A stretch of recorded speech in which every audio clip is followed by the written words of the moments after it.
Old man USTA transmigrated a girl into another world. As soon as she arrived, she sensed something was wrong. Why was her body so weak?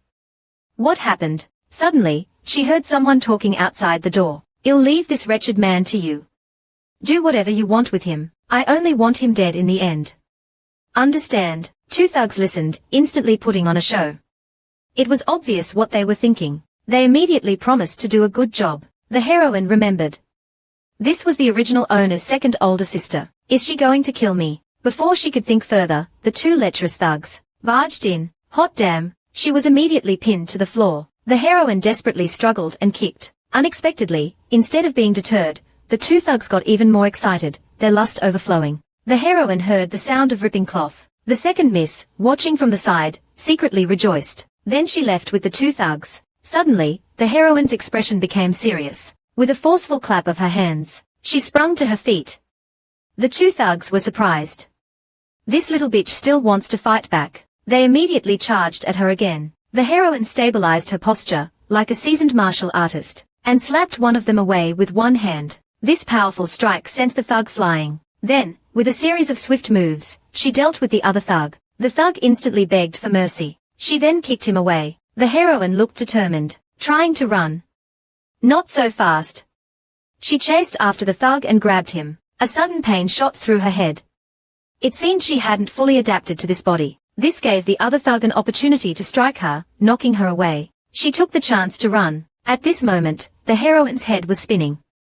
It seemed the original owner had been poisoned. As she fled, she changed her plea from help to second miss, save me. The second miss, who hadn't gone far, suddenly heard the cry and instantly returned. The heroine felt a sense of impending doom. She grabbed a wooden stick as thick as a child's arm, and swung it at the thug behind her, sending him flying. This woman is ruthless.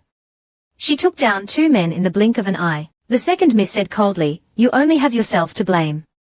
You shouldn't have shown up here today. Then, she kicked the rolling stick away and walked out. Just as she left, she was spotted by the second miss, who had come back. She immediately ordered her guards to chase after the heroine. After running for 20 kilometers, the heroine finally stopped to catch her breath. She cursed, that damned bitch actually poisoned her own younger sister. Just then, the people behind her caught up. The heroine turned to see Jun Ruo Lian and her guards. Second Miss Jun Ruo Lian sneered at her and said, killing Jun Wu Yang will earn you great merit. Hearing the command, the guards, their blades glinting, lunged towards the heroine. Seeing the inescapable attack, the heroine desperately ran. She dodged attacks blindly, her stomach churning from the poison. The guards were incredibly fast, quickly gaining on the heroine. The heroine dared not slow down and ran with all her might. After running for a while, she froze. There was a cliff ahead.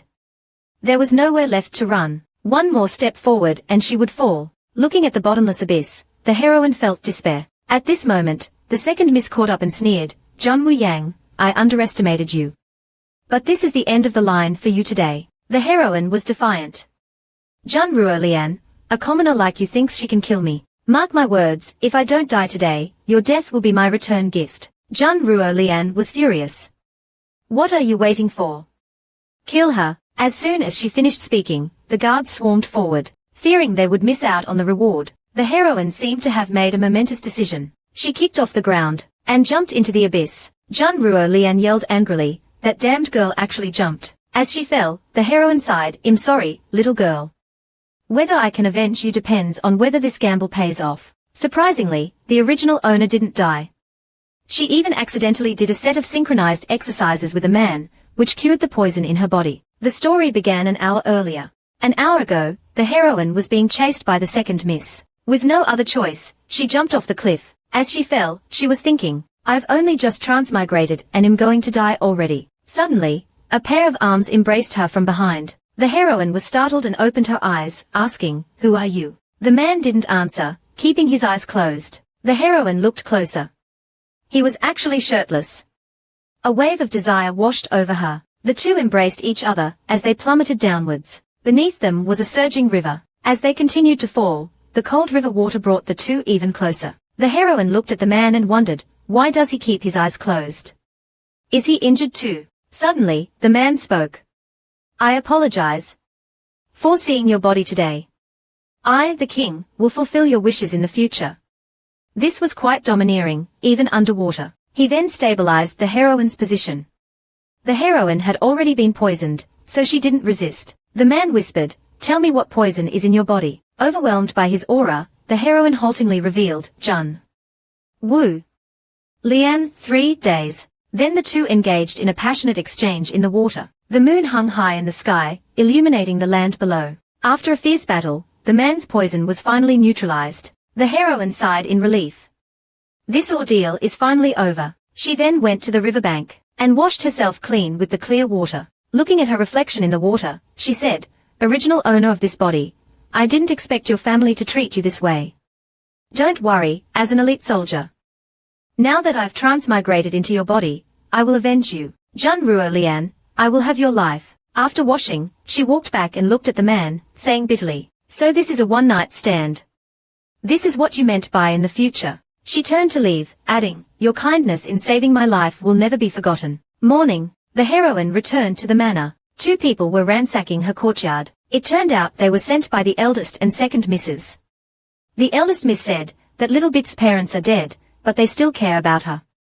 They even left her such a nice courtyard. The second miss replied complacently, "Eldest sister, that trash jumped off the cliff.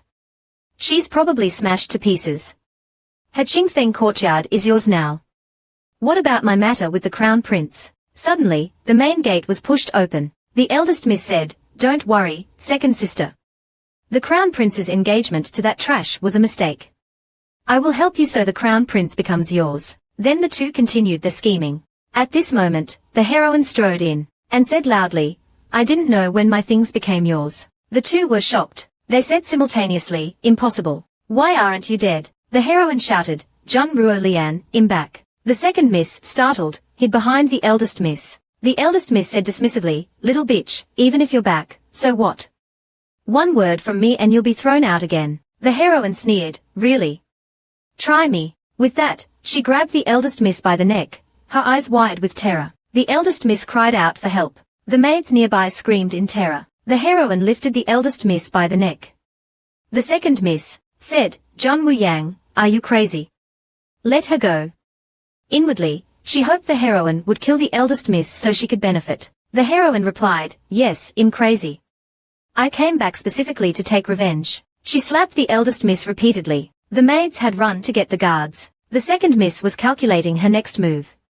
She decided the eldest miss couldn't die yet, so she ordered the guards to save the eldest miss. However, the heroine retained her past life's combat skills. With a single kick, she sent a guard flying, sending him sprawling. Then, with a powerful slap, she sent the eldest miss flying. Thud! The eldest miss landed with a thud. The heroine didn't even look back. She turned to the second miss and slowly approached her with a sinister smile. The second miss was so scared she almost wet herself. She turned to run. With incredible speed, the heroine grabbed the second miss' arm. Now it was the second miss' turn to be terrified. Please spare me. I'll do anything." The second miss, but met the ground with a thud. She coughed and spat, struggling to breathe. The heroine didn't give her a chance to recover. She sat on the second miss, pinning her down, and shouted, "Move again, and I'll snap your neck." The second miss stammered, You dare touch me." The heroine slapped her twice. "You dared try to kill me, why wouldn't I dare touch you? Remember what I said. If I live, I'll kill you." With that, the heroine raised her right hand to strike. The second miss closed her eyes, awaiting her fate. Suddenly, a voice boomed, "Stop. What are you doing?" It was the Jun family's head butler, Lao. The heroine paused and looked towards the door. It was clear this butler was powerful, not someone she could currently handle. The maids immediately ran to the butler and claimed the heroine attacked the eldest and second misses without provocation. Head butler Lao glanced at them coldly. "Is that so?" The heroine felt a sense of foreboding. This didn't seem good. She slapped a maid. "You good for nothing dog." The old master said, "Even if the third miss is useless, she's still a Jun family miss. How dare you servants treat her with such disrespect? Next time, there will be consequences." The heroine was stunned. This wasn't how she imagined things would go. She released the second miss. It seemed it wouldn't be so easy to kill this snake today. Head butler Lao said, "The old master summons the eldest and second misses. He has something to discuss." The two quickly got up, dusting themselves off. With grim expressions, they followed head butler Lao towards the door. The heroine suddenly called out, "Head butler Lao, doesn't my Qingfeng courtyard need cleaning? Especially by certain culprits." Hearing this, their faces darkened further. Head butler Lao turned slightly and said, "Hongshin, you stay and clean the third Miss courtyard. You're not allowed to leave until it's spotless." Maid Hongshin nodded fearfully. After everyone left, the heroine looked at the nervously trembling Hongshin. "Come find me after you've finished cleaning. You can only leave with my permission."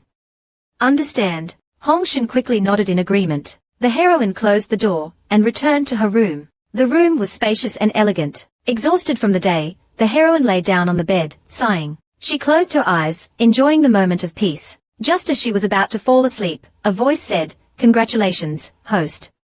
The system shop is now open." This startled the heroine. "Who's talking? Get out here." She looked around the room, but found nothing. Then she noticed something on her chest. A ball of light emerged, gradually taking shape. It transformed into a cute little cat. The heroine was speechless. What was this thing? The little cat spoke. "Congratulations, host, on activating the face slapping system. Based on your performance today, you've earned slap points. For your exceptional performance, I'll gift you an extra points, for a total of slap points. I'm your cute little helper, at your service." The heroine poked the little cat's belly. "Cute little. What kind of thing are you? Please be gentle." The little cat protested. It then explained, "The system shop is now soulbound to you. Just communicate with me mentally if you need anything. Don't poke me." The heroine was stunned. "Soulbound? How are you in my body? Does your presence here have anything to do with my arrival in this world? Explain yourself." The little cat said, "You were chosen by the system. In your original world, you're already dead. I brought your soul to this world. Now you have to rely on yourself to survive." The face slapping system is activated. Every time you slap someone's face, you'll earn slap points. Slap points can be used in the shop to exchange for life potions. Life potions extend your life. The heroine asked suspiciously, "Are you sure you're not lying to me?" The little cat swore, "The system and the host are bound together. Your death is my death." The heroine put her hands on her hips. "I'll believe you for now. By the way, little, you mentioned life potions. What are those?" The little cat pouted. Don't call me meow meow." It then said, "You currently have 10 days left to live. You need slap points to exchange for a life potion. Each potion extends your life by 1 month. You need to act quickly. I only have 10 days left. And I need points for a potion." She said to the little cat, "All right, I understand. Go back now. I'll call you if I need anything." With a whoosh, the little cat turned into a ball of light and disappeared into the heroine's body. The heroine sighed deeply. Lying in bed, she muttered, "I can't survive in this world without face slapping. What kind of world is this?" As soon as she lay down, she met the original owner in her dream. The original owner thanked the heroine for avenging her. Then she told the heroine that she was in the Xuanwu continent. This is a world where men and women have distinct abilities. The heroine asked, "What do you mean by distinct abilities?" The original owner explained, "Here, men are born with Xuanli. They can cultivate to become powerful Xuan practitioners. Their strength can protect their families, their country, and even bring peace to the world. Women, on the other hand, are born with spiritual power. Although women can't cultivate spiritual power to become stronger, the men in this world need and rely on women. Because a man's Xuanli is a double-edged sword, and to control this sword, he needs spiritual power. So, if a woman is born without spiritual power, she will be despised. Just like me, everyone calls me trash." Then, the original owner sobbed. Finally, she said to the heroine, "You're a good person, the only good person I've ever met. Thank you for avenging Wu Yang." The heroine wanted to say something, but she only heard a goodbye, and the dream ended. The heroine's expression turned serious. To survive in this cruel world through face slapping was her only goal. She had to guard against Jun Ruo Shui and Jun Ruo Lian harming her again. It seemed she still needed to find someone to keep an eye on them. She looked towards Hongshin outside. She opened the door and asked Hongshin to prepare hot water for her bath. Hongshin thought to herself, "You trash, you really think you're a miss? I'll scald you to death with boiling water." She added extra hot water and offered to help the heroine undress, wanting to check if the heroine had been violated by those two thugs. If she found that the heroine wasn't a virgin, she could report it to the eldest miss for a reward. She reached out to pull the heroine's clothes. The heroine reacted quickly and grabbed her hand. "I've seen through your little scheme," she said. Hong Shin quickly knelt. "Third miss, please let go. Didn't you ask me to help you?" The heroine said coldly, "I did, but before that, I need to give you something good." Before Hong Shin could react, she was kicked in the stomach. The heroine took out a pre-prepared pill and forced it into Hong Shin's mouth. "Swallow it." She then threw Hong Shin to the ground. Hong Shin felt a burning sensation in her stomach. She instinctively swallowed the pill and then asked nervously, "What did you make me eat?" She found she couldn't spit it out. Then she angrily asked the heroine, "What did you make me eat just now?" The heroine put her hands on her hips and said 2 words. "Poison." Hong Shin was instantly terrified. Her stomach began to cramp. Her whole body trembled. She knelt at the heroine's feet, begging, "Third miss, I was wrong. Please give me the antidote. I don't want to die." The heroine kicked her away mercilessly. Then she turned and walked towards a chair. She sat down gracefully, crossing her legs, and said, "If you want to apologize, do it properly." Hong Shin looked up at the heroine. Then she slapped herself, saying, "I was wrong. I should not have offended third miss. I should not have disrespected third miss." Seeing her sincere apology, the heroine said, "All right. I'll give you the antidote. But you have to help me keep an eye on Jun Ruo Shui. Understand?" Hong Shin, truly frightened, nodded repeatedly. "Yes, yes, yes." The heroine sneered. "That's right." She flicked another pill towards her. "Here, this is a trial dose. You need to take it monthly for the antidote. It takes 3 months for the poison to fully dissipate. Keep an eye on her.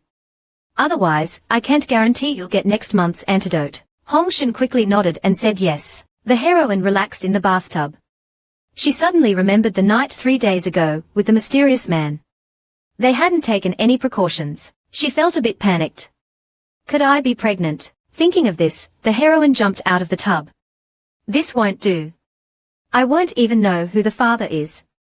I need to go out and see if there are any herbs to prevent pregnancy. In the study of the Jun family manor, Jun Ruo Shui asked incredulously, how could the War King be looking for Jun Wuyang? The Jun family's old master said, to be precise, the War King is looking for a woman named Jun Wuyang, and our Jun Wuyang has never even left Wancheng, so naturally, it can't be her. Hearing this, Jun Ruo Shui breathed a sigh of relief. Then she asked, why is the War King looking for a woman named Jun Wuyang? The name is the same as that trash. The old master replied, a while ago, the War King suffered from chi deviation and almost died. Then, miraculously, he recovered. This means someone must have provided him with spiritual energy. Jun Ruo Lian suddenly interjected, so, he's looking for a woman named Jun Wuyang, meaning this woman gave him spiritual energy. But he didn't see the woman's face. The old master said, the War King is going through so much trouble to find this woman. He must want her to be his spiritual companion. Ruo Shui, this is a great opportunity for you. Understand? Jun Ruo Shui was obviously clueless, not understanding the old master's meaning. What should I do? Such an excellent king, only I am worthy of being his princess. Jun Ruo Lian inwardly scoffed. The old master put down his brush. He wants to find a woman named Jun Wuyang, right? We just happen to have one. Before the old master could finish, Jun Ruo Shui exclaimed excitedly, Grandpa, you don't really want to let that trash go, do you? How can that be? Jun Ruo Lian pinched Jun Ruo Shui. You're so naive.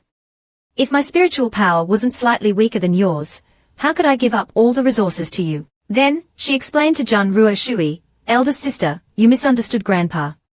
He wants you to pretend to be Jun Wuyang and meet the War King. The old master smiled slightly. You just go to the capital. Grandpa will take care of everything else. Jun Ruo Shui's face lit up with joy. She immediately went to pack her luggage. Then the old master asked, Ruo Lian, do you like the crown prince? Jun Ruo Lian replied, even if I do, what can I do? The crown prince is already engaged to Jun Wuyang. The old master said, Wuyang's parents were geniuses, so a marriage contract is normal. Your parents don't even have the qualifications to see the emperor. Jun Ruo Lian retorted, but they still gave birth to a trash daughter like Jun Wuyang. The old master consoled her, although your spiritual power is not as strong as Ruo Shui's, Grandpa hopes you both have good marriages. Jun Ruo Lian pretended to understand. Then she said excitedly, thank you, Grandpa. At this time, the heroine didn't know her identity was about to be stolen. The head butler suddenly came and said the crown prince was visiting the Jun family. The old master wanted the heroine to meet the crown prince. The heroine didn't ask questions, simply replying, "Let's go."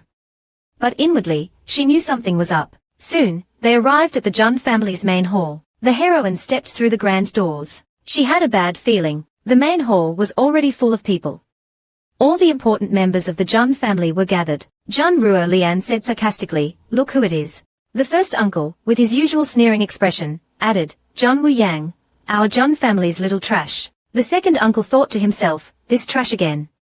Appearing at such an occasion is a disgrace to our Jun family." The heroine ignored them and looked towards the man sitting in the center, looking dull and lifeless. This was probably the original owner's fiancé, Crown Prince Di Yuanfeng. She bowed respectfully. "Grandpa, did you need something?" The old master gestured. "Wu Yang, come and greet the Crown Prince." The heroine looked up and said, "So, this is the Crown Prince." "Jun Wu Yang greets your highness. Has your highness come today to discuss the engagement with me?" The Crown Prince lowered his head, thinking to himself, "This Jun Wu Yang is a good for nothing without spiritual power. Shall be a hindrance to my cultivation in the future. It's better to listen to old Master Jun and break off the engagement with Jun Wu Yang and marry Jun Ruo Lian instead. Jun Ruo Lian has level 6 spiritual power and is the most beautiful woman I've ever seen. She's much more suitable to be the crown princess." After this internal monologue, he said, "Jun Wu Yang, I have indeed come for our engagement. But am here to break it off with you, you trash. For the Jun family's sake, this 9-heart pill will be my compensation for breaking off the engagement." Hearing this, Jun Ruo Lian was overjoyed. The crown prince has finally broken off the engagement with this trash. As expected, the crown prince and I are meant to be. The heroine sneered. "HMPH, a mere 9-heart pill. So my life is worth so little." The crown prince glared. "What did you say?" This 9-heart pill was refined by a 5-star alchemist. It not only increases Xuanli, but also extends lifespan by 3 years. It's extremely valuable, the heroine retorted. "To a trash like me, what else can I say? Haven't you already planned this, your highness?" The crown prince's face darkened. "Jun Wu Yang, understand this clearly.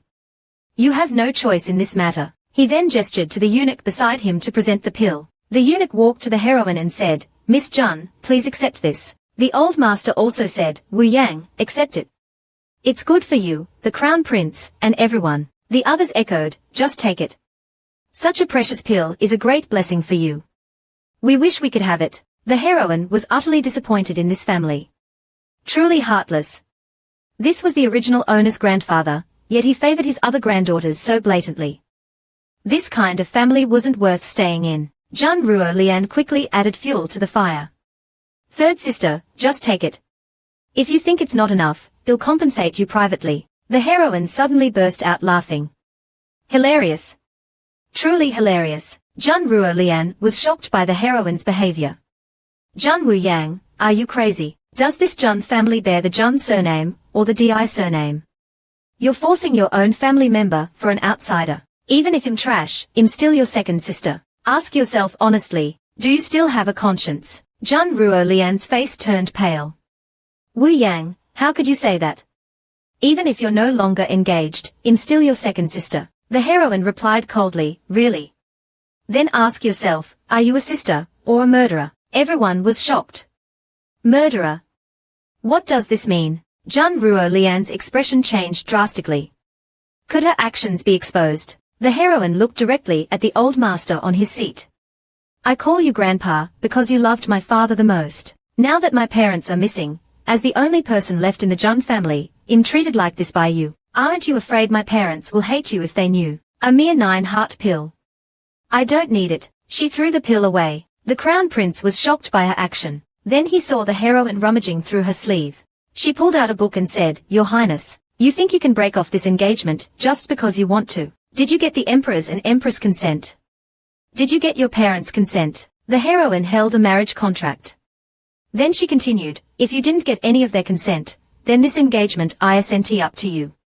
With that, the heroine spun around and strode towards the door. At the door, she turned around and said, "It's up to me. Only I can decide." The crown prince slammed his fist on the table, shouting angrily, "Jun Wu Yang, you're courting death." The heroine turned and replied, this engagement will be broken by Jun Wuyang. The marriage contract, the engagement token, take them all back. I, Jun Wuyang, will no longer be bound by this engagement. Goodbye. No, it's farewell forever. Everyone in the hall was stunned. They started whispering amongst themselves. It seemed they'd misjudged her. That bitch actually dared to reject the crown prince. The first uncle said, "Is this still the timid little Jun Wuyang? She feels like a completely different person." The crown prince gritted his teeth. Jun Wuyang, just you wait. My father and mother actually gave you the final say. They even drew up a marriage contract. Who's their real child? Why give the decision to a trash? He stormed out with his eunuch. Jun Ruolian was dumbfounded. The crown prince just left. What about me? The second uncle immediately complained to the old master about the heroine, saying he should have given the soul jade to his daughter, Jun Ruolian. The old master retorted, "You're a useless father. If you or your elder brother had half of Lao San's ability, I wouldn't have to worry so much." The second uncle muttered, "So what if he's capable? He's dead. What's the use of being capable if you're dead?" The old master roared, "What did you say?" The second uncle broke out in a cold sweat. I misspoke." Then the old master asked Jun Ruolian about the murderer comment. Jun Ruolian trembled and stammered, "Nothing, she's talking nonsense." The second uncle interrupted, "Father, how could you believe that trash? She's just saying that out of spite for being dumped." The old master bellowed, "Shut up. I see through your petty schemes. This is the Jun family, not the Di family. Even if Jun Ruolian marries into another family, she still bears the Jun surname." He then left, ordering Jun Ruolian to his study. Jun Ruolian gritted her teeth. She had been humiliated by the heroine again. Ding! Congratulations, host, on a successful face slap. For your domineering performance, you've earned slap points. Since you didn't use any external assistance, you've earned an extra points, for a total of slap points. Your current balance is slap points. Not bad, not bad. This face-slapping engagement-breaking scene was incredibly satisfying. "Can I exchange for a life potion now?" Meow Meow replied, "Of course. Each life potion in the system shop costs slap points. Would you like to exchange?" The heroine didn't hesitate and clicked confirm. A ball of light emerged from the little cat. A potion appeared before the heroine. The heroine exclaimed, "This is truly a magical world." She gulped down the potion. "Ah, that's refreshing. So I've gained another month of life now." Meow Meow replied, "Of course. Host, would you like to browse other treasures?" The heroine stroked her chin. "What can I buy with my remaining slap points, cute little Meow Meow?" Meow Meow replied enthusiastically, "Well, judging by your current situation, you need cultivation manuals." The heroine was confused. Cultivation manuals. Xuanli or spiritual power? Don't lie to me. Didn't you say in this world, men cultivate Xuanli, and women can't cultivate spiritual power? Meow Meow wagged its finger. They say women can't cultivate spiritual power, because no one in this world has found a way to do it. Our system is omnipotent.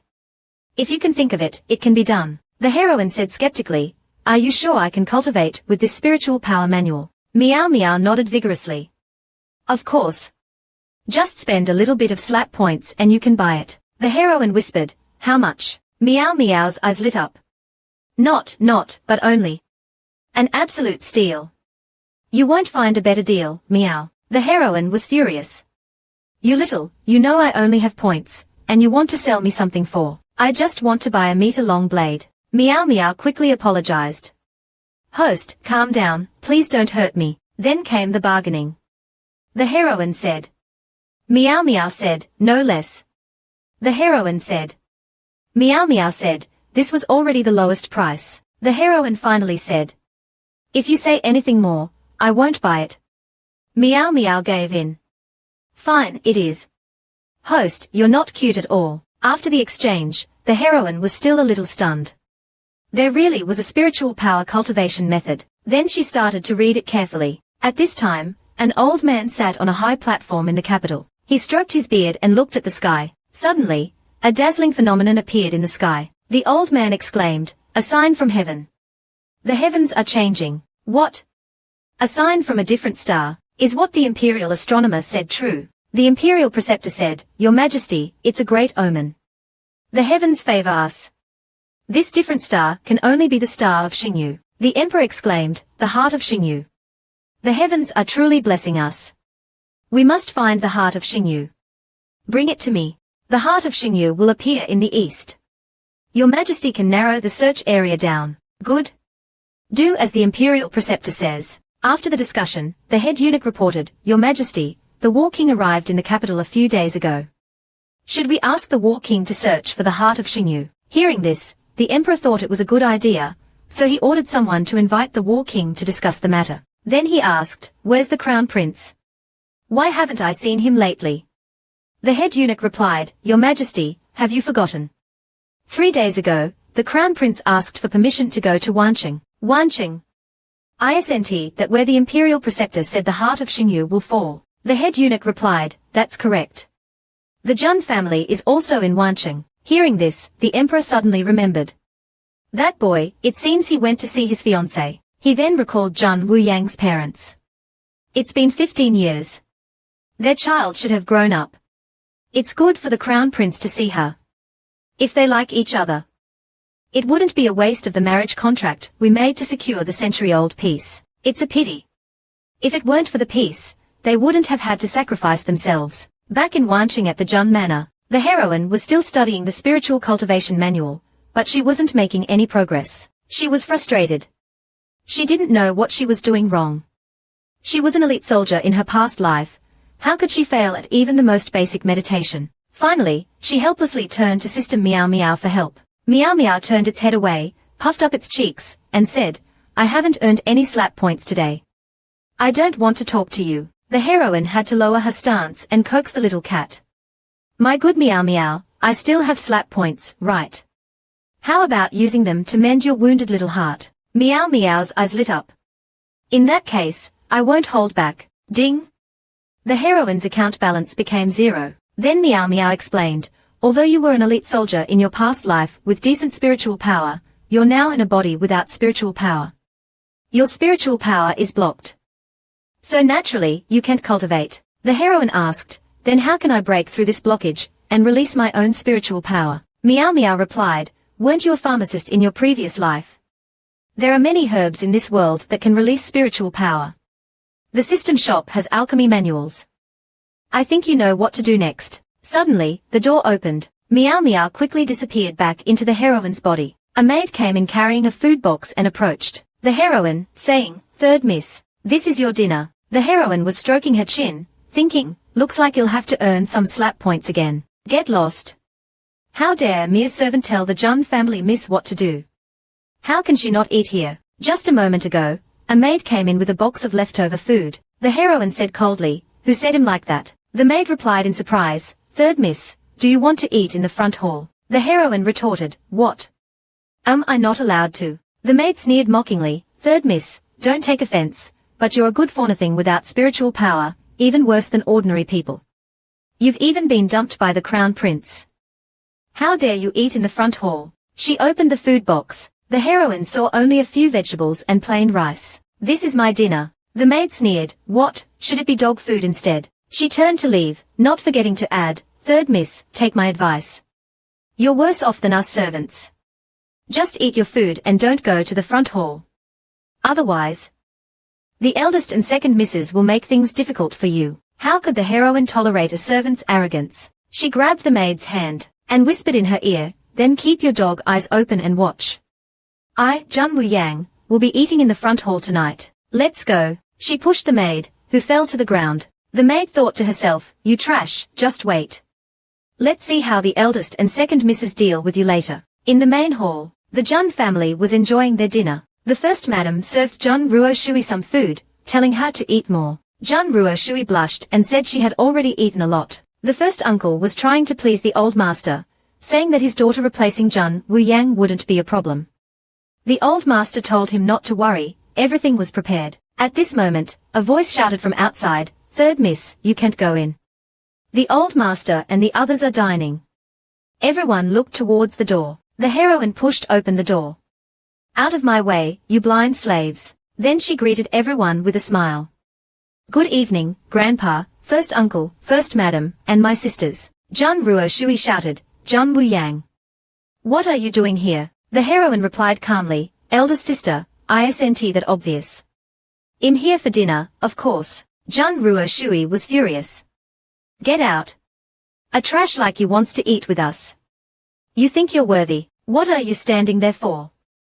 Throw her out. A servant approached and tried to grab the heroine, but she dodged easily. The heroine then kicked the servant, sending him flying. He landed with a thud. Jun Ruo Shui was shocked by the heroine's actions, but pretended to be outraged. Jun Wu Yang, you're courting death. The heroine ignored her and looked at the old master. Grandpa, I, Jun Wu Yang, am also the third miss of the Jun family. Not only did no one invite me to dinner, I'm called insolent for coming to dine with my family. Really? The old master looked at the first uncle. The first uncle reluctantly said, Wu Yang, come and sit. Eat with us. Jun Ruo Shui glared at her father. Father, what are you doing? How can she eat with us? The first uncle pretended to be angry. Ruo Shui, sit down and eat. Jun Ruo Shui could only sit down, fuming. You can sit and eat now, first uncle said to the heroine. You've never come to eat in the front hall before, so we didn't teach you the rules. Now you know, do you? The heroine smiled politely and didn't speak. Inwardly, she understood. He was scolding her indirectly. Just you wait and see how I slap your face. After sitting down, the heroine spoke. First uncle, have you forgotten? It was eldest sister and second sister who came to Qingfeng courtyard and told me, I, Jun Wu Yang, am not a member of the Jun family and not worthy of eating in the front hall. I thought it was grandpa's order, so I didn't dare disobey. The old master slammed his teacup on the table. I don't recall giving such an order. Jun Ruo Shui, Jun Ruo Lian, explain yourselves. The two sisters were stunned. What do we do now? Jun Ruo Shui, Jun Ruo Lian, explain this to me. Now, Jun Ruo Lian paled and said, I'm sorry, Grandpa. We were just joking with third sister. We didn't think she would take it seriously. Jun Ruo Shui retorted, Jun Ruo Lian, why are you scared? The first madam squeezed Jun Ruo Shui's hand. Ruo Shui, just apologize to your sister. The old master is watching. Jun Ruo Shui yelled, no. I'm the eldest miss of the Jun family, the most outstanding genius of the Jun family. How can I apologize to this trash? The first madam tightened her grip. A wise man knows when to yield. Apologize to your sister for now. Do you want your grandfather to punish you personally? Upon hearing the possibility of punishment from her grandfather, Jun Ruo Shui gritted her teeth, and stood up to apologize to the heroine. I'm sorry, third sister. It was my fault. I won't joke like that again.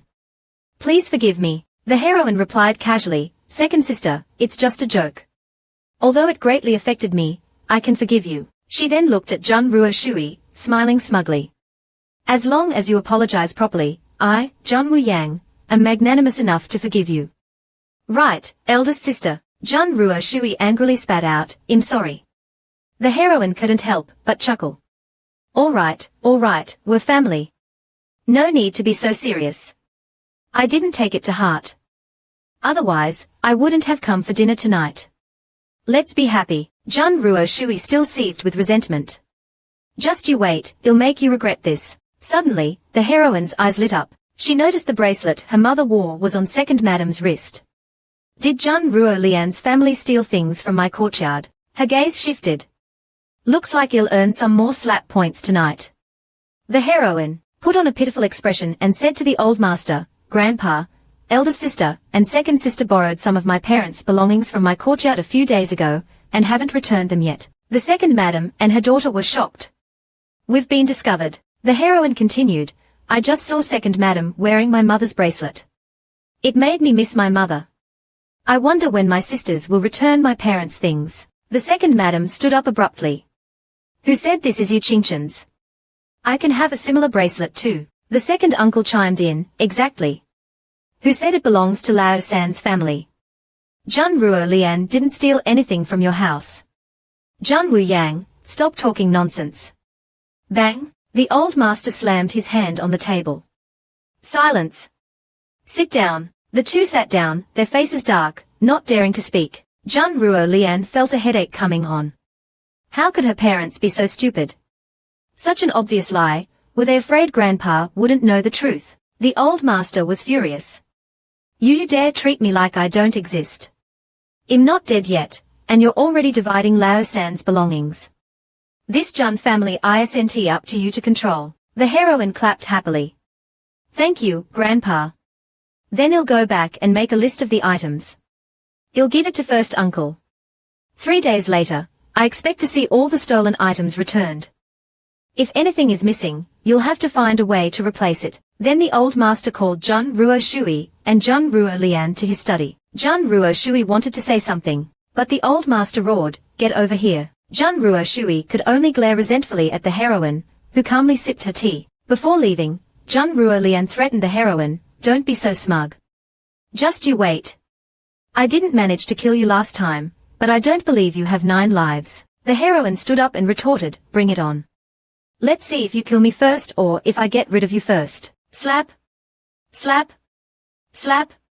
Sounds of slapping came from the study. "Grandpa, stop hitting us. We know we're wrong." Jun Ruo Shui and Jun Ruo Lian were being punished by the old master. The old master scolded, "I don't care what grudges you sisters have, but there are limits. I can overlook petty squabbles, but some things shouldn't be done. Otherwise, you'll embarrass the Jun family and make us a laughingstock." The 2 sisters, their palms red and swollen, nodded in agreement. The old master felt some pity for them and allowed them to leave. He ordered the servants to apply medicine to their palms. The 2 sisters stopped crying and accepted the medicine, leaving the study silently. As soon as they left the courtyard, Jun Ruo Shui's true colors were revealed. "I must kill that bitch," Jun Ruo Lian said fearfully, "but Grandpa warned us not to act rashly." Jun Ruo Shui sneered, "As long as we do it discreetly, who will know it was us?" Jun Ruo Lian agreed. "All right, let's get her. Let's poison her." Ding! Congratulations, host, on successful face slaps. For today's face slaps, you've earned a total of slap points. Then it urged the heroine to hurry up. The heroine was curious. "What's with this chain face slap?" Meow Meow explained, "It's when you slap someone's face, and then they get slapped again by someone else because of you. These chain face slaps earn the most slap points." The heroine was overjoyed. "So it works like that. Then quickly sell me the formula for releasing spiritual power." Meow Meow waved its paw. "Don't be so hasty. How about this?" A system shop interface appeared. Meow Meow began to introduce, "The basic formula is too expensive. I won't introduce it to you. How about this super affordable advanced formula? For only slap points, you can take it home." The heroine frowned. "You little profiteer. You know I only have points, and you want to sell me something for. I just want to buy a meter-long blade." Meow Meow cowered. "Host, please be gentle. Don't hurt me." Then began the bargaining. The heroine said, Meow Meow said, "No less." The heroine said, Meow Meow said, "This was already a loss." The heroine firmly said, "Say anything more and I won't buy it." Meow Meow gave in. "Fine, it is." "Host, you're really not cute at all." After the transaction, the heroine was still a little dazed. "So, there really is a way to cultivate spiritual power." Then she began to read it excitedly. At that moment, a carriage was approaching. A hand stealthily pushed aside the curtain, revealing a handsome face within. It was a strikingly handsome man, who gazed towards the heroine. He ordered the coachman to stop. The coachman asked, "Is something the matter, young master?" The man said calmly, "Nothing. I just saw an interesting person. I couldn't help but feel a certain resonance." The coachman was surprised. Someone worthy of being called interesting by young master. "Who is this person? Does young master need me to find her?" The man waved his hand dismissively, his expression unreadable. "No need. We'll meet again eventually." He then continued his journey. The heroine also heard the sound of the carriage. She looked down the mountain and saw a carriage passing by. Suddenly, Meow Meow's voice startled her. "I spaced out and didn't hear what you were saying." Meow Meow held a storage pouch. "My spatial storage pouch is expensive. With your current pitiful finances, you can't afford it. But you can rent it for slap points a day. How about that?" This time, the heroine didn't bargain and agreed immediately. She looked at the storage pouch, which only existed in novels, and asked Meow Meow how to use it. Meow Meow said, "First, open the pouch. Second, focus your mind on the item you want to store. The item will automatically be stored inside." The heroine's eyes sparkled. "This is amazing." She immediately hung the pouch on her waist. This would make collecting herbs much easier. Then she went into the mountains to continue her search. Night fell. She had arrived at Pang Wang Mountain and started gathering herbs to refine the antidote. Walking down the street, she overheard a few people gossiping. Apparently, a business genius named Wu Shuang had arrived in Wancheng. He came from a prestigious family in the capital and seemed to be a wealthy young master. Wu Shuang sounds like a woman's name. This person is interesting. Boom! A loud explosion came from the heroine's room. Her pill refinement had failed. She thought to herself, something must have gone wrong. She took out the alchemy manual and checked it carefully. At that moment, Hongshan walked over, wrinkling her nose. What's that third miss doing? Making such a mess. She arrived at the door and shouted, Third miss, the first madam, has invited you to dinner in the front hall. She thought to herself, go ahead and enjoy the food specially prepared for you by the eldest and second misses. You won't live to see tomorrow. But to her surprise, the heroine was busy refining pills and simply told her to get lost.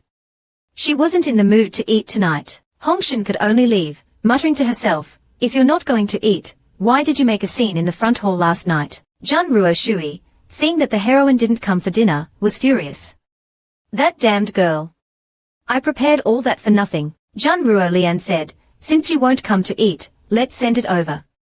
Well, just add a little something extra. Well, just wait for the show tomorrow. Jun Ruo Shui thought it was a great idea, and ordered the maid to send it over later. HMPH. You think you'll fall for that? The heroine pointed her finger at her forehead. A brilliant light emanated from her entire body. Then a furnace that hadn't been used for years levitated. The heroine had finally cultivated spiritual power. She was the first person in this other world to be able to do so. After many attempts, the heroine had finally refined the spirit awakening pill. Without hesitation, she swallowed it. A surge of powerful red energy erupted within her body. This was the power of the spirit awakening pill. At that moment, Sister Meow Meow's voice rang out. Host. Quickly cultivate your spiritual power. Now is the best time for a breakthrough. Don't miss this opportunity. The heroine immediately sat down cross-legged and asked Meow Meow what she should do. Meow Meow said, focus your mind. Imagine picking up something nearby. Not with your hands, but with your spiritual power. The heroine concentrated. I see. She closed her eyes, and focused her mind on a porcelain bowl on the table. She shouted, rise. The bowl slowly levitated. The heroine exclaimed, I finally did it. As soon as she finished speaking, a feeling of exhaustion washed over her. She collapsed on the floor, her body aching all over. The system prompted. Host, your spiritual power is depleted. Rest now. Continue cultivating daily according to the manual. Just as she was about to freshen up, Hongshan brought the food again. The heroine rubbed her temples and said, it's so late, why are you still bringing food? Leave it at the door. I'll eat after my bath. Hongshan said hesitantly, this is. Before she could finish, the heroine interrupted. What's so special about it? Just leave the food and go. Hearing the heroine's anger, the maid quickly put down the food and left quietly. The heroine lay down on the bed and muttered, ignoring my feelings, There must be something wrong with this food. The next morning, Jun Ruo Shui and her family were saying their goodbyes at the gate, preparing to depart for the capital. Before leaving, she reminded the old master, make sure to hide third sister well. I heard the War King will send people to search for Jun Wuyang soon. The old master replied, don't worry. With your spiritual power, the War King will definitely believe you are the one who channeled energy for him that day. After you leave, I'll send Wuyang to the Jun family's ancestral home. The War King won't find her. Hearing the old master's assurance, Jun Ruo Shui felt relieved. She then pulled Jun Ruo Lian aside. Sister, after that trash is sent away, have someone. Jun Ruo Shui made a throat-slitting gesture. Jun Ruo Lian understood immediately and promised to take care of it. Just as they were talking, a voice came from behind. Eldest sister is leaving. Why didn't you tell me? The two were startled. They both turned around and asked, what are you doing here? The heroine smiled sweetly. My dear sister is leaving. As a member of the Jun family, I naturally have to come and see you off. Jun Ruo Shui sneered, saying you're a Jun family member. Last night, we invited you to dinner in the main hall, and you didn't come. You didn't come, and now you're here. So what if the dinner was sent to you? Did you even eat it? The heroine, thinking that the food was indeed suspicious, probed, I forgot to eat it last night. I saw it just now and ate a couple of bites. Hearing that she ate the food, the two sisters were secretly delighted. Just you wait for the consequences. But they said, whether you ate it or not is none of our business. Don't tell us, the heroine smiled inwardly. You two simpletons, do you really think I can't see through your little scheme? After some farewells, Jun Ruo Shui set off for the capital. After Jun Ruo Shui left, the old master summoned the heroine. Wu Yang, Wanqing hasn't been very peaceful lately. Don't go out for the next few days. The heroine asked, Grandpa, what do you mean? How strong is this man? When he was 6 years old, he single-handedly took down a mountain bandit with a butcher knife. He killed a dozen of them, because those bandits killed his family right in front of him. After that, the man was caught by the city lord's men and sentenced to lifelong servitude in a brothel. At this time, the heroine was choosing a slave to be her bodyguard. As for why she needed a bodyguard, the story starts the day after Jun Ruo Shui left. Just as the heroine was about to go out, she was stopped by several Jun family guards. Third miss, please go back inside. The old master has ordered you to stay in Qingfeng courtyard for the next few days. Jun Ruo Lian happened to pass by. Jun Wu Yang, you're dead this time. With a push, the heroine was shoved back into Qingfeng courtyard. What are you laughing at? Let me out. Do you hear me? Third miss, the old master has given strict orders. He's sending you to the Jun family's ancestral home in a few days. So please stay in Qingfeng courtyard until then. The heroine thought to herself, first Jun Ruo Shui went to the capital, now they're locking me up. They are definitely up to something. I must escape. She went back to her room, changed into men's clothing, and came out. She looked quite elegant and refined in men's attire. Without hesitation, she walked to the corner of the wall and jumped, easily clearing the 3-meter-high wall. She landed safely. With my current strength, I'm no match for Jun Aocean's guards. I need to find a way to earn money and hire a high-level guard as a bodyguard. That way, my chances of escaping will be greater. Soon, she arrived at the prestigious auction house, Shizhenji. The owner happened to be arriving as well. Greetings, young master. I hear from my staff that you have a treasure to auction. May I ask what it is? The heroine patted her sleeve and took out a furnace that had been passed down for years. The item inside is the treasure I want to auction today. This pill is called the Spirit Awakening Pill. It's specially refined for ordinary women. After consuming it, an ordinary woman can awaken their spiritual power with a level of 3 or higher. The owner exclaimed, I must be hearing things. This pill can allow an ordinary woman to awaken spiritual power. How is that possible? The heroine replied calmly, you can have it appraised. We can discuss the details after the results are out. The owner excitedly took the pill for appraisal. If a spirit awakening pill truly exists, it will definitely cause a sensation throughout Xuanwu continent. And only I, Jun Wu Yang, can refine it. I'm going to be rich. A while later, the owner rushed back, his face beaming. Young master, the appraisal is complete. Your spirit awakening pill is truly remarkable. Let's discuss our collaboration. Tell me your proposal. I'll see if it's acceptable. After some negotiation, the owner decided to auction the Spirit Awakening pill as the final item, with a starting price of taels per pill. The heroine took out 5 pills to be auctioned, promising to bring more in the future. Finally, she borrowed taels from the owner, and left after settling the details. After a while, she arrived at a slave market. Look at the golden light on those two.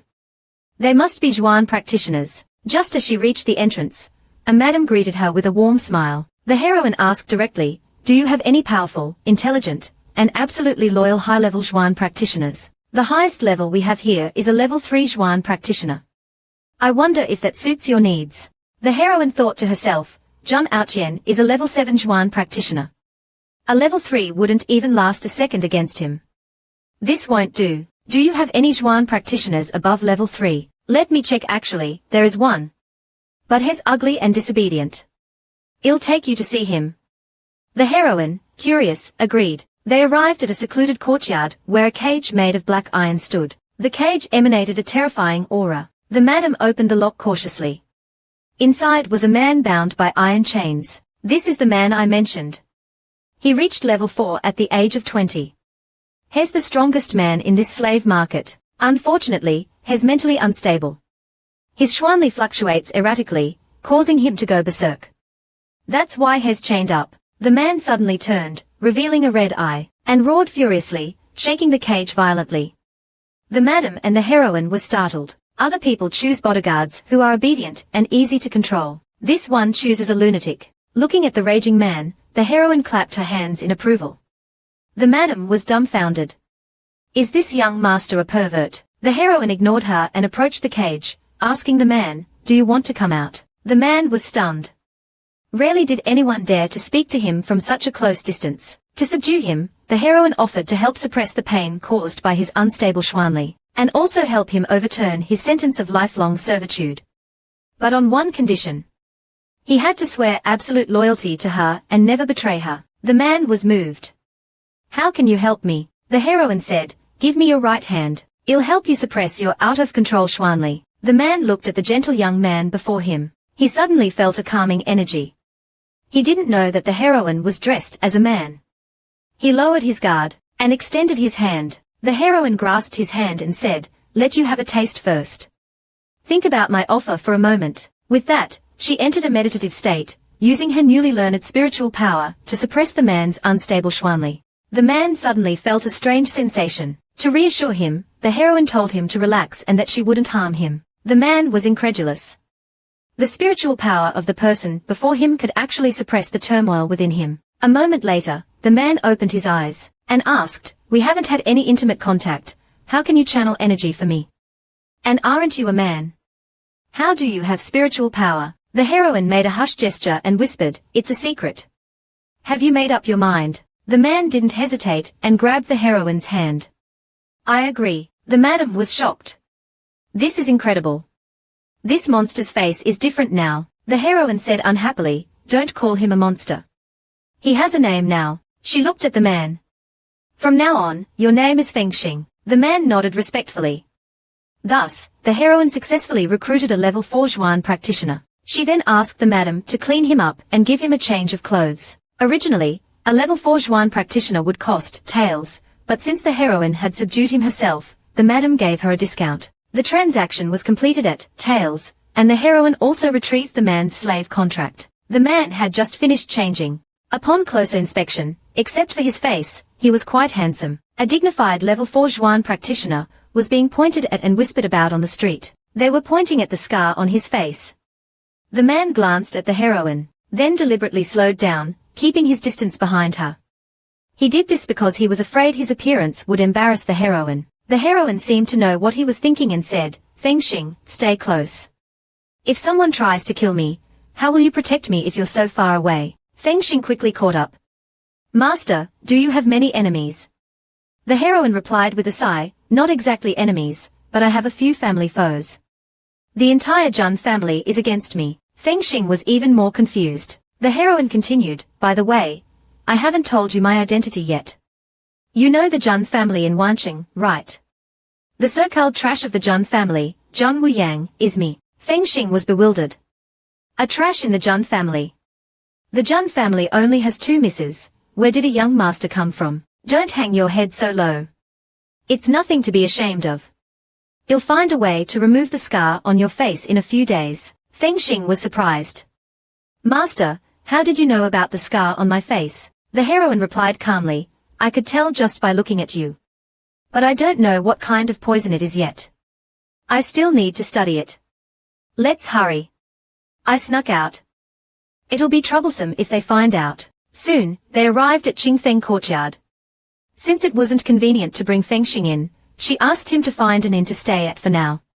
After giving him instructions, she climbed over the wall and returned to the courtyard. Just as she changed back into her clothes, she heard a knock on the door. It was Hongxin, the maid, bringing her dinner. Just as she was about to open the door, she realized that the pill furnace and herbs were still out.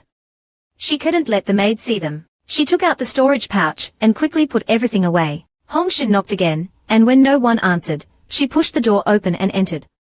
Seeing the heroine pretending to read a book, she put down the book and said, I thought you had forgotten my orders and followed your master to the capital.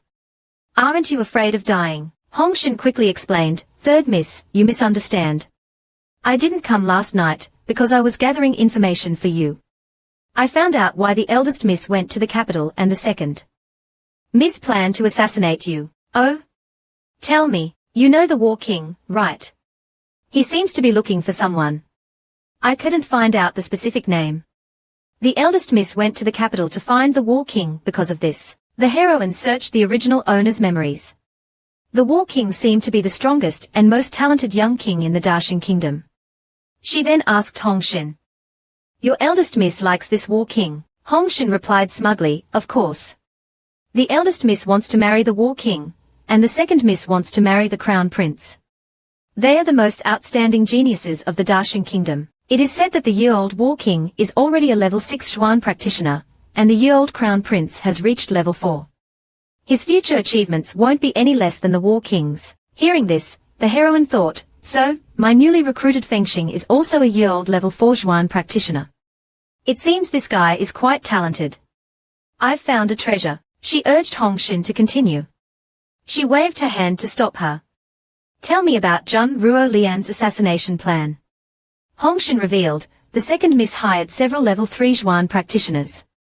She mentioned something about the day after tomorrow. The day after tomorrow is the day the old master is sending you to the Zhun family's ancestral home. The heroine thought, so Zhun Ruo Lian is planning to attack me the day after tomorrow. Even if the old master finds out afterwards, he won't care about a trash like me. He might even help cover it up. They are all from the same clan, sharing the same Zhun family blood, yet they can be so ruthless. After getting the information, she opened the drawer and gave Hong Shin a pill. Finally, she said to herself, since you're ruthless, don't blame me for being heartless. She then took out a pill and had Hong Shin swallow it. Hong Shin was overjoyed to see the antidote. The heroine gave her the antidote but said, do one last thing for me, and I'll give you all the antidote. Hearing about getting all the antidote, Hong Shin became excited and promised to do her best. What? Me? Make a dignified man wear this, and this weird mask. But she's my master, what can I do? Just now, a commotion was heard in the heroine's Qingfeng courtyard.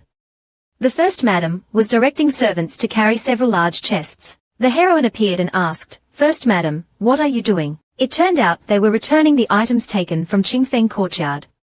If any items had been pawned by the second uncle, their value would be compensated. She handed a ledger to the heroine for review. The heroine thought to herself, looks like my last face slap was quite effective. She looked through the ledger and immediately felt a surge of anger. Damn Zhun Aotian. He even pawned the cultivation manual handwritten by my father. She then looked at the first madam and asked if her father's cultivation manual could be retrieved. The first madam said apologetically, your father's cultivation manual is very valuable. After your first uncle pawned it, the pawnbroker sold it to another Zhuan practitioner. That person has already left, so there's no way to retrieve it. The heroine sighed and checked the ledger. Since I can't get the cultivation manual back, why isn't the jade bracelet on second madam's wrist listed here? The first madam replied, I really can't do anything about your second madam.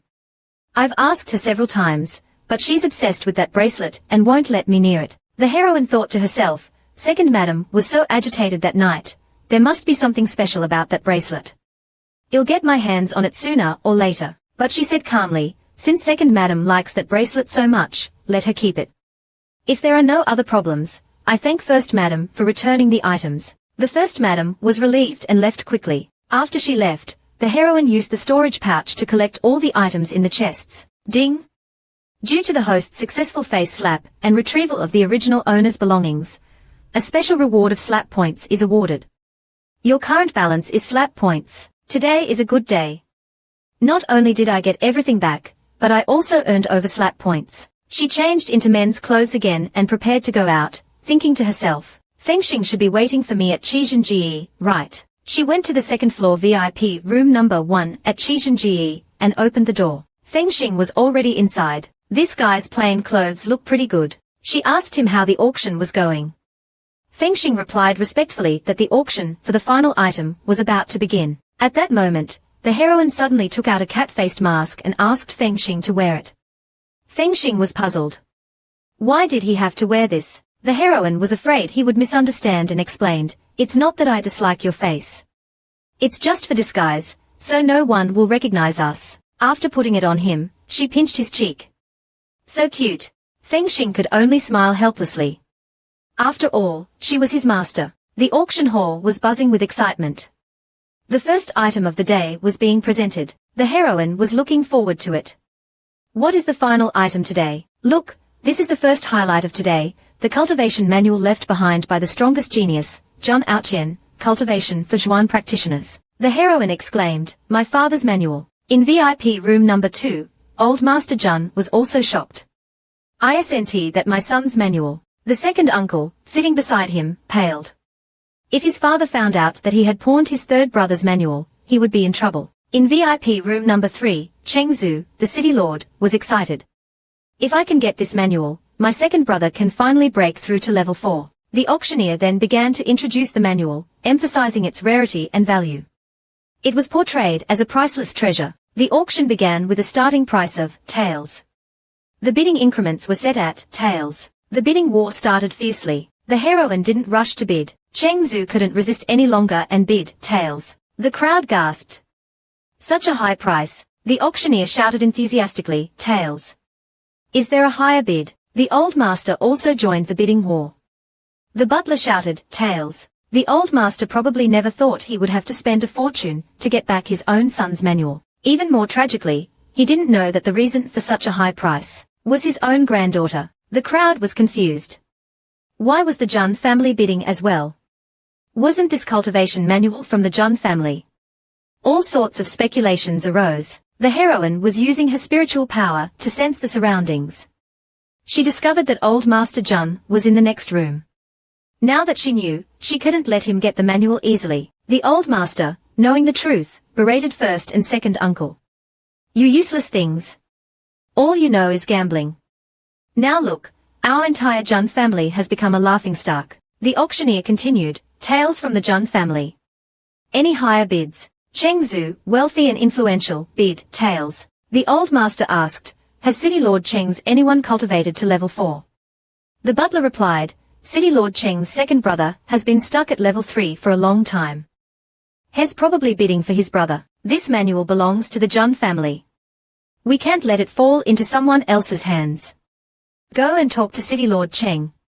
If he backs down, our Jun family will allow his second brother to copy the manual. The second uncle, that idiot, sneered, it's just a manual, what's the big deal? No matter how good Lao San's writing is, he's still dead. The old master slammed his fist on the table. Shut up, your brother's achievements are not for you to criticize. After a while, the butler returned. City Lord Cheng has agreed. We are now bidding, taels. The auctioneer was increasingly excited. Taels from the Jun family. Any higher bids? Last call. If there are no higher bids, then this cultivation manual belongs to. The old master smiled smugly, confident of victory. How could the heroine let him get away with it so easily? She had Fengxing bid, taels. The sudden jump in price stunned the old master. The heroine fanned herself and said, this time, I have to play with this old man. We don't have that much money. Who dares to bid against the Jun family? Butler, no matter the price, you must get that manual. The butler bid, taels. Fengxing immediately bid, taels. The bidding continued back and forth, escalating rapidly. City Lord Cheng, however, had calmed down. He said to himself, this manual originally belonged to the Jun family. Why is the Jun family bidding on it themselves? This is strange. I don't understand. Young Master Wu Shuang, what do you think? The white-haired man said calmly, putting aside everything else, quite interested in the guest in VIP room number 1. Unexpectedly, in Wanqing, someone dares to go against the Jun family. It seems the Jun family is going to suffer a big loss today. Cheng Zhu asked nervously, so, the Jun family won't be able to get the manual back today. That depends on how the guest in VIP room number 1 wants to play with the Jun family. At this time, the heroine and the old master were engaged in a fierce bidding war. When the old master finally bid, taels, the VIP room number 1 suddenly went silent. Everyone gasped. They never expected a manual with a starting price of taels to reach taels. The heroine knew that the Jun family was probably at their limit. She had Fengxing stop bidding. The crowd thought VIP room number 1 had given up, but there were no further bids from anyone else. In the VIP room, the old master was sweating profusely. He slammed his hand on the table, shattering his teacup. Find out who that is. How dare they oppose the Jun family? Make them pay for their defiance. Ding! Congratulations, host, on another successful face slap. For your performance, you are rewarded with slap points. Next up was the auction for the Spirit Awakening pill. This was the main event. What kind of beast is that? Why are people so shocked? Even the big shots are stunned. This had to do with the final item being auctioned. Ladies and gentlemen, the highlight of tonight is finally here. The next item to be auctioned is a legendary divine pill that has never been seen before. Don't think I'm exaggerating. Now, let's invite our esteemed owner to present the final treasure. Feast your eyes. The crowd was surprised. Why is the owner personally presenting it? Someone replied, "Are you stupid? This shows how precious the final item is. It's important enough for the owner to present it himself." The old master was also intrigued. City Lord Cheng wondered, what could it be? Why the grand entrance? The owner began his introduction. Tonight, you will witness a miracle. I guarantee that the appearance of this divine pill will shake the entire Xuanwu continent. Because it can change all of us. A miracle. The final item at Qizhenji tonight was the Spirit Awakening pill. The crowd erupted in confusion. Spirit Awakening pill. What is that? What's so special about it? What's its effect on Zhuan practitioners? The owner then explained, the effect of this Spirit Awakening pill is beyond your imagination, because it's not for Zhuan practitioners. The audience scoffed. So, it's not for Zhuan practitioners. Then what's the use? The old master muttered to himself, if it's not for Zhuan practitioners, then it's for women to cultivate spiritual power. Could it be a pill to enhance spiritual power? Just as the crowd was wondering, the owner explained, this Spirit Awakening pill is for ordinary women to consume. The audience immediately started mocking. For those useless people. They have no spiritual power, no Xuanli, what's the use of them consuming this pill? City Lord Cheng also shared this sentiment. He thought his trip to the auction house was a waste of time. Young Master Wu Shuang, however, didn't think so. He said, perhaps the magic of this pill lies precisely in this. The heroine had been using her spiritual power to observe them. Unexpectedly, there are some discerning people. I must get to know this young master. The owner on stage explained again, the magic of the Spirit Awakening pill lies in its ability to awaken the spiritual power of ordinary women who haven't innately awakened their spiritual power. And the awakened spiritual power level is 3 or higher. The crowd was stunned. How is that possible? Not only them, but even the old master stood up in shock. City Lord Cheng and young master Wu Shuang were no exception. They were both dumbfounded. The heroine fanned herself smugly. This is the effect I want. The more shocked you are, the higher the value of this pill. Looks like I'm going to make a fortune today. Fengxing asked curiously, did master refine these pills yourself? The heroine made a hush gesture. This is a secret between us. You can't tell anyone. Some people in the audience didn't believe it and asked if any ordinary women had tested the pill. The owner immediately brought out Hong Xin, the maid. I believe everyone who frequents our establishment recognizes her. She is an ordinary woman. Yesterday, after consuming a Spirit Awakening pill, she awakened her spiritual power. Now, let's see her spiritual power level. He then had Hong Xin place her hand on a testing device. The number appeared on the device. The number shocked everyone. The old master was also stunned. This Hong Xin has level 5 spiritual power. The men who had just promised their wives they would buy anything for them, were now dejected. The crowd exclaimed, heavens! That maid actually awakened her spiritual power. And it's level 5. Unbelievable. A few days ago, she was still serving us tea. Now, we can't even compare to her. Ding! Congratulations, host, on a successful face slap. You've earned slap points. The heroine's slap points kept increasing until they reached the reason. She had just slapped the faces of everyone present. The heroine was overjoyed. Slapping everyone's faces earned me enough slap points to exchange for a year's worth of life potions. The men in the audience were instantly excited. How many of us couldn't be with the women we loved because they had no spiritual power? With this pill, the women we love can finally have spiritual power. How many women couldn't awaken their spiritual power, and could only watch their men suffer from the torment of uncontrolled Xuanli? This time, I must get this pill for my wife. So I won't have to endure the pain of losing control of my Xuanli. Looking at the magical Spirit Awakening pill, the old master was thrilled. He thought to himself, I must get this pill. City Lord Cheng had the same thought. The effect of this Spirit Awakening pill is enough to change the entire Xuanwu continent. Who wouldn't want it? The owner saw that the atmosphere was ripe. He announced, there are 2 spirit awakening pills in total. They will be auctioned separately. We will start the auction for the first pill. The starting price is tails. Each increment must be no less than tails. Let the bidding begin. The audience started bidding frantically. The scene was intense. The old master and City Lord Cheng both desired the pill intensely. The old master raised his hand. The butler immediately bid tails. City Lord Cheng was even more aggressive, directly bidding tails. The two fiercely competed. Jun family bid tails. City Lord Cheng bid tails. Jun family bid tails. City Lord Cheng bid tails. The crowd sighed. This is a battle between gods. We can only watch. The Jun family bid tails. This had already broken the record for the highest bid in Chechen GES history. Are there any higher bids? Are there any? The heroine understood. City Lord Cheng was probably at his limit. But I can't let that old man get the spirit awakening pill so easily. She then ordered Feng Xing to go to City Lord Cheng's room and make a deal. Feng Xing was confused. Make a deal? What kind of deal? The heroine beckoned Feng Xing closer mysteriously, and whispered in his ear, your lifelong servitude contract still needs City Lord Cheng to resolve it.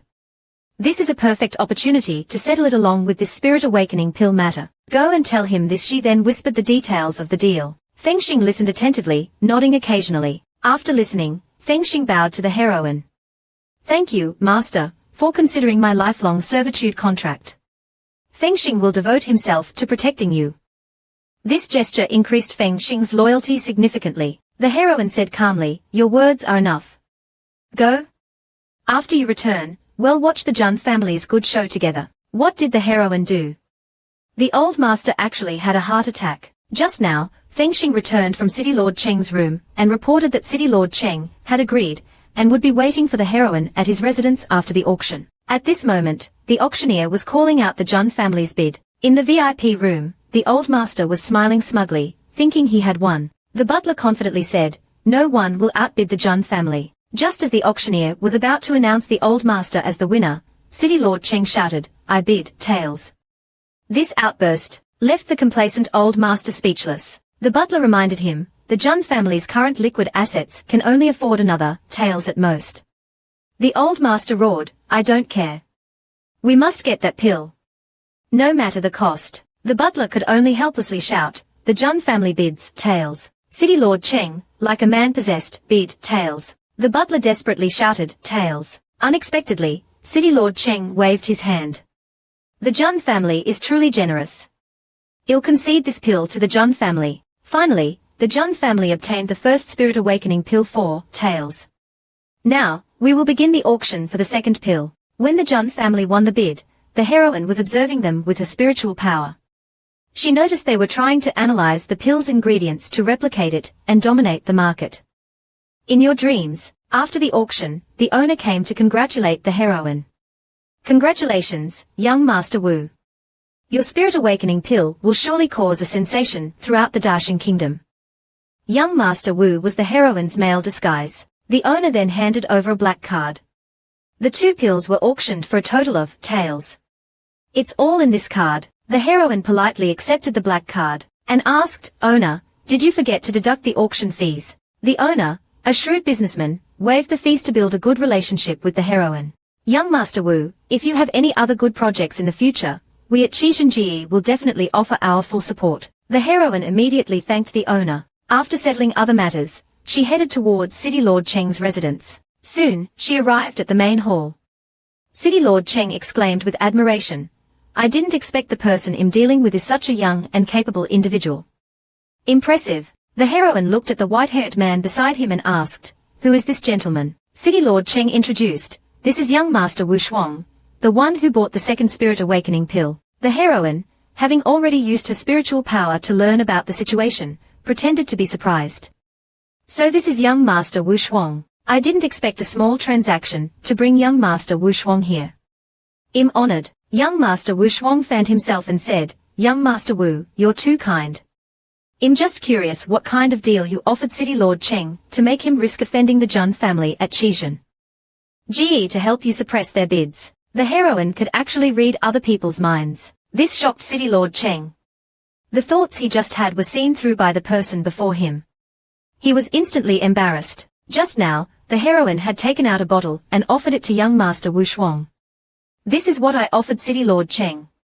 A spirit awakening pill. Hearing that it was a spirit awakening pill for him, City Lord Cheng immediately stood up excitedly. Young Master Wu is truly a man of his word. Just as he was about to reach for it, the bottle in the heroine's hand suddenly disappeared. This startled City Lord Cheng. The heroine said calmly, before giving you the pill, I hope you'll honor your promise and annul my subordinate's lifelong servitude contract. Compared to a spirit awakening pill, this was nothing. City Lord Cheng immediately went to retrieve the contract, and tore it up with his pen. Your subordinate is now a free man. Seeing that City Lord Cheng had fulfilled his promise, the heroine immediately produced the spirit awakening pill and thanked him. As City Lord Cheng received the spirit awakening pill, he thought to himself, with this spirit awakening pill, I can definitely figure out its formula. Then, before he could finish his thought, the heroine interrupted. Even then, City Lord, you will never discover the formula for the spirit awakening pill, and you won't be able to replicate it. City Lord Cheng exclaimed in shock, you can hear my thoughts. Young master, who are you? The heroine replied calmly, I'm not some divine being. I have another purpose for being here. I want to collaborate with the two of you. Seeing this, young Master Wu Shuang stepped towards the heroine, and asked, how do you know we can't discover the formula from the pill? Because the pill is my unique creation. The proportion of ingredients, the order in which the materials are added, and the precise control of the flame must be perfect. Otherwise, not only will the pill be ineffective, it will be poisonous. More importantly, I noticed the pill's potency decreased during the auction. The pill I gave Qizhen GES owner for testing clearly awakened level 6 spiritual power, but that made only awakened level 5. Only I can improve the formula. So, if you want to profit, you have to cooperate with me. Young Master Wu Shuang became interested. Why don't you keep this to yourself instead of sharing it with us? The heroine sighed. Because the production process is too difficult and costly. It's difficult for me to mass produce it alone. If I want to bring the spirit awakening pill to the market, I need partners. Young Master Wu Shuang was intrigued. How should we divide the work? The heroine then enthusiastically explained her plan. After the discussion, the heroine returned to her residence. She then summoned Feng Xing. Holding makeup tools, she said to Feng Xing, I have a task for you tomorrow. Let me disguise you first. She started applying makeup while saying, now that you've regained your freedom, I'll keep my promise. After you escort me to a safe place tomorrow, if you want to leave, you can. Before she could finish, Feng Xing grabbed the heroine's hand. I won't leave you. The heroine looked at her hand being held, and at his earnest expression, then asked, what do you mean? The man released the heroine's hand, and said seriously, I will stay by your side and protect you with my life. He clasped his hands together, bowing slightly. With your words, I'm relieved. She then patted Feng Xing's shoulder. Tomorrow, you will wear this disguise and follow the carriage. Protect me. I have a feeling someone will attack me. Feng Xing nodded resolutely, assuring her that he would keep her safe. After giving instructions, the heroine let Feng Xing go back to rest. She also went to bed. Lying in bed, the heroine thought to herself, hopefully, tomorrow, Feng Xing and I will be safe and sound. The next day arrived. The luggage was packed, ready for the journey to the Jun family's ancestral home. The heroine thought, everything I need is in the storage pouch. I won't leave a single piece of my parents' belongings to the Jun family. These guards' levels seem quite high. It seems Jun Ruolian is determined to get rid of me this time. She saw Jun Ruolian and the old master coming out of the main gate. The heroine had an idea. Before I leave, I have to give Jun Ruolian another good face slap. Jun Ruolian, seeing the heroine, said sarcastically, third sister, you're so lucky. Grandpa is personally seeing you off today. Hurry up and bring your luggage. The heroine put on a pitiful expression. Thank you, Grandpa. But I'm going back to the old residence today, and I don't have much money with me. Grandpa, could you ask second sister to return the monthly allowance she kept for me? I heard she was managing it for me. The old master immediately asked Jun Ruolian about it. Jun Ruolian cursed the heroine inwardly. This little bitch is about to leave, and she's still trying to act smart in front of me. She held the old master's arm and said, Grandpa, I do have that money. But didn't Wu Yang bring a lot of valuable treasures with her? Any one of them is worth a fortune. She doesn't need that allowance. I'll just give her some more later. The heroine widened her eyes and put her hands together, acting agitated. Second sister. Those are my parents' belongings. How can you be so unfilial and sell them? Seeing this, the old master couldn't say anything and immediately asked Jun Ruo Lian to give the heroine tails. That's enough, no more arguing. The heroine immediately cried even louder. Grandpa, it's not just tails. I haven't received my allowance since I was 8. Second sister has been managing it for me. By now, it should be at least tails. Hearing this, the old master was furious. He glared at Jun Ruo Lian. I can't believe you would greedily take Wu Yang's allowance. Return it to her immediately, or you're not allowed back in the Jun family.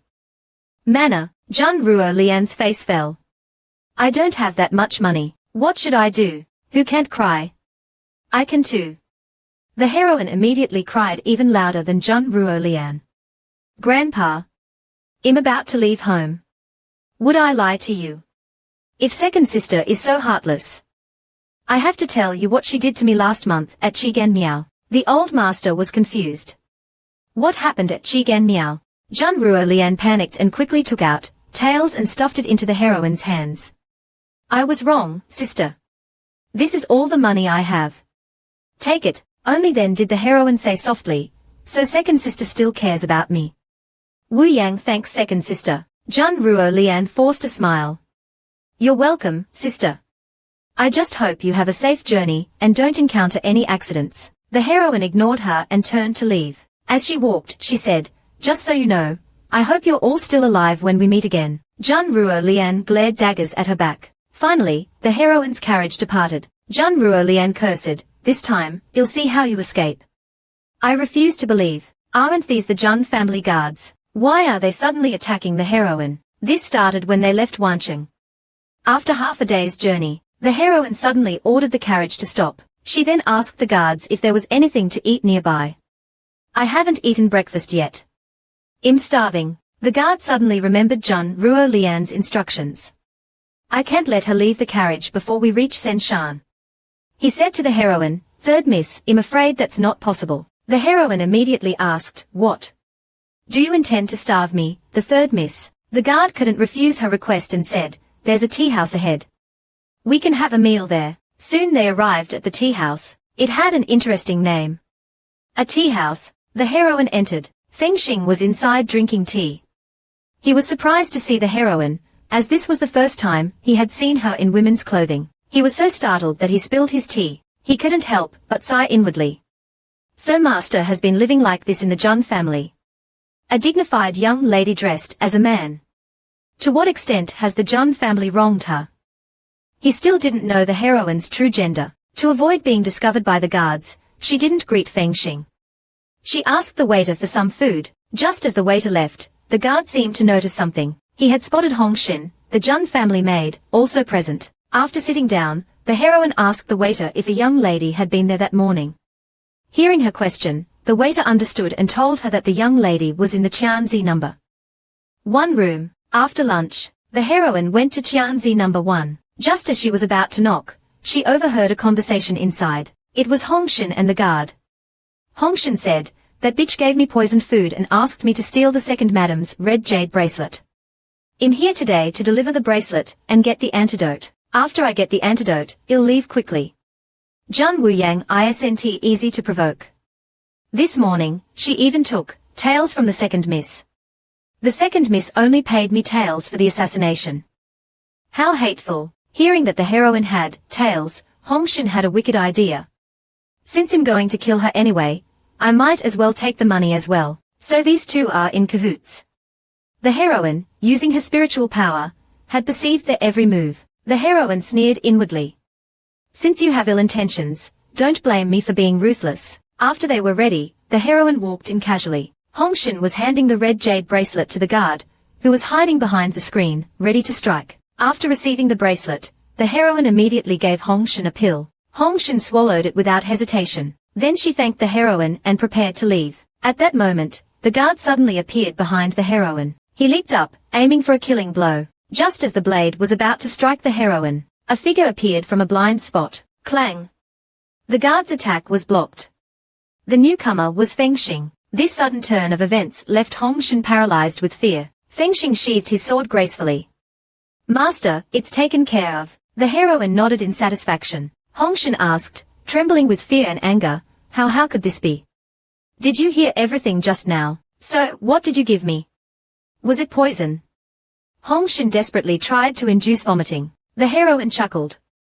Congratulations, you guessed right. That was the slow death pill.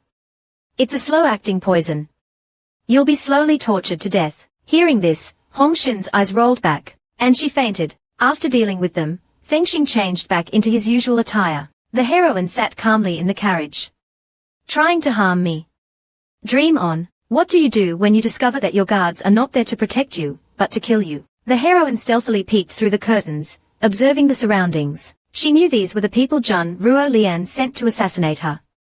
Although Fengxing had successfully infiltrated the guards, he couldn't fight them all alone.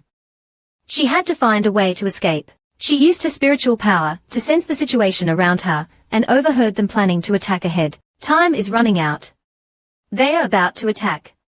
This is my last chance to escape. She immediately ordered the carriage to stop. Everyone stopped upon hearing her command. The deputy captain asked the heroine if she had any instructions. The heroine clutched her stomach. I need to relieve myself. The deputy captain said hesitantly, it's not convenient here. We should wait until we reach the next resting area. The heroine shouted, I can't wait. And jumped out of the carriage. The deputy captain tried to stop her, but the heroine said without looking back, it's fine, I'll just go nearby.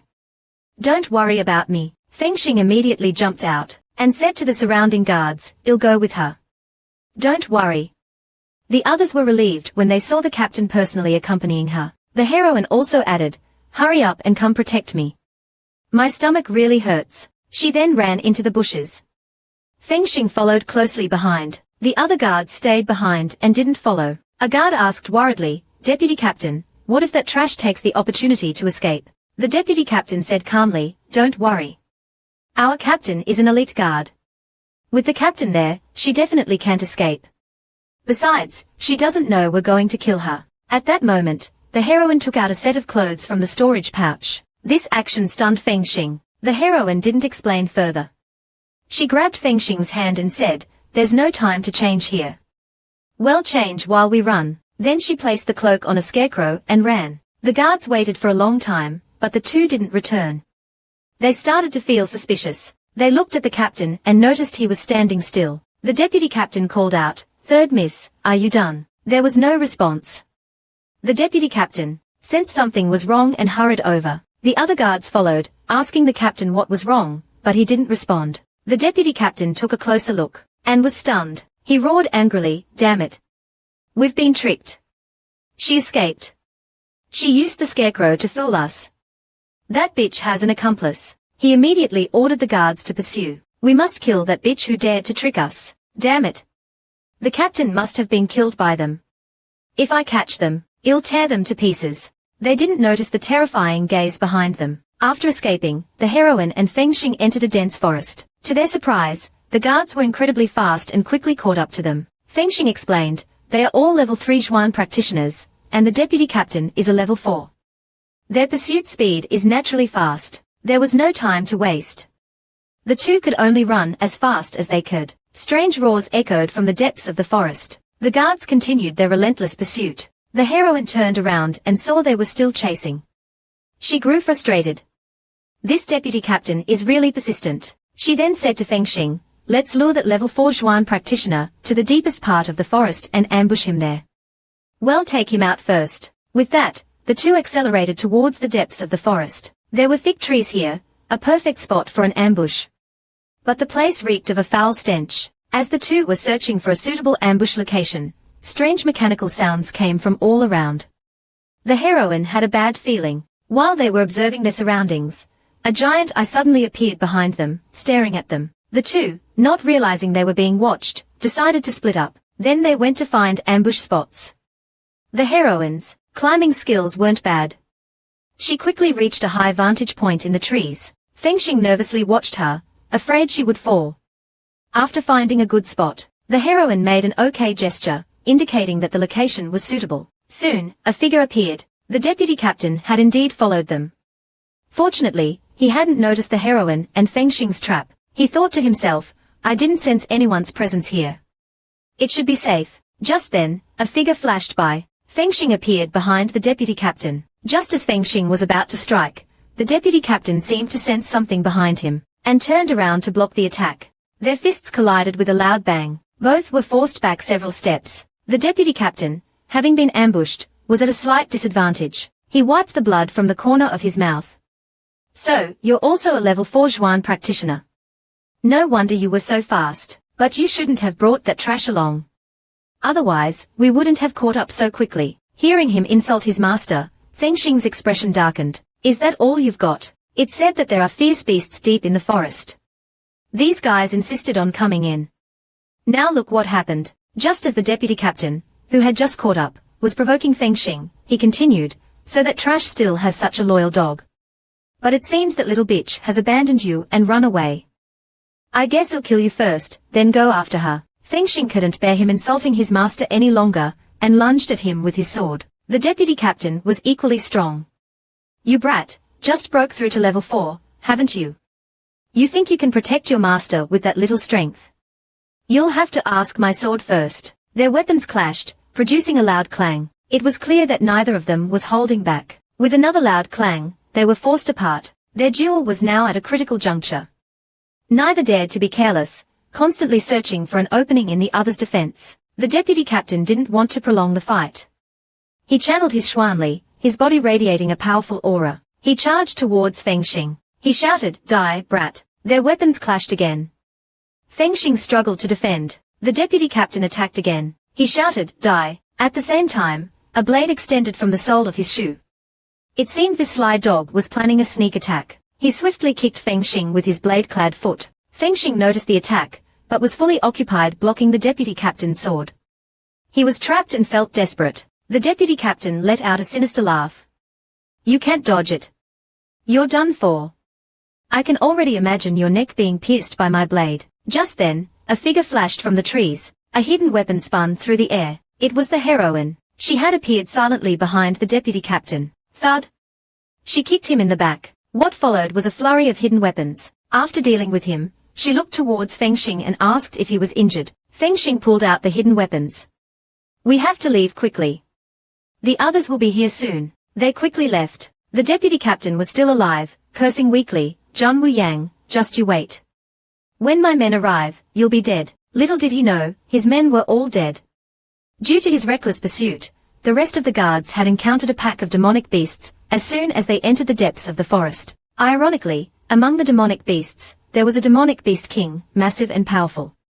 The entire guard squad became its meal. Only one guard remained, trembling in fear among the demonic beasts. The demonic beast king opened its massive jaws, and its venomous saliva sprayed onto the guard's face. The lower half of his body was probably paralyzed. The fear in his eyes was evident. Rip. The upper and lower halves of his body bid farewell. I transmigrated here, haven't even reached my peak, and am already dying. Just half an hour ago, they had escaped the deputy captain. Now they were leaving the forest. The rain was getting heavier, and fog was rolling in. Fengxing warned, it's dangerous to travel in this weather. The heroine thought this might be a good thing. The fog would obscure their trail and prevent the guards from catching up. Suddenly, the heroine noticed something. She went closer and realized that the guards pursuing them were all dead. Both had a bad feeling and immediately became vigilant. Just then, a pack of demonic beasts appeared. The heroine instinctively attacked, but the beasts' hides were tough as iron. Her hidden weapons were deflected. These demonic beasts were tough opponents. Fortunately, she still retained her combat skills from her previous life. She used a spinning kick to knock one back. Before she could recover, another beast attacked. While the heroine was still stunned, Fengxing arrived just in time, blocking the attack. She turned and froze. A much larger demonic beast was approaching. Both realized it was a demonic beast king. Fengxing grabbed the heroine's hand and ran. To evade the attacks, the two jumped onto a giant tree trunk. The enraged demonic beast king pursued relentlessly. The heroine knew this wouldn't work. She suggested to Fengxing that he distract the demonic beast king while she attacked its eyes. With that, Fengxing used a powerful move and attacked the demonic beast king. However, the demonic beast king easily dodged the attack. At that moment, the heroine jumped down, her hidden weapon striking the demonic beast king's eye. The demonic beast king roared in pain and swung its massive paw at the heroine, sending her crashing into a tree. The impact was forceful. Master! Fengxing cried out worriedly, but the most important thing now was to kill the demonic beast king. Fengxing gathered all his strength, and struck the distracted demonic beast king with a powerful blow, killing it. After killing the beast, he rushed to the heroine's side. However, no matter what he said or how he tried to wake her, the heroine remained unresponsive. Fengxing knelt beside the unconscious heroine and cried out, "Someone, please save her. Save my master." No matter how he shouted, the heroine remained unconscious. Not only was her body severely injured, her soul was also heavily damaged. She called out to Sister Meow Meow, hoping to find a way to save her life, but there was no response. A red line appeared on the heroine's neck. While the heroine was on the verge of death, a heart was beating rapidly. Suddenly, a man woke up with a start, drenched in sweat. Is she in danger? He felt a strong sense of urgency, as if something precious was in grave danger. He immediately ordered his men to prepare to go out and search. This man was the War King, the long-awaited male lead. He was deeply worried. The pain is coming from the east. Zhun Wuyang, are you there? Hold on, I'm coming for you. He urged his horse to go faster. After some time, they encountered a carriage on the road. The War King felt a strange pull in his chest. Is Zhun Wuyang in that carriage? He approached and asked, is there a woman named Zhun Wuyang in your carriage? The man driving the carriage was confused. Who are you? Why are you looking for Zhun Wuyang? The man replied directly, I am Diaizu, the War King. Hearing this, the man was excited. He shouted towards the carriage, daughter, come out. We've found the War King. Inside the carriage was Zhun Ruo Shui, who was impersonating the heroine. Hearing the War King's arrival, she immediately opened the door and said excitedly, Your Highness, Wu Yang has finally found you. Looking at the love-struck Zhun Ruo Shui, the War King was disappointed. Is this the Zhun Wu Yang I'm looking for? At that moment, the heroine met the original owner in her dream again. The original owner grabbed the heroine's hand and pleaded, Sister, please avenge me. Don't die. We promised each other. The heroine replied weakly, I'm sorry, I can't do it. The original owner suddenly shouted, You can't die before you avenge me. Then she disappeared. Days later, the heroine opened her eyes, realizing she was still alive. Ding! Congratulations, host, on successfully slapping Zhun Ruo Lian's face. You've earned slap points. System is at your service. The heroine suddenly sat up and asked, Where's that cute little Meow Meow that served me before? The system explained that the previous system, Meow Meow, had been locked up for 3 years for interfering and saving her life. System would be assisting her from now on. While she was still confused, a sudden thump came from the door. She instinctively looked up. An old man appeared at the door. Little girl, don't move around. Your wounds haven't healed yet. The heroine, not overly concerned about her wounds, asked where Fengxing was. The old man stroked his beard. That boy is fine. Has been cultivating diligently outside all day and guarding you outside, afraid you might disappear. Hearing this, the heroine was touched and thanked the old man for saving her life, promising to repay his kindness. The old man, named Muzun, was a reclusive expert who didn't ask for much in return, just for them to help him with some chores around the mountain. Then the old man asked for the heroine's name and why she was in the mountains. This place is extremely dangerous. If I hadn't found you, you would have died 3 times over. The heroine was about to explain when she suddenly choked on her own saliva and asked, Did you just say die several times? The old man, sprayed with saliva, jumped up and down. 3 times? And you have another one in your belly. Didn't you know? How can a man get pregnant? Fengxing was stunned. At that moment, the heroine, hearing the old man say she was pregnant, spat out the medicine she was drinking onto the old man. The old man jumped in anger. What's wrong with you, girl? You sprayed me. This medicine is very precious. What a waste. The heroine was still in shock, unable to believe it. The old man continued, How old are you? Pregnant and still running around. If it weren't for this child's strong life force, coupled with my exceptional medical skills, the consequences would have been dire. The heroine slapped her forehead. I was careless. I actually forgot about that. She hadn't expected to get pregnant after that one encounter. If Di Yuanfeng hadn't come to break off the engagement that day, she would have bought contraceptives. Seeing the heroine's dismayed expression, the old man thought she didn't want the child. The heroine sighed. Since it's already here, I'll just keep it. The old man immediately brightened up. I love children. As repayment for saving your lives, let me be the grandfather. I'm skilled in both literary and martial arts. I can give him an amazing name. The heroine smiled wryly.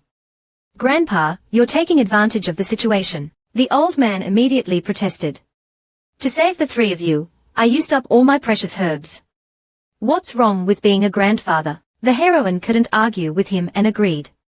She explained that the child wasn't Fengxing's, to avoid misunderstandings. The old man then happily left the room. As he turned, he bumped into someone. Fengxing had just heard the heroine's words and was stunned.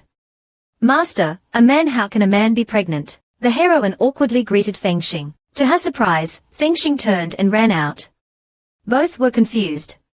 What was going on? In the days that followed, the heroine and the old man lived together. During this time, she also cured the scar on Fengxing's face. The old man pestered the heroine to take her as his disciple every day. The heroine asked, "What level are you? How dare you boast about taking me as your disciple?" The old man said proudly, "Not very high, just a level 8 Xuan master." The heroine was shocked. Jun Aotian, one of the 3 strongest in the Daxing kingdom, is only a level 7 Xuan master. Don't tell me you are the only level 8 Xuan master in the Daxing kingdom. The old man denied it modestly, saying that he had been living in seclusion in the mountains, refining pills and cultivating, which was why no one knew about his breakthrough. The heroine thought to herself, this old man is so powerful. It's not a bad idea to become his disciple. 8 months later, the heroine's belly grew larger. During these 8 months, she had learned a lot about alchemy from the old man. During this period, she copied all of the old man's alchemy notes. This shocked the old man. What a genius. The heroine was content with her current life. Fengxing, ever since learning about the heroine's pregnancy, cultivated diligently every day to better protect her. One day, a loud roar came from the forest. The old man was startled. There have been frequent demonic beast sightings in the forest recently. Could something have happened to Fengxing? What did the heroine do to make an 80-year-old man show such a panicked expression? Just a moment ago, a violent tremor shook the ground. The heroine learned that Fengxing was still in the forest and rushed out to find him. The old man tried to stop her. You're pregnant. Don't run around. I'll go. As soon as they stepped out of the door, they met Fengxing. The old man, in his haste, bumped into the heroine. Fengxing held 2 rabbits in his hands. He said calmly, "Don't worry, I'm fine.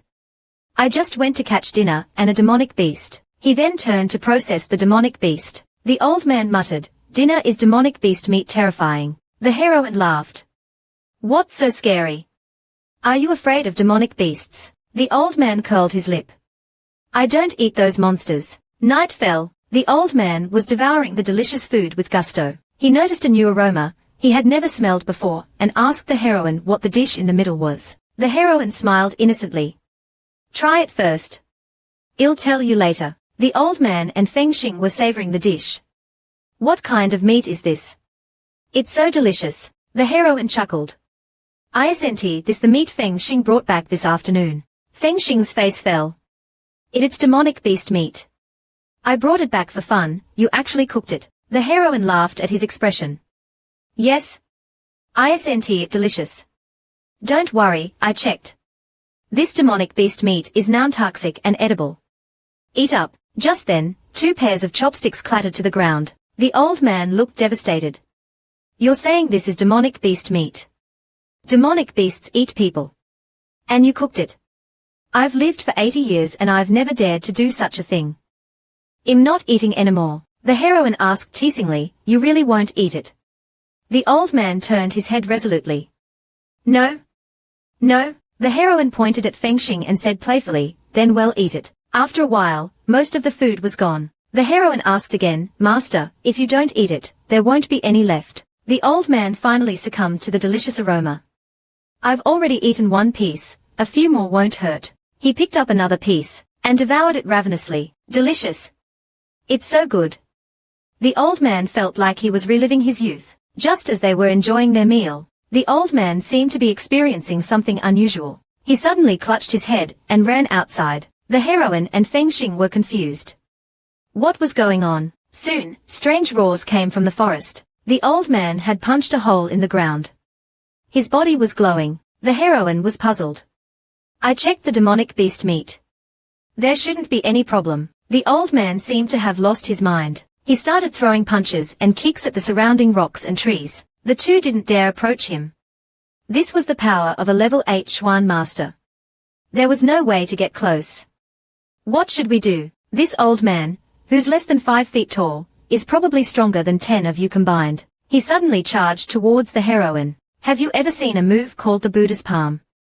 The old man used the move. Fengxing used all his strength to block the old man's palm, shielding the heroine behind him. The heroine asked worriedly, Fengxing, are you okay? In this situation, a man has to say he's fine even if he isn't. He increased his strength and pushed the old man back. The old man was sent flying. Why can a level 8 defeat a level 4? Because the old man had lost control and wasn't using his full strength. Seeing the old man being knocked back, the heroine felt this was a good opportunity to approach him. She rushed forward, trying to channel his Xuanli, but the old man quickly recovered and gathered his strength. He looked at the woman before him with a hostile expression, and struck mercilessly. The heroine was caught off guard and was hit. Master, are you all right? Fengxing shouted worriedly. The heroine, ignoring her injuries, said regretfully, almost there. Just a little bit more. The old man became more agitated and attacked the heroine again. Sensing the opportunity, the two clashed again. At the same time, he asked the heroine, is this close enough? Can you use your spiritual power now? The heroine shouted, enough. She immediately released her spiritual power. The old man was instantly enveloped in a warm light and collapsed. He fell to the ground. When he opened his eyes, he saw the heroine and Fengxing looking at him. He seemed to be fine. He woke up confused. Why am I on the ground? What happened? The two helped him up. The heroine explained, your Xuanli went out of control just now. I used my spiritual power to help you. You're fine now. The old man was puzzled. Your spiritual power can actually help me regulate my Xuanli. Only a companion can do that, right? The heroine replied, maybe I'm special. Let's go back first. I'll explain later. Just as she took a step, the heroine gasped. A sharp pain shot through her abdomen. Master, what's wrong?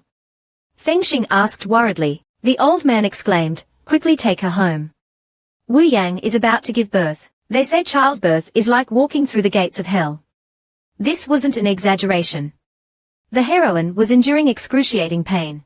There were no midwives in this remote mountain area. Fengxing wasn't skilled in this area either. The heroine had to give birth alone. The two men could only pace outside, anxiously waiting. The old man sighed helplessly. Now everything depends on Zhan Wuyang herself. Fengxing asked worriedly, how long will it take?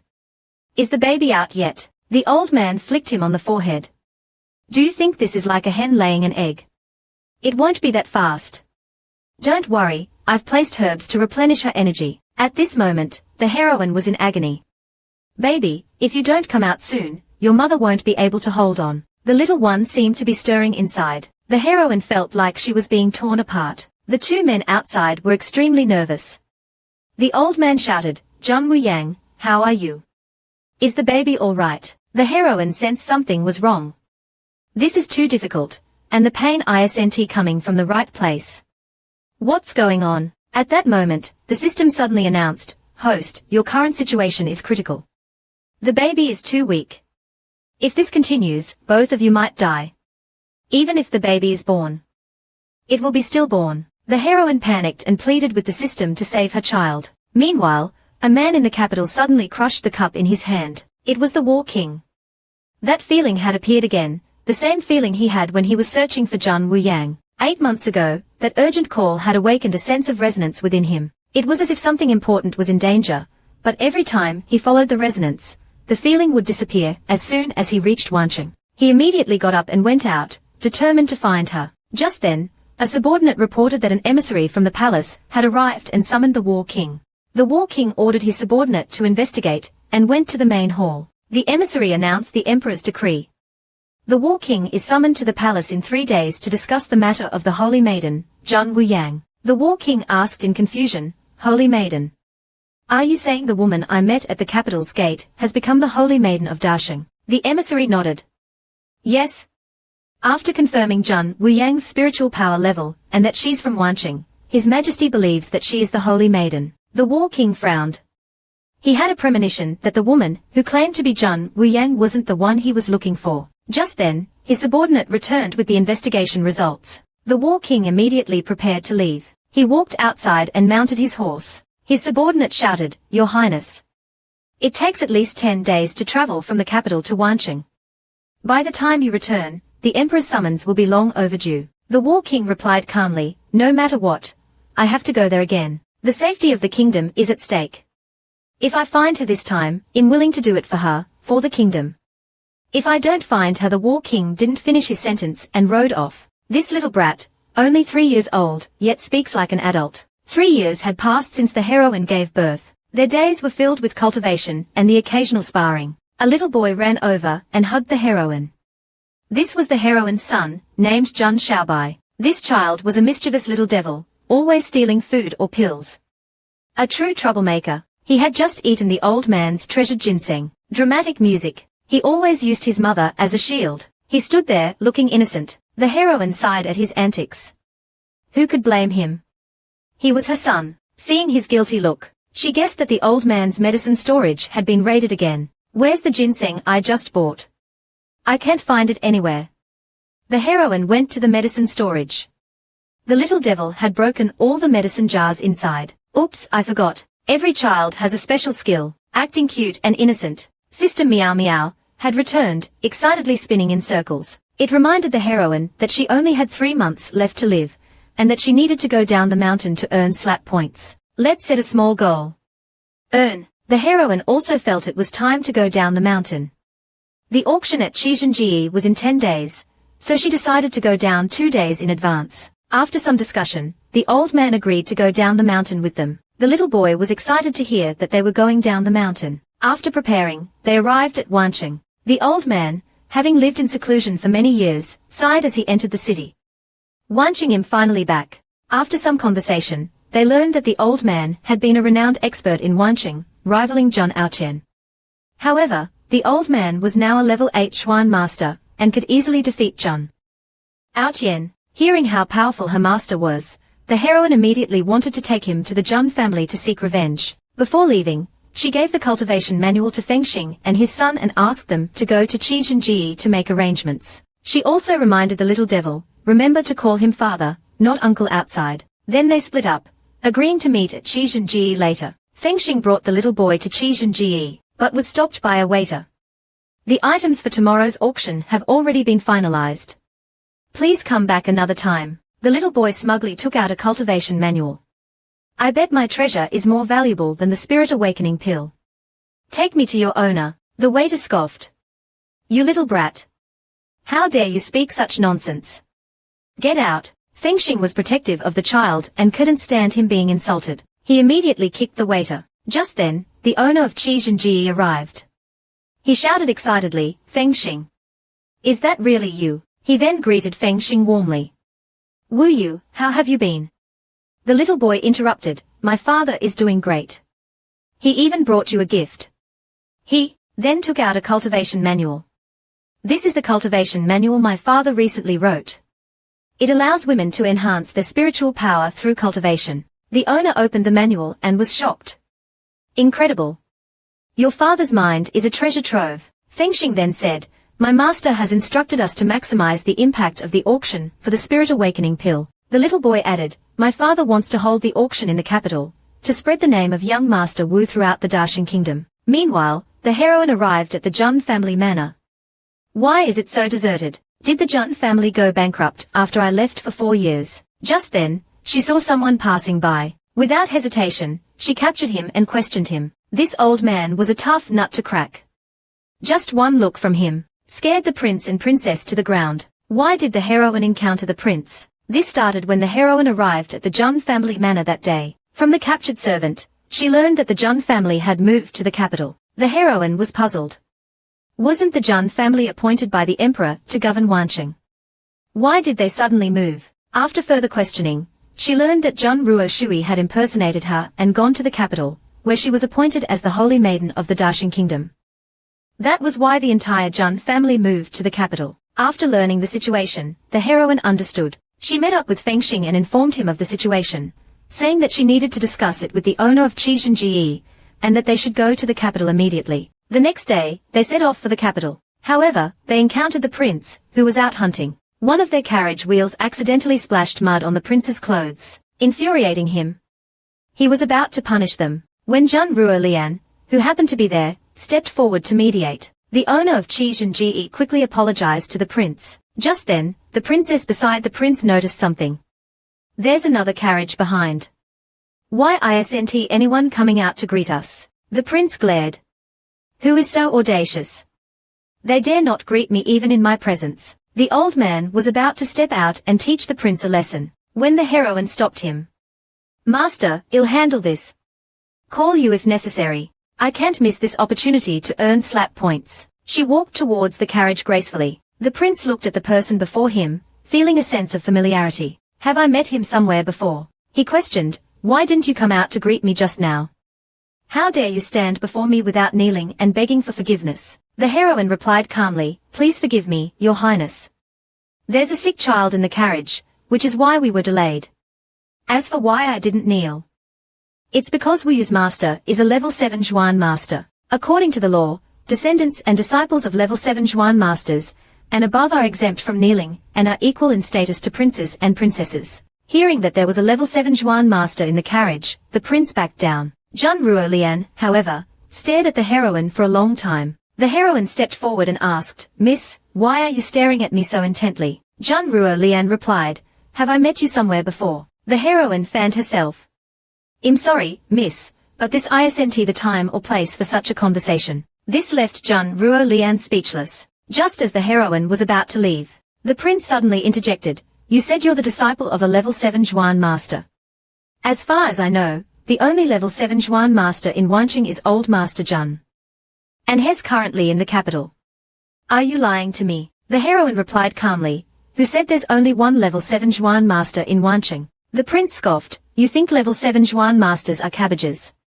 Besides Jun Aoqian, the other two level 7 Zhuan masters are stationed in the north and south.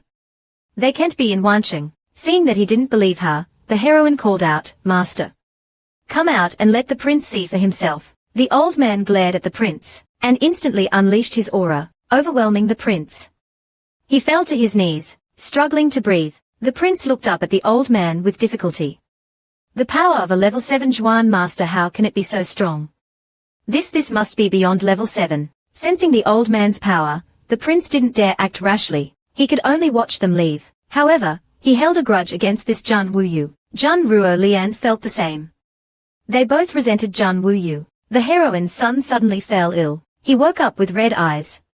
What's going on? The night they arrived at Qizhen in the capital, the heroine patted her sleeping son. She suddenly noticed his eyes were milky white. She was shocked, and immediately called the old man to check. The old man examined the child's eyes carefully, and exclaimed, quickly take him to the room. He's in danger. After settling the child, she asked the old man what was wrong. The old man replied, Shabei illness might be hereditary. His eyes might also be affected. He might even lose his sight. The heroine recalled that she didn't have such a condition. Could it be that man? The old man continued, this is a very powerful force. If it's not suppressed, it will cause his body to break down, and he might even go blind. You need to use your spiritual power to guide him. It should subside by tomorrow. The heroine immediately used her spiritual power to guide the child. The next day, the heroine was awakened by her son. She noticed the child's eyes had turned grey. The heroine wasn't too concerned as long as he was all right. Just then, the old man and Feng Xing entered. Seeing that his grandson was fine, the old man immediately picked him up, saying he would take him to eat something delicious. Feng Xing, also doting on the child, wanted to hold him. Seeing the three fighting over the child, the heroine suggested they go upstairs to eat. On the 9th floor, the little guy was drooling over the food. The heroine told him to wait for the old man and Feng Xing. At that moment, a commotion came from downstairs. The heroine looked down and saw a group of people on horseback galloping towards them. The long-awaited male lead had finally appeared again. The heroine took a closer look and realized the man looked familiar. The man also stopped abruptly. He sensed the heroine's presence. She's here. She's nearby. He looked up. To avoid being discovered, the heroine quickly closed the window. This made the War King even more suspicious.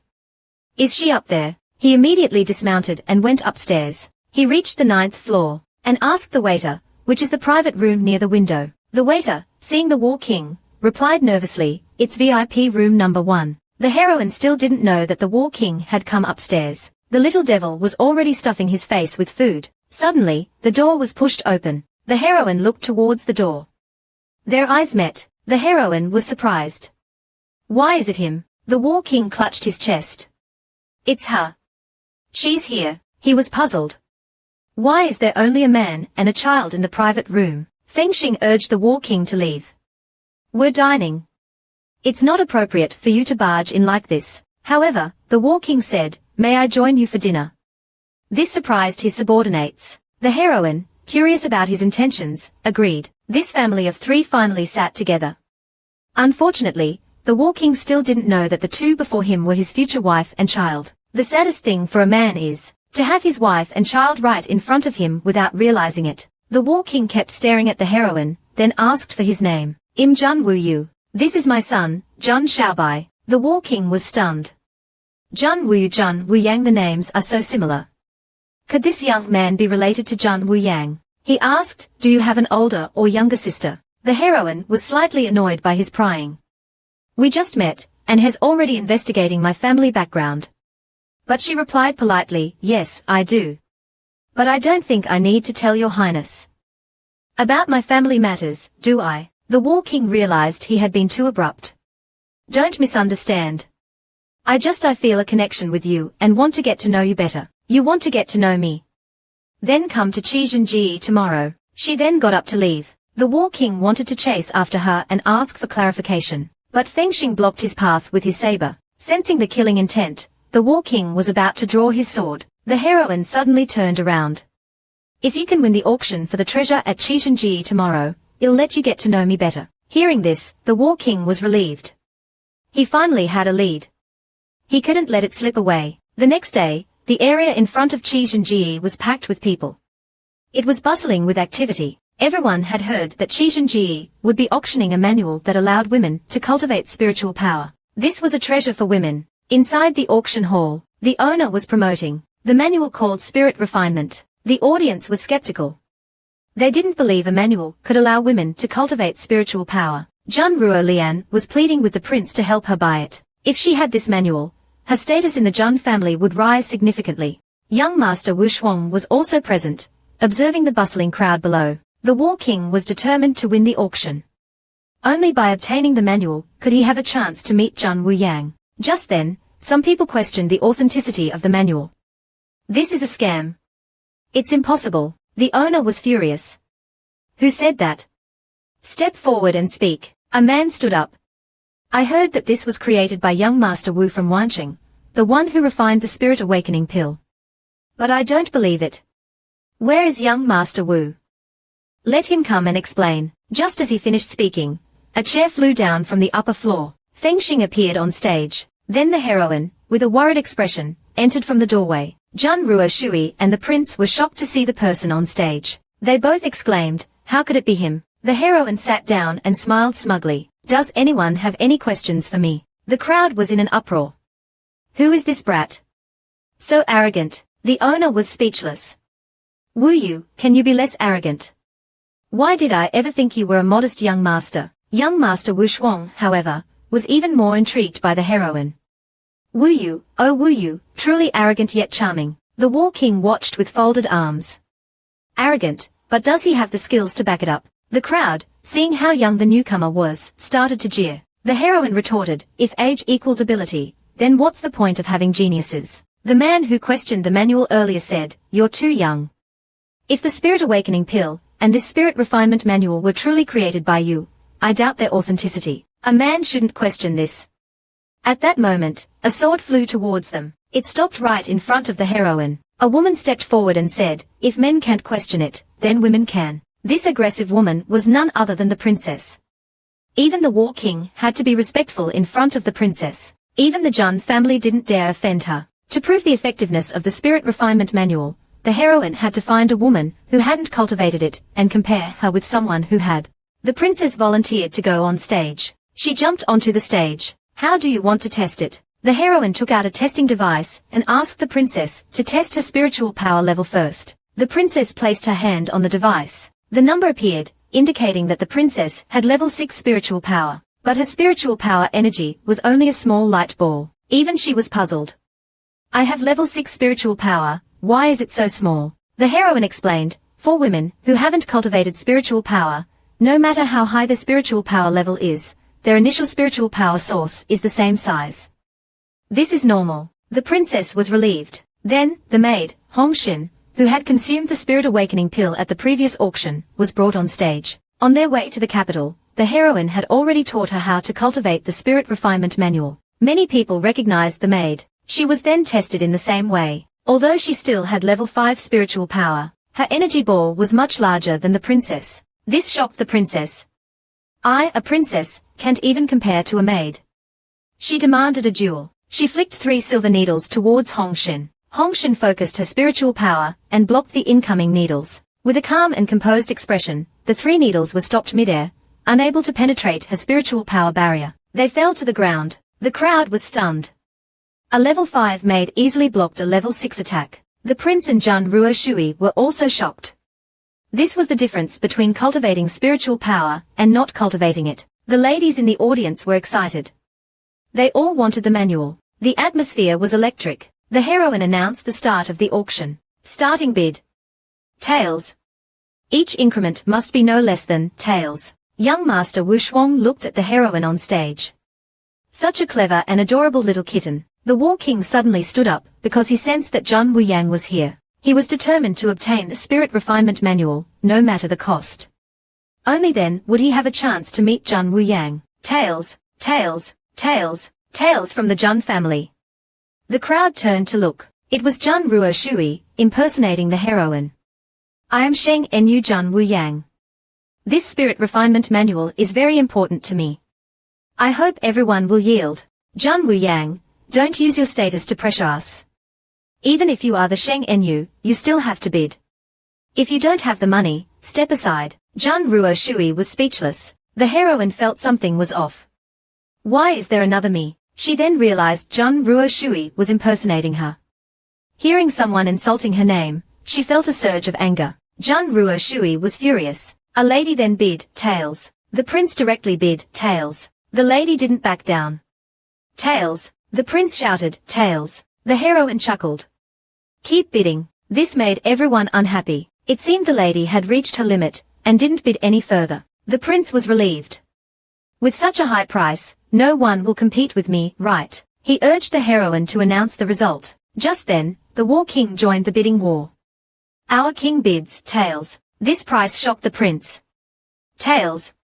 Has the War King gone mad? Tails was almost equivalent to a noble's entire fortune in the capital. The War King looked at the heroine with a deep gaze. Hearing the tails bid, the prince lost his momentum. Zhan Ruo Lian, however, urged the prince to help her win the bid. The prince scolded her, are you crazy? Who would dare compete with the War King? Are you looking for death? The War King looked at the little boy, and was certain that this child was related to him. He then said something that shocked the heroine, the old man, and Feng Xing. This happened during the auction. When the War King bid tails, the heroine was already grinning from ear to ear. This price was more than satisfactory. She was about to announce the result, when another voice called out, my master bids tails. My master says this is the only manual in the entire Xuanwu continent that allows women to cultivate spiritual power. It's unparalleled and worth the price. Just as the War King was wondering who it was, the guard beside him explained, that's young Master Wu Shuang's servant.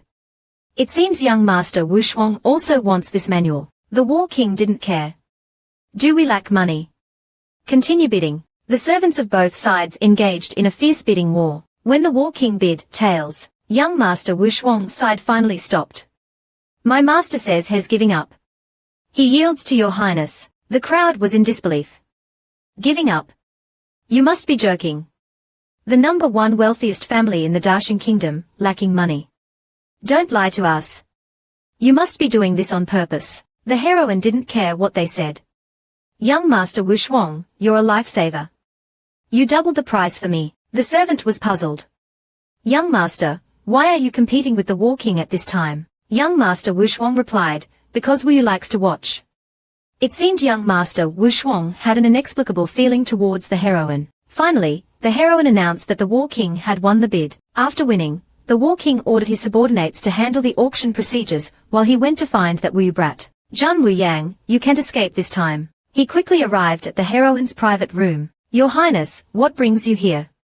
I thought some young lady had barged in. Didn't you invite me for a deeper conversation? Let's talk. Talk about what? Haven't we already reached an agreement? I've won the bid for the Spirit Refinement Manual. Now it's your turn to fulfill my request. What request do you have, Your Highness? Hand over Jun Wu Yang. This request made the heroine spit out the water she had just drank. He wants me to hand myself over. She pretended to be confused. Your Highness, who do you want me to hand over? The War King repeated, Jun Wu Yang. The heroine asked, why are you looking for Jun Wu Yang? The atmosphere in the room instantly became tense. Just tell me where she is, or hand her over. Hearing this, the heroine was relieved. He still didn't know her true identity. She then played dumb. Is Your Highness looking for Sheng Nu Jun Wu Yang? You should ask the Jun family, not me. It's not her. She's not the one I'm looking for. Then Your Highness should ask someone else. Goodbye. Seeing her nonchalant attitude, the War King became anxious and grabbed the heroine's shoulder. The heroine was startled.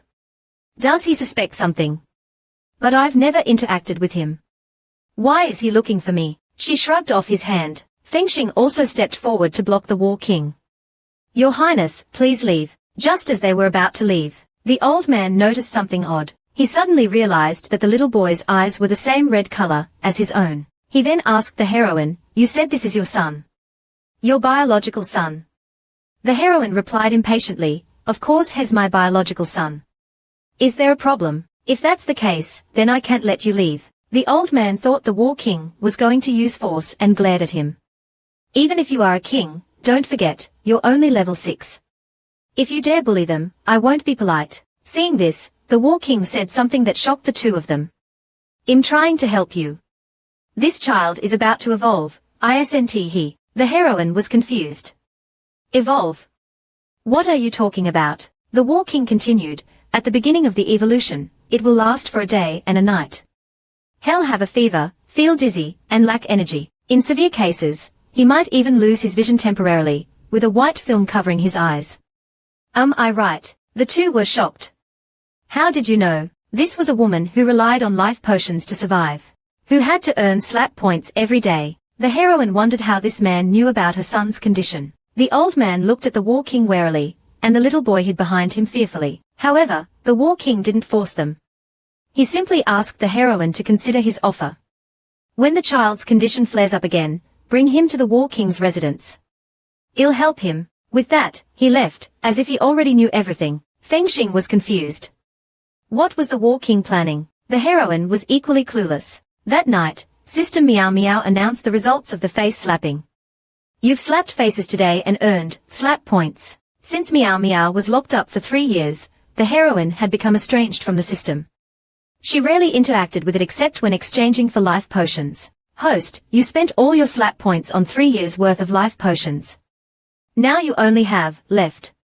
Do you want to earn more? The heroine immediately drank a few life potions. Of course. Do you have any ideas? Meow Meow said mysteriously, listen. Fengxing entered. Someone from the palace has arrived. The heroine suddenly understood. You're sending me to the palace to slap some faces. I won't hold back. The eunuch from the palace was waiting in the main hall. The heroine greeted him politely. Greetings, eunuch. Wu Yu is honored by your presence. Please forgive my poor hospitality. The eunuch exchanged some pleasantries and then got to the point. Young Master Wu has made outstanding contributions to the women of the Daxing Kingdom. His Majesty is deeply impressed. His Majesty has sent me to deliver an invitation. The Empress Dowager's birthday is in 3 days. His Majesty wishes to meet young Master Wu. If young Master Wu is available, please attend the celebration. Thank you for His Majesty's kindness. Wu Yu will definitely attend. After receiving the heroine's reply, the eunuch took his leave. Fengxing was worried. I can't be by your side. What if there's danger? The heroine reassured him. Don't worry. After the auction, there will definitely be people targeting me. But I have my trump card. I'll take this opportunity to deal with those who have been targeting me. Such a good opportunity to slap faces doesn't come often. Let's see what the War King is up to at his residence. The War King had just finished dressing someone up. Upon closer inspection, the person in the portrait was the heroine. He seemed to be in a good mood. He gently caressed the portrait of the heroine and murmured, "Wu Yang, we'll meet again in 3 days." Men can be so petty when they are jealous. The War King had been in a good mood until he heard the heroine praising another man. His face immediately darkened. Just now, the heroine was waiting downstairs at Chizhenji for the carriage to the palace. She had been waiting for a long time. She thought, this won't do. I should just walk there. At that moment, the War King's carriage arrived. It stopped in front of the heroine, and a guard said, "Young Master Wu, our king invites you to board the carriage." The heroine asked in surprise, "How did your highness know we were waiting for a carriage?" She thought to herself, inviting me into his carriage for no reason. There must be something going on. She was about to take the old man and go somewhere else, when the War King opened the carriage door and said, "It takes 2 hours to reach the palace from here. Even if you find another carriage, it won't be allowed inside the palace gates. Are you sure you don't want to ride with me?" He then put on a cold expression, but inwardly he was overjoyed. "I've waited so many days just to see her." Hearing this, the heroine couldn't refuse and agreed. She still didn't know that the War King had already guessed her true identity. The atmosphere inside the carriage was somewhat awkward. Neither of them spoke. The old man, however, broke the silence. He eyed the food on the table with a ravenous look. Without hesitation, he started devouring the food. The heroine was amused by his eating habits. The War King didn't mind and told the old man to help himself. He was, however, interested in the heroine's attire. "This outfit looks good on you. It seems to be from Jinling Ji. Did you personally prepare it? Your highness has a good eye." "It is indeed from Jinling Ji. But not by me, my guard prepared it for me. Fengxing is more attentive than me. He prepared this outfit with great care." "Is that so? It seems he takes good care of you."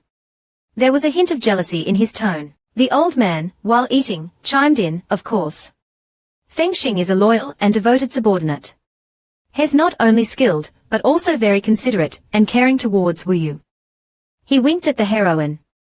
This was intentional. The heroine played along. "Fengxing is indeed an excellent guard." The War King's face darkened. "So while I wasn't around, a guard managed to gain Wu Yang's favor. How dare he?" He asked the heroine, "Why didn't you bring your son today? I could have checked on his condition." The heroine, unsure of his intentions, replied casually, "The palace is a solemn place. That little rascal is too mischievous. It wouldn't be good if he offended someone important." The War King suddenly said something that shocked both the heroine and the old man, who was drinking water. "With me around, who would dare touch him?" The two were surprised. They thought the War King still didn't know, so they found his words rather baffling. The War King, seeing their strange expressions, asked, "What's wrong?" The heroine quickly covered her cough. "Nothing. I just drank too fast and choked." She thought to herself, "This War King is strange. I don't understand what he's saying." Soon, they arrived at the palace. As the heroine was about to get out, a guard immediately came over. The War King said calmly, "Allow me to assist you." The heroine was even more puzzled. What's wrong with the War King today? Is he trying to flatter me? Not knowing his intentions, she declined his offer. The War King didn't insist. He turned to the heroine and said, "We still have a short walk." The dignified War King of the Dacian kingdom had become a chatterbox. Before entering the palace, he had been aloof and indifferent. The heroine followed behind him, asking curiously, "Your Highness, you've been so kind to me. Are you trying to recruit me?" The War King suddenly turned around. "I want you to be mine. Are you willing?" Even the old man was taken aback. "What does that mean? I don't understand." The heroine, however, thought the War King was asking her to be his subordinate.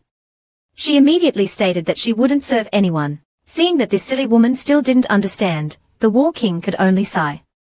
"Think about it. I'm not in a hurry." He then turned and walked away, leaving the two confused. What does the War King mean? They arrived at Pingming Palace, where Zhuan practitioners and their families were received. Many people were already seated inside. The heroine's grandfather was also present. The prince was seated on the other side. As soon as the War King entered, everyone bowed, showing his high status. The heroine followed behind him quietly.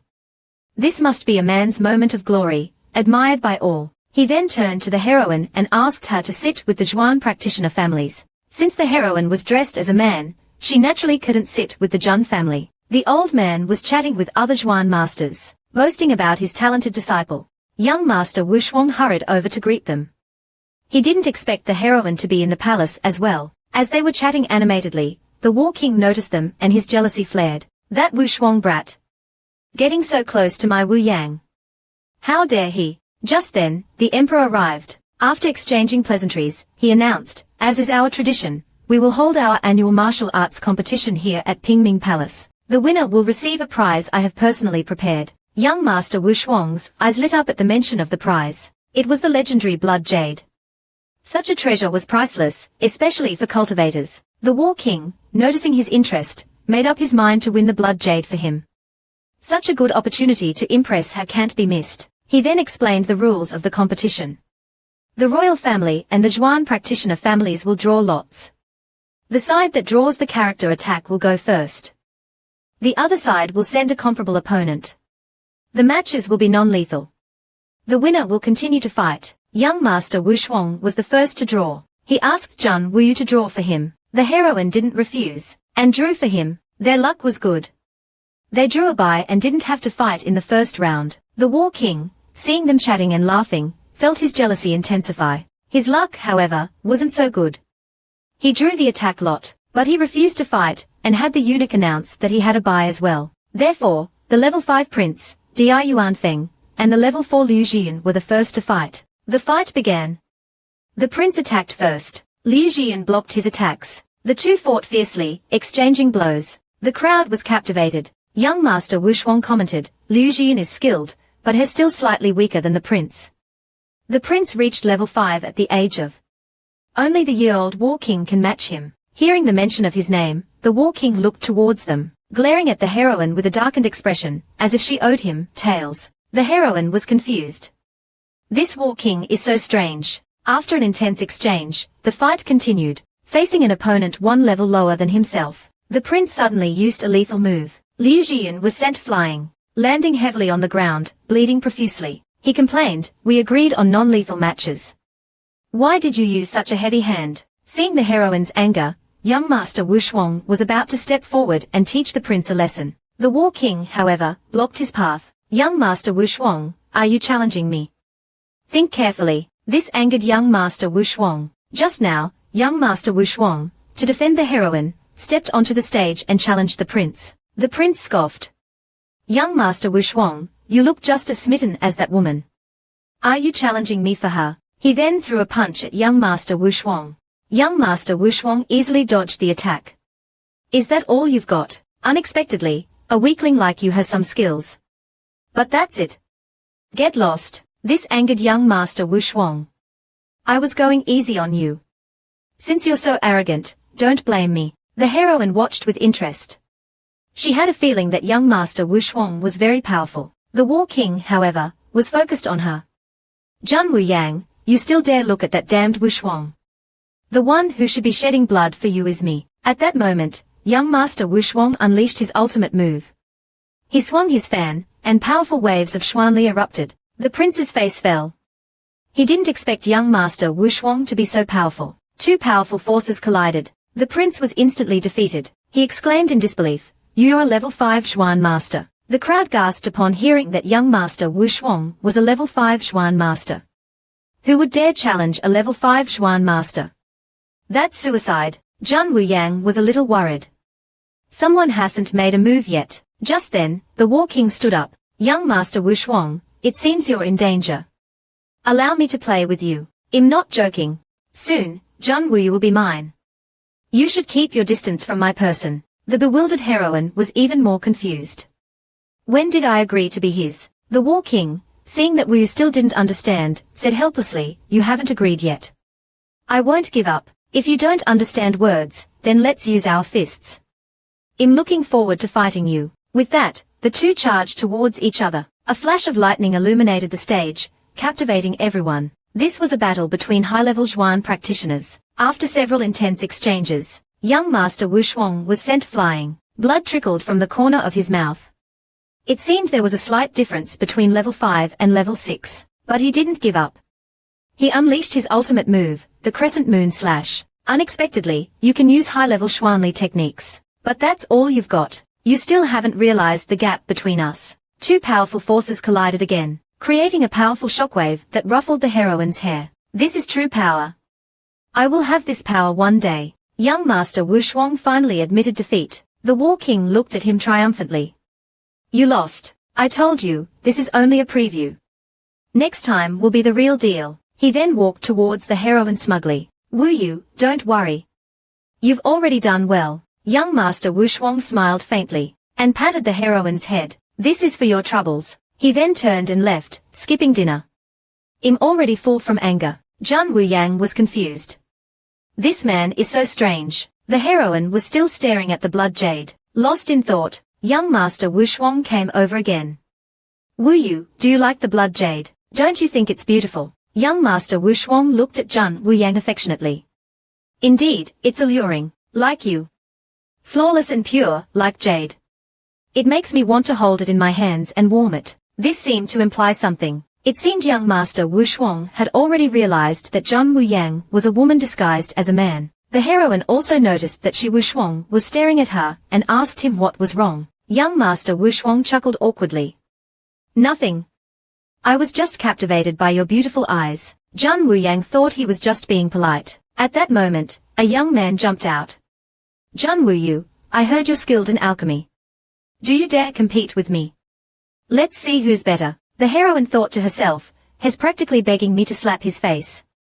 How can I refuse? She readily agreed. Sparks flew before the competition even began. The emperor gave each of them a pill, and asked them to identify the ingredients. Whoever could accurately and quickly write down the ingredients would be the winner. The time limit was 1 hour. Seeing the young man's smug expression, it seemed he was confident of victory. The heroine, however, calmly examined the pill. She then used a small knife to scrape off a bit of the pill, and tasted it. Various herbs flashed through her mind. She immediately identified the ingredients, and wrote them down using her finger. The young man across from her was almost finished. Just then, Zhan Wuyang noticed something amiss. While she was hesitating, the young man finished writing and looked at the crowd triumphantly. Zhan Wuyang reacted quickly, and immediately wrote down the corrected answer. Just as she finished, the time was up. The emperor carefully examined their answers. The young man was certain he had won. The heroine, however, gave him a knowing smile. Finally, the emperor announced that Zhan Wuyu was the winner. The young man was stunned. How is this possible? The emperor said calmly, you did write down most of the correct answers, but unfortunately, you wrote black nightgrass instead of fragrant nightgrass. The young man exclaimed, but black nightgrass is poisonous. The War King, hearing that it was poisonous, recalled that the woman had tasted the pill. He became nervous. Young Master Wu Shuang was also worried. Did she get poisoned? Zhan Wuyang explained, the poison in this pill is mild, and the pill itself is the antidote. I tasted it just now and neutralized the poison. The young man was speechless. He almost fainted. After that, the heroine successfully earned slap points. The competition ended, and the emperor's reward was presented. Young Master Wu Shuang approached Zhan Wuyang again. He expressed his desire to always be with the heroine. Zhan Wuyang happened to be unfamiliar with the palace and agreed. Just then, the War King walked between them. He turned and asked, shall we go together? The heroine was puzzled by the War King's actions, but agreed nonetheless. To her surprise, the two men seemed to be on the verge of a fight, but then they just turned and walked away. They arrived at Pingming Palace's main hall.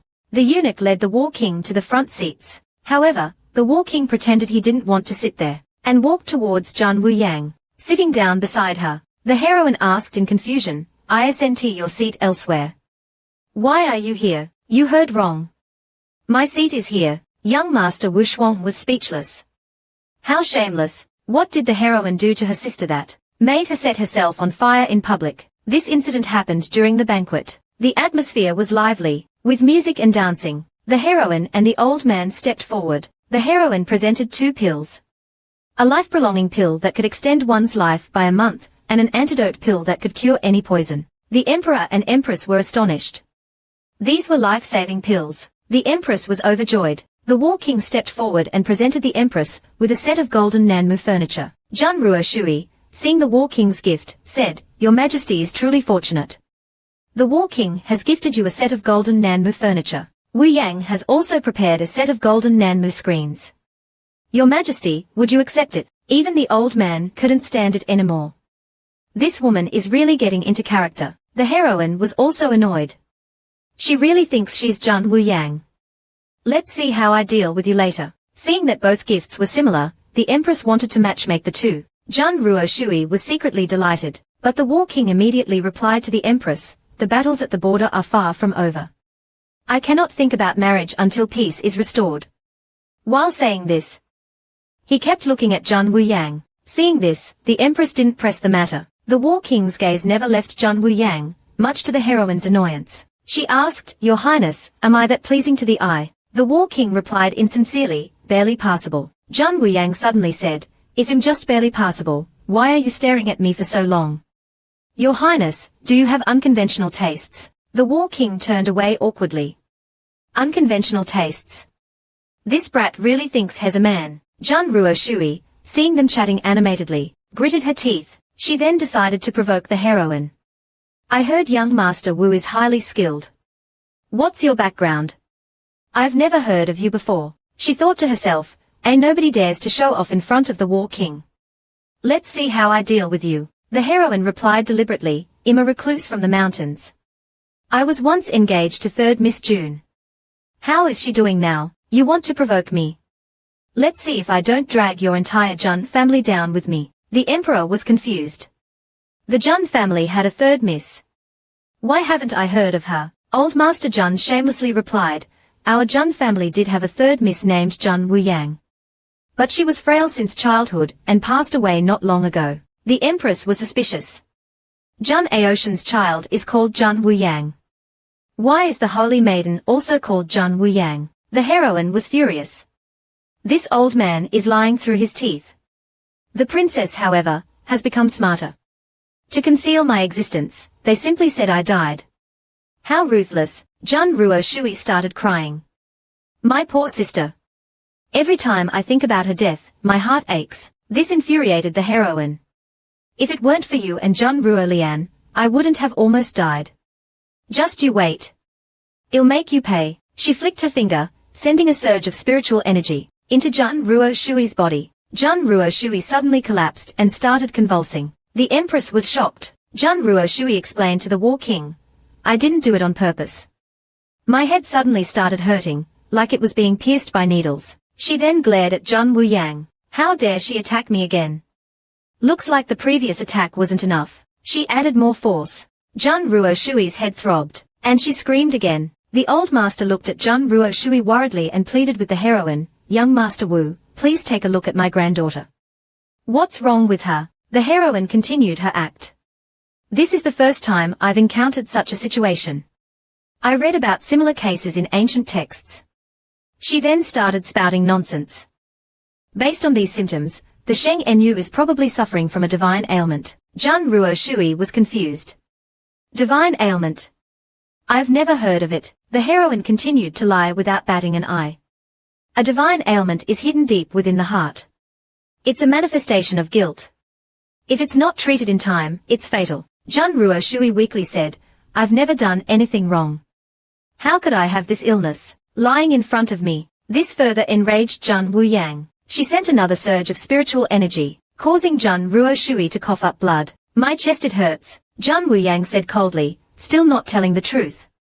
Then I can't save you. Jun Ruo Shui, terrified, immediately begged for mercy. What's it like to be almost killed by your own grandfather? Just now, Jun Ruo Shui was begging the heroine to save her. Old Master Jun, seeing her so disgraced, quickly helped her up. Have you forgotten your status? How can you act like this? Jun Ruo Shui, however, was terrified for her life. What's the use of status if I'm dead? Jun Wu Yang, seeing that the old master had also intervened, thought, perfect. Let's slap both their faces together. Old Master Jun demanded an explanation from the emperor. Jun Wuyu has humiliated my granddaughter and tarnished her reputation. This is unacceptable. The emperor asked the heroine, Wuyu, what you said just now, do you mean the Sheng Nu has done something wrong and is suffering from a divine ailment? Jun Wu Yang, without hesitation, explained her diagnosis with an air of authority, saying that she was absolutely certain. Old Master Jun immediately rebuked, how dare you slander my granddaughter? Aren't you afraid of ruining your reputation, young Master Wu? You're responsible for your words. I'm absolutely certain. Whether the Sheng Nu has done something wrong, I don't know, but anyone suffering from a divine ailment must have committed heinous acts. It seems serious. If it's not treated soon, she won't live past 7 days. The crowd immediately started pointing fingers at the so-called holy maiden. She must have done something shameful to be like this. Jun Ruo Shui was now panicking. She started convulsing again, foaming at the mouth. Old Master Jun rushed to her side and said angrily, "This is preposterous. I refuse to let you treat my granddaughter." Jun Wuyang chuckled. "Then you should find someone else to treat the Sheng Nu." Jun Ruo Shui, seeing the heroine's malicious smile, immediately said, "Jun Wuyu, you're too cruel. You think you're the only one who can cure this illness. You're right. Only I can cure this illness. If you don't beg me now, the pain will only get worse." While speaking, Jun Wuyang sent another wave of spiritual energy. Jun Ruo Shui collapsed, coughing up blood. She was terrified. Why is there so much blood? Am I going to die? The old master watched anxiously. Finally, he begged the emperor to excuse them so he could take Jun Ruo Shui back for treatment. The emperor didn't object and allowed them to leave, instructing them to take good care of the holy maiden. Before leaving, old Master Jun threatened, "Jun Wuyu, just you wait." "Wait for what? Hurry up and leave. The Sheng Nu only has 7 days left. Go back and pray. Maybe she'll be relieved of her suffering sooner, and ascend to heaven." Hearing her venomous words, old Master Jun was furious. "How dare you curse the holy maiden? You're courting death." He then attacked Jun Wuyang with a powerful wave of Xuanli. The sheer force shocked the heroine. She couldn't block it. This is the power of a level 7 Zhuan master. Just then, 2 men rushed forward. "Wu Yu, you're looking for death." A loud explosion followed. The 3 clashed, creating a powerful shockwave. Then smoke filled the air. The old master was sent flying. I didn't expect 2 high-level Zhuan practitioners working together to be this strong. Damn it. As the smoke cleared, 2 figures stood protectively in front of the heroine. The 2 asked worriedly, "Wu Yu, are you all right?" They had been terrified. The heroine replied calmly, "I'm fine. With you 2 protecting me, I'm perfectly safe." Just then, the emperor roared, "Zhang Aoqian. What are you doing? This is the imperial palace, not your Jun family manor. How dare you act so recklessly?" This scared the old master, and he quickly retreated. The emperor didn't let him off so easily. "You dared attack someone in the Empress Dowager's presence. You are confined to your residence for 3 days. If this happens again, you will be severely punished." The dignified war king of the Dacian kingdom was actually peeking at his future wife bathing. What's going on? After the banquet, the heroine was happily heading back. Slapping the Jun family's faces was so satisfying. Just then, 2 carriages stopped in front of her. One was young Master Wu Shuang's carriage. The other was the war king's. The heroine was puzzled. What are these 2 doing here? The war king called out to her. Jun Wuyang immediately refused. This guy is so bossy. Ordering me around like I'm his subordinate. I won't go with a pervert like him. At that moment, young Master Wu Shuang also came over and invited the heroine to board his carriage. Jun Wuyang smiled. Young Master Wu Shuang is so polite. His smile is like a gentle spring breeze, unlike some people. She then took the little boy and boarded young Master Wu Shuang's carriage. The old man looked at the war king and shrugged. Sorry, kid, you're out of luck. The war king's face darkened instantly. He glared at the other carriage resentfully. After the heroine boarded the carriage, young Master Wu Shuang looked at her hand and thought, it's so soft and small and warm. He closed his hand. He was now certain that Wu Yu was indeed a woman. The war king had been staring at Jun Wuyang the entire time. The 2 men locked eyes. Young Master Wu Shuang said smugly, pointing at the carriage, "She's mine." The war king retorted, "Based on what?" Young Master Wu Shuang fanned himself. "Based on me." He then drove off. The war king kept staring at their carriage. Lost in thought, he then ordered his subordinates to return. He thought to himself, Jun Wuyang, if you don't come to me, I'll come to you. They arrived at Shizhenji. As soon as Jun Wuyang entered Wu Yu's room, she hugged the little boy tightly. She hadn't seen him for a few days and missed this little rascal dearly. After chatting for a while, the old man took the little boy out to play. Now, only the heroine and Feng Xing were left in the room. In this situation, with a man and a woman alone, Feng Xing said shyly, "I think I'm about to break through to level 5 soon." After I break through, I'll definitely protect you better. I won't let what happened last time happen again. There's no need to talk about the past. I'm a little tired now. Can you prepare some hot water for me? I want to take a bath. At that moment, a figure was lurking on the roof, watching them. Hearing that the heroine wanted to bathe, he became excited and nervous. After a while, the room was filled with steam. Jun Wuyang was enjoying a relaxing bath, thinking, it would be nice if this was a hot spring. Suddenly, a hand pushed open the window. Seeing the heroine's alluring figure, the War King couldn't help but sigh. It's been 5 years, and Wuyang's body is still so perfect. Jun Wuyang was still immersed in the pleasure of her bath, when she suddenly opened her eyes, sensing something. She immediately shouted, "Who's there?" She was nervous. Has my identity been exposed? She quickly put on her clothes and walked to the door, using her spiritual power to scan the surroundings. Get out here, or I won't be polite. Seeing no one, the War King reluctantly revealed himself, thinking, she mustn't find out, otherwise I'll be in trouble. He quickly put on his clothes. Damn it. This brat doesn't even lock the window when she's bathing. Luckily it was me. If it had been someone else, who knows what they would have seen. I can't let anyone else see her. I have to poison her and make Wuyang my princess. This shameless brat, so young, yet always thinking about indecent things. Even more shocking, he had fallen in love with the heroine's son. What was going on? The day after the heroine returned to Chizhenji, she had changed back into women's clothing and brought a group of people to a restaurant. The waiter greeted them warmly. Where's young Master Wu today? The old man pretended to be mysterious. Young Master Wu is a busy man. He doesn't have much time to come out and play. He thought to himself, how can he not be busy? He's always changing disguises. This time, he even brought a dragon. He's standing right in front of you, and you don't even recognize him. The little boy also added, my mother is very busy. The waiter realized that this young lady was young Master Wu's wife.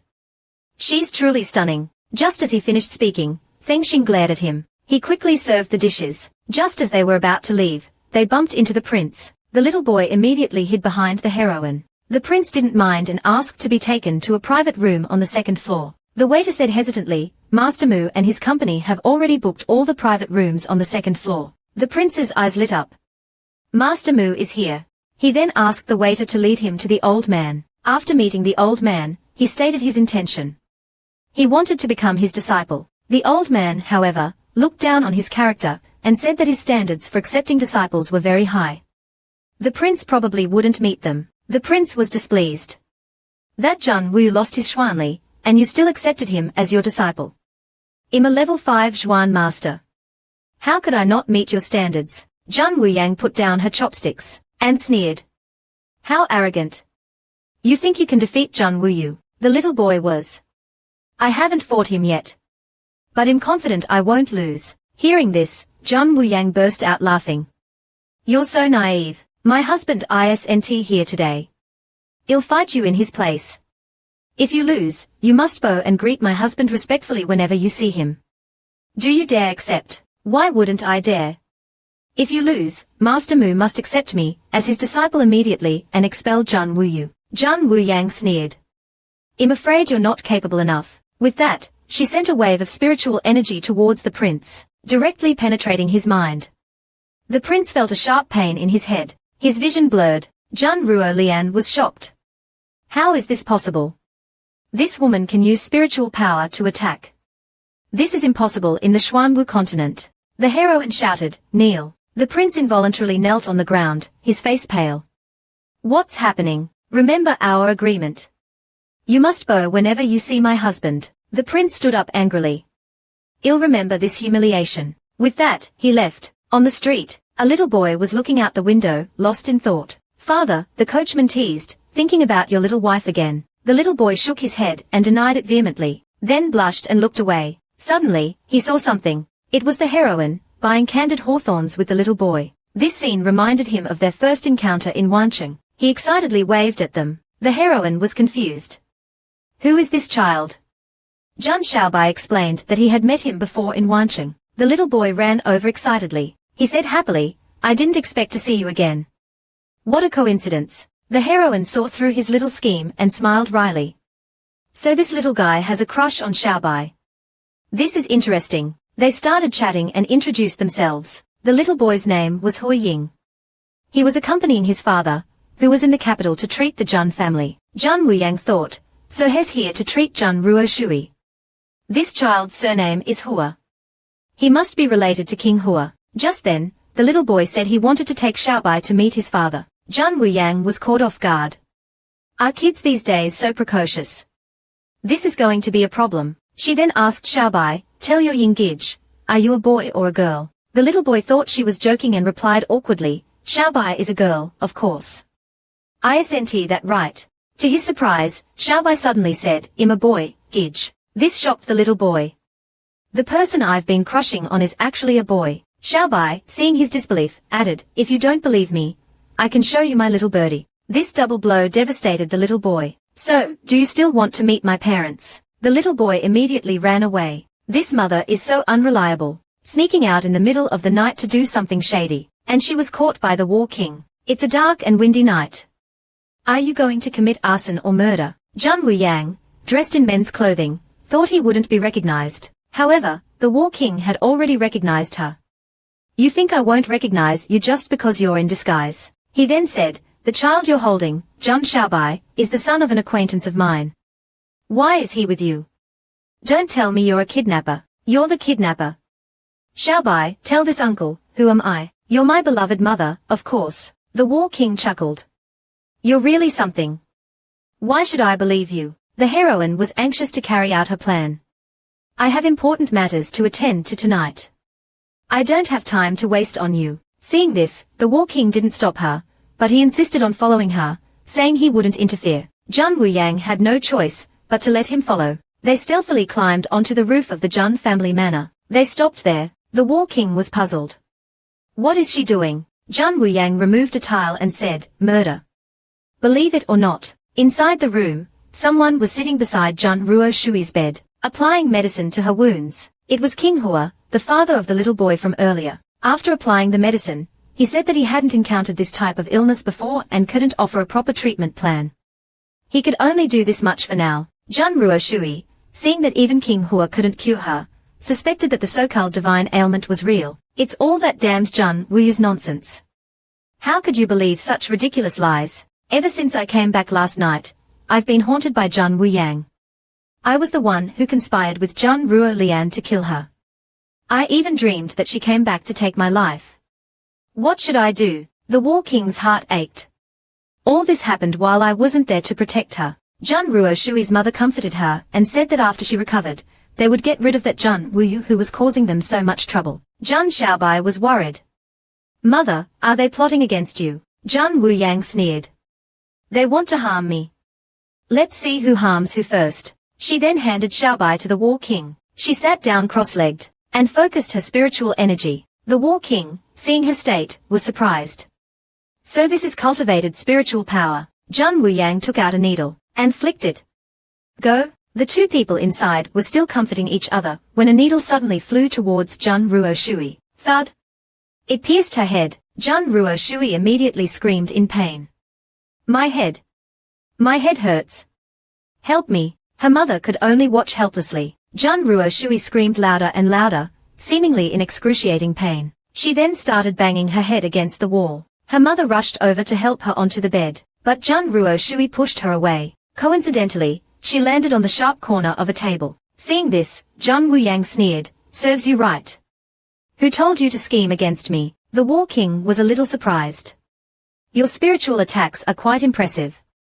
The little boy said proudly, of course. Just then, Jun Wuyang sensed a powerful force approaching. It was Jun Aotian, the old master of the Jun family. Jun Wuyang quickly gave the two beside her masks. Let's go. We can't let Jun Aotian discover us. Just as they were about to escape, Jun Aotian spotted them and attacked. Just as the attack was about to hit the heroine, the War King shielded her with his body, using himself as a shield to deflect the attack. Jun Wuyang was worried. You're only level 6. How can you fight him? Let's stay together. Don't be silly. None of you can escape today. The War King, seeing the powerful attack, was unsure if he could withstand it. Just then, a figure appeared before him, blocking the attack for him. The two were shocked. Who is this? They can actually withstand a level 7 Zhuan Master's attack. Go. I'll hold him off. Feng Xing, to save the heroine and the war king, was severely injured and on the verge of death. He had kept his promise to protect the heroine with his life. Meanwhile, Zhang Wuyang and the others escaped safely back to Qizhenji. She immediately pushed the war king away, and asked, who was that? He had such incredible Xuanli. Do you know him? The war king was confused. This silly girl pushes me away so quickly. We were holding hands just now. Zhang Wuyang put her hands on her hips. We're home now. Do you know that I'm Zhang Wuyu's wife? Now leave. All right, we'll meet again. Just then, the old man rushed out. Where's Feng Xing? Why didn't he come back with you? The heroine was puzzled. She hadn't seen him. Could the person who blocked the attack for us be Feng Xing? But how could he have such powerful Xuanli? The old man continued, you don't know. Feng Xing was amazing this time. He broke through to level 5. Because of the excessive breakthrough, his body is weak. I heard you and Xiaobai were gone, so he went out looking for you. How could you not have seen him? Zhang Wuyang's heart sank. Feng Xing is in danger. She immediately handed Xiaobai to the old man, and went to find Feng Xing. Just then, Feng Xing returned, staggering. Zhang Wuyang rushed to support him. Feng Xing said weakly, Master, I overexerted myself. During the breakthrough, I just took a hit from Zhang Aoqian. My Xuanli is in chaos. I'm afraid I won't make it. Zhang Wuyang gripped Feng Xing's hand tightly. That damned Zhang Aoqian. I'll make him pay. She then asked the old man if he had any pills to control Feng Xing's rampaging Xuanli. The old man sighed. Once a Zhuan master reaches level 5 and their Xuanli goes out of control. It's fate. I can't do anything. Zhang Wuyang refused to give up. There must be a way. I'll refine a pill. Feng Xing said weakly, Master, there's no need. I know my own body. Don't waste your efforts. The old man and Xiaobai were both heartbroken. Just then, a pill flew into Feng Xing's mouth. Zhang Wuyang turned around and saw a man approaching gracefully. This man was Zhao Bo, a high-level alchemist. That was just a temporary stabilizing pill. It can only control his Xuanli for a short time. To completely cure him, you need a higher-level pill. The old man looked at him seriously. You're Zhao Bo, the high-level alchemist from the Alchemist Association. Zhang Wuyang was also surprised. The Alchemist Association was a gathering of top alchemists in the Xuanwu continent. After a while, Feng Xing's condition stabilized. Zhang Wuyang asked Zhao Bo, how do I refine the higher-level pill? Zhao Bo smiled. With your current abilities, I'm afraid you can't. You've been noticed by the Alchemist Association. The Alchemist Selection Competition will be held next month. The winner will be qualified to enter the Alchemist Association's secret library. Perhaps the formula you're looking for is there. I'll be waiting for you. Zhang Wuyang vowed that for Feng Xing, she had to win the competition. At that moment, Zhang Aoqian was furious. You useless fools. You couldn't even find out who the assassins were. He scared everyone witless. Zhang Ruoshui kept begging the old master to save her. Her mother suggested asking Zhang Wuyu for help, but Zhang Aoqian didn't believe in the so-called divine ailment.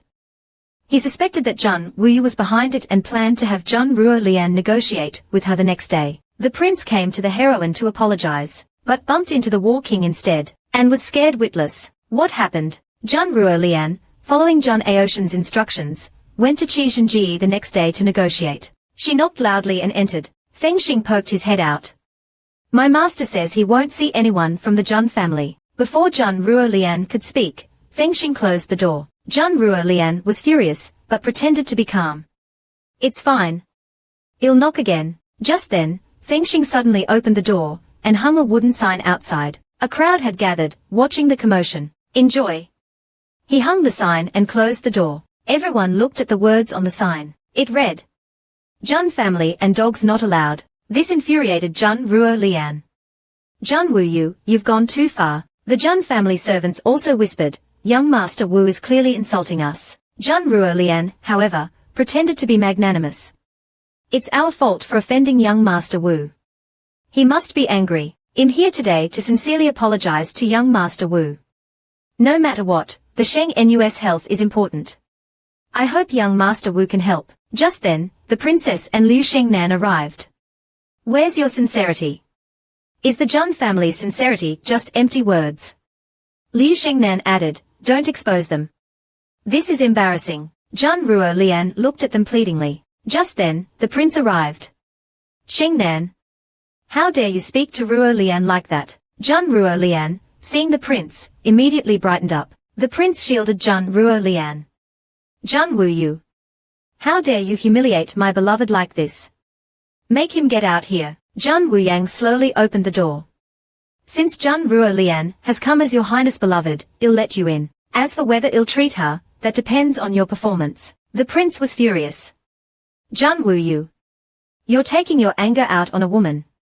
Don't you think you're being too petty? Jun Wu Yang said calmly, Your Highness, do you think you know second Miss Jun very well? The prince scoffed. Of course. I've known Ruo Lian for a long time. Jun Wu Yang continued, a divine ailment doesn't spare anyone who has done something wrong. Your Highness, be careful. This time, it's the Sheng Nu. Next time, it might be you. Jun Ruo Lian was instantly terrified. Don't talk nonsense. The princess and Liu Xingnan, however, seemed to have discovered a huge secret. There's something wrong with this Jun Ruo Lian. Jun Ruo Lian quickly put on a pitiful expression. Young Master Wu, it's just because my grandfather and uncle scolded you for being useless. You're holding a grudge against me, aren't you? Are you lying? Don't you know what you did? This divine ailment will befall you sooner or later. Impeti. If you don't confess your wrongdoings, then let the Sheng Nu die sooner and ascend to heaven. The prince was furious. Jun Wu Yu. Watch your words. No matter what, the Sheng Nu is still the Sheng Nu. You, a mere alchemist, have no right to speak to her like that. The War King slammed the table. Even a lowly alchemist is more useful than a useless Sheng Nu. What do you think, Your Highness? The prince was startled and quickly apologized. Your Highness, I was wrong. Please forgive me, the War King said impatiently. Is there anything else, Your Highness? He thought to himself, why aren't you leaving yet? Do you want me to kick you out? The prince, intimidated, quickly pulled Jun Ruo Lian away. Jun Ruo Lian pleaded weakly. I haven't asked young Master Wu. The prince said, ask what? Are you looking for trouble?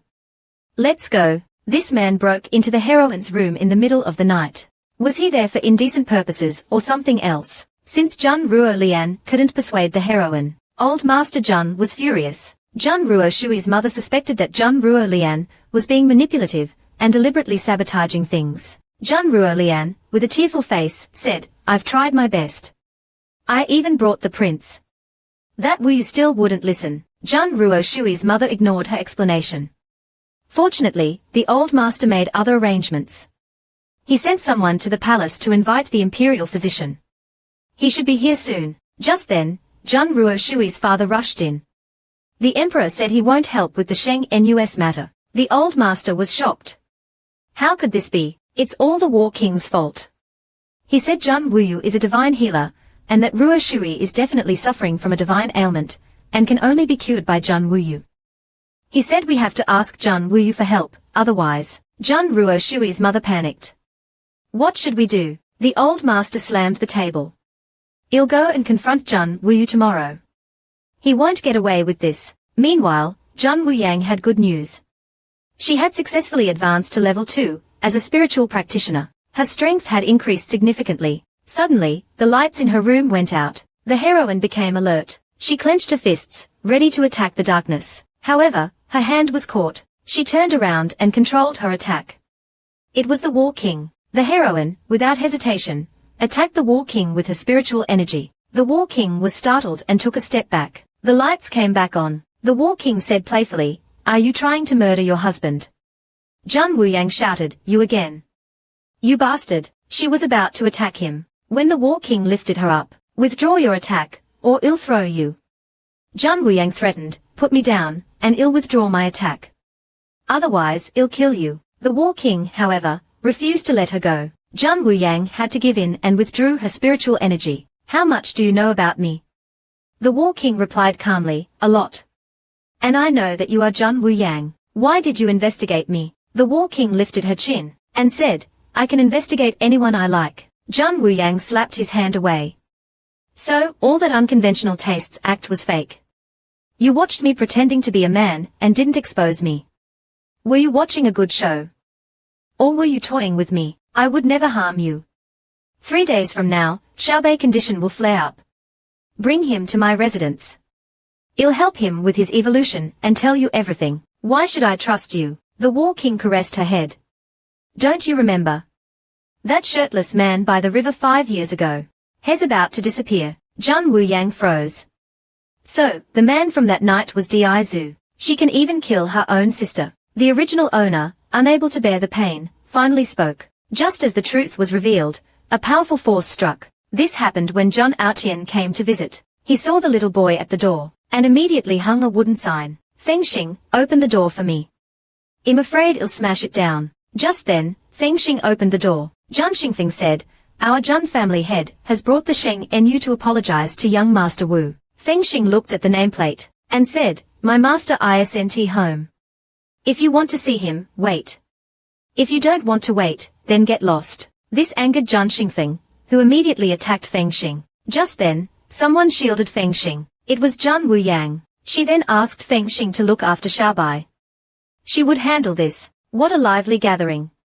What brings you here, old Master Zhang? Young Master Wu, I apologize for my behavior at the banquet. Please cure my granddaughter. Zhang Wuyang retorted, I've already said, I'll treat her if the Sheng Nu tells the truth. Zhang Ruo Shui vehemently denied any wrongdoing, and claimed she hadn't killed anyone. How dare you lie? Zhang Wuyang shouted. She sent a wave of spiritual energy towards Zhang Ruo Shui, making her cough up blood. My chest. It hurts so much. Zhang Wuyang looked at her coldly. Just pain. Today is the last day.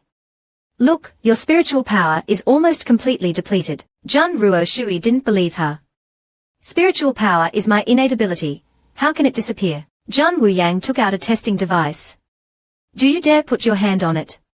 I bet your spiritual power is now below level 3. Zhang Ruo Shui, out of desperation, placed her hand on the device. The number appeared. The crowd jeered. Only level 2 spiritual power. Dropped by 5 levels. Shall soon be trash. Zhang Aotian was also shocked. Zhang Ruo Shui herself couldn't accept it and almost fainted. Now do you believe me? Her condition is critical. She'll soon lose all her spiritual power and become a cripple. While speaking, she secretly increased the intensity of her spiritual attack. I'm sorry, she then pretended to sigh. You don't have much time left. Miss Zhang might not survive the day. Zhang Ruo Shui, terrified, blurted out the truth. I killed someone. I killed third sister. The crowd was shocked. She actually did such a thing. Zhang Ruo Shui continued, my claim that my sister died of illness was a lie. She wasn't sick at all. She then explained her reasons for killing her sister. It was simply because her sister was trash. And an embarrassment to her. She then pointed at Zhang Ruo Lian and shouted, she hated third sister the most. Because third sister was engaged to the prince, she wanted to take her place. So she asked me for money and personally arranged the assassination. Everyone cursed. She's a monster. How could she do that to her own sister? So vicious. Zhang Ruo Lian thought to herself, I'll be patient. Once Zhang Ruo Shui is dealt with by Zhang Wuyu, let's see how arrogant you are. Both were scheming. Zhang Ruo Shui thought, everyone's anger is directed at Zhang Ruo Lian. No one will blame me now. However, just as she thought that, Zhang Wuyang walked over. I heard that the third miss mentioned at the banquet was named Zhang Wuyang. That name is quite similar to the Sheng Nus, isn't it? Sheng Nu, would you like to add anything? She even admitted to murder. Zhang Ruo Shui said these were all minor matters, and that she wouldn't pursue them. Zhang Wuyang urged her to elaborate. She grabbed Zhang Ruo Shui's hand. Zhang Ruo Shui's father warned her, you can talk about other things, but not this. If you do, the Zhang family will be guilty of a heinous crime. Zhang Ruo Shui tried to evade the question. Zhang Wuyang was annoyed. Using my name to act as the Sheng Nu in the capital, and not feeling guilty at all. She sent a wave of spiritual energy towards Zhang Ruo Shui, torturing her until she cried and screamed. Zhang Wuyang waited expectantly for her to confess. Suddenly, she sensed danger. It was the familiar aura of Zhang Aotian. Zhang Wuyang's face fell. Fengxing was worried and said urgently, Master, be careful. The old man appeared dramatically. Zhang Aotian, you dare harm my disciple. I'll send you to hell. Have you ever seen such an unlucky man? Just 2 episodes ago, he was beaten up by old Master Zhang, his kidney aching. This episode, he's being chased by assassins, his body covered in wounds. Just now, as the old man arrived, Zhang Aotian and the others were bragging. Young Master Wu Shuang suddenly rushed over in a panic. Something terrible has happened. He quickly explained the situation to the two of them. This had happened 2 hours earlier. Xiaobai was playing happily in the backyard of Qi Zhenji. Feng Xing was guarding him. Suddenly, a group of assassins appeared in a hidden corner, staring intently at them. They jumped down. Feng Xing noticed them immediately, and asked warily while shielding Xiaobai, "Who are you?" He had a bad feeling. The leader of the assassins was comparable in strength to him, and the others were all level 4 Zhuan practitioners. The assassins ignored Feng Xing and ordered, "Kill the guard. Leave the child alive." They then charged forward. Feng Xing dodged their attacks while ensuring Xiaobai's safety. The assassins quickly realized their mistake. The guard is a level 5 Zhuan practitioner. We have to act quickly. Get the child. They then focused their attack on Xiaobai. Feng Xing unleashed a powerful move, instantly killing 2 of the assassins. Xiaobai started crying. At that moment, an assassin threw hundreds of hidden weapons at Feng Xing. Feng Xing, a level 5 Zhuan practitioner, managed to deflect all of them. Incredible. Such fast reflexes. Just as they were surprised, Feng Xing dashed forward and killed another assassin with a single strike. Now only the leader remained. Feng Xing charged towards him, ready to finish him off. The two engaged in a fierce battle. Feng Xing was slightly stronger and managed to knock the assassin to the ground. He was now weakened, and Xiaobai looked at him worriedly. The assassin leader saw his opportunity and raised his saber, ready to kill Feng Xing. Feng Xing, to shield Xiaobai from the bloody scene, covered his eyes. "I'm sorry, master. Feng Xing will serve you again in the next life." Just then, an arrow flew through the air, piercing the assassin leader's head. Several more arrows followed. In the blink of an eye, the assassins were all dead. Young Master Wu Shuang arrived. "Are you all right?" Feng Xing struggled to his feet and pretended he was fine. Upon closer inspection, the newcomer was the Zhun family's head butler. "It seems Wu Yu needs a hostage to threaten the Zhun family. You might be useful." The butler tried to fight back, but was pinned to the ground. "Did you expect this when you came?" "I didn't expect the Zhun family to stoop so low as to attack a child and a guard. Truly shameless.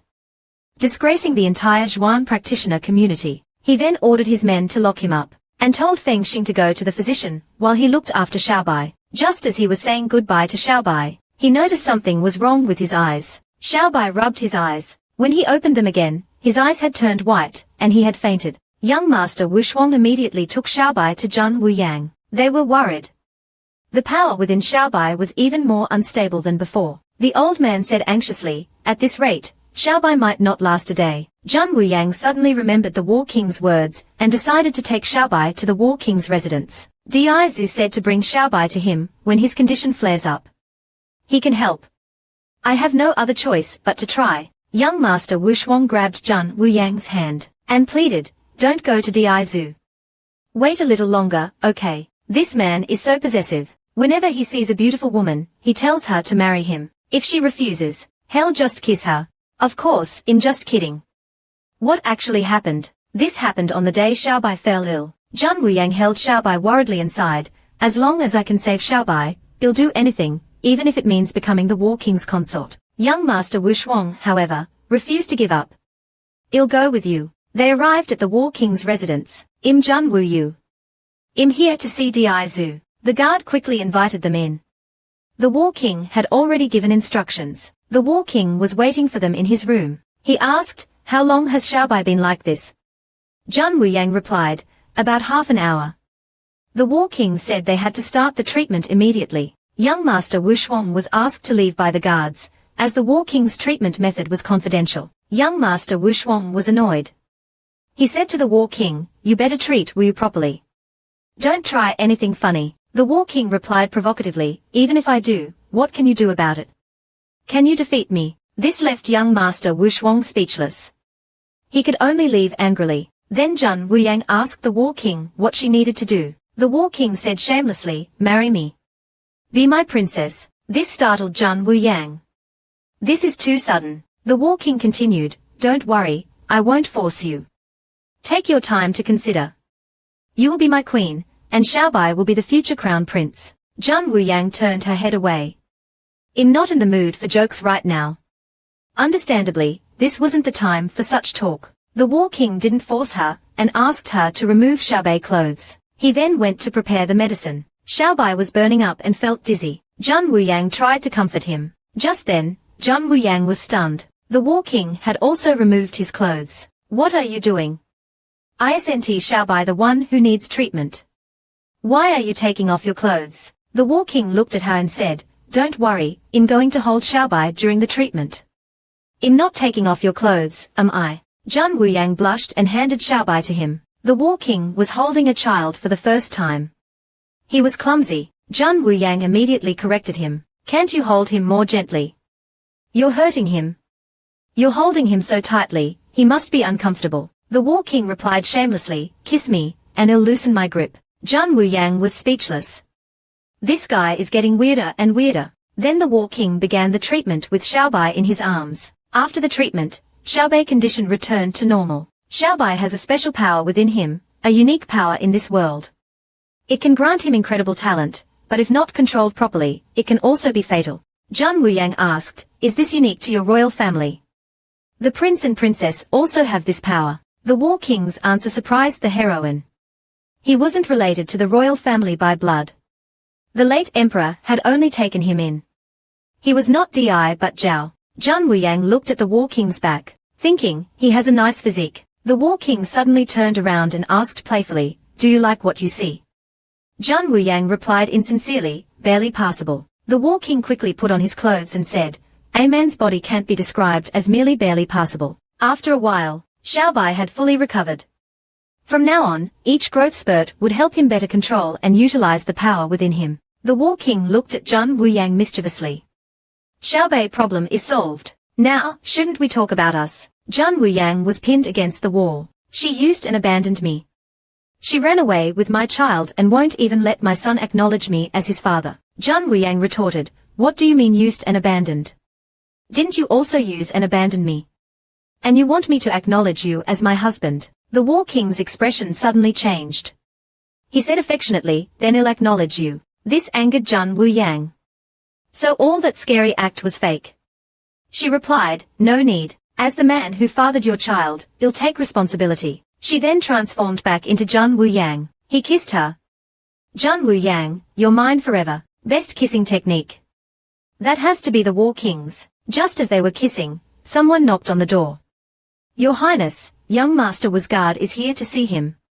He says it's urgent. Zhang Wuyang pushed the War King away angrily. You bastard.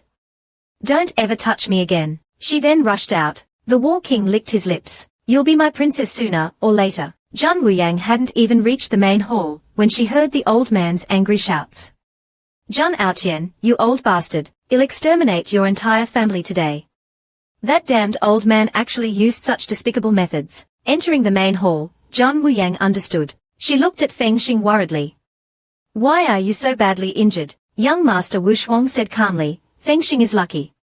Although the wound on his chest is severe, his heart was slightly off-center, so he narrowly escaped death. Zhang Wuyang was furious.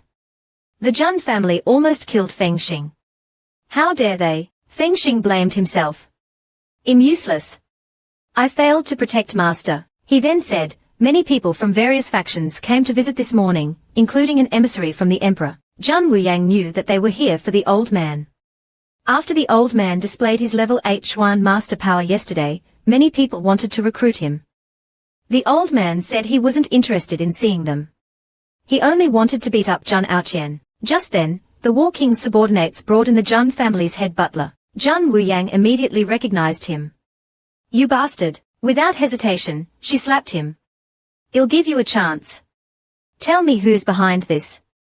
Which bastard from the Zhang family gave the order? The butler sneered and remained silent. Zhang Wuyang was about to hit him again, when the War King stopped her.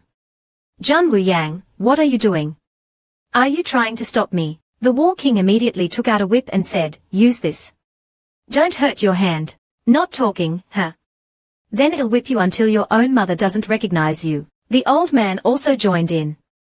Beat him to death. This old bastard dared to touch my grandson.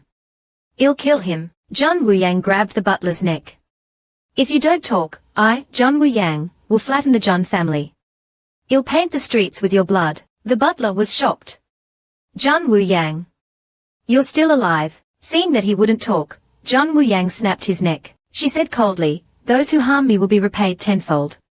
Heaven wants me, Zhang Wuyang, to return and take revenge on the Zhang family. The next day, Zhang Aoqian was reading in his study, when Zhang Xingfeng burst in. Father! Something terrible has happened. There are rumors that Zhang Wuyu has become the War King's subordinate. If he asks the War King for help, our Zhang family is doomed. Zhang Aoqian remained calm. He had started the rumor himself. Zhang Xingfeng was puzzled. Why would you do that? Zhang Aoqian explained, the Zhang family can't afford to offend that old monster, Mu Zun. Only the royal family can withstand a level 8 Xuan master, but the emperor dislikes the War King. If Zhang Wu becomes the War King's subordinate, the emperor will definitely take action. Then the War King and Zhang Wu will be finished. Zhang Xingfeng was worried.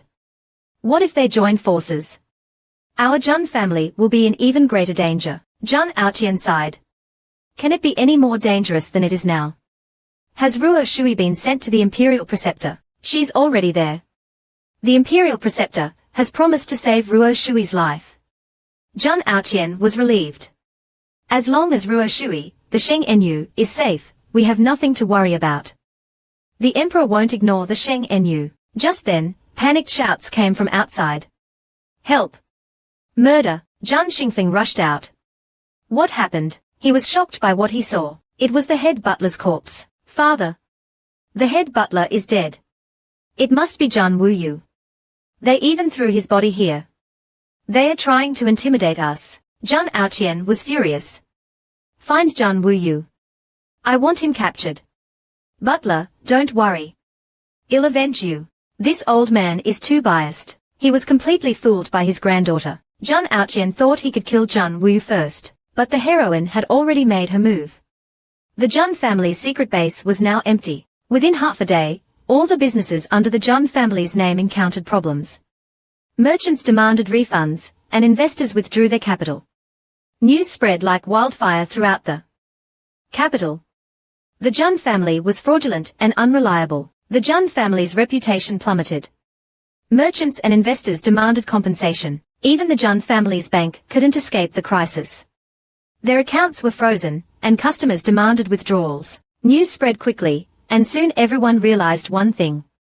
The Zhang family was finished. Servants started fleeing. Zhang Aoqian was furious. He roared, the War King ruined my Zhang family. Shi Wushuang ruined my Zhang family's century-old foundation. Zhang Wuyu is too ruthless. Zhang Xingfeng suggested asking the emperor for help, but Zhang Aoqian said there was no need. He took out a box. Inside was the Zhang family's heirloom seal. Zhang Aoqian looked up at the sky and roared, heavens! Why are you so unfair to me? You want to destroy my Zhang family. I won't let you have your way. He then ordered Zhang Xingfeng to summon the first madam, and the second miss. I'm going to use my trump card. There are 2 family heirlooms inside this box. An elixir and an artifact. Each of you choose one. Leave the Zhang family now. Ruo Shui, go to Guangxingtai and find Ruo Lian. Ruo Lian, go find the crown prince. No matter who has the real heirloom, you must protect it with your lives. Soon, Zhang Wuyang and the others arrived at the Zhang family manor. She ordered Feng Xing to capture all the Zhang family members, young and old. The rest were to be killed. The old man unleashed a powerful attack, shattering the red gate of the Zhang family manor. The people inside panicked and shouted, Zhang Wuyu is here to kill us. Zhang Wuyang pushed open the door calmly and walked in gracefully. Zhang Aoqian said indifferently, you finally come. Yes? When you harmed my son, you should have known I would never let you off. Zhang Aoqian sneered. Zhang Wuyu, you think you've won? Zhang Wuyang replied calmly, not yet. Not until I kill you and everyone in the Zhang family. Only then will it be over. Only then will I have won. Hearing her call him grandfather, Zhang Aoqian was shocked. He said nervously, you're Zhang Wuyang. But you're dead. Why are you here? So, grandfather still remembers this useless granddaughter of yours. I disguised myself and changed my name to come back for revenge on the Zhang family. It's been 4 years. The hatred in my heart has only grown stronger. I will repay you with blood. Zhang Aoqian sighed. Wu Yang, you should know that this is a world where the strong prey on the weak.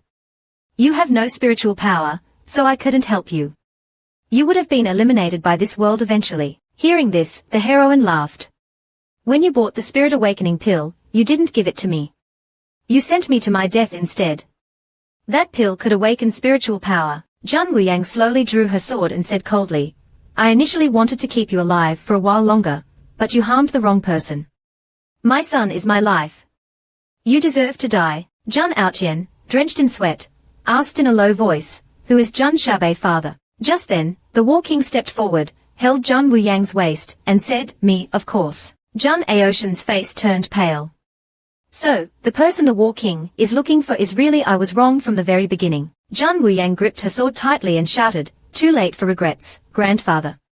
It's time for you to die. If you transmigrate and meet this kind of old man, don't provoke him. He can still send you flying. Just now, Zhang Aoqian retaliated, attempting to kill the heroine. Zhang Wuyang, however, remained calm and collected. Suddenly, a glowing palm emerged from her forehead. It was the old man who had made his move. Harming my woman. You're courting death. The two clashed. Zhang Aoqian was knocked back, coughing up blood. Di Zhu. When did your Xuanli become so strong? The War King sneered, you're too weak to even notice. Suddenly, an angry shout came from outside. Zhang Aoqian, you thief. The old man charged in furiously. Harming my grandson and trying to hurt my disciple. I'll send you to hell. He unleashed a massive Xuanli attack at Zhang Aoqian, sending him flying. Zhang Aoqian, barely able to stand, cursed, Mu Kun, you're despicable. Old man Mu Zun snorted. I'll show you despicable. He then used his spiritual power to attack.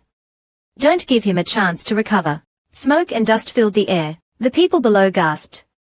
What a terrifying battle. The War King and the others were also shocked. Old man Mu is so fierce. Zhang Wuyang clenched her fists. She lowered her head and sighed. What an incredible battle. It's a pity I'm too weak to fight Zhang Aoqian. I must become stronger. Just then, the familiar head pad appeared. Young Master Wu Shuang comforted her. Don't worry, you're destined to become stronger. As he said that, his hand was grabbed. The War King said jealously, Young Master Wu, please show some respect to my woman. Young Master Wu Shuang retracted his hand and said coldly, we'll settle this later. Wu Yu is mine. The two old men were fighting fiercely in the sky, while the two younger men glared at each other below. Suddenly, Zhang Aoqian fell from the sky, landing with a thud. Old man Mu Zun said calmly, your turn, Zhang Wuyang. Zhang Wuyang didn't hesitate, and stomped on Zhang Aoqian's head with her foot. Zhang Aoqian pleaded weakly, I'm already like this, can you spare me? This damned old man is still scheming. Just as her sword was about to pierce his throat, Zhang Aoqian shouted, your parents are still alive. Hearing this, Zhang Wuyang froze. You said my parents are alive. Where are they? Zhang Aoqian widened his eyes. Remove your foot first and swear that you'll let me go after I tell you. Zhang Wuyang removed her foot. As long as you tell me the truth, I'll spare your life. Now tell me. Where are my parents? Before they left, they told me that there's a secret realm in the Xuanwu continent, a place where level 8 Xuan masters, who have undergone the demonic refinement process are sent. They are sent there to serve the royal family and the Xuanwu continent. Zhang Aoqian was the first, and your mother, with her high-level spiritual power, went with him to that secret realm. Zhang Wuyang thought to herself, because my father was a level 8 Xuan master, and my mother had awakened level 9 spiritual power, they were both sent there to serve the royal family. That's why I was engaged to Di Yuan Feng, and the final decision rested with me. She then looked at Zhang Aoqian. So, you've been telling everyone that my parents are dead. Zhang Aoqian replied, the emperor said that if they don't return within 20 years, they are most likely dead. So, besides you, the emperor also knows about this. Tell me, who else saw my parents before they left? Zhang Aoqian whispered, no one. Zhang Wuyang sneered inwardly. Still lying. This old thief. She raised her sword. Since that's the case, then you can die. Her sword pierced his throat. Zhang Aoqian used his last breath to curse, you tricked me. I said I'd spare your life if you told me the truth. But clearly, you didn't. Second Madam, Li Shi, saw them before they left. She must know something. Zhang Aoqian is dead. Now let's go capture Zhang Ruolian. This woman personally killed her own sister. I wonder how she feels. She could only be described as terrified. Just now, Zhang Ruolian was parading through the capital with the Zhang family's heirloom seal, proclaiming herself the new head of the family. She was still delusional, thinking that as long as she survived, she would be the future head of the Zhang family. Just then, a voice beside her said, Zhang Ruolian, anyone can escape, but you can't. Zhang Ruolian was startled and turned around. Who are you? It was the heroine. Zhang Wuyang said menacingly. Zhang Ruolian, do you still recognize me? Zhang Ruolian was drenched in cold sweat, pretending to be calm.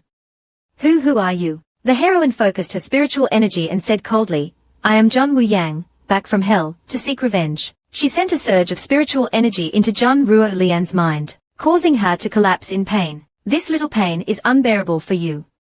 I was chased by you into the depths of the forest, surrounded by hundreds of demonic beasts. But I survived. Now, it's your turn to die. She then grabbed Zhang Ruolian by the neck and lifted her effortlessly. Zhang Ruolian struggled and gasped for air, begging for mercy. Zhang Wuyang, however, showed no mercy and snapped her neck. After dealing with Zhang Ruolian, she turned and left without a second glance. Suddenly, she felt dizzy. She had overexerted her spiritual power. The War King quickly caught her, his face filled with concern. Zhang Wuyang said she was fine. We have to capture Zhang Xingfeng quickly. I won't let any of them off. Just then, a subordinate reported, we've captured a Zhang family elder, Zhang Xingfeng, nearby. What a coincidence. They had just mentioned him, and he was captured. Zhang Xingfeng was brought in. He shouted at the heroine, Zhang Wuyang, you'll die. My daughter will avenge me. You'll be torn to pieces. Ha ha ha. I, Zhang Xingfeng, will be waiting for you in hell. Villains always talk too much. I'll send you to hell right now. She flicked a small knife, piercing his heart. Zhang Xingfeng used his last breath to curse. I won't let you off. Zhang Wuyang grabbed a guard and asked, where did Zhang Ruoshui and Li Shi escape to? The guard replied, Li Shi fled towards Guangxingtai and hasn't arrived yet. Zhang Ruoshui was sent to the Imperial Preceptor yesterday. The War King frowned. Guangxingtai, this is troublesome. The old man also sighed. That sly Zhang Aoqian actually had a backup plan. Zhang Wuyang was puzzled. Why is Guangxingtai troublesome? Whose territory is it? Young Master Wu Shuang quickly explained, I'll tell you later. We have to stop Li Shi. She can't enter Guangxingtai. Otherwise, you won't be able to kill either of them tonight. The next morning, at the Imperial Preceptor's residence, Li Shi was running frantically, thinking, I have to reach the Imperial Preceptor's residence. Once I'm inside Guangxingtai, no one can harm my Ruo Shui. She arrived at the Imperial Preceptor's residence and started banging on the door. Open the door. I'm the first madam of the Zhang family, the Sheng Nus mother. I need to see the Imperial Preceptor. She shouted anxiously, Imperial Preceptor. Please save me. I'm the Sheng Nus mother. However, Zhang Wuyang and the others were standing silently behind her, watching coldly. Zhang Wuyang asked coldly, First Madam, why are you so eager to enter the Imperial Preceptor's residence? Is there something urgent? This woman actually killed her sister's mother right in front of her. And then she said, Come on. Just now, Li Shi was held at sword point, but she pretended to be calm. Zhang Wuyu, I'm the Sheng Nus mother. If you dare touch me, my daughter will never forgive you. Zhang Wuyang laughed. You're wrong. I'm not Zhang Wuyu. Are you sure you don't want to turn around and see who I am? Li Shi was surprised. She's not Zhang Wuyu. She turned around and was shocked. You're Yu Qingchen. Zhang Wuyang, seeing her reaction, said, It seems I look more like my mother. Li Shi was confused. If you're not Yu Qingchen, then who are you? Zhang Wuyang smiled faintly. I'm the daughter of Yu Qingchen and Zhang Aoqian. Don't you remember me, First Madam? Hearing this, Li Shi froze. How could you be Zhang Wuyang? Your face, how did it become like this? You're supposed to be dead. How are you here? Zhang Wuyang pressed her sword closer to Li Shi's neck, drawing blood. I want to know, when Zhang Ruoshui and Zhang Ruolian were chasing me, did you play any part in it? Li Shi sneered. Of course. I would do anything for my daughter. She then confessed that she had helped arrange the assassins among the guards and covered up the heroine's fake death. Hearing this, Zhang Wuyang was enraged. Since that's the case, I have no qualms about killing you. Li Shi yelled, If you kill me, you won't survive in the capital. Zhang Wuyang sneered. You seem to forget. You're the only two left in the Zhang family. The others are waiting for you down below. Don't worry, I'll send Zhang Ruoshui down to accompany you soon. Li Shi was furious. Zhang Wuyang raised her sword. I'll send you on your way now. Just then, the gate of Guangxingtai was pushed open. Two gatekeepers rubbed their eyes and walked out, complaining, What's all this noise so early in the morning? Making a ruckus outside Guangxingtai.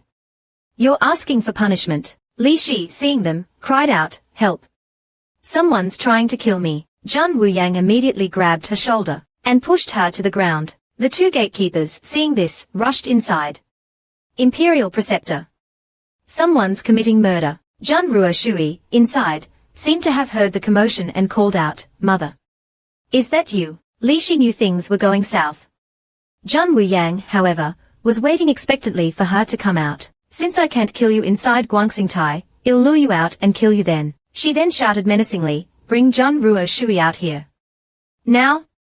Or I'll kill her mother right here. Zhan Ruoshui ran out, throwing the Zhan family's heirloom seal inside. You won't succeed. Zhan Ruoshui, still unaware of the situation, said cheerfully, Mother. What's the gift? She then stepped outside and froze in shock. Li Shi shouted desperately, Ruoshui. Don't come out. Zhan Wuyang is trying to kill you. She then turned to Zhan Wuyang. Zhan Wuyang, you useless trash. You'll never be better than my daughter. You killed the entire Zhan family, you'll be struck by lightning. You'll die a horrible death. With that, she grabbed Zhan Wuyang's sword and plunged it into her own chest. Zhan Ruoshui watched in horror, her eyes wide with shock. Zhan Wuyang looked at Zhan Ruoshui indifferently. Your mother has sacrificed herself for you. Now come out and grieve for her. Zhan Ruoshui was furious. Zhan Wuyang, I'll kill you. The two gatekeepers immediately stopped her. Miss Zhan, if you step outside Guangxingtai, we can no longer guarantee your safety.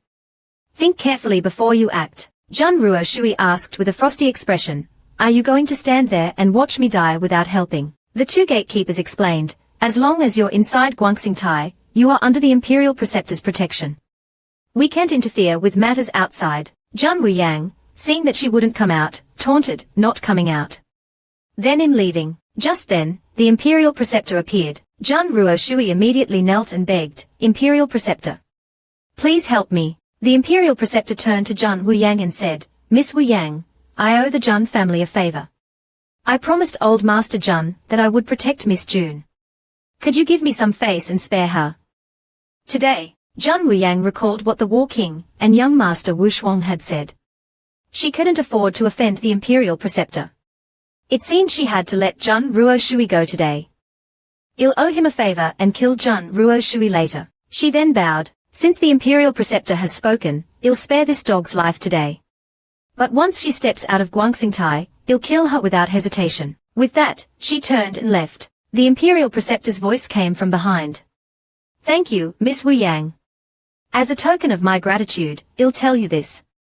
3 months from now, you will face a great calamity. Whether you can seize this opportunity and overcome the calamity depends on your luck. This woman just killed my sister-in-law, and she hasn't even had time to grieve. The prince, who had just pushed the door open, saw her. Zhan Ruoshui immediately cried out, Your Highness. Avenge me. Zhan Wuyang has returned. She wants to destroy the Zhan family. The prince was furious. Insolent. How dare you commit murder in Guangxingtai? Capture her. Or I'll kill you. Zhan Wuyang was shocked. This is bad. I should have brought Feng Xing with me. Just then, the War King arrived on horseback, his lance aimed at the prince's lance. Zhan Wuyang was caught off guard. The incoming attacks were too fast for her to react. The prince was stunned by the War King's sudden appearance. He immediately ordered, capture him. I want him captured. After Zhan Wuyang left, Zhan Ruoshui dared to come out and look at her mother's body. The prince asked, wasn't Zhan Wuyang killed by you? How is she still alive? How did she come back? Zhan Ruoshui said she didn't know. She then vowed to avenge her parents. Zhan Wuyang turned around and sneered. Want revenge? I'll make you suffer first. She then attacked with her spiritual energy again, causing Zhan Ruoshui to collapse, coughing up blood. She cried out in pain to the Imperial Preceptor. The next day, Zhan Wuyang was resting in bed. Sister Meow Meow suddenly popped up. Congratulations, host. For your impressive face slapping, you've earned slap points. This number was extremely auspicious. Zhan Wuyang was also excited. So many slap points. Enough for me to live for a long time. Meow Meow immediately urged the heroine to go shopping. Zhan Wuyang pretended to sigh, saying she didn't know what to buy and that she had too many slap points to spend. Meow Meow said cheekily, host, if you don't know what to buy, I'll choose for you. I guarantee you won't be disappointed. It then rushed to the system shop. After a series of swift purchases, it spent slap points on the speed learning pill, slap points on the immortal body resurrection, and slap points on the mother-child bond. Jun Wu-yang, seeing its purchases, felt a pang of heartache. This cat is really good at spending my hard-earned slap points. After the purchase, it even deducted a service fee. This made the heroine speechless. This cat is a little too much. Meow Meow then introduced the items to Jun Wu-yang. The first item is the speed learning pill. After consuming it, you can quickly learn any skill. As soon as it finished speaking, Jun Wu-yang swallowed a pill. Let me see how effective this speed learning pill is. Then she opened the immortal body manual. At first, she couldn't understand it, but then her mind was flooded with the various techniques of the immortal body. Jun Wu-yang felt a sense of enlightenment. She began practicing, shattering the table with a single punch. Her strength had increased dramatically. Jun Wu-yang was amazed. This is too fast. In less than an hour, she had mastered the immortal body technique. She then practiced it, easily shattering the table with a casual punch. Incredible. Jun Wu-yang was extremely satisfied with the first two items and asked, "What's the third item?" These two are mother-child bond jades, specially chosen for you and Xiaobai. They not only have a tracking function, but also allow you to choose whether to take damage or even sacrifice your life. For Xiaobai, Jun Wu-yang immediately hugged Meow Meow and showered it with kisses. This was exactly what she wanted. With the mother-child bond jades, she could better protect her son. Fengxing's worries, however, intensified. Meow Meow seemed worried. Host, don't celebrate too soon. The reason the system gave you these items is because it senses that you're about to face a great calamity. Hopefully, these items can help you. Hearing this, Jun Wu-yang's face fell. Meow Meow quickly comforted her. Host, don't panic. It could be a blessing in disguise. It depends on how you handle it. Jun Wu-yang could only sigh. With these items, I should be able to handle whatever comes my way. Just then, there was a knock on the door. Meow Meow quickly hid inside the heroine's body. Fengxing rushed in, his face filled with anxiety. What happened? This seemingly ordinary old man is actually the strongest in the 5 continents, and as the strongest, is about to be forced to leave this world. Just now, Fengxing rushed in to tell Jun Wu-yang that someone from the palace had arrived. Jun Wu-yang hurried to the main hall and asked the old man, what did the emissary say? The old man sighed. The emperor has summoned me and you to Guangxingtai in 10 days. He said it's imperative that we attend. Jun Wu-yang asked, is it about what Jun Aoqian mentioned? That level 8 Xuan masters have to go to another place. Yes. I suspect the emperor's summons is to send me to that place. Jun Wu-yang said worriedly, if you don't want to go, then don't go. There's no law stating that level 8 Xuan masters must go to that place. The old man, however, said, it's not that simple. If there wasn't a reason they had to go, your parents wouldn't have left you, a newborn, and gone to that place. Hearing this, Jun Wu-yang's expression darkened. 10 days later, Jun Wu-yang and the old man arrived at Guangxingtai as scheduled. As soon as she got out of the carriage, Jun Wu-yang said coldly, 10 days ago, Jun Ruo Shui didn't dare show her face. Now it's my turn to confront her. If I see her, I won't let her off. Soon, they arrived at the main hall. The emperor and the imperial preceptor were already waiting. The two immediately bowed. The emperor exchanged some pleasantries, and then got to the point. I heard that Master Mu easily defeated Jun Aoqian 10 days ago. As expected of a level 8 Xuan master, truly impressive. Old man Mu, being straightforward, said, Your Majesty, just say what you want. I don't like beating around the bush, and I don't like being forced to do anything. The emperor chuckled. Since Master Mu is so straightforward, then he'll be direct as well. I hope Master Mu can represent the Xuanwu continent, and go to the 4 divine lands to participate in the divine land competition. Jun Wu-yang and the old man were confused. 4 divine lands. We've never heard of it. The imperial preceptor then explained, this matter goes back a long time ago. Tens of thousands of years ago, this world wasn't divided into continents. It was just a vast expanse of land. The first beings to arrive were the 4 divine beasts. They possessed immense power and divided the land into 4 continents. Azure Dragon, White Tiger, Vermilion Bird, and Black Tortoise. They then established their respective territories and multiplied. As time passed, the 4 continents drifted apart, but the 4 divine beasts brought a magical realm from another world. This realm contains countless treasures and the spirits of those who sacrificed their cultivation. It's called the Four Divine Lands. However, the Four Divine Lands are filled with danger, and many have perished within. Therefore, an agreement was made. When the strongest individual appears on each of the 4 continents, they will be summoned to the Four Divine Lands to compete for resources and territory on behalf of their continent. With Master Mu, we now have 2 level 8 Xuan Masters in the Four Divine Lands. We're sure to gain more resources. Zhang Wuyang asked cautiously, do you mean Zhang Aoqian is still alive? The emperor replied calmly, of course. Although rumors say that Zhang Aoqian and his wife have perished, they are actually in the Four Divine Lands. Hearing that her parents were alive, Zhang Wuyang was relieved. So that's what happened. The old man looked at the emperor suspiciously. He then asked the imperial preceptor, are you sure that place really exists? Are you lying to us? The imperial preceptor took out something from his sleeve. Of course it's real. I have something here that will convince you. It's from the Four Divine Lands. It's extremely rare. See for yourselves. The old man opened the box, and a blinding light erupted. He asked in confusion, what is this? The object in the box emanated a strange aura. Zhang Wuyang felt a sudden surge of, and quickly closed the box. She asked unhappily, what was that? That strange feeling, it's so similar to you. The imperial preceptor smiled faintly. You can't say such things. Try sensing the changes within your body. Zhang Wuyang then realized that her spiritual power had broken through. The old man exclaimed in surprise, my Xuanli has also increased. What's going on? This stone is from the Four Divine Lands. The spiritual energy it emits can easily enhance a Zhuan practitioner's cultivation. That's why the 4 divine beasts fought so fiercely for it. It's also because of this that whenever the strongest individual appears on our Xuanwu continent, the gate left behind by our ancestors will open and summon them. The old man had a bad feeling. What do you mean by summon? I feel like you haven't asked for my consent at all. Could it be a forced summons? The emperor said helplessly, the gate will open in 3 days, and the strongest individual will be summoned. This is beyond our control. The old man was furious. You're forcing me to go to that damned Four Divine Lands.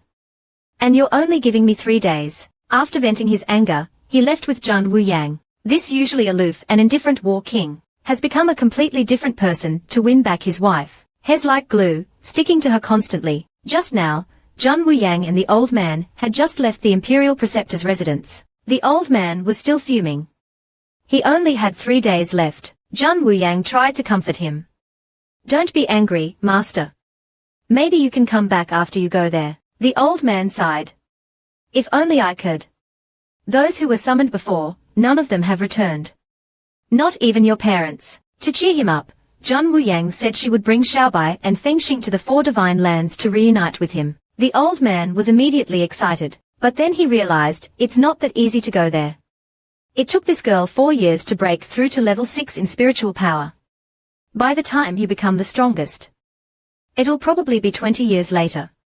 My beard might be 3 meters long by then. I even promised to cook roasted sweet potatoes for you after we came down the mountain. You've only been back for a few days, and you're leaving again. Zhang Wuyang, what if those bastards bully you after I'm gone? Zhang Wuyang smiled. Don't worry, master. My spiritual power has broken through thanks to that stone. I'm much stronger now. Don't worry about me. The old man sighed. I hope you'll become stronger and stronger. Even without me, you can protect yourself and my precious grandson. He then walked out of the carriage. As soon as he entered the house, he picked up Xiaobai.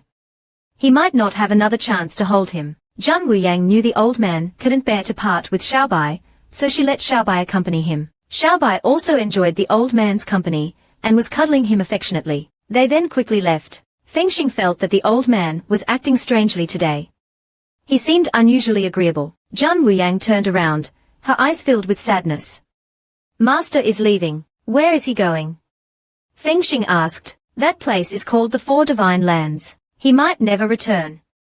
Perhaps the only way we can see him again is if we go there ourselves. But how can we go there? Zhang Wuyang sighed. Only the strongest can enter that place. Fengxing encouraged her. Master, you can definitely become the strongest. Zhang Wuyang said helplessly, even if we become stronger, there's still Xiaobai. His feelings for Master are no less than mine. You and Master are the most important people to him, besides me. Fengxing felt a pang of jealousy. I can also be important to young master. Zhang Wuyang smiled gently. Of course, Fengxing, you and master are both my family, as is Xiaobai. I wouldn't bear to lose any of you. There's no need to be so formal between family. From now on, just call me Wuyang. This touched Fengxing deeply, and he was speechless for a moment. Zhang Wuyang patted Fengxing's shoulder. Don't say that. I wouldn't bear to lose you or master. We're a family. Just then, a carriage stopped outside. Zhang Wuyang quickly shot a hidden weapon. Who's there? The hidden weapon was easily deflected. It was the War King, who had arrived stealthily. Is this how you greet your guests? Zhang Wuyang put her hands on her hips. I didn't hear anyone announce your arrival. Why are you here, your highness? Are you bored? The War King smiled cheekily. If I hadn't come stealthily, you wouldn't even let me in. If you were more honest, I wouldn't have to sneak around. I could just come in directly. Zhang Wuyang was speechless. This guy is so shameless. The War King then followed Zhang Wuyang closely. Where's Xiaobai? Is that little rascal still sleeping? Zhang Wuyang replied sadly. He went out to play with his grandfather. She then turned and asked, do you know something about the strongest individual and Guangxing Tai? I do. I know when Master Mu will be summoned. He'll be forcibly summoned in 2 days. The War King leaned closer and whispered, I also know another secret. The strongest individual who is summoned can bring one person with high talent along, just like your parents. Zhang Wuyang rolled her eyes. They are my parents, not yours. The War King chuckled. It's the same thing. They'll be my in-laws soon anyway. Zhang Wuyang raised her fist playfully. If you spout nonsense again, I'll show you how a national treasure becomes endangered. She then gently stroked the War King's face. My son doesn't even know who you are. Don't even dream of marrying me. With that, she quickly left, and returned to her room, closing the door behind her. The War King suddenly grabbed her hand, and pulled her into his arms. Zhang Wuyang, I'll never let you go again. Can you believe it? A dignified War King actually hid outside the door to eavesdrop on my conversation with my son. Just now, Zhang Wuyang recalled her conversation with Baiji today. She learned that the 4 continents would hold an academy exchange competition next year. If her academy could participate, it would greatly boost its influence. However, the biggest problem now was how to recruit students. There weren't many people who were both discerning and ambitious. Just then, Xiaobai suddenly said, Mother, I want to sleep with you tonight. Let that bad guy sleep by himself. Zhang Wuyang asked, who's the bad guy? Xiaobai said with a pout, that bad guy who's always pestering Mother. I can't even be alone with Mother. Xiaobai, what do you think of him? Xiaobai blushed and whispered, he's good. Zhang Wuyang turned to look, and saw Di Zhu standing at the door. So she asked Xiaobai again, what's so good about him? Tell Mother. We haven't had a heart-to-heart talk in a while. Let's talk, just the 2 of us. After Grandfather Mu and I arrived here, he found us. He told me about you and Fengxing. Then he took me away from Grandfather Mu, and let me live in a big house in the Azure Dragon Kingdom. Because I thought you and Fengxing were really gone, I hated him. Why did you hate him? Because he didn't protect you. Mother must have been in a lot of pain. They are all bad people. They hurt you. Your hair turned from black to silver, and your eyes. There's something in your eyes that I don't understand, but it makes me feel sad. Zhang Wuyang hugged Xiaobai tightly. So, that incident really affected him deeply. He doesn't understand, but he can sense the changes in me. This is probably what unconditional love is. Xiaobai continued, although I hated him at that time, he still took good care of me. He always wanted to eat with me, but I refused. Then he started waiting for me in the main hall. For almost 2 years, he always wanted to be close to me, but I kept rejecting him. But he's really good. He taught me calligraphy, reading, writing, cultivation, and when I was sick, he took care of me personally. Most importantly, he loves you very much. You're just a child. How do you know about love? Before you came back, he always set a place for you at the dinner table, every single meal. ISNT that love. I heard from Uncle Moyu that every night, he would look at your portrait and sigh, then fall asleep late at night, still calling your name in his dreams. ISNT that love. I also heard from the servants that the Emperor of the Azure Dragon Kingdom wanted to give him many beautiful concubines, but he told the Emperor that he already had a princess, an irreplaceable princess. I know that must be you, Mother. Mother, ISNT that love. Zhang Wuyang was now in tears. She asked Xiaobai seriously, looking into his eyes. Tell mother, are you willing to accept him? Xiaobai didn't hesitate and nodded. Zhan Wuyang was finally relieved. She then called out towards the door, did you hear that? Come on out. Sneaking into my room through the window again. Aren't you afraid of setting a bad example for our son? Ha ha ha.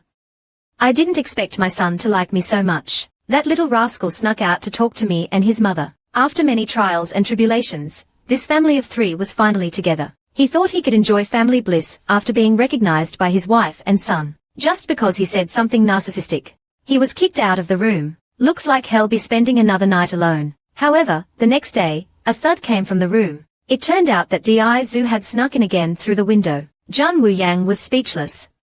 Is this how the Azure Dragon War King behaves? He started acting restless again, and kept trying to kiss her. Didn't we agree on just cuddling?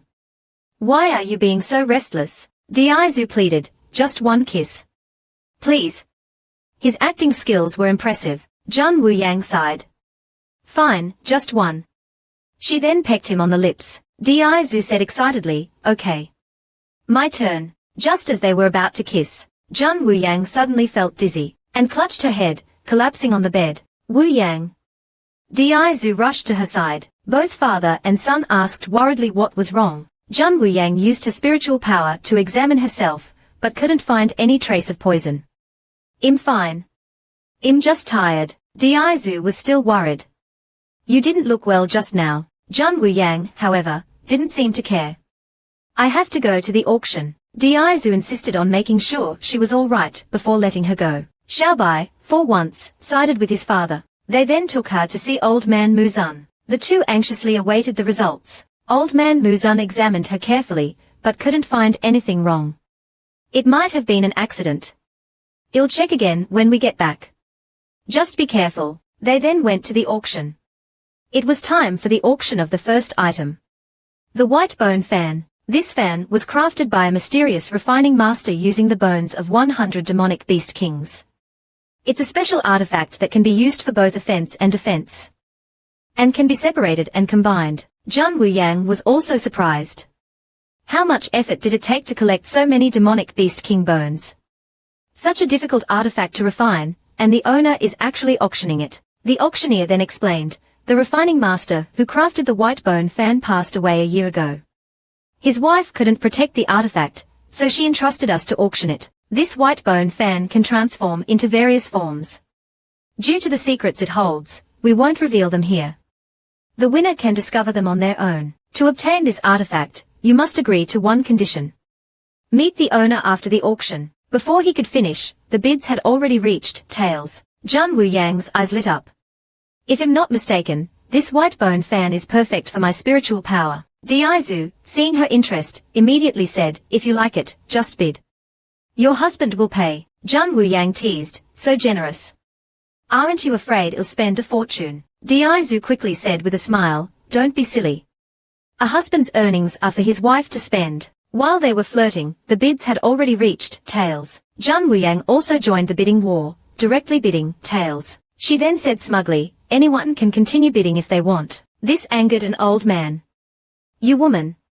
What are you doing? You think your spiritual power can surpass our Xuanli. You want to compete with us for the white bone fan. If you don't have the money, then shut up. Why are you making excuses to target me? Don't you understand the rules of the auction? The highest bidder wins. Besides, I'm a woman. I'll definitely cherish this artifact. What if I bought it for my husband? For my family, who says women can't fight? I'm determined to get this white bone fan today. And I'll definitely use it. This statement ignited the crowd. They all started criticizing Zhan Wuyang. This woman is crazy. What combat ability can a woman possibly have? Don't ruin the white bone fan. Meanwhile, in another private room, the owner of the white bone fan was watching all this silently. In this world, women are not meant for combat. A woman's role is to serve men, and suppress their uncontrolled Xuanli. When the heroine made that statement, she was instantly condemned by the men present. The auctioneer could only send someone to consult the owner of the white bone fan. A moment later, the servant relayed the owner's message. The owner of the white bone fan says that since Miss Zhan has the highest bid, as long as she can open the fan, it belongs to her. Hearing this, the old man laughed loudly. That's easy. Too easy. For us Xuan practitioners, it's child's play. But for those women with only spiritual power, it's impossible. The crowd agreed.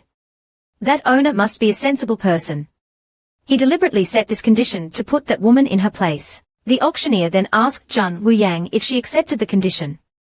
If she gave up, the white bone fan would go to the second highest bidder. This was exactly what Zhang Wuyang wanted. How could she give up? She immediately went on stage. She picked up the white bone fan and tried to open it. The old man looked at her with a mocking expression, not believing that Zhang Wuyang could do it. Then, Zhang Wuyang suddenly raised the white bone fan. The fan unfolded instantly, like a blooming flower. This shocked the old man. How is this possible? She's just a woman. How can a woman use Xuanli? How can she open the white bone fan? Zhang Wuyang finally understood. It seems the activation method is. Zhang Wuyang showed off her skills again, successfully opening the white bone fan and even transforming it. It transformed into a sword. Even the owner of the white bone fan was shocked.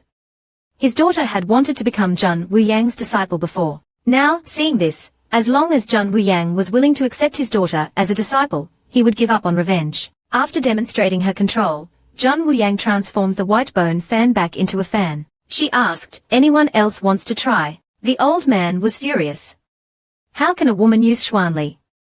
This woman must be cheating.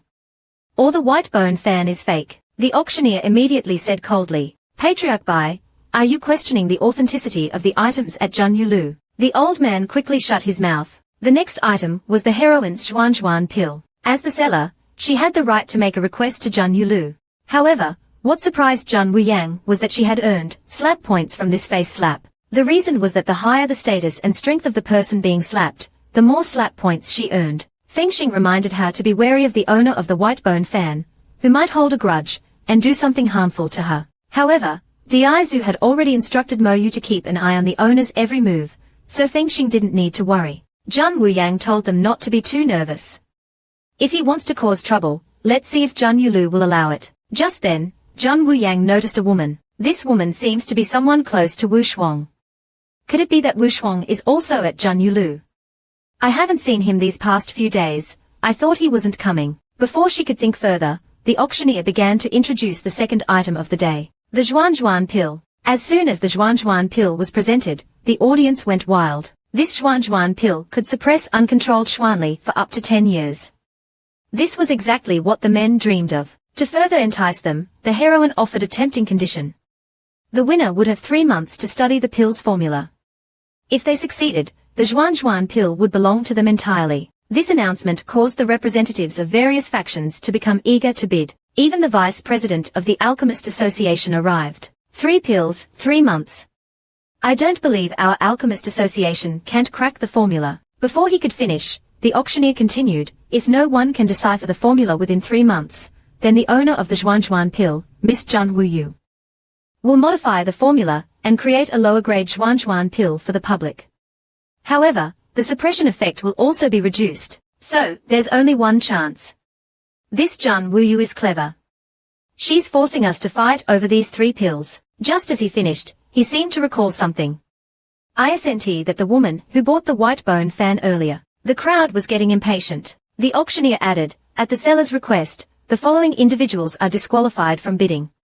List of names omitted. Patriarch Wei, who had caused trouble earlier, was furious. Why are we disqualified? I object. Zhang Wuyang said calmly, let me tell you why. Because I'm the owner of the Xuan pill. Patriarch Wei was shocked. It's that woman. Zhang Wuyang ignored him and told the auctioneer to start the bidding. The auction for the Xuan pill began with a starting price of taels. As soon as the bidding started, the crowd went wild. The Azure Dragon Kingdom representative bid taels. The White Tiger Kingdom representative bid taels. The Alchemist Association couldn't sit still any longer and bid taels. Does anyone mind if the Alchemist Association joins the fun? Seeing no objections, the auctioneer asked, are there any higher bids? Going once. Twice. The Alchemist Association was now smug, as if victory was within their grasp. Just then, a bid of tails came. Baiji laughed triumphantly. Finally, it's my turn to show off. Let's see who dares bid higher. The crowd sighed, as if they had expected this. Hes finally made his move. The vice president of the Alchemist Association was furious. Bai Ji. You brat. What are you doing bidding on the Zhuan pill? If you want it, we can decipher the formula and give you a few. Why are you wasting money? Don't be angry, old man. I just like this Zhuan pill. I want to take it home and display it. The vice president almost spat out blood. Hes buying it just to display it. Ha ha ha. That young master is going to be in trouble. Zhan Wuyang was puzzled. Is the vice president going to take revenge on him? Bai Ji is clearly helping me by raising the price. I hope he doesn't get dragged into this. The old man chuckled. He won't be killed, but with the vice president's temper, he'll definitely teach that boy a lesson. It seemed Bai Ji had dug himself into a hole. The vice president roared, Bai Ji.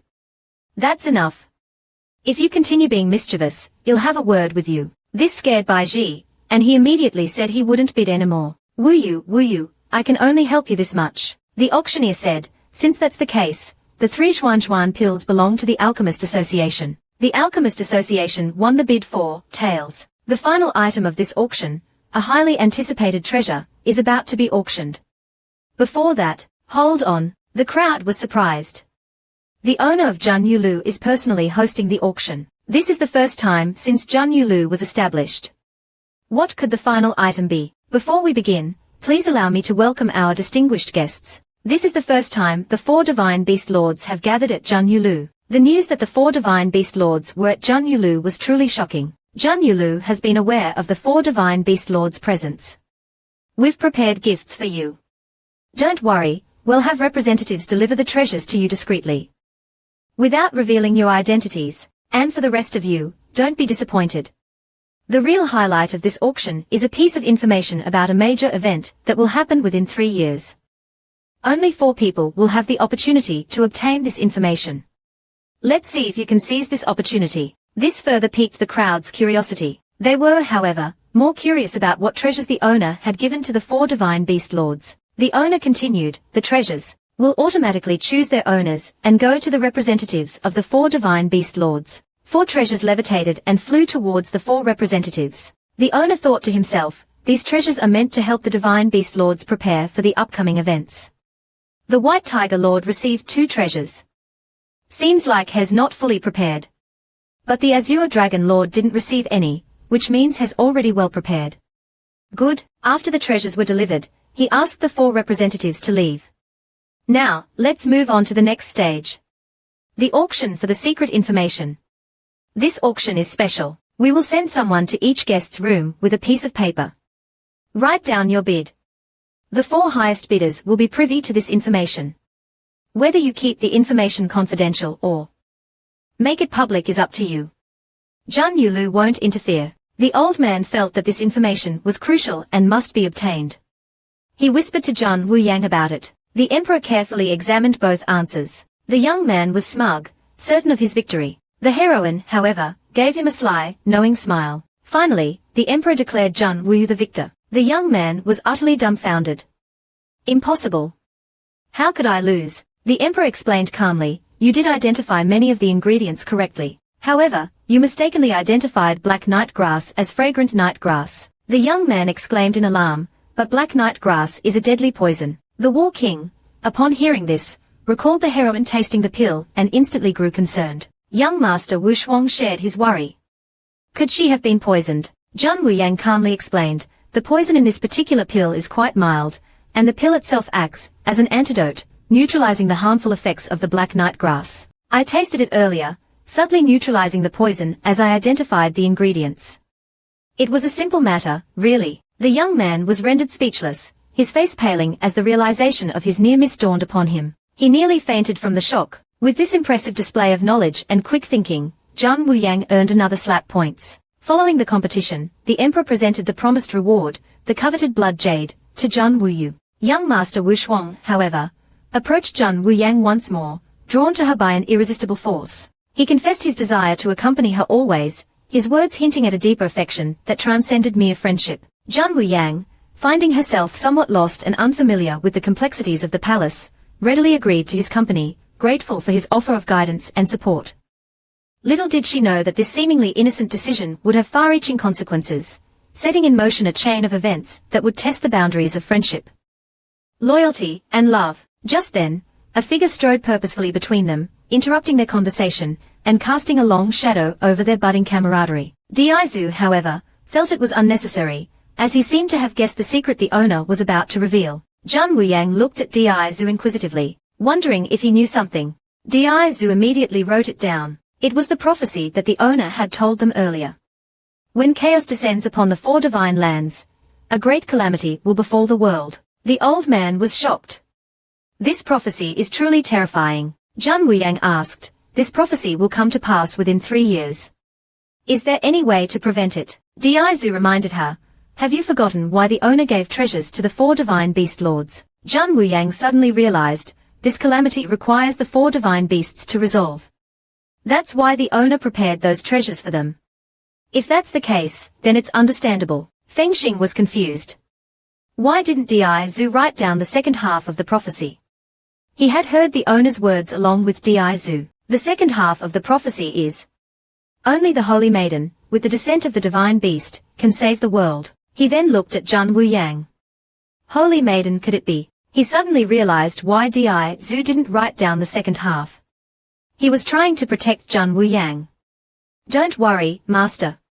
With me here, I won't let you get hurt. After reassuring everyone, Diaizu burned the paper. Since we know the prophecy, there's no need to bid. To avoid suspicion, just write down a random price. Did anyone notice anything? Finally, the owner announced the results.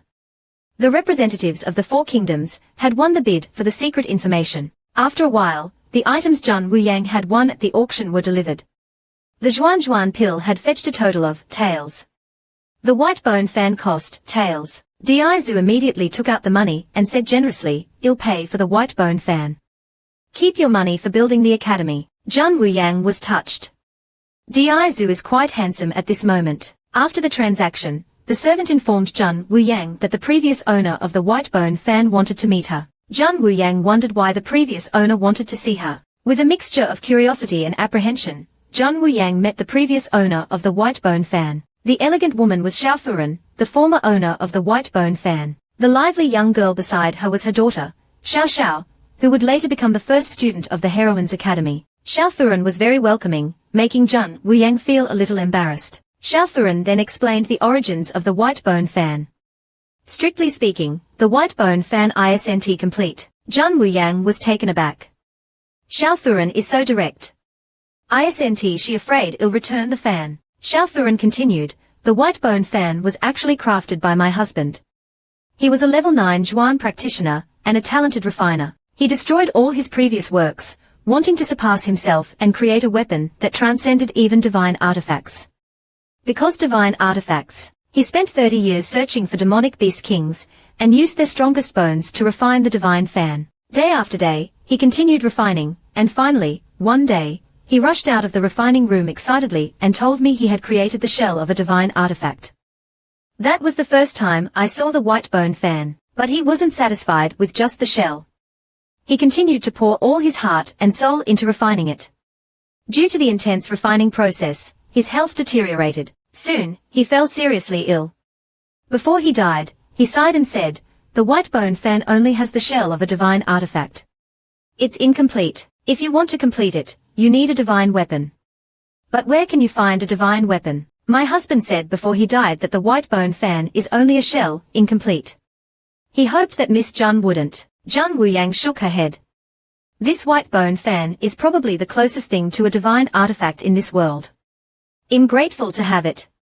Thank you. Then, Xiao Furen took out her husband's notes on refining the white bone fan and gave them to Zhang Wuyang, hoping that Zhang Wuyang would accept her daughter as a disciple. Zhang Wuyang didn't refuse and asked Xiao Xiao what she wanted to learn. Without hesitation, Xiao Xiao asked to become Zhang Wuyang's disciple, and said that she wanted to learn how to fight using spiritual power. Zhang Wuyang was curious. Why do you want to become my disciple? Xiao Xiao replied earnestly, I want to become strong as my father. I want to inherit his legacy as a refiner. She then pulled up her sleeve, revealing a red bracelet. This is the gift my father gave me when I was born. He said it can protect me from death once. This bracelet is proof of his love for me. Father refined many artifacts for me, but I can't use them.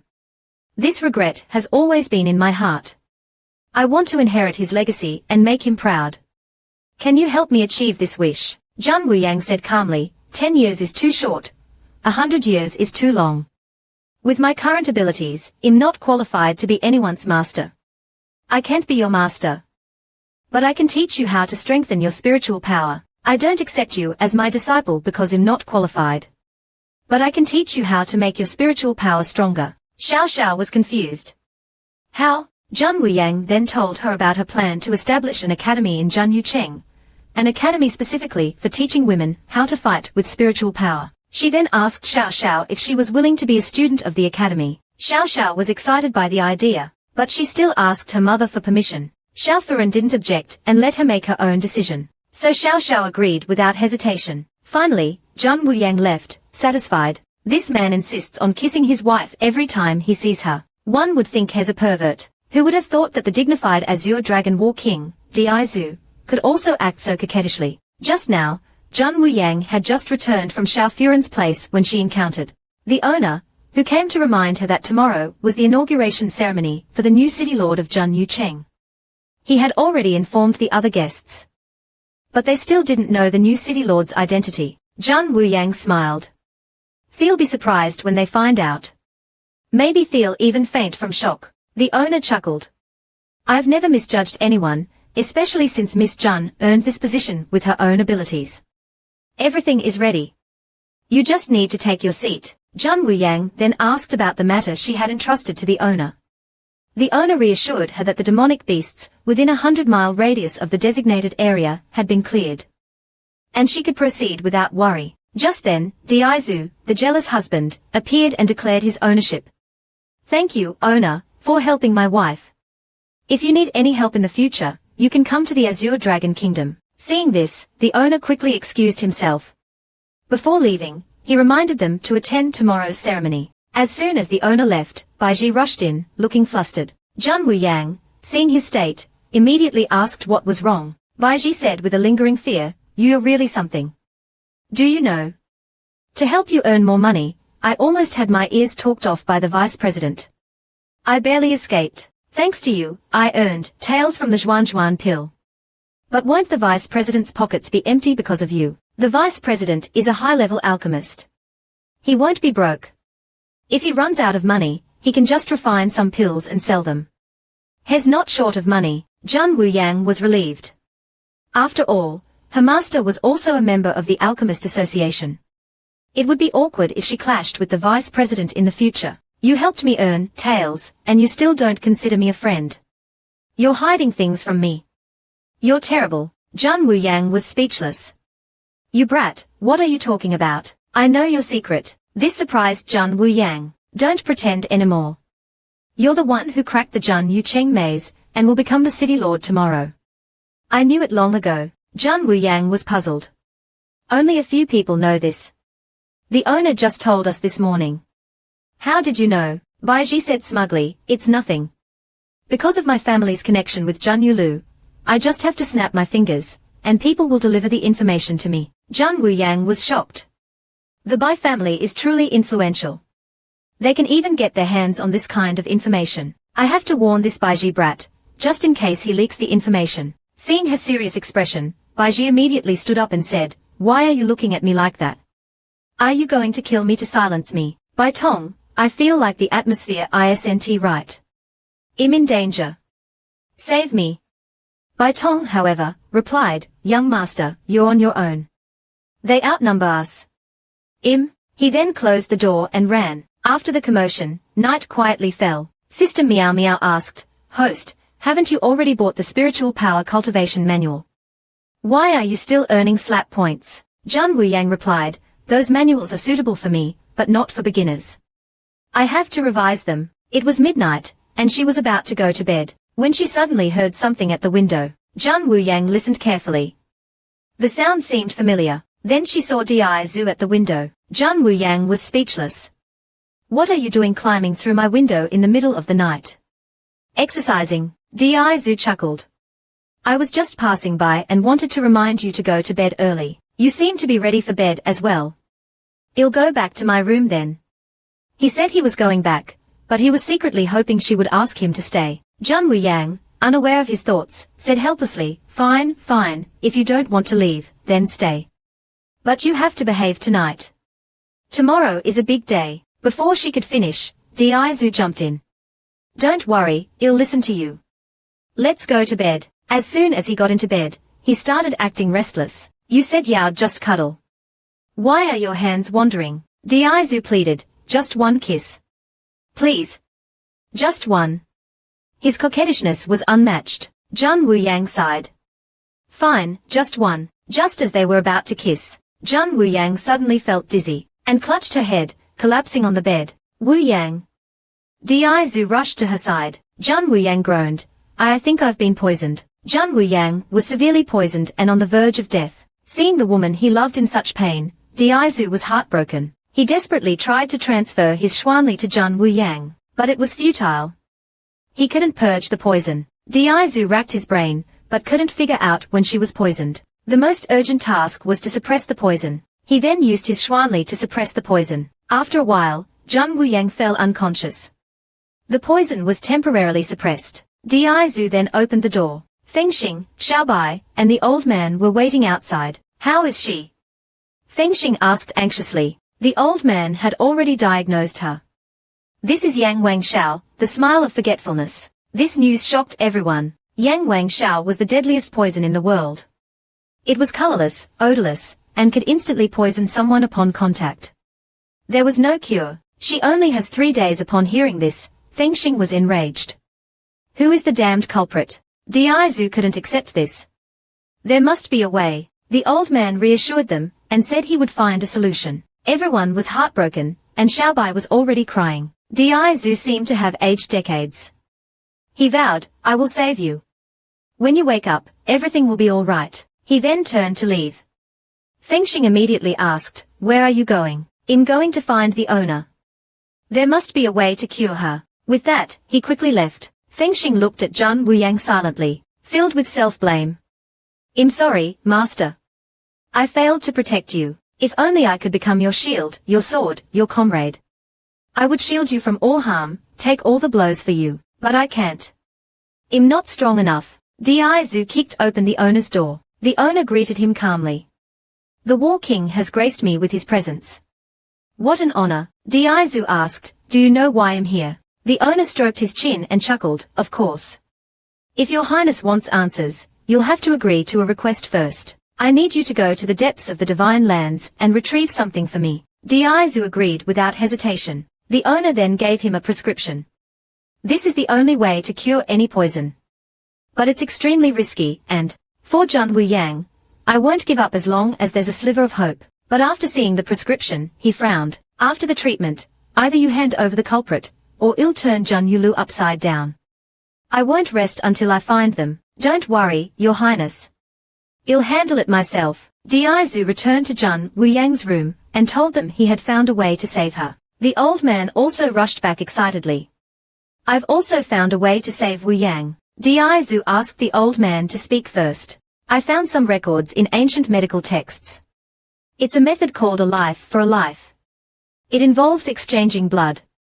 But this method is extremely dangerous. If either party can't withstand it, both will die. After he finished, Dizu also revealed his method. It's similar, but before the exchange, you need to use Xuanli to guide the poison and then suppress it with powerful Xuanli. After delaying it for a while, you can find a new volunteer for the blood exchange. If this method works, it can reduce the risk, but if anything goes wrong, the consequences will be severe. Fengxing immediately volunteered. Let me do it. Exchange my blood with Wuyang. I can withstand it. Xiaobai tugged at his sleeve worriedly. Dizu immediately poured cold water on his offer. Someone who can't even control his own bloodline power wants to suppress this deadly poison. Dream on. Fengxing was shocked. He knows. All of you, leave. This is my responsibility. In an hour, dawn will break, and the inauguration ceremony can't be delayed. Go and rest. I'll make sure Wuyang wakes up before the ceremony. You just need to focus on attending the ceremony. Xiaobai cried, you have to be safe. You have to attend the ceremony with mother. After sending them away, Di Zhu sighed. He looked at the woman he loved, and whispered sweet nothings, as if saying his last words. He then started transferring Jun Wuyang's poison into his own body. The pain is excruciating. I deserve it. How dare I be so selfish? Just wait. One day, I will. The next morning arrived. Jun Wuyang woke up, feeling like she had just had a terrible nightmare, filled with pain and suffering. Strange, what happened last night? I feel like I've forgotten something important. What is it? I can't remember. The heroine woke up feeling like she had lost something important, but she couldn't recall what it was. Just then, the old man entered, reminding Jun Wuyang cheerfully, "Today is your big day. Get up and get ready." He acted as if nothing had happened. Jun Wuyang then remembered. Today was her inauguration ceremony as city lord. Such an important day couldn't be missed. She quickly got up and asked the maids to help her dress. Her attire was stunning and imposing, exactly the effect she wanted. She wanted the people of Jun Yucheng to witness her strength. Just then, Feng Xing, carrying Xiaobai, and the old man came to see her. Xiaobai showered his mother with compliments. The old man also chimed in, "If you were to participate in a beauty pageant, you would definitely be the most beautiful woman in the 4 divine lands." Hearing their sweet words, Jun Wuyang wasn't happy. Instead, she felt strange, as if something was missing. Feng Xing, noticing her expression, immediately became nervous. The old man quickly changed the subject. "What could you have forgotten? We've brought everything. It's almost time. We should go." The 4 of them boarded the carriage. Sitting in the carriage, Jun Wuyang thought to herself, "What have I forgotten? I feel empty inside." She started to suspect that the old man and Feng Xing were hiding something from her. "I have to ask them later." In another carriage, Xiaobai couldn't hold back his tears. That stupid father promised to attend the ceremony with mother. But when I woke up this morning, I only saw mother. I finally mustered the courage to call him father when he's with mother. The old man sighed helplessly. Di Zhu disappeared for some reason. When we woke up, he was gone. He left a letter in my room. It says, "My dearest Wu Yang, don't worry. When you read this, I will have forgotten who Di Zhu is. This is my method. Please tell Wu Yang that my condition isn't optimistic. I might live, or I might die. If I die, everything ends. If I live, I'll return within 3 years to find you. If danger arises, go to the Azure Dragon Kingdom and seek help from the War King." The old man's face was filled with worry. It seems Di Zhu's condition is critical. He might not even be able to control his own life or death. He made Jun Wuyang forget him because he didn't want her to worry. Xiaobai cried, "He won't die. He'll definitely come back in 3 years. While he's gone, I'll protect mother until he returns." Seeing him like this, Feng Xing quickly comforted him. Soon, they arrived at Jun Yucheng. The city was decorated festively. A tall platform reached the clouds. The owner came forward to greet them. "The ceremony is ready. But before that, Miss Jun needs to pass a test." Jun Wuyang was puzzled. "The ceremony is about to begin, and there's still a test." Qi Lao explained, "This is the stairway to heaven. There are steps. Each step increases the pressure. Only by reaching the top and arriving at the Holy Palace will the ceremony begin." Feng Xing immediately protested. "What's the meaning of this? The ceremony is about to start, and there's still a test." The old man was also worried. "This stairway to heaven isn't ordinary. It requires immense spiritual power to climb it. Jun Wuyang, can you handle it?" Jun Wuyang, however, smiled mysteriously. "I've already cracked the Jun Yucheng maze. What's so difficult about climbing some stairs? The heroine's coronation is about to begin. Long live the queen." After overcoming numerous obstacles, the heroine was finally about to become the city lord of Jun Yucheng. Looking at the towering stairway to heaven, Jun Wuyang felt a sense of awe. Jun Yucheng is a powerful force that rivals the 4 kingdoms. The city lord must be strong enough to protect this city. The maze test only proved that the person who passed has intelligence and strength. Only by climbing this stairway to heaven can I prove that I'm worthy of ruling Jun Yucheng. She then took a step forward. However, as soon as she stepped onto the first step, Jun Wuyang felt a strange sensation. A sense of familiarity. "This stairway, it's like it's welcoming me." Meanwhile, Hong Yang was furious with her father. "Why is he still alive? Didn't you apply the Yang Wang Shao on the cup? Why is he still alive and well after 3 days? even attending the inauguration ceremony. Her father quickly lowered his voice and said, "I did apply the poison to the cup." Could it be that the Holy Sun intervened and helped him detoxify? Hong Yang was enraged and snapped, "The Holy Sun has the antidote powder we sprinkled beforehand. He wouldn't be poisoned. Are you saying that Jun Wuyang somehow got the antidote powder from the Holy Sun and escaped death? Jun Wuyang, you can escape once, twice, but not forever. I will personally kill you and make you experience true despair." Jun Wuyang walked calmly up the stairway to heaven. The stairway seemed to recognize her as its master, and Jun Yucheng seemed to acknowledge her as well. The citizens below started cheering. Qi Lao also looked at her with a pleased expression. After a while, Jun Wuyang reached the top, but she was stunned by the sight before her. The owner was waiting for her. The owner looked at Jun Wuyang with a knowing smile, as if he had anticipated her success. Just then, a loud voice boomed, "This is the Holy Land. No one but the City Lord is allowed here. The Holy Land recognizes its master. We greet the new City Lord." Upon hearing this, everyone knelt down. Feng Xing shouted, "We greet the City Lord." The owner presented a tray to Jun Wuyang. "This is the City Lord's seal and the key to the Holy Palace. Please accept them, City Lord." Jun Wuyang was puzzled, looking at the large door behind the owner. "Is this the key to that door?" Without needing further explanation, the owner continued, "Next, please give your inaugural address. You can add anything you wish. If not, then please announce the commencement of the ceremony." Jun Wuyang then addressed the crowd with a dignified expression. "I am Jun Wuyang, also known as Jun Wuyu. I am a woman, and today, I become the City Lord of Jun Yucheng. I possess spiritual power, but I also created the Zhuan pill and defeated more than one Zhuan master, including the renowned North City prodigy. I can use my spiritual power to aid Zhuan practitioners in battle, and I can also be an ordinary woman who suppresses her husband's Xuanli. Being a woman doesn't mean being weak. Spiritual power isn't a weak power. I will lead Jun Yucheng to greater peace, prosperity, and glory. Jun Yucheng will be a sacred land, untouchable and inviolable." Hearing her passionate speech, the citizens below cheered, "Jun Yucheng. Sacred land. Untouchable." Seeing this, the owner looked at Jun Wuyang with a satisfied smile. After that, Jun Wuyang cleared her throat, and announced, "Before we conclude, I have something to announce to the world." What is Jun Wuyang about to announce? Based on the previous clues, take a guess. The heroine, using her elevated position, announced to the world, "I, Jun Wuyang, today established the Qingyang Academy. This academy is dedicated to teaching women how to cultivate and fight with spiritual power, so that women can stand equal to men, regardless of their spiritual or Xuanli levels." Some men below immediately protested. Is the City Lord insane? A women's academy, teaching them to fight with spiritual power. Preposterous. This is absurd. Ridiculous. The women, however, were filled with excitement and disbelief, looking at each other. Can we women really fight alongside men? Can we use our spiritual power to fight? Traditional beliefs dictated that women were only meant to support Xuan practitioners.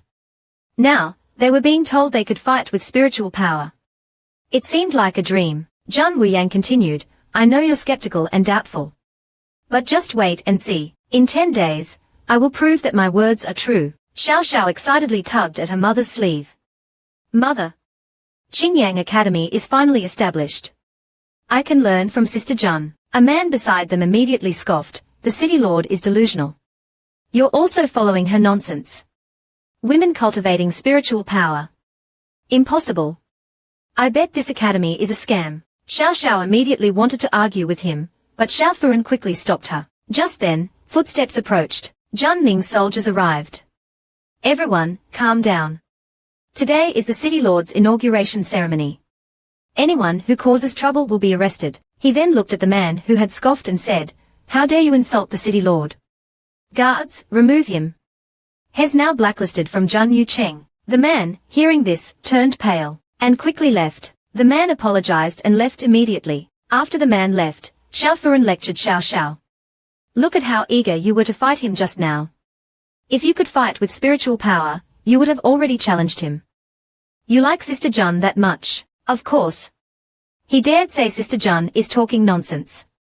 When Sister Jun becomes powerful, she'll definitely teach these people a lesson. Sister Jun is indeed a once-in-a-century genius. Her ability to open the white bone fan is proof of that. I believe she can do it. That's why I agreed to let you join Xingyang Academy. Meanwhile, Zhang Wuyang was discussing with the owner. Now that I'm the city lord, the Holy Palace is Zhang Yucheng's main hall. If you don't mind, can I buy your former city lord's residence and use it as the academy's dormitory? Zhang Wuyang felt that it was only natural. The former city lord's residence belonged to the owner, so there was nothing to buy. The owner then asked Zhang Wuyang if she wanted to see the Holy Palace first or go down and celebrate with the crowd. Zhang Wuyang immediately expressed her interest in seeing the Holy Palace. I want to see the legendary Holy Palace. I wonder what it looks like inside. Soon, they arrived at the gate of the Holy Palace. The key the owner gave me earlier must be for this door. She inserted the key, and golden light radiated outwards. The door opened, revealing a blinding golden light that almost blinded Zhang Wuyang. She was stunned by the sight before her. Zhang Wuyang looked at the magnificent Holy Palace and gasped. This will be my residence from now on. The majestic throne. Imagine sitting on it and ruling over everyone. Just thinking about it is exciting, but why do I feel uneasy? Like something bad is about to happen. Meanwhile, from the depths of the four divine lands, heart-wrenching screams echoed. Diaizu, ever since he absorbed Zhang Wuyang's poison, had been suffering from excruciating pain every day. Only the depths of the divine lands held the cure. Even with his azure dragon bloodline, he was now tormented by the poison. Am I going to die here? While the city lord was celebrating joyfully, Diaizu was silently enduring the agonizing pain. Diaizu was now in so much pain that his body was convulsing. Yang Wang Shao's poison is truly potent. If it weren't for my azure dragon bloodline suppressing it, I would have died from the poison last night. It seems my decision was right.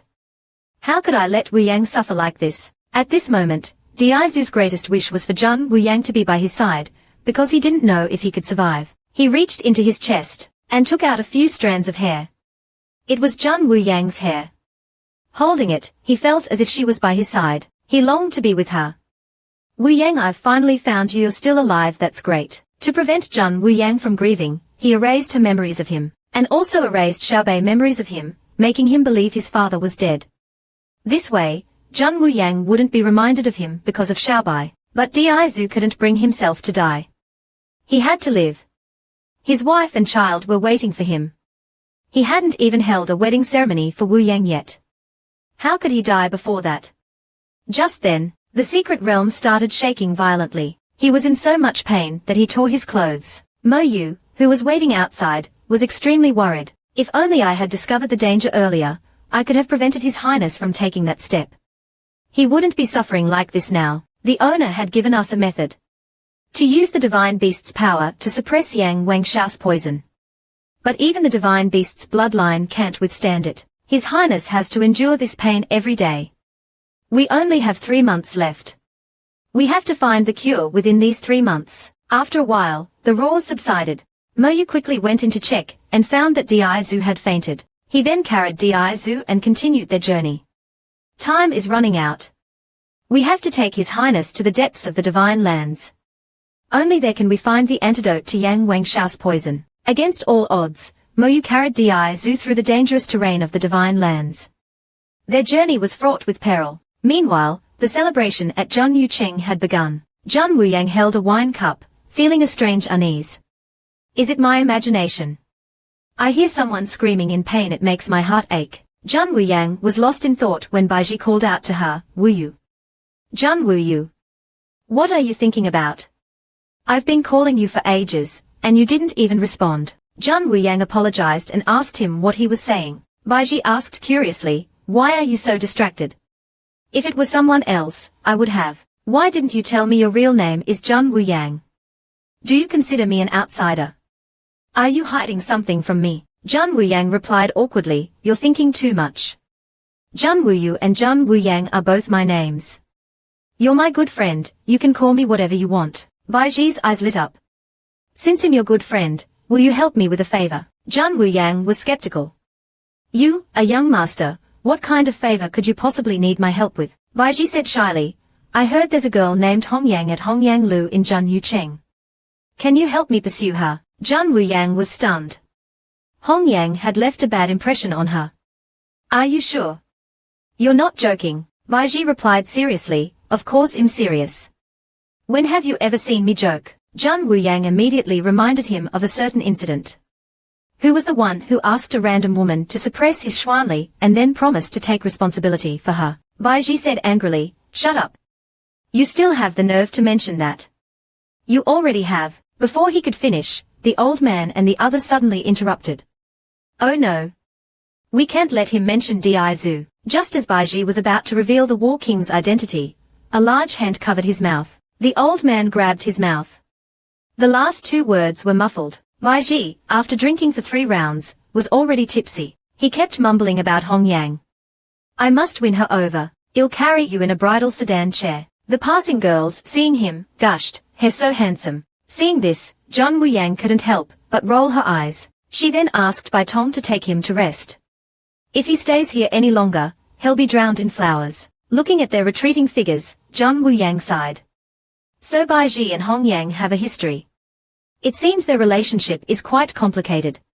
But since she works for the owner, Hong Yang must be trustworthy. Chi Lao at Weixing Tea House, North City Prodigy at Prodigy Mansion, Hong Yang at Hong Yang Lu. It seems I need to ask the owner about these 3 after the banquet. Baiji, after leaving, insisted on going to see Hong Yang. Bai Tong advised him to sober up first. But Baiji insisted on going, saying that if he didn't go now, he wouldn't have the courage later. Seeing this, Bai Tong had no choice but to help him find Hong Yang's residence. The alcohol seemed to have worked its magic. As soon as they arrived, Baiji pushed the door open and shouted, "Hong Yang. Where are you?" "Im Baiji. You're Baiji Gij." "Im here," Hong Yang said calmly. "Why isn't young Master Bai at the banquet? What brings you to Weixing Tea House?" Baiji suddenly became sentimental. "Hong Yang, I was wrong. Please don't forget me. After you disappeared, I missed you so much. Now that you're finally back, I'll protect you. I won't let you leave me again." "Young Master Bai, you must be mistaken," Baiji asked. "You have half of a jade pendant, don't you?" Hong Yang was surprised. "How did you know?" Baiji grabbed her hand and said excitedly, "I knew it. That half of the jade pendant was given to you by me. It was originally a whole jade pendant, and I gave half to you. Don't you remember me?" He was so excited that he gripped Hong Yang's hand tightly, hurting her. Baiji then realized he was being too aggressive and apologized. Hong Yang waved her hand dismissively. "I'm fine. You're drunk. Go back and rest." Baiji insisted on applying medicine to Hong Yang's hand. "Don't worry, this is jade skin ointment. It won't leave any scars." Seeing that he wouldn't give up, Hong Yang became wary. "The Zukyu Kingdom has been plotting against the Bai family for many years. I was sent to get close to young Master Bai. I didn't expect that after so many years, he still remembers me. It seems young Master Bai is truly devoted. Since that's the case, I'll gladly accept this jade pendant." Baiji, seeing that Hong Yang didn't refuse his help, was overjoyed. "Hong Yang, have you forgiven me?" Hong Yang played along. "I don't know what you're talking about. You should go back now." Baiji immediately started crying like a child. Hong Yang watched as he left, deep in thought. Despite his grandmother's murder by the Zukyu Kingdom, Baiji is still so devoted to me, a former princess of the Zukyu Kingdom. Since that's the case, I'll take this jade pendant. A guilty conscience needs no accuser. Hong Yang was having nightmares, constantly screaming, "No. Don't kill me. Please." She had dreamt of Zhang Wuyang chasing her with a sword. She accidentally tripped and was stabbed in the heart. She woke up with a start, relieved that it was just a dream. That dream was terrifying. She sat in front of the mirror, looking at her reflection and reminding herself repeatedly, "I'm not Zhang Ruolian. I'm not Zhang Ruolian." She then started applying makeup. "Now, I am Hong Yang, Zhang Wuyang, only one of us can survive. You won't let me off, and I won't let you off either." The next morning, Zhang Wuyang was enjoying her tea, thinking to herself, "It's been 3 days since I became the city lord of Zhang Yucheng. Everything has been peaceful. Is he still in the Alchemist Association?" Feng Xing had established the Feige, an organization dedicated to gathering information. Xiaobai had recently become obsessed with cultivation and spent all his time at the Prodigy Mansion. She was the only one who was relatively free. The construction of Qingyang Academy is almost complete. It will be operational soon. Now I just need to wait for the second student. At that moment, on the streets of Zhang Yucheng, people were gossiping. "Have you heard? The city lord is establishing a women's academy. Is she crazy?" "Yeah. Teaching women to cultivate spiritual power. That sounds like a scam. Mother. I heard there's a Qingyang Academy that teaches girls how to cultivate spiritual power. I want to go. Stop it. Don't mention that women's academy again. It's impossible for women to cultivate spiritual power. Meanwhile, in the Dacian kingdom, Princess Enlin was arguing with her brother.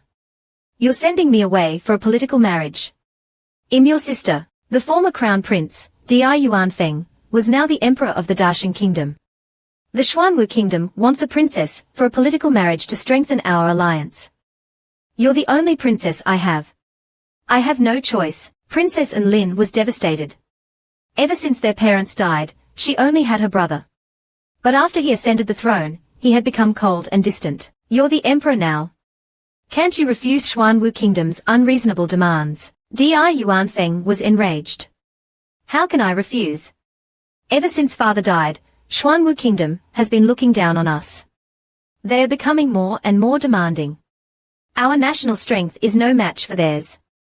I can only appease them. The Xuanwu kingdom's representative even threatened to replace me if I didn't comply. They don't respect us at all. And Lin burst into tears. Can't we find someone else? Di Yuanfeng was furious. That damned Di Zhu took the token father left him, and went to the Azure Dragon Kingdom. He betrayed us. We sent people to the Azure Dragon Kingdom to ask for help. But they ignored us. And Lin, this is all your fault. And Lin was shocked. Di Yuanfeng continued, if you hadn't released Zhang Wuyang, she wouldn't have killed so many people at the West Gate. Father wouldn't have died. I wouldn't have ascended the throne so hastily. If father were still alive, Xuanwu kingdom wouldn't dare make such demands. So, Enlin, do you understand now? This is all your fault. You're the one who killed father and mother. Enlin cried out, no. It's not like that. I'm not a murderer. There must be another way. I don't want to be a political pawn. I don't want to be sacrificed. Di Yuanfeng, however, showed no mercy and slapped her. He then ordered his guards to take Princess Enlin away and lock her up. 3 days later, at the Xuanwu Kingdom's west gate. What is true loyalty? Knowing you're walking into a den of tigers and dragons, yet still willingly accompanying you. A tombstone bearing Zhang Wu's name had been erected at the Dacian Kingdom's west gate. Liu Shengnan had come to pay her respects. Looking at the tombstone, she sighed. Zhang Wu, you were once a renowned figure, but now only this tombstone remains. Just as she was lamenting, a maid rushed over. Third Miss, something terrible has happened. We just received news from the palace. The emperor has decreed that Princess Enlin be sent to another kingdom for a political marriage. The old master has summoned you back immediately. Liu Shengnan was shocked. What? She immediately returned to the Liu residence. As soon as she arrived, she asked her grandfather, what's going on? Why is Princess Enlin suddenly being sent away for a political marriage? Her grandfather sighed. It's not that simple. Our Xuanwu continent is only a small part of a larger world. Our Xuanwu continent is lagging behind. To survive, we must form an alliance with the White Tiger continent. Since ancient times, sending a princess for a political marriage has been the best way to forge an alliance. Princess Enlin has no choice. In 3 days, emissaries from the White Tiger continent will arrive to escort her. Liu Shengnan was shocked. But only the strongest can enter the spatial gate. How can Princess Enlin, an ordinary woman, go through it? Since they made such a request, they must have a way to bring her there. Liu Shengnan still couldn't believe it. How could the emperor send his own sister away? She's his only sister. She immediately wanted her grandfather to persuade the emperor. Her grandfather said it was impossible. The emperor has made up his mind. No one can change it. Liu Shengnan was heartbroken. How can this be? The 4 divine lands and the White Tiger continent are dangerous places. Princess Enlin is so naive and innocent. Sending her there is no different from sending her to her death. He seemed determined. He then knelt before his grandfather. Grandfather, please forgive Shengnan's impudence. If I can't change the emperor's decision, then Shengnan will volunteer to accompany the princess. I'll protect her. This sudden declaration shocked his grandfather. Do you know what you're saying?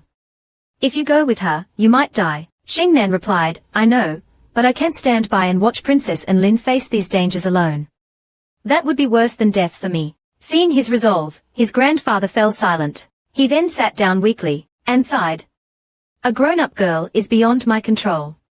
Since you've made up your mind, then go. I hope you'll come back and visit me one day. 3 days later, Liu Xingnan disguised herself as a maid. Before leaving, her grandfather gave her a large sum of money and some medicine, telling her to use them wisely. He also gave her an Alchemist Association disciple token, which might be useful in times of danger. He told her to stay safe. Liu Xingnan accepted the package and thanked her grandfather. As for how she would accompany Princess Enlin, her grandfather had already discussed it with the emperor and told her to act accordingly. They then arrived at Guangxingtai. The emissaries were already waiting. Di Yuanfeng was also there with the princess and others. The emissary bowed and said, "Only the princess is allowed to go. The others must stay." Di Yuanfeng pretended to be angry. It's not appropriate for the princess to go alone. What if she doesn't even have a familiar face around her? This won't do. The emissary's face darkened. This lowly kingdom actually dares to make demands at this critical juncture. Fine, whatever. He then conceded, the princess can bring a maid, but only one. The spatial gate can't handle more than that. According to their plan, Di Yuanfeng pointed at the maid disguised as Liu Xingnan and said, "You will accompany the princess." Liu Xingnan immediately bowed. The princess was stunned. This voice sounded familiar. She turned around and realized it was her best friend. The two then entered the spatial gate with the emissary. Meanwhile, at Zhun Yucheng in the Four Divine Lands, Zhang Wuyang's Qingyang Academy was finally completed. A figure stood outside the gate. It was Lan Yi, the woman who had tried to assassinate Zhang Wuyang. Looking at the academy, she couldn't help but scoff. So, that woman really became the city lord of Zhun Yucheng, and even established a women's academy. What's it like for the woman who once tried to kill you to become your student? Just now, Zhang Wuyang was strolling through the academy. After a month, Qingyang Academy was finally finished. Although many people still doubted its success, she wouldn't give up, even if there was only one student. As she was lost in thought, she suddenly heard someone calling her from behind. She turned around and saw Xiao Xiao running towards her excitedly. Without hesitation, she gave Zhang Wuyang a big hug. Zhang Wuyang also liked this lively girl. Xiao Xiao, the academy officially opens today.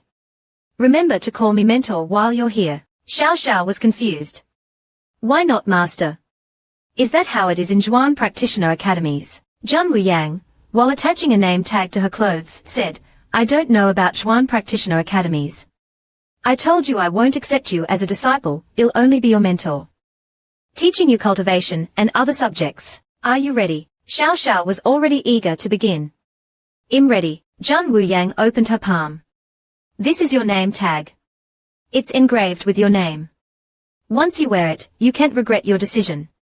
Will you wear it?" Xiao Xiao didn't hesitate. "This is mine. Why would I regret it?" Zhang Wuyang personally put the name tag on her. "Xiao Xiao, I hereby announce that you are now a student of Qingyang Academy. May you be strong and diligent. I have high hopes for you." The name tag represents your identity as a student of Qingyang Academy. The academy has a protective barrier. From today onwards, only those wearing name tags can enter Qingyang Academy. Just then, a loud crash came from outside. Someone had crashed into the barrier and fallen to the ground. The two looked towards the door and saw it was Lan Yi. It was Lan Yi, the assassin who had tried to kill Zhang Wuyang. She hadn't expected to meet her again under such circumstances. She was stunned and speechless. Before she could speak, Zhang Wuyang grabbed her hand enthusiastically. "I knew you would join the academy. Come in. Meet your junior sister." She completely ignored Lan Yi's previous attempt to kill. "Huh?" Xiao Xiao then appeared and asked, "Mentor, who is this sister?" Zhang Wuyang smiled. "She's our academy's first student, your senior sister." Lan Yi was dumbfounded. "Who said I'm joining your academy? I tried to kidnap you before." Zhang Wuyang asked calmly, "Then why are you here today?" Lan Yi stammered, I just wanted to see if there was a chance I have nothing left." Zhang Wuyang handed her a name tag. "The person who made you lose everything isn't me, but yourself. You were already nothing to begin with. But from now on, you can choose what you want to have. Will you join the academy?" Lan Yi snatched the name tag and muttered, "Fine. I'll join." It was just a pure effeminate decision. It wasn't my intention. But since my hand has already made the choice, I have no choice but to join your academy. This baffled both Zhang Wuyang and Xiao Xiao. Zhang Wuyang then led the two students towards the academy. Lan Yi quickly warned, there's a barrier. I was trapped by it earlier. Zhang Wuyang chuckled. I forgot to tell you. As long as you're wearing the name tag, you can freely enter and exit the academy. Xiao Xiao and Lan Yi were shocked. This little thing can bypass the academy's barrier. Zhang Wuyang explained, this name tag recognizes you as its owner. Only when you're wearing it can you pass through the academy's barrier. Anyone without a name tag, or anyone not wearing their own name tag, will be considered an enemy and attacked by the spatial barrier. This powerful barrier is thanks to the system. It had cost Zhang Wuyang slap points, much to her heartache. Although she only had 2 students, Zhang Wuyang still started arranging their training curriculum. The first book was Spiritual Power Cultivation Methods. The second was Basic Spiritual Power Control. Since Xiao Xiao had no foundation, Zhang Wuyang gave her 2 basic physical skill manuals. Basic Immortal Body and Basic Shadow Steps. To have strong spiritual power, you need a strong body. Zhang Wuyang believed that Lan Yi, having undergone rigorous training since childhood, had sufficient physical strength. So she gave Lan Yi the intermediate manuals for Immortal Body and Shadow Steps. After making the arrangements, she gave them some time to return to their dormitories and put their things away, then change into their training attire and meet at the training grounds on the first floor. Today is the first lesson. Xiao Xiao was excited about the upcoming training. Lan Yi, however, felt that this lesson wouldn't be easy. The heroine had actually built a modern gravity room in this other world. The gravity room was mainly used to test physical strength. The longer one stayed inside, the stronger the gravity, and the greater the physical exertion. The 2 students entered the gravity room. The enclosed space made Lan Yi uneasy. Since everyone's tolerance was different, Zhang Wuyang had them tested separately. Xiao Xiao, you go first. She then set the gravity to X. Xiao Xiao immediately felt her legs become heavy, as if dozens of pounds of weight were pressing down on her. Zhang Wuyang explained, the gravity room uses gravity to train your physical endurance. It'll gradually increase the intensity. How long you can last depends on your willpower. She then turned to Lan Yi. Do you know how it feels to be deceived? Lan Yi was confused by her cryptic words. Zhang Wuyang continued, you're too naive. You almost killed me. You think I would let you off so easily. Now, with just a thought, I can kill you instantly in this gravity room. She then increased the gravity. Lan Yi instantly felt the pressure. It felt like 1,000 pounds of weight were pressing down on her. She asked in disbelief, were students of Qingyang Academy? You're going to harm your own students. Zhang Wuyang said nonchalantly, just 2 students. With a single order, all the women in Zhang Yucheng will join Qingyang Academy. Who dares defy me? Lan Yi couldn't believe it. No. You wouldn't do that. Zhang Wuyang smiled wickedly. You've only known me for a few days.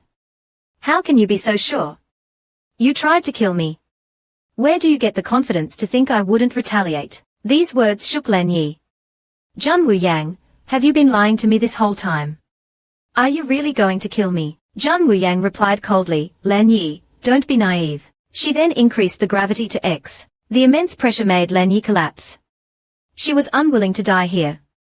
This pressure I can't hold on any longer. She then looked at Xiao Xiao and saw that she was drenched in sweat and about to collapse. Let her go. This is between you and me. She's innocent. Zhang Wuyang sneered and increased the gravity by 1 more level. The immense pressure crushed Xiao Xiao, and she screamed in pain. Then, with a thud, Xiao Xiao disappeared, leaving only a pool of blood. This sight shocked Lan Yi. Xiao Xiao, she is dead. She was enraged. Zhang Wuyang, I'll kill you. Seeing that her goal was achieved, Zhang Wuyang increased the gravity to X. The unbearable pressure forced Lan Yi to the ground, and she eventually lost consciousness. When she woke up, she saw Xiao Xiao sitting beside her, safe and sound. She asked in confusion, what's going on? Zhang Wuyang explained, that was just a test. To push you to your limits, I set up a trap. In the gravity room, as long as you touch the ground with both hands, you'll be teleported out. So, Xiao Xiao wasn't really hurt. Fengxing said apologetically, I'm sorry, Lan Yi. Xiao Xiao's blood in the gravity room was mine. I helped with the test. Xiao Xiao, seeing his pale face, quickly took out the pill Zhang Wuyang had given her and gave it to him. Lan Yi, however, didn't accept the pill. Instead, she glared at Zhang Wuyang, and raised her hand to strike. This startled Fengxing. Did Lan Yi go mad after that near-death experience? Is she going to kill Wu Yang? Xiao Xiao was also stunned. What is Lan Yi doing? To be continued. Who will win when the Azure Dragon War King meets the Demonic Beast King? The poison within Diaizu was acting up, forcing him to unleash his true form. With a deafening roar that shook the heavens, the War King transformed into a majestic Azure Dragon. Meanwhile, the heroine was also facing a crisis. Everyone thought Lan Yi would attack Jun Wu Yang, but she placed her hand on Jun Wu Yang's shoulder, and said, "If you're lying to me again, the next time my hand lands won't be so light." Jun Wu Yang replied calmly, "Don't worry, I won't lie to you again." She then dismissed Xiao Xiao and Lan Yi, telling them to go back and rest. Today's training ends here. After they left, Jun Wu Yang sighed.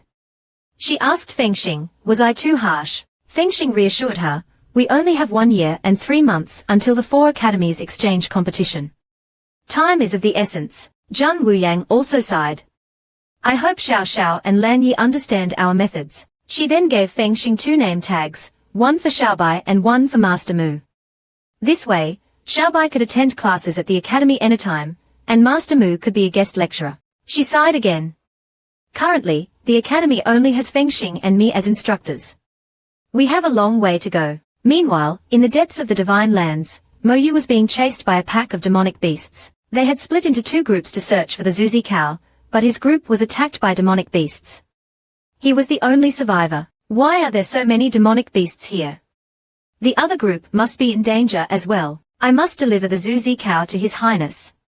Hes relying on it to suppress the poison. As he was thinking, a demonic beast king suddenly appeared, its jaws wide open. Mo Yu was shocked. A demonic beast king. Just then, a figure fell from the sky. Mo Yu exclaimed, "Oh no!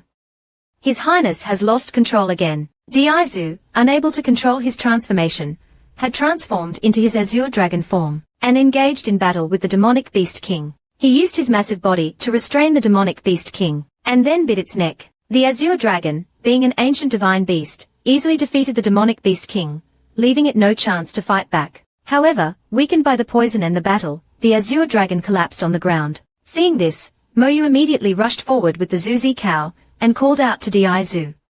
"Your Highness! Hold on! I found it!" But there was no response. Mo Yu was desperate. Then he had an idea. He whispered into the Azure Dragon's ear, "Your Highness! You still have Princess Wu Yang. She's waiting for you. You can't die here." Upon hearing Jun Wu Yang's name, the Azure Dragon's eyes opened slightly. He kept murmuring, "Princess Wu Yang." Mo Yu, seeing him regaining consciousness, said excitedly, "Yes. Your princess is waiting for you. Your son is waiting for you. You can't die." After Mo Yu's encouragement, Diaizu regained his senses and transformed back into his human form. This showed how important Jun Wu Yang and Xiaobai were to him. Diaizu then tore off his clothes. Mo Yu quickly handed him the Zuzi cow. Diaizu didn't hesitate and grabbed the Zuzi cow, swallowing it whole. After his condition stabilized, Mo Yu helped him back to their camp. This place wasn't safe. Meanwhile, the other group had entered an eerily quiet place. Some members were worried about encountering danger and suggested leaving, but the captain insisted on finding the Zuzi cow for the War King. Just then, one member discovered a Zuzi cow plant near the entrance of a cave and wanted to pick it. The captain stopped him, having heard growls coming from inside. As they hesitated, they suddenly saw Diaizu, transformed into an Azure Dragon. Seeing this, they didn't hesitate any longer, and risked their lives to pick the Zuzi cow. Fortunately, Diaizu was there to protect them. They then ran towards Diaizu. Just as they left, a giant figure appeared at the cave entrance. It said nonchalantly, "Forget it. Just a few humans. Not worth chasing. They'll be my food sooner or later. I need more food. I'm going to devour all the humans who enter the Divine Lands. Then I can finally unintelligible." It didn't finish its sentence.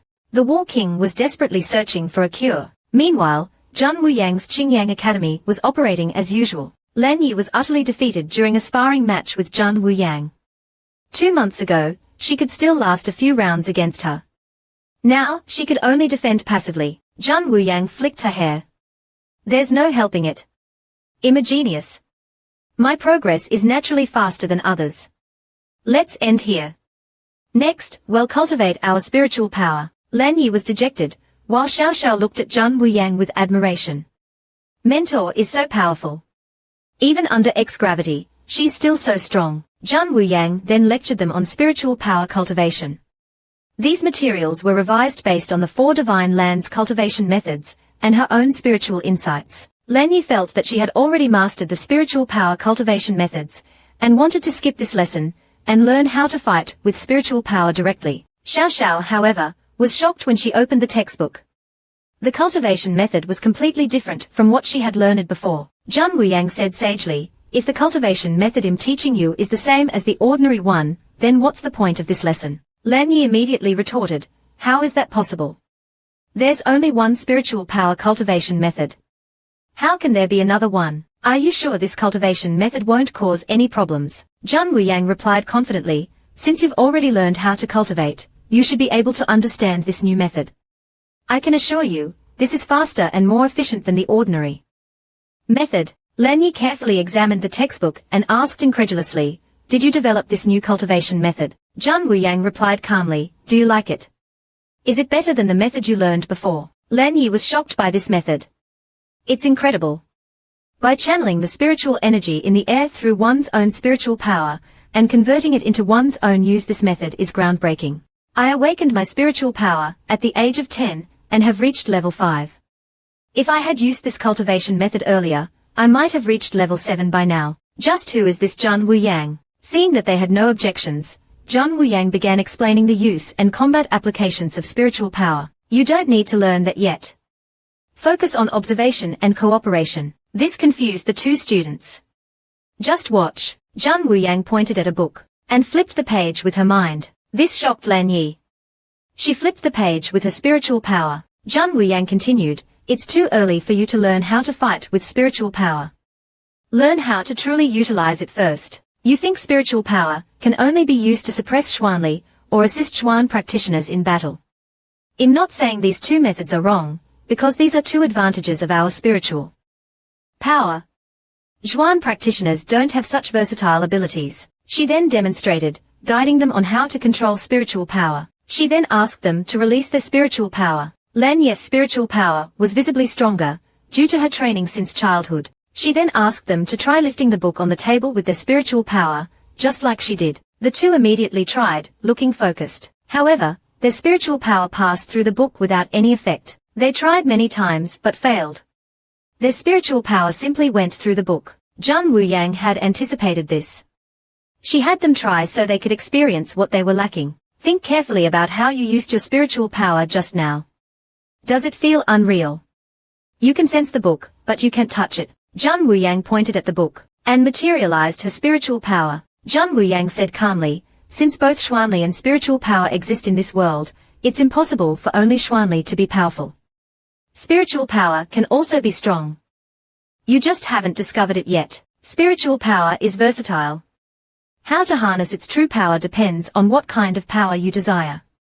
But before thinking about that, you should learn how to materialize your spiritual power. She then demonstrated the power of materialized spiritual power. To let her students understand the power of materialized spiritual power, she showcased her true strength. Seeing the room filled with spiritual power carrying physical force, Xiao Xiao was stunned. This spiritual power, it's at least level 7. Lan Yi was also shocked. Using that cultivation method, can one really become so powerful? Zhan Wuyang lifted a finger, and lifted a table, as if it weighed nothing. Zhan Wuyang said calmly, this is the result of my daily training. At first, I couldn't lift anything, but now I can easily lift a 200-pound table. Remember, cultivating spiritual power requires perseverance. The 2 students now understood the true power of spiritual power. This wasn't the end. Zhan Wuyang materialized her spiritual power into a 30-meter-long blade. When you learn to materialize your spiritual power, you'll know how to use it in combat. And the essence of spiritual power combat is just 2 words. She then controlled the blade and sliced a table in half with a loud crash. Xiao Xiao's expression showed that she was impressed. Lan Yi was once again shocked.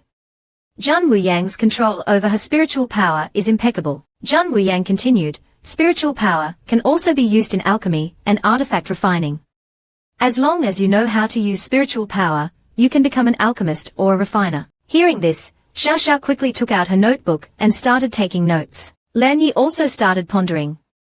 So spiritual power has so many uses. I've learned something new. Learning is a gradual process.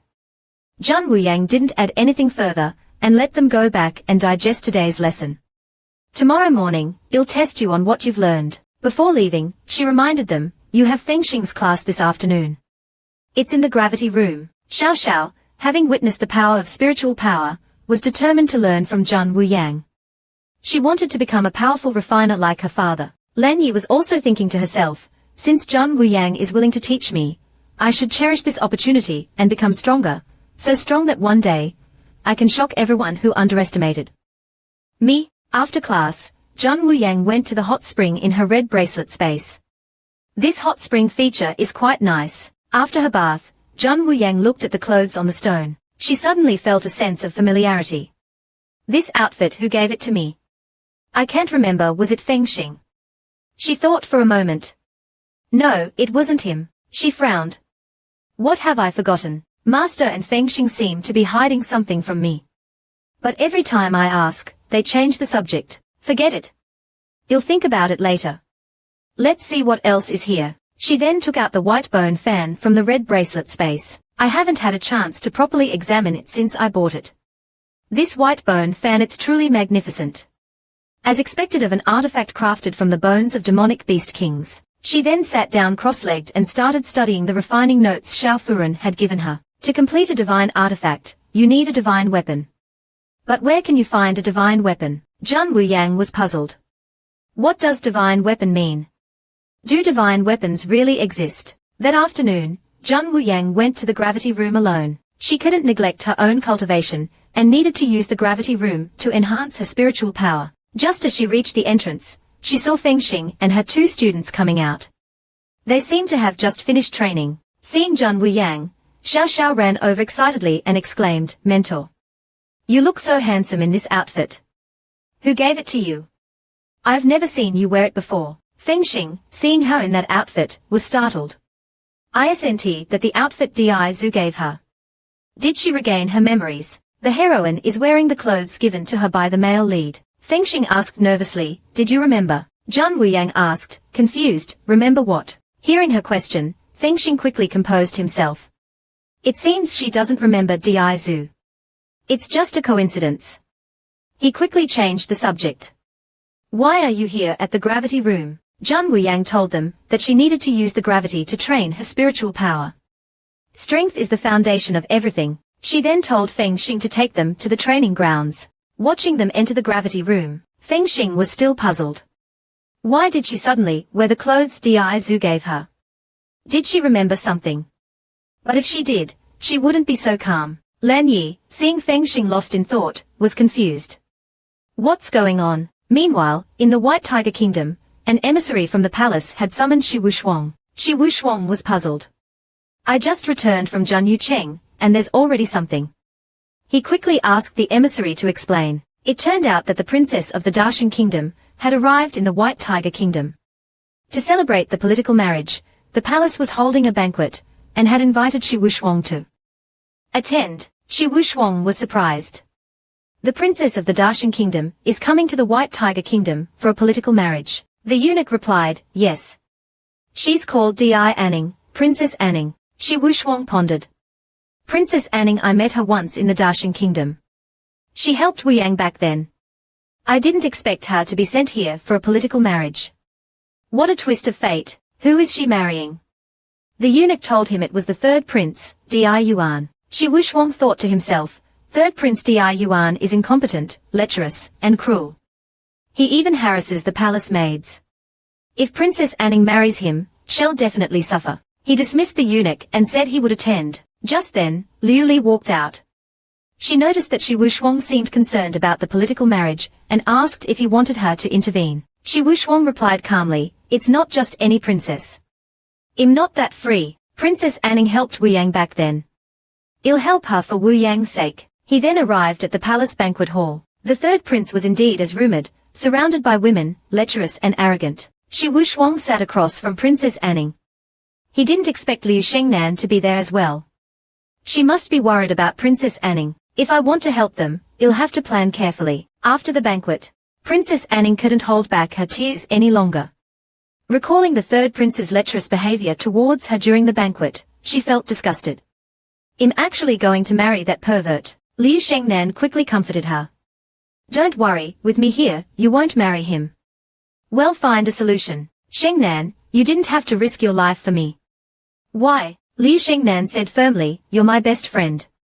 I can't just abandon you." Princess Anning was deeply moved. She knew she was a burden and that Liu Shengnan was risking her life for her.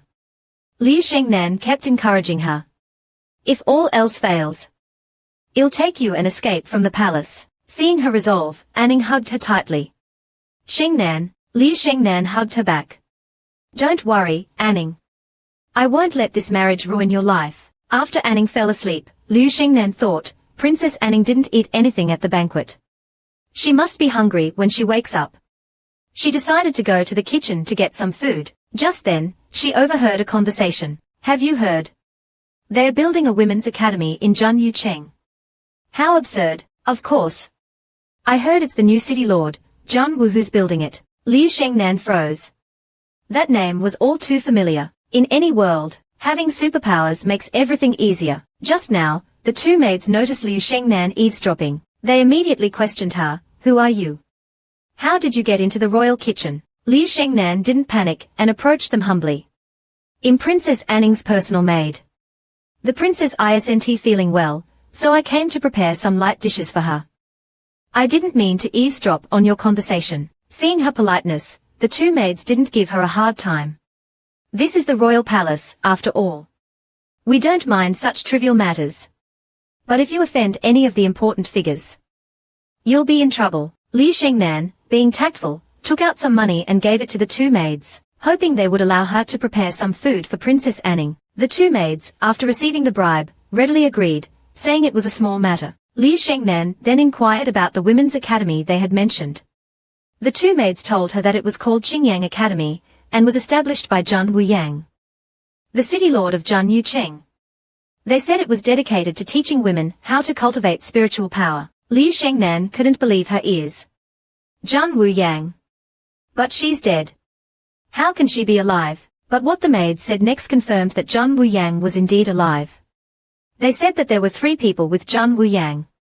A white-haired old man, a 6-year-old child, and a guard named Feng Xing. After getting the information she needed, Liu Shengnan left with the food. On her way back, she thought to herself, the city lord of Junyucheng is Wu Yu. If I can get this message out, Anning will be saved. Meanwhile, Shi Wuxuang was watching from the rooftop. He had arranged all of this. Knowing that Princess Anning had helped Zhang Wuyang before, he decided to help them. "I hope they are smart enough to seize this opportunity." After returning to her room, Liu Shengnan excitedly told Anning the news she had overheard. Zhang Wuyang, also known as Wu Yu, might still be alive. He's the city lord of Junyucheng now. If he's really Wu Yu, we can escape and ask for his help. He'll definitely help us. Princess Anning, however, was kind and didn't want to involve Zhang Wuyang again. Recalling Zhang Wuyang's past experiences, she hoped that Zhang Wuyang could live a peaceful life in this world. Seeing her reluctance, Liu Shengnan held a knife to her own throat. "Princess, you're forcing me. If you don't agree, I'll die here. Right in front of you." Seeing this, the princess quickly agreed and told her to put down the knife. Liu Shengnan put the knife away and said, "I'll get you out of here. I'll handle everything with Zhang Wuyang. Trust me." "Trust yourself." Anning was shocked by Liu Shengnan's actions. Liu Shengnan was her best friend. If she died because of her, she wouldn't have the courage to live on. She felt terrible. Liu Shengnan had no choice but to resort to such drastic measures. Anning is too naive and kind, always thinking of others. But she was born into the royal family. I might have hurt her just now, but if I had to do it again, I would. After crying, Anning calmed down. She then asked Liu Shengnan to promise her something. Liu Shengnan agreed without hesitation. Anning said, "Tonight, you leave alone. I'll arrange for you to escape the palace. Once you're out, go straight to Junyucheng." The first season of Divine Doctor Peerless Concubine concludes here. Thank you for your support. We'll continue to bring you more exciting stories. Leave a comment if you have any requests. Liu Shengnan, hearing that Anning wanted her to escape alone, was reluctant. Anning, however, said, "Both the White Tiger Kingdom and the Xuanwu Kingdom are searching for me. As the Sheng Nu, you're less likely to attract attention. As long as you can leave the palace, I believe you can find a way to escape them. But Liu Shengnan was worried about Anning's safety if she left her alone in the palace. Anning seemed to understand her concerns and said, "Be realistic, Shengnan. You're smarter than me. I understand that we can't escape together. Since we've decided to ask for her help, let's plan carefully. We have to succeed." Liu Shengnan knew this was true and agreed. She said she would find a way to get her out. However, when Liu Shengnan left, 2 guards followed her. Liu Shengnan smiled inwardly. It seems the Xuanwu kingdom really values this political marriage. They even sent people to watch me, a mere maid. When they reached a pharmacy, Liu Shengnan told the guards to wait outside while she went in to buy medicine for the princess. Inside the pharmacy, Liu Shengnan handed a note to the shopkeeper and said, "I want to buy these herbs. Can you help me?" The shopkeeper, after receiving the note, noticed an Alchemist Association token inside. He then said calmly, "I understand. These herbs are quite rare. Please wait a moment. I'll send someone to check the storage." The shopkeeper then gave instructions to 2 assistants. Liu Shengnan hadn't expected the Alchemist Association token her grandfather gave her to be so useful. After a while, Liu Shengnan left the pharmacy, saying she had to go to other places to buy some other things for the princess. The guards were getting impatient. Liu Shengnan then led them into a small alley. The guards were puzzled. Why is she taking us this way? Before they could react, 2 figures jumped down from the rooftops. They quickly subdued the 2 guards. The figures threw a small boat at her. "Go quickly. Don't waste any time. We'll have someone escort you secretly. After you leave the city, follow this map to Jun Yucheng.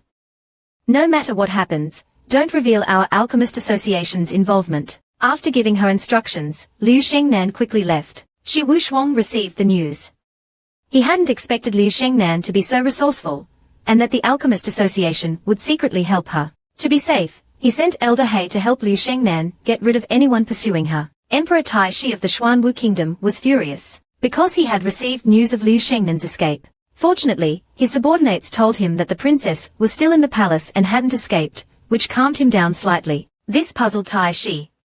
The princess didn't escape, but her maid did. How did she escape? And where is she going? Just as he was wondering, Princess Anning suddenly arrived and questioned him. Tai Shi, what's going on? My personal maid is missing. Where are the guards you sent to protect her? I demand an explanation. Tai Shi immediately asked if Princess Anning had instructed the maid to go out and buy medicine last night. Anning didn't deny it. I wasn't feeling well, so I asked her to buy some medicine. What's wrong with that? Tai Shi, being cunning, asked, did you ask her to do anything else? Like help someone escape? Anning pretended to be angry. What do you mean? Are you suspecting me of helping her escape? Do you still consider me a princess? Calm down, Your Highness. I'm merely following the Emperor's orders to ensure your safety and prevent any accidents. Anning continued, I sent 2 guards with her. How could a young woman disappear under the watch of 2 Zhuan practitioners? Instead of reflecting on your incompetence, you're questioning me. Besides, I haven't left the palace since I arrived. I've always been under your surveillance. How could I have arranged for her escape? She then turned and left. Tai Shi watched her leave, filled with disdain. You think you can fool me by pretending to be innocent? Ridiculous. No matter what tricks you play, you'll fail in the end. He immediately ordered his subordinates to mobilize everyone and find the maid. Since Princess Anning cares so much about this maid, we'll use her to control the princess and make her comply with the marriage. A woman who relies on life potions has to find ways to earn slap points every day. And now, she's the heroine. While the outside world was buzzing about Jun Wuyu and the Zhuan pill, Jun Wuyang was sleeping soundly in her bed. Ever since that incident, her slap points had increased significantly, thanks to that woman, El Liu, and her constant provocations. Miao Miao asked, Host, haven't you been trapped here by Shi Wushuang these past few days? Haven't you thought about escaping? Jun Wuyang tapped its nose. Why do you think I put the Zhuan pill up for auction? Ever since Master lost control of his Xuanli after eating the demonic beast meat, I've been searching for ways to improve the Zhuan pill. To this day, besides Master Xiaobai, Fengxing, and myself, no one else knows the recipe. Shi Wushuang can confine me, but when I revealed the Zhuan pill, everything he did was in vain. Meow Meow finally understood. So, Master was using those people to spread the news that she's still alive, so Master Mu and Xiaobai would know. But it was still worried. Such a high-profile move, aren't you afraid of attracting unwanted attention and repeating the past? Zhang Wuyang said calmly, don't worry, I've made thorough preparations. Back in the Xuanwu continent, I learned my lesson. I won't make the same mistake again. The name Zhang Wu can resurface, but this time, it'll be unshakable. Night fell. Shi Wushuang quietly arrived at Zhang Wuyang's door. Zhang Wuyang was reading. Shi Wushuang entered with a food box. I thought you might be hungry. I made you some porridge. Zhang Wuyang didn't turn around. This is your place. You don't have to be so courteous. I don't deserve it. Shi Wushuang suddenly confessed his love. Only you are worthy of my love. This straightforward confession left Zhang Wuyang speechless. It's getting late.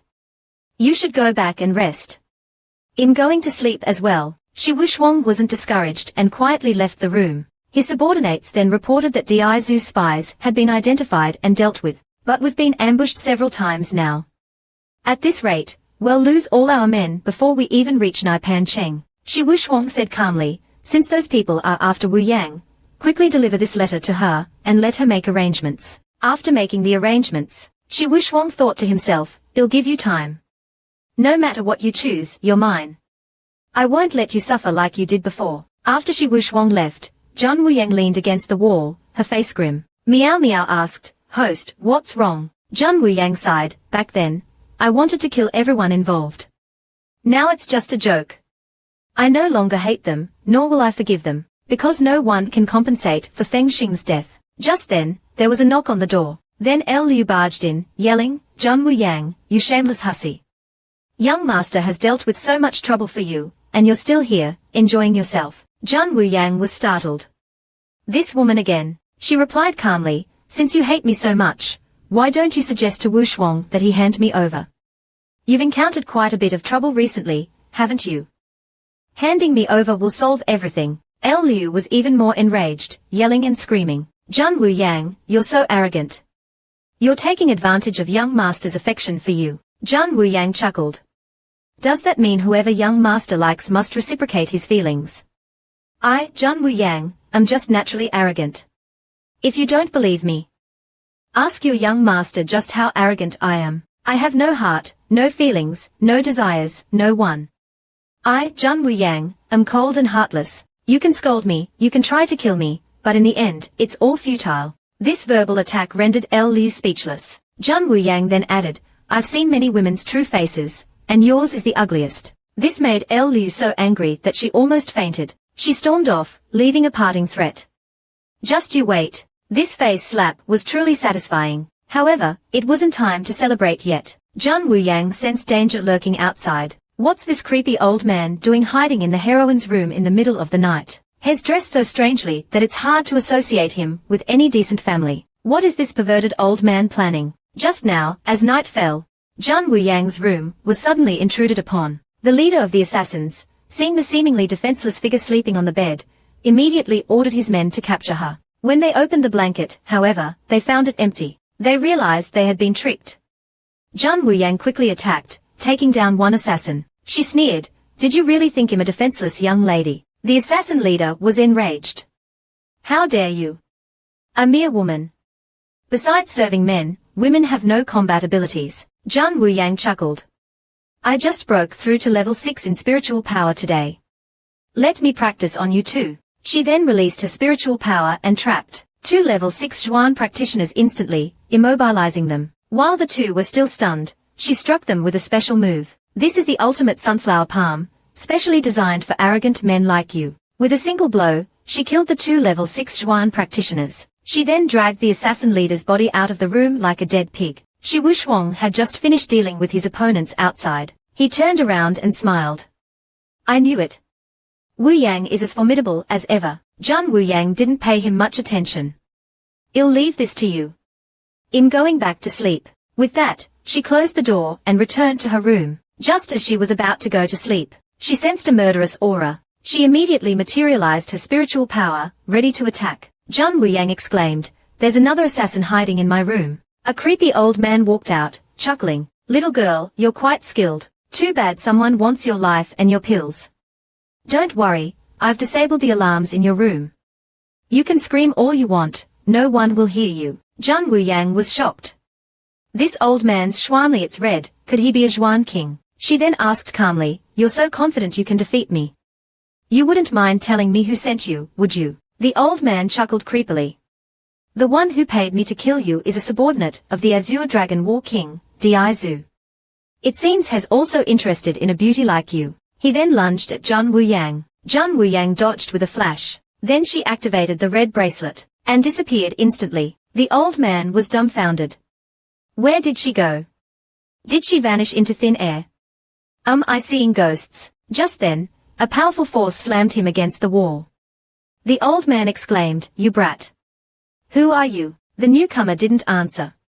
He asked coldly, where is she? Hand her over. Otherwise, the old man sneered, you've killed too many. The murderous aura around you is almost tangible. I'll be merciful and send you to hell first. Feng Xing had also arrived. He immediately attacked. He stabbed the old man in the back repeatedly. Then he turned around, his eyes filled with worry. Why are there so many people trying to harm her? I have to kill them all to keep her safe. Just then, Shi Wuxuang arrived. He grabbed Feng Xing's arm and asked anxiously, where's Wu Yang? Did you hide her? Don't forget, if it weren't for me, you would still be a mere slave. She's mine. She's my. Feng Xing shook off his hand, and said firmly, she is her own person. She's not anyone's possession. As long as I'm here, no one can force her to do anything against her will. Shi Wuxuang, however, seemed to have gone mad, repeatedly shouting, she's mine. She's mine. Shi Wuxuang seemed like a different person. His pupils had changed color. Feng Xing patted his shoulder. She's safe now. Don't worry, you should calm down. If you continue like this, you'll be replaced. There are plenty of. Shi Wuxuang finally calmed down. I won't be able to see her for the next few days. Otherwise, my emotions will be even harder to control. You have to protect her until she reaches Naipan Cheng. Understand, Feng Xing replied coldly, don't worry about it. My only purpose in life is to protect her. Meanwhile, Zhang Wuyang was enjoying a hot spring bath in the red bracelet space. After her spiritual power broke through to level 6, the space within the red bracelet had also expanded. Moreover, as long as there was sufficient spiritual energy here, she could continuously refine Zhuan pills. This brought her one step closer to her plan. Days later, Zhang Wuyang's room was unusually quiet. It was completely silent. It seemed the enemies had all left. Just then, a figure appeared behind Zhang Wuyang. She broke out in a cold sweat, thinking another enemy was lurking. She immediately threw a hidden weapon. However, her wrist was caught. Zhang Wuyang looked closely and froze. She asked in disbelief, Feng Xing. Feng Xing immediately knelt. I'm useless. I failed to protect Master. Zhang Wuyang quickly helped him up and sighed in relief. As long as you're alive when we find Xiaobai, he'll be happy. Master will be happy too. If they knew what happened to us, they would be worried sick. Feng Xing said self-reproachfully, Master, you're still allowing me to stay by your side. Zhang Wuyang said gently, you've always protected me well. You, Master, and Xiaobai are the only family I have left in this world. You're the ones who are closest to me. Promise me, don't be so reckless again, okay? Feng Xing nodded seriously. This time, I'll definitely protect you. He vowed that even if he was consumed by the monster within him, he would protect his master with his life. After their conversation, Zhang Wuyang was surprised. You're saying Xiaobai and Master are heading towards the Zukyu Kingdom? Yes, so we can go to Naipan Cheng first. They'll arrive in half a month. Zhang Wuyang was relieved. It seems we'll be reunited soon. She then said worriedly, you've met Shi Wuxuang, haven't you? Every time I see him, I feel a sense of madness emanating from him. It's unsettling. Feng Xing whispered, that bastard from the Xuanwu continent planted a seed from the 4 divine lands within him. When certain emotions reach their peak, the seed will be triggered, unleashing a power that will consume him. He has feelings for you. When he thought you were dead, the seed was triggered. Now, that power is growing stronger, sometimes even influencing him, causing his emotions to become unstable. No wonder he has become so possessive and insane. So, the power within him is about to consume him. Yes? The more obsessed and crazed he is about you, the stronger that power becomes. His actions towards you will only make you fear him more. In the end, he'll only be driven to despair and be completely consumed, becoming someone else. Jun Wuyang sighed. You'll find a way to help him remove that seed. What about you? I told you, you, master, and Xiaobai are my only family in this world. You're the closest to me. There's no need to be so formal between family. From now on, just call me Wuyang. These words touched Fengxing deeply, and he was speechless. Jun Wuyang patted Fengxing's shoulder. Don't say that. I wouldn't want you or master to leave. We're a family. Let's go to Naipan Cheng. Although we're safe for now, I don't know if that Azure Dragon War King, Diaizu, will send more people after me. Fengxing was surprised. You're saying those assassins were sent by Diaizu, the Azure Dragon War King? Jun Wuyang replied with some fear, yes. He thought I was dead, so he told me everything. He said the one who hired the assassins was. Fengxing immediately felt that this was impossible. Diaizu is the Azure Dragon War King. Why would he send people to kill Wuyang? He then asked Jun Wuyang to wait, while he went to confirm something. He also told Jun Wuyang that he had established Wu Ji here, and from now on, she was their master. They would protect her. Meanwhile, at Shi Wuxuang's residence, Shi Wuxuang was looking at the medicine in his hand. This is the last dose. If this continues, Wuyang will find out. I don't want her to know. Just then, a servant announced Fengxing's arrival. As soon as he finished speaking, Fengxing barged in. He asked Shi Wuxuang, what was that level 9 Zhuan King assassin about? Why did that person say he was sent by Diaizu, the Azure Dragon War King, to kill Wuyang? Was it you? Shi Wuxuang couldn't bear to look at the teacup Jun Wuyang had used, still stained with her lipstick. He was lost in his fantasies, and finally drank the tea from Jun Wuyang's cup, his lips pressing against the rim. Just then, facing Fengxing's questioning, Shi Wuxuang immediately denied it, saying he wouldn't use such despicable methods to harm Diaizu. If it weren't for me, none of you would know where she is, or even if she's still alive. Fengxing was still skeptical. Are you sure you're not involved? Of course not. I have no reason to do so. He suddenly thought of something. Based on what you said, I have a suspect. I heard that the so-called number 1 beauty of the Azure Dragon Kingdom, Manhua, is willing to be a servant for Diaizu. If anyone in the War King's residence would harm Wuyang, it would be her. How is that woman feeling right now? Jealousy, hatred, and resentment. If that's the case, that woman might send more people to harm Wuyang. I won't let her leave the residence these next few days. We'll deal with this after everything is settled. Just as he finished speaking, Fengxing suddenly stumbled, almost falling to the ground. Shi Wuxuang said calmly, it seems your injuries are acting up again. Fengxing endured the pain. I used my level 9 Xuanli against that Zhuan King. It's normal for my injuries to act up.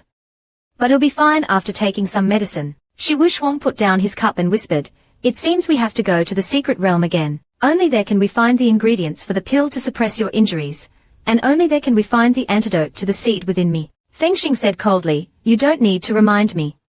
But in warning you, you can't hide Wuyang. She won't let you leave. Neither will Diaizu, and especially not Xiaobai. You're only pushing her further away. If I lose control one day, I hope you'll kill me.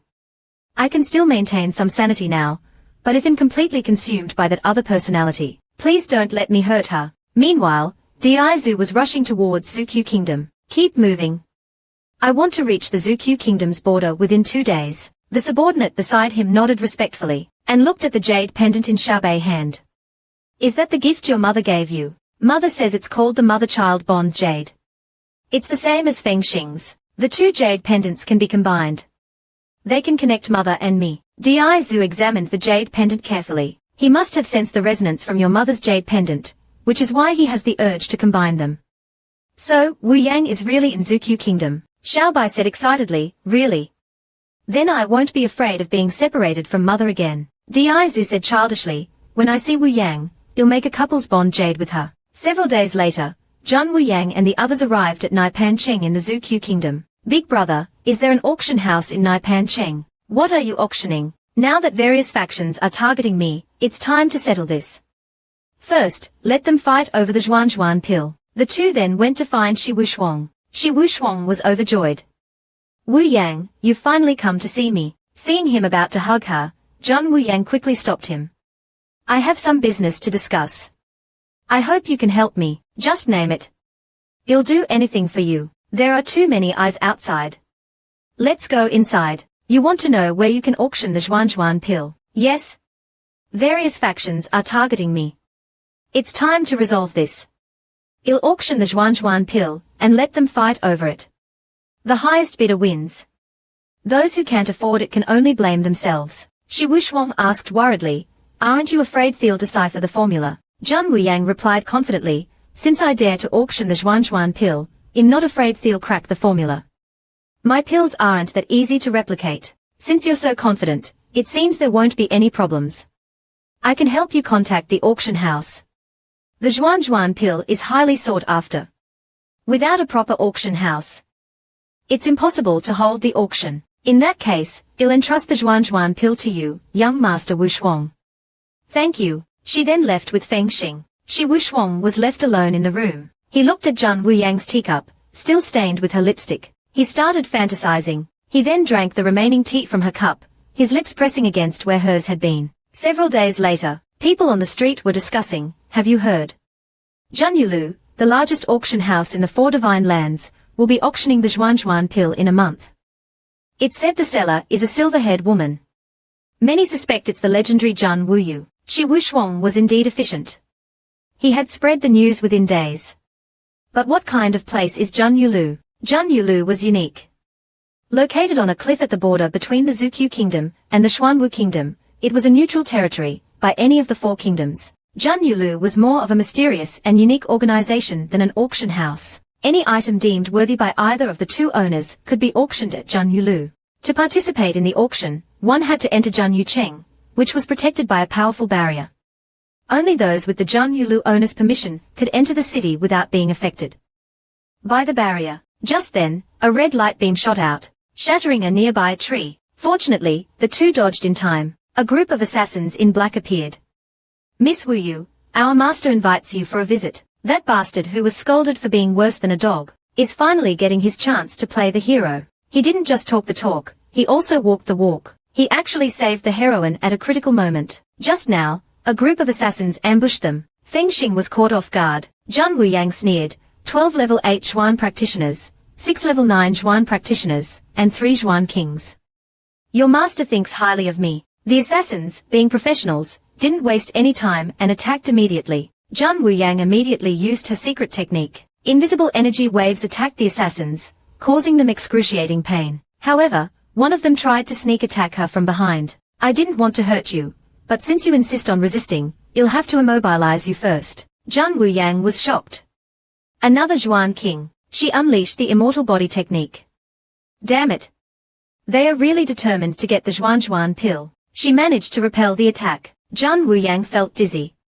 The poison. She collapsed on the ground. Feng Xing was about to rush forward to save her, but the assassin had already captured Zhan Wuyang and was about to leave. Feng Xing was blocked by another Zhuan king.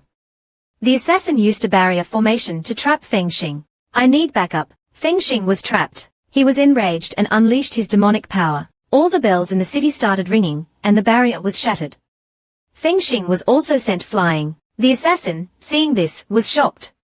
You've been to that place. Impossible. Impossible.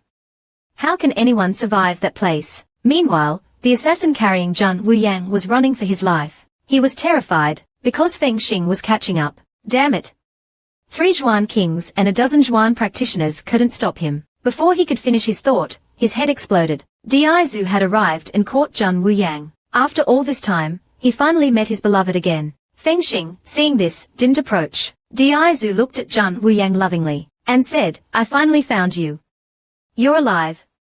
This is wonderful. He was about to kiss Zhan Wuyang, when a sweet voice called out, Mother. Interrupting the romantic moment, Xiaobai ran over, crying, Mother. Are you okay? Why are you closing your eyes? Did you faint? Diaizu's plans were interrupted and he said impatiently, she's just been poisoned. It's nothing serious. Xiaobai ignored him. Get down. Get down. Let me see Mother. Diaizu felt annoyed but reminded himself, be patient. This is your son with Wuyang. Be patient. He then put Zhan Wuyang down. Xiaobai smiled brightly. I got you, Mother. Just then, Xiaobai heard someone calling him and turned around. He was both surprised and happy. Feng Feng Shu Feng uncle. They then returned to Zhang Wuyang's residence in Naipan Cheng. Xiaobai looked at the unconscious Zhang Wuyang worriedly. Mother, why hasn't she woken up? Feng Xing comforted him. She's just been drugged. She'll wake up soon. Diaizu, however, wanted to take Xiaobai away and have him sleep with Feng Xing. Xiaobai stubbornly refused. Feng uncle said I should stay with mother and wait until she wakes up. Diaizu's eye twitched. You're 6 years old. Aren't you ashamed of clinging to your mother? Xiaobai retorted. I want to be the first person mother sees when she wakes up. Just then, a servant announced that Shi Wushuang and Master Mu had arrived. Before he could finish, the old man burst in. Wu Yang. Wu Yang. He then hugged Feng Xing and Xiaobai tightly. You're back. You're really back. Thank goodness. You're both alive. Diaizu was left standing there, ignored. His face darkened. Shi Wushuang also entered. The two immediately started bickering. What's the highest level of homewrecking? It's declaring your intention to steal someone's wife right in front of them, even if she has his child. Shi Wushuang, either fueled by courage or madness, completely ignored Diaizu. Night fell. Zhang Wuyang finally woke up. She touched her head groggily. How did I get back? Just then, a figure appeared. Diaizu appeared beside Zhang Wuyang's bed. Before she could react, he kissed her. After a while, Zhang Wuyang asked in confusion, why are you here? Diaizu made a hush gesture. Zhang Wuyang looked down and saw Xiaobai sleeping soundly beside her. Diaizu said softly, you're alive. That's wonderful. Zhang Wuyang quickly pushed him away. Our son is here. Behave. I'm not welcoming you tonight. Go next door and find yourself a wife. Otherwise, I'll have Feng Xing throw you out. Diaizu chuckled. You mean Feng Xing? I'm not afraid of him. But since I'm not welcome here tonight, how about tomorrow night? He was then sent away by Zhang Wuyang with a get lost. This guy is getting more and more shameless. Xiaobai suddenly opened his eyes. He exclaimed, Mother. You're finally awake. I'm sorry, Xiaobai. I shouldn't have left you and Feng uncle. Don't leave me again, okay? Okay, Mother will listen to you. Meanwhile, Diaizu went to Shi Wushuang's residence. Shi Wushuang heard a knock on the door, and opened it. He was immediately punched, and sent flying. Diaizu said coldly, how dare you touch my woman? You think I can't find her just because you hired her? He then grabbed him by the collar, and yelled, I'm warning you. Don't you dare lay a finger on her. She's mine. She's mine. Shi Wushuang chuckled. Even if she's yours, I'll steal her away. The next morning, they were having breakfast in the dining hall. Zhang Wuyang asked, are there any private schools in this world? Everyone was confused. Private schools, Zhang Wuyang explained, since we have a home here, we can settle down for now. We can find a private school for Xiaobai in Naipan Cheng. Xiaobai is 6 years old. He would be in first grade in my previous life. The old man immediately volunteered. Leave it to me. I'll teach him. Diaizu chuckled. Such matters should be handled by the child's father. I'll be a much better teacher than them. Feng Xing said calmly, I can also teach him. Seeing the three of them arguing, Zhang Wuyang said helplessly, forget it, just forget I said anything. It seems neither the Xuanwu continent nor the four divine lands have schools specifically for teaching Xuanli and spiritual power cultivation. Thinking of this, she had an idea. The old man, seeing her expression, guessed, she's up to something again. Yes, I have an idea. I'm going to establish an academy, not just for men to cultivate Xuanli, but also for women to learn how to cultivate spiritual power. That's an interesting idea. So, are you coming to the Azure Dragon Kingdom? With me, the Azure Dragon Prince, you can do whatever you want. Feng Xing's face darkened. Azure Dragon Kingdom. Sparks flew between the two. Zhang Wuyang said calmly, my academy won't belong to any kingdom. I'll establish it in a neutral territory, a place free from any nation's influence. So, Zhan Yucheng, I choose you. After finalizing the plan, they headed towards Zhan Yucheng. Shi Wushuang said he had something to attend to, and would meet up with them later. The once fearsome demonic beast king has now become the heroine's mount. How ironic. On their way to Zhan Yucheng, Zhang Wuyang cooked a large pot of demonic beast meat stew. Diaizu asked curiously, what kind of meat is this? It was even more delicious than the food served in his own palace. Zhang Wuyang kept him in suspense and didn't tell him. She then invited the guards to eat as well. The guards were about to grab their bowls, when Diaizu stepped forward. saying smugly, "Shouldn't I, her husband, be the first to try my wife's cooking?" This earned him teasing laughter from his subordinates. However, the old man and Xiaobai were sulking. They glared at him. Diaizu, feeling wronged, let the old man and Xiaobai eat first. Fengxing patted his shoulder comfortingly. Just get used to it. After a while, everyone was full. The guards suddenly felt their Xuanli surging, and their cultivation levels seemed to be increasing. Diaizu asked in surprise, "Could this meat be?" Zhang Wuyang smiled. "You guessed it. It's demonic beast meat stew with Zhuan pill added." The old man was still enjoying the stew. "Wu Yang, you're too generous. How many people are as generous as you and this old man?" The guards were even more shocked. She added Zhuan pill to demonic beast meat. "The Zhuan pill is so valuable. We're actually eating it like this." "How extravagant," Zhang Wuyang said casually. "Zhuan pill with demonic beast meat helps improve your Xuanli. Don't waste this opportunity." The guards were excited, and immediately started meditating to cultivate. The old man was curious. This Zhuan pill can actually neutralize the negative effects of demonic beast meat. Zhang Wuyang explained, the Zhuan pill not only suppresses uncontrolled Xuanli, but its true function is to neutralize the negative effects of demonic beast meat on Xuanli and convert its energy into something beneficial for the human body. The old man's eyes lit up. The two whispered to each other. The Zhuan pill should be marketed as a high-end product.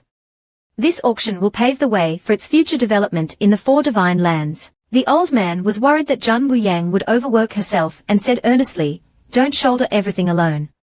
There's still me, Fengxing, and even that Diaizu. You can tell us if you have any plans. We're a family." Zhang Wuyang smiled warmly. "I know, master." Meanwhile, Diaizu was having dinner with his son. "Xiaobai, do you like this meat?" "Of course. This meat is delicious. Feng uncle and grandfather Mu also love it. But since mother isn't here, they probably haven't eaten it in a while." Diaizu was puzzled. "Why?" Before Xiaobai could answer, a voice interrupted. Zhang Wuyang, holding Xiaobai, said calmly, "Because demonic beast meat can cause Xuanli instability. Do you have any questions for me? Aren't you afraid it'll poison you?" Diaizu looked at Zhang Wuyang tenderly and said, "I trust you. You wouldn't harm me, and you wouldn't harm innocent people." Zhang Wuyang looked up at the starry sky and said, "I have many secrets. Why did I go from a useless trash to a genius? Why can I create the Spirit Awakening pill? Why can I write the Spirit Refinement Manual, and the Basic Spiritual Power Control Manual, and even the Zhuan pill? These are all my secrets. None of you know my true origins. Why I can die and be reborn is also a secret. I've never told anyone. You didn't ask, Master didn't ask, Fengxing didn't ask, and Xiaobai didn't ask either. I believe none of you ever wanted to pry into my secrets. So I promise, when the time is right, I'll tell you everything, and I won't hide anything, nor will I lie. I cherish your sincerity, and I hope you'll cherish mine as well." Diaizu smiled warmly.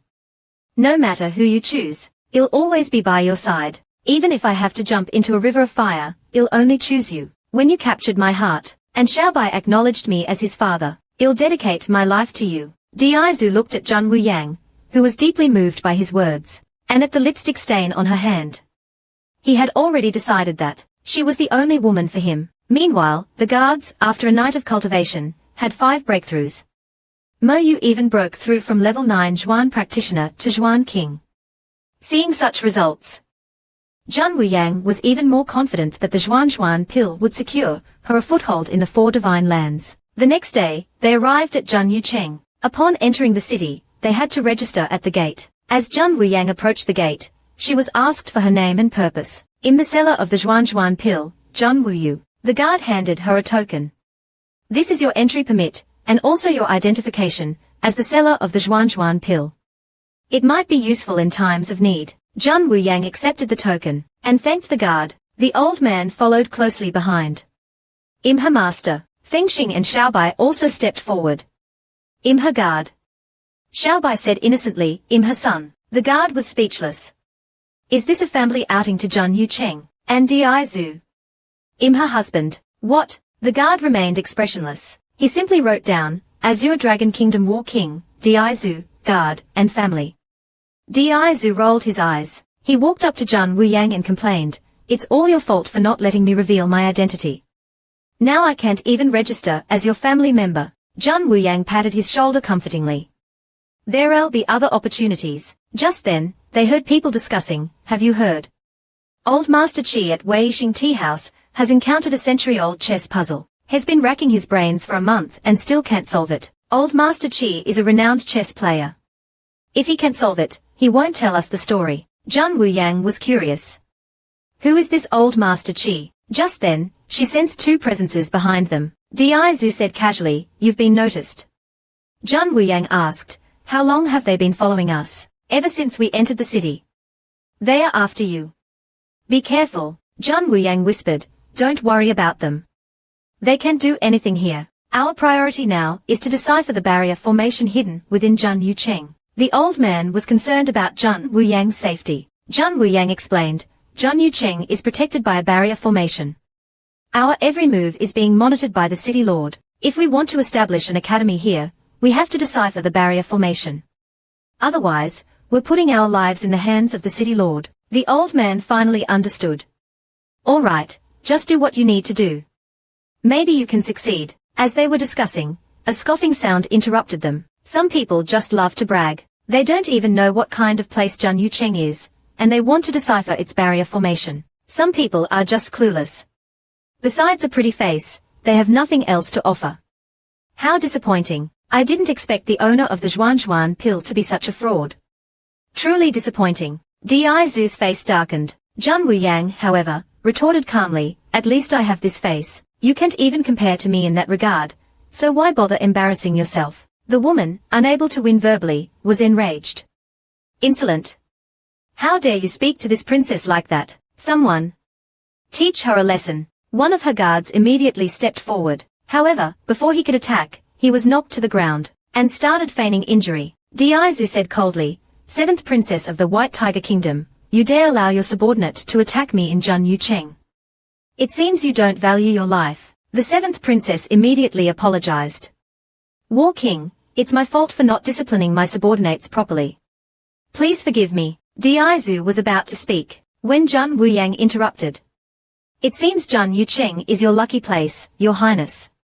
You attract admirers wherever you go. Dizu quickly said with a smile, what admirers? I don't see any.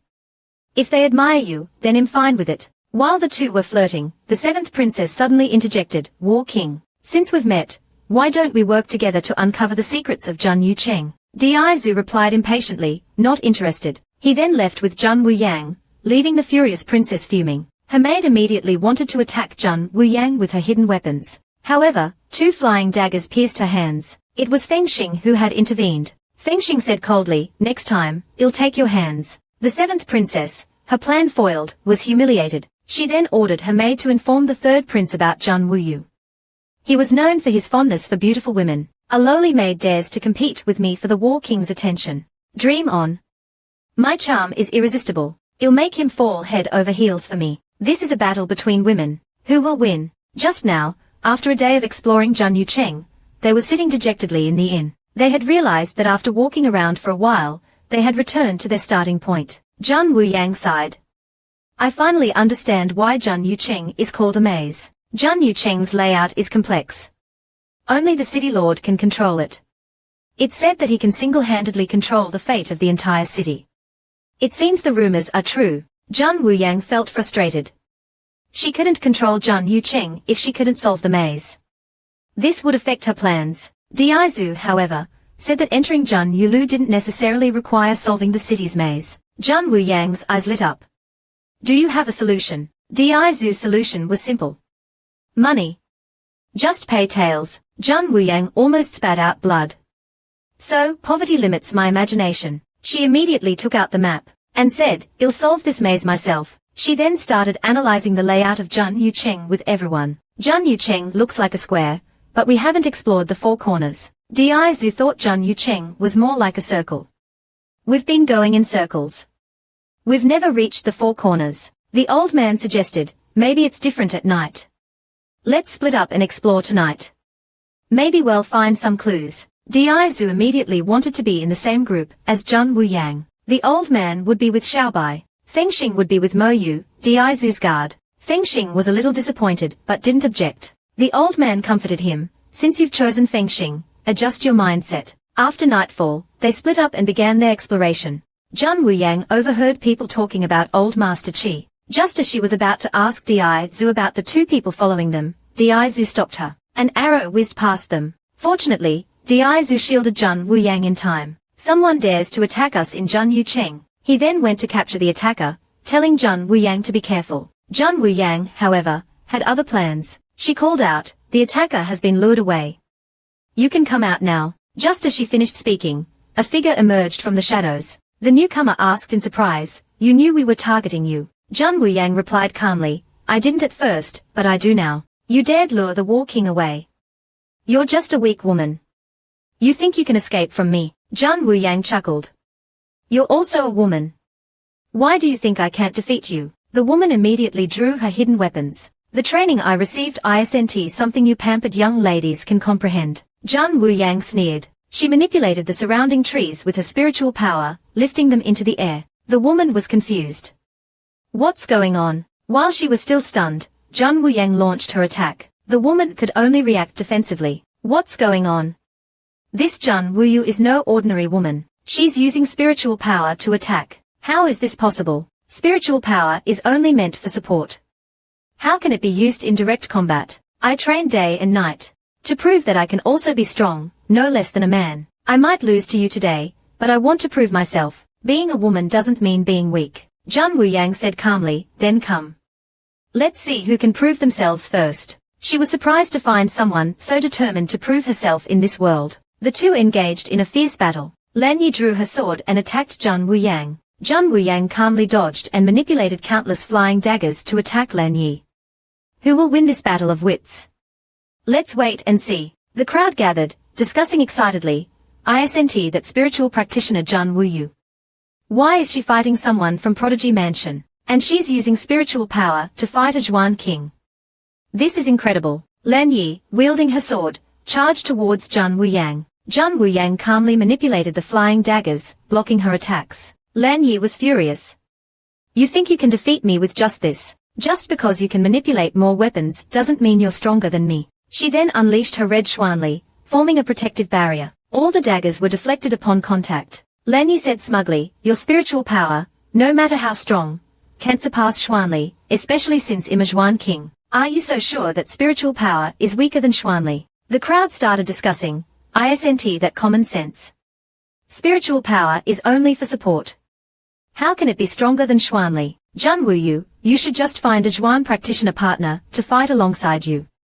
He'll protect you, and you can just focus on supporting him. This guy actually suggested that Di Zhu, hearing this, immediately kicked him, sending him flying. Others were about to comment, when Fengxing placed his sword against their necks. Do you want to lose your heads or your tongues? Di Zhu glared at them. Silence fell upon the crowd. The two combatants had separated. No one believes I can defeat you, but I will prove myself. I might be a woman, but I won't admit defeat. With that, she manipulated the flying daggers and attacked Lan Yi. Facing this swift attack, Lan Yi blocked it with her sword, surprised by its power. This attack is so strong. It even pierced the ground. She was enraged. You're courting death. She then charged towards Zhang Wuyang. Zhang Wuyang chuckled. She then used her spiritual power to trap Lan Yi, binding her like a crab. Lan Yi was shocked. I can't move. Zhang Wuyang sneered. Throw her. Lan Yi was immediately thrown to the ground, crashing with a loud thud. After a while, Lan Yi groaned and asked, what just happened? I felt dizzy, and then I lost control of my body. Why couldn't I move? Before she could react, she was pinned down by Zhang Wuyang's flying daggers. Zhang Wuyu. A mere woman. You actually defeated me, a Zhuan king. The heroine effortlessly defeated the North City prodigy. This shocked the crowd, who suspected she had cheated. Lan Yi was confused and didn't understand how she had lost. Zhang Wuyang said calmly, I just used spiritual power, a power that can control you. Lan Yi was incredulous. Spiritual power. That weak, insignificant power. How can it do this? You've already lost. Hand over what I want. I admit defeat. Just as she was about to give Zhang Wuyang the information, two figures suddenly appeared. They are from Zhang Yucheng. Stop them, Lan Yi yelled angrily. No one interferes with Zhang Yucheng's rules. Just you wait. Seeing this, the two figures attacked. The woman easily killed the two newcomers. She then turned and left. The matter here is settled. Now let's move on to the next location. However, this time, the location was Hongyang Lu. This made Jun Wuyang hesitate. She quickly covered Xiaobei's eyes. The clues we obtained earlier read: Qi Lao in the west, Prodigy in the north, Yin family in the south, and Wuzhu in the east. Wei Yixing Tea House in the west, Prodigy Mansion in the north, Hongyang Lu in the south, Dengzhu Manor in the east. Hongyang Lu should be here. The clues for the west, north, and south have been confirmed. What does Wuzhu in the east and Dengzhu Manor in the east mean? Could it be related to the city lord of Jun Yucheng? Just then, Dizu suggested that Jun Wuyang wait outside while he went in. Jun Wuyang rolled her eyes. So eager to see beautiful women, huh? Dizu said defensively, I'm just worried about your safety. Feng Xing, however, was glaring at him intently. Finally, the old man intervened. Let's go. We'll wait for you at the tea house across the street. They decided to go together. Their actions were being observed. A masked woman, looking at them, pressed her finger against the wooden railing. I knew you were still alive. You're finally back, Jun Wuyang. They arrived at Hongyang Lu. The old madam greeted them warmly. Jun Wuyang asked, Excuse me, is this Hongyang Lu? The old madam chuckled. You must be from out of town. Jun Yucheng has three most famous establishments. One is Wei Yixing Tea House with Old Master Qi, the second is Prodigy Mansion with the North City Prodigy, and the last is our Hongyang Lu with Miss Hongyang. You might not know the first two, but you must have heard of Miss Hongyang's reputation. Are you testing my musical knowledge after the battle? Now you're testing my... Just then, a series of firecrackers went off. Miss Hongyang has arrived. A woman in red walked out, bells jingling on her ankles. It was the woman who had been observing Jun Wuyang and the others earlier. She glanced at the crowd below, and said to Jun Wuyang, We have a distinguished guest today, who wishes to challenge Hongyang Lu. To show our hospitality, why don't we invite this guest to play a duet with Hongyang? It seems Miss Hongyang knew I was coming. Hongyang pretended to ask, May I know your name? Jun Wuyang looked at her and replied calmly, I am Jun Wuyu. Miss Jun has passed the first two trials, truly impressive. What do you say to my proposal? I'm sorry, I've never heard of Miss Hongyang's music, so I can't decide whether to accept your challenge. Perhaps Miss Hongyang could play a piece first, so I can appreciate it. Hongyang sneered inwardly. And nobody dares to challenge me. Does she really think musical talent can be bought for? Tails, alright, I can play a piece, but I'll have to improvise. I'm a beginner, after all. She said she would improvise, but she was actually very confident. She had system meow meow. The ultimate cheat. As long as I have enough slap points, leveling up is a piece of cake. The owner suddenly became furious. Is Jun Yucheng deliberately making things difficult? Is that why no one has been able to solve its puzzles all these years? First, it was a chess puzzle, then a woman challenging a Zhuan king, and now a musical challenge. Jun Yucheng is really something. Such unfair treatment of challengers. Why even bother setting up these trials? Hongyang was speechless. The rules of Jun Yucheng are the rules. If you don't want to follow them, then leave. The audience immediately voiced their dissatisfaction. Jun Yucheng is deliberately setting up impossible trials to humiliate men. This is outrageous. Hongyang Lu must give us an explanation. The owner shifted the blame. The city lord isn't here, so we can't make any decisions. Miss Jun, please follow the rules. Either accept the challenge or leave. Just then, Dizu seemed to notice something, and shouted, Since the city lord is here, why hide? I know you're here. The mysterious city lord was about to reveal himself. Hongyang panicked inwardly. Don't come out, but the city lord still appeared. Jun Wuyang was stunned. She had thought that the Azure Dragon War King and Shi Wuxuang were the most handsome men in the world, but she hadn't expected to see a third person whose appearance could rival theirs. I didn't expect the Azure Dragon War King to grace Jun Yucheng with his presence. What brings you here? I just came down from Jun Yulu and happened to encounter this matter. This matter is easy to resolve.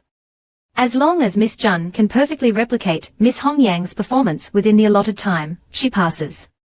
How about that? Hongyang was about to refuse the city lord's proposal, when two burly men stopped her. The city lord's orders are absolute. Do you dare disobey? Hongyang was heartbroken. Why? Why did you have to appear now and ruin everything? The city lord said, Miss Jun, I apologize for the misunderstanding earlier. The challenge at Hongyang Lu was slightly unconventional. Miss Hongyang's performance requires the highest level of musical understanding. It's a challenge usually reserved for grandmasters. Perhaps my subordinates were being overzealous. He then looked at Hongyang intently, silencing her with a glare. Jun Wuyang sneered inwardly. Unconventional. Do you think you'll believe that? Hongyang choked back tears. It wasn't intentional. It was a mistake. If Miss Jun can replicate my performance, she passes. I'll even offer a special gift. Since Miss Jun has passed the previous 2 trials, I'm sure you're confident. Go for it. This guy is so sly. The gift He's offering must be extraordinary. He's even willing to back down. Something's up. In that case, thank you, City Lord. The 2 then prepared for the performance. Hongyang asked incredulously, you're not giving up. Why would I give up? Because you're just an ordinary outsider. You can't possibly win against me. You haven't even tried. How can you be so sure of the outcome? Besides, this challenge isn't about musical skill, but about memorization. Then he'll wait and see. Jun Wuyang was puzzled. She had never met this Hongyang before. Why do I feel a strange resentment towards her? And why does she seem so familiar? Miss Jun, how many times do you need to listen? Jun Wuyang replied confidently, just once. The audience scoffed. This Jun Wuyu is too arrogant. Listen once. Does she really think Hongyang's performance is that simple? She's digging her own grave. Just then, the city lord glared at them, silencing the crowd. Hongyang, inwardly cursing Jun Wuyang, thought, I don't believe you can pass this test. She then began playing her signature piece, Red Smoke. The audience was mesmerized by the beautiful melody. Jun Wuyang was also impressed. Hongyang's performance is truly captivating. No wonder she is so popular. If it weren't for my exceptional memory, I would have already been defeated by the complex finger movements alone. After a while, the performance ended. Hongyang asked smugly, Miss Jun, have you memorized it? Jun Wuyang, looking at Hongyang, smiled faintly. Yes, I have. In that case, good luck, Miss Jun. She was about to hand her token to Jun Wuyang, when the city lord stopped her. Your token is flawed. Use mine. Is there something wrong with my token? Jun Wuyang didn't overthink it, and took the city lord's token. She sat down and started playing. Fortunately, she had an excellent memory and played flawlessly. Sister Meow Meow was also surprised by the heroine's talent. To make Jun Wuyang's performance even more stunning, it used its magic to enhance her appearance. A ball of light enveloped Jun Wuyang. Feng Xing was immediately captivated. This sudden transformation surprised Hongyang. Dizu and Feng Xing were equally shocked. They hadn't expected Jun Wuyang to be so talented. Jun Wuyang was now radiating a unique aura. Not only them, but even the city lord was stunned by her performance. She only listened to Red Smoke once, and not only did she memorize all the finger movements, but she also perfectly captured its essence. He exclaimed excitedly, it's you. It's really you. I've finally found you. Hongyang sat across from her, dumbfounded. How did she do it? The city lord was now staring at Hongyang, thinking, a mere level 12 assassin dares to challenge me. She must be tired of living, but before she becomes stronger, I'll maintain the status quo. After a while, Jun Wuyang finished playing. The audience was amazed. Hongyang said sarcastically, Miss Jun is truly talented. Such mastery of musical essence is beyond the reach of ordinary musicians. Jun Wuyang replied, you flatter me. My skills are nothing compared to yours, Miss Hongyang. I don't deserve such praise. Just then, applause erupted. The city lord said, congratulations, Miss Jun, you've passed the 3rd trial. Miss Hongyang, please hand over the clue. Hongyang reluctantly handed the clue to Jun Wuyang, saying, I hope we meet again. Farewell. Jun Wuyang was even more puzzled. I've never met this Hongyang before. Why does she resent me, and why does she seem so familiar? Who is she? This seemingly delicate and innocent girl is actually a 1,000-year-old monster. This shocked the heroine, who broke out in a cold sweat. What is this city lord? Just now, after the competition with Jun Wuyang, Hongyang was summoned by the city lord. As soon as she arrived, she was slapped. Look at you. So audacious. You dare disobey me, the Holy Sun. Hongyang knelt, trembling. Holy Sun, please forgive me. I have a blood feud with that Jun Wuyang. I couldn't control myself when I saw her. Please forgive me. The city lord stroked her hair. Hongyang cried out in pain. The city lord said coldly, I'll spare you this time. But if this happens again, you will cease to exist. Even if you are one of the 4 guardians, I won't tolerate disobedience. Hong Yang scurried back to her room. A man walked out. I've been pretending all day. My face is stiff. As you instructed, I applied the colorless, odorless Yang Wang Shao to the cup. Hong Yang sneered. The Holy Sun noticed something was amiss, otherwise, he wouldn't have asked for a new cup of tea. But he would never have guessed that the real poison was already on the cup. The poison is extremely potent. Even a single touch is fatal within 3 days. John Wu Yang, I don't believe you can survive this. I'll avenge my Jun family. This is just the beginning. After passing the 3rd trial, John Wu Yang went to the city lord's residence. She was surprised by the city lord's elegant demeanor. A butler greeted them and led them inside. After a while, they arrived at a spacious hall. However, the others were asked to wait outside. Only John Wu Yang could proceed to the final trial. Feng Xing immediately objected. He had promised to protect John Wu Yang and couldn't let her go alone. Di Zhu also insisted on accompanying her. What kind of trial is it? I have to be there. John Wu Yang reassured them. Don't worry, I'll be back soon. To ease their minds, she connected them with her spiritual power. If she encountered any danger, they would know immediately. She then went to meet the city lord, telling them to act accordingly. Soon, she arrived at the city lord's residence. The city lord was already waiting for her. John Wu Yang immediately asked about the final trial. The city lord smiled. The trial began the moment you stepped into the city lord's residence. He then introduced himself. I am the founder of Jun Yucheng, and Jun Yulu. I've been here since their creation. This shocked John Wu Yang. So the city lord is an ancient being who has lived for countless years. Is he even human? The city lord continued. Back then, I was both the city lord and the owner of Jun Yulu, unable to manage both. So, I asked someone to set up a maze formation in Jun Yucheng to deter those with ill intentions. Jun Wu Yang was terrified. So, this city lord is an ancient monster, who has lived for who knows how long. The city lord then explained his reasoning. The maze is only a test of intelligence. I have more important things to do. So, when Jun Yulu was established, I declared that whoever solves the maze of Jun Yucheng will become the new city lord. Jun Yucheng is a prosperous city with a population of.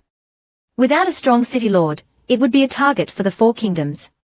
They would all want a piece of it, so I couldn't fully focus on it. I needed a true master who could manage it. And now, after all these years, my master has finally arrived. After obtaining the clue from Hong Yang Lu, you should know how to solve the maze of Jun Yucheng, right? Why don't you give it a try? Jun Wu Yang confidently explained the key to solving the maze. East, west, north, south, and the sufferings of the people. Those are the clues, but we've been focusing on what we thought was correct. The maze of Jun Yucheng uses illusions to switch the positions of east, west, north, and south, disorienting outsiders and trapping them in an endless loop. Now, the maze has been solved by me. A series of bells echoed throughout Jun Yucheng. The citizens were shocked. Bells? It's the bells. The city lord's bell. The maze has been solved. Jun Yucheng has finally found its true master. Meanwhile, a man panicked. Jun Wu Yang actually solved the maze of Jun Yucheng. This man was Jun Ruo Lian's father. He was still alive. Hong Yang, however, was calm. So what if she solved the maze? I crawled out of hell just to drag her back down. Not just her, but also her master, her son, and everyone she loves. I'll eliminate them all. The once exterminated Jun family still had survivors, and they were furious. Jun Ruo Lian's father was shocked when he heard that Jun Wu Yang had solved the maze of Jun Yucheng. Hong Yang, how can you be so calm? Jun Ruo Lian snapped, shut up. She then unleashed a wave of Xuanli, scaring her subordinates. Remember your place. I'm no longer Jun Ruo Lian, but Jun Hong Lian, princess of the Zhuqiu kingdom. Jun Wu Yang is nothing but a city lord who solved a maze. What's so scary about her? Her father said anxiously, it's father's fault. You're not Ruo Lian, but Hong Lian. But you can't disown me, your father. I've done so much for you, killed so many people. Now we're both in grave danger. Hong Yang said coldly, don't worry, I won't abandon you, nor will I give up on the Jun family. You go and keep an eye on Jun Wu Yang. Report to me immediately if anything happens. Hearing this, her father was relieved. Hong Yang thought to herself, I don't care about the Jun family or Jun Ruo Lian anymore. They are all in the past. Now, all the royals of the Zukyu kingdom are on my side. I am Jun Honglian. Meanwhile, Jun Wuyang was preparing for the inauguration ceremony. 3 days later, the entire Jun Yucheng would celebrate the new city lord's ascension. Jun Wuyang said calmly, I'm afraid some people won't welcome me, the new city lord. Since you were able to solve the city lord's maze, it means you have extraordinary abilities. City Lord Mu acknowledged you, which means you're strong enough to protect Jun Yucheng. Many people have already expressed their dissatisfaction, and even threatened to challenge you. Many don't believe you're worthy. City Lord, please reconsider. Don't hand Jun Yucheng over to an outsider. If a woman becomes the City Lord, our Jun Yucheng is doomed. We need a powerful Zhuan practitioner, as our City Lord.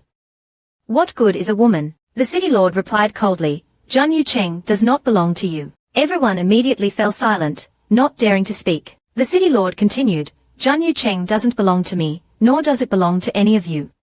Since its creation, it has been waiting for one person. Even if that person hasn't been born yet, it's destined by fate to be the true master of Jun Yucheng. In other words, since Jun Wu solved the maze, she is the rightful City Lord of Jun Yucheng, not just a temporary ruler. Whether you accept it or not, this is the truth, and it cannot be changed. As the founder of Jun Yucheng, I have one last thing to tell you. Keep it in your hearts and never reveal it to anyone. When chaos descends upon the 4 divine lands, a great calamity will befall the world. Only the descent of a divine beast can restore order. Everyone immediately knelt down. Thank you, City Lord, for your wisdom. Dizu was shocked. A great calamity. The heart of Xingyu. The descent of a divine beast. This City Lord knows so much. Just who is he? Feng Xing was alarmed. The descent of a divine beast to quell the calamity doesn't that mean Wu Yang will be involved in this disaster? I can't let her be in danger again. He glanced at Dizu. Meanwhile, Dizu was being held back by the City Lord. I hope the War King will refrain from telling Jun Wu about this for now. This is for her own good. I won't harm her. Why should I trust you? Because I've waited 1,000 years for her arrival. Holy shit. What kind of ancient monster is this? Dizu wasn't surprised by the City Lord's revelation that he was a 1,000-year-old monster. Instead, he warned him not to harm Jun Wuyang. She's the woman I love and cherish. Don't think I haven't noticed your intentions. Don't try to force your ideals onto her. The City Lord said calmly, one day, she'll have to face this destiny. That's her business. You have no right to interfere. No one can force her. She's strong, but she's also my woman. No matter what she chooses, I'll be by her side. The City Lord looked up, and sighed. Destiny, the chosen one, has no other choice. Isn't saving the world her responsibility? He then summoned his subordinates, and ordered them to send a group of people to Jun Yucheng to protect the Holy Maiden, but not to reveal themselves. Don't let her discover you.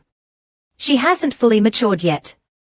Protect her from mortal danger, but don't interfere otherwise. As for the elders in the North City, let them stay in Jun Yucheng. I'll be returning to seclusion after the auction at Jun Yulu. Since the Holy Maiden has returned, we should prepare for the impending calamity. Have you found out the identities of the White Tiger Lord and the Black Tortoise Lord? Shi Wushuang, the first young master of the Shi family in the White Tiger Kingdom, is likely one of the Divine Beast Lords. But we don't know which one yet. Find out quickly. The calamity is approaching. We can't afford any mistakes with the Holy Maiden and the 4 Divine Beast Lords. Also, investigate my identity. Find out who I am as soon as possible. The next day, a maid summoned Jun Wuyang to the auction. The City Lord was already waiting outside. There were 4 carriages. Because the route was special, everyone had to be on board. Just as Jun Wuyang was about to board the carriage, she felt a sharp pain in her arm. Dizu quickly rushed to her side and asked what was wrong. Jun Wuyang replied, my arm went numb for a moment. He assumed she had slept on it wrong. Little did he know, danger was already lurking. Seeing her dismiss it, Dizu teased, you're such a restless sleeper. Why don't you sleep with me tonight? Jun Wuyang retorted, you want to sleep with me? You should try winning over Xiaobai first. That little rascal is driving me crazy. He refuses to call me father and keeps running away. Seeing him so distressed, Jun Wuyang comforted him, be patient. Has already made progress by not rejecting you outright. Dizu, still worried about her earlier numbness, suggested, maybe you should let Master Mu take a look. Just to be safe. Jun Wuyang, however, didn't think much of it. The coachman whipped the horses. The 4 carriages sped off. Jun Wuyang was surprised. These coachmen are all at the level of a half-step Xuan king. Jun Yucheng is located outside the 4 kingdoms' territories. They must have formidable strength to deter the 4 kingdoms from attacking. After a while, they could see Jun Yulu in the distance. The magnificent 12-story building stood tall and imposing. Soon, the carriages began to descend. The city lord immediately greeted them and invited them in. The auction will begin in an hour. You can rest in the second-floor lounge. They then entered Jun Yulu. The first thing that caught their eye was a majestic statue of a goddess with a veiled face. Jun Wuyang was curious.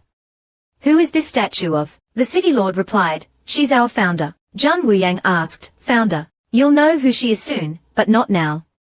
I can't tell you yet. They were all curious. A servant came to report, Miss Hongyang has arrived.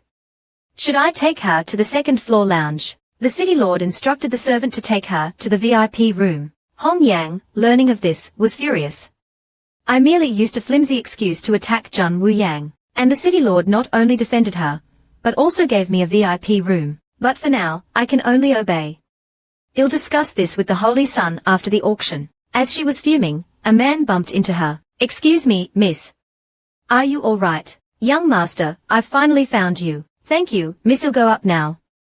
See you next time. This self-directed conversation baffled Hongyang and her maid. They hadn't even answered him, and he was already thanking them. Do you remember who this arrogant brat is? While you're still deciding whether to add soy milk to your breakfast, has already spending millions like it's nothing. The heroine thought she was already rich, but her wealth was just a drop in the bucket compared to this guy's. The auction officially began. The first item was a Xuanli barrier crafted from rare materials, capable of withstanding 3 attacks from a half-step Xuan king. Starting bid. Tails. As soon as the introduction was finished, the audience started bidding fiercely. The heroine was speechless. These rich people are throwing money around like it's dirt. How wealthy are they? As she was marveling at their wealth, a bid of tails came. This voice sounds familiar. It was Bai Ji. He said triumphantly, let's see who dares to bid higher. Jun Wuyang heard a familiar voice, but couldn't quite place it. The second item was a life-saving artifact called the Escape Talisman. By channeling Xuanli into it, one could instantly travel thousands of miles. Even a half-step Xuan king wouldn't be able to catch up easily. Starting bid. Tails. Jun Wuyang was still shocked by the exorbitant prices of the items at Jun Yulu. The bids had already reached tails. While Jun Wuyang was still in a daze, a bid of tails came. It was Di Zhu. Jun Wuyang was puzzled. Is he interested in this escape talisman? As they were talking, another bid of tails came. It was Bai Ji's guard bidding on his behalf. Just then, Hongyang bid tails. Bai Ji was surprised. Someone is bidding against me. Di Zhu increased his bid to tails. Hongyang immediately bid tails. Jun Wuyang now realized that Hongyang was deliberately raising the price against them. Di Zhu, not wanting to be outdone, bid tails. They knew that Hongyang was intentionally driving up the price. But Di Zhu genuinely wanted to buy the escape talisman for Jun Wuyang. But Jun Wuyang wouldn't let him win so easily. After an intense bidding war, the price reached tails. Bai Ji, however, couldn't stand it anymore. Someone dares to steal my spotlight. He bid tails. This shocked his guard, who almost fainted. Is young master crazy? Tails for an escape talisman. Only he can do such a thing. The audience was also stunned and started discussing, is this guy insane? Tails for an escape talisman. He's crazy. This price forced Hongyang to back down. The auctioneer was speechless. This kid is really something. Tails for an escape talisman. Only he can do that. The auction will continue tomorrow. Today's session has ended. Jun Wuyang was about to leave, when she saw Bai Ji waving at her. I didn't expect to see you here, little brat. How did you get up here? Last time we met, you didn't even tell me your name. If you don't want me to call you brat again, tell me your name. Jun Wuyang smiled wryly. Jun Wuyu. She thought to herself, I'll teach this brat a lesson later for calling me a brat. Bai Ji exclaimed, so you're the owner of the Zhuan pill. Don't worry, for old time's sake, I'll definitely bid a high price for you. How did you get up here? I don't remember seeing you in Jun Yucheng. Bai Tong explained that they arrived this morning. My master didn't need to go through Jun Yucheng. The old master has already paid, Tails of gold to Jun Yulu for a custom pass for young master. Jun Wuyang almost spat out blood. So, I'm really a country bumpkin. This by family is ridiculously rich, of course. That's why I told you, you can be my. Before he could finish, Jun Wuyang covered his mouth, stopping him from saying those words. Diaizu asked coldly from behind, what did you say? You want Wuyu to be your what? Baiji quickly backtracked. Nothing. I was saying she can be a guest at my residence. Who are you? Diaizu introduced himself and Fengxing, the old man, and Jun Qingyang. This powerful aura made Baiji break out in a cold sweat. He exclaimed, holy shit. You even have a son. He was glad he didn't finish his sentence earlier, otherwise, he would have been beaten up by this family. He then clapped enthusiastically. After Baiji left, Jun Wuyang turned to the old man and said, I heard from Baiji that you went to Hongyang Lu earlier. Is there anything I should know? The old man explained that Baiji did go to Hongyang Lu. That brat is smitten with Hongyang and even asked me to help him pursue her. Jun Wuyang was a little surprised. Didn't Baiji say he wanted to bid a high price for me? Why is he suddenly interested in Hongyang? That Hongyang, I don't think she is a simple person. You should warn Baiji. The old man smiled.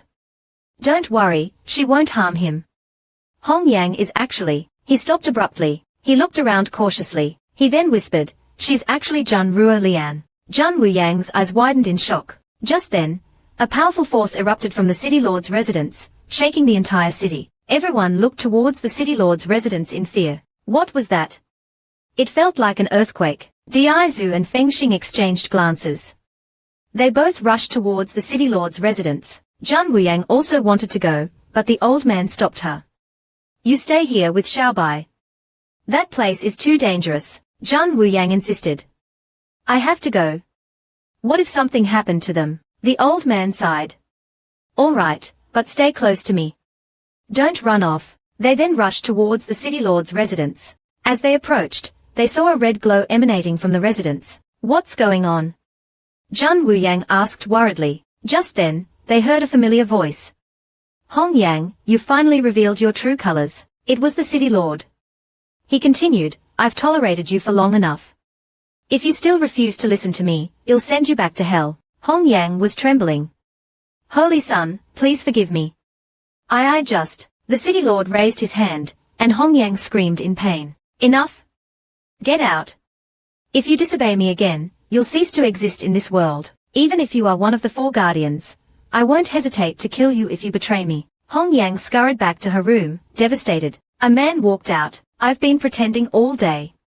My face is killing me. As you instructed, I smeared the colorless, odorless Yang Wang Shao on the cup. Hongyang sneered. The Holy Son sensed something was wrong, otherwise, he wouldn't have asked for a new cup.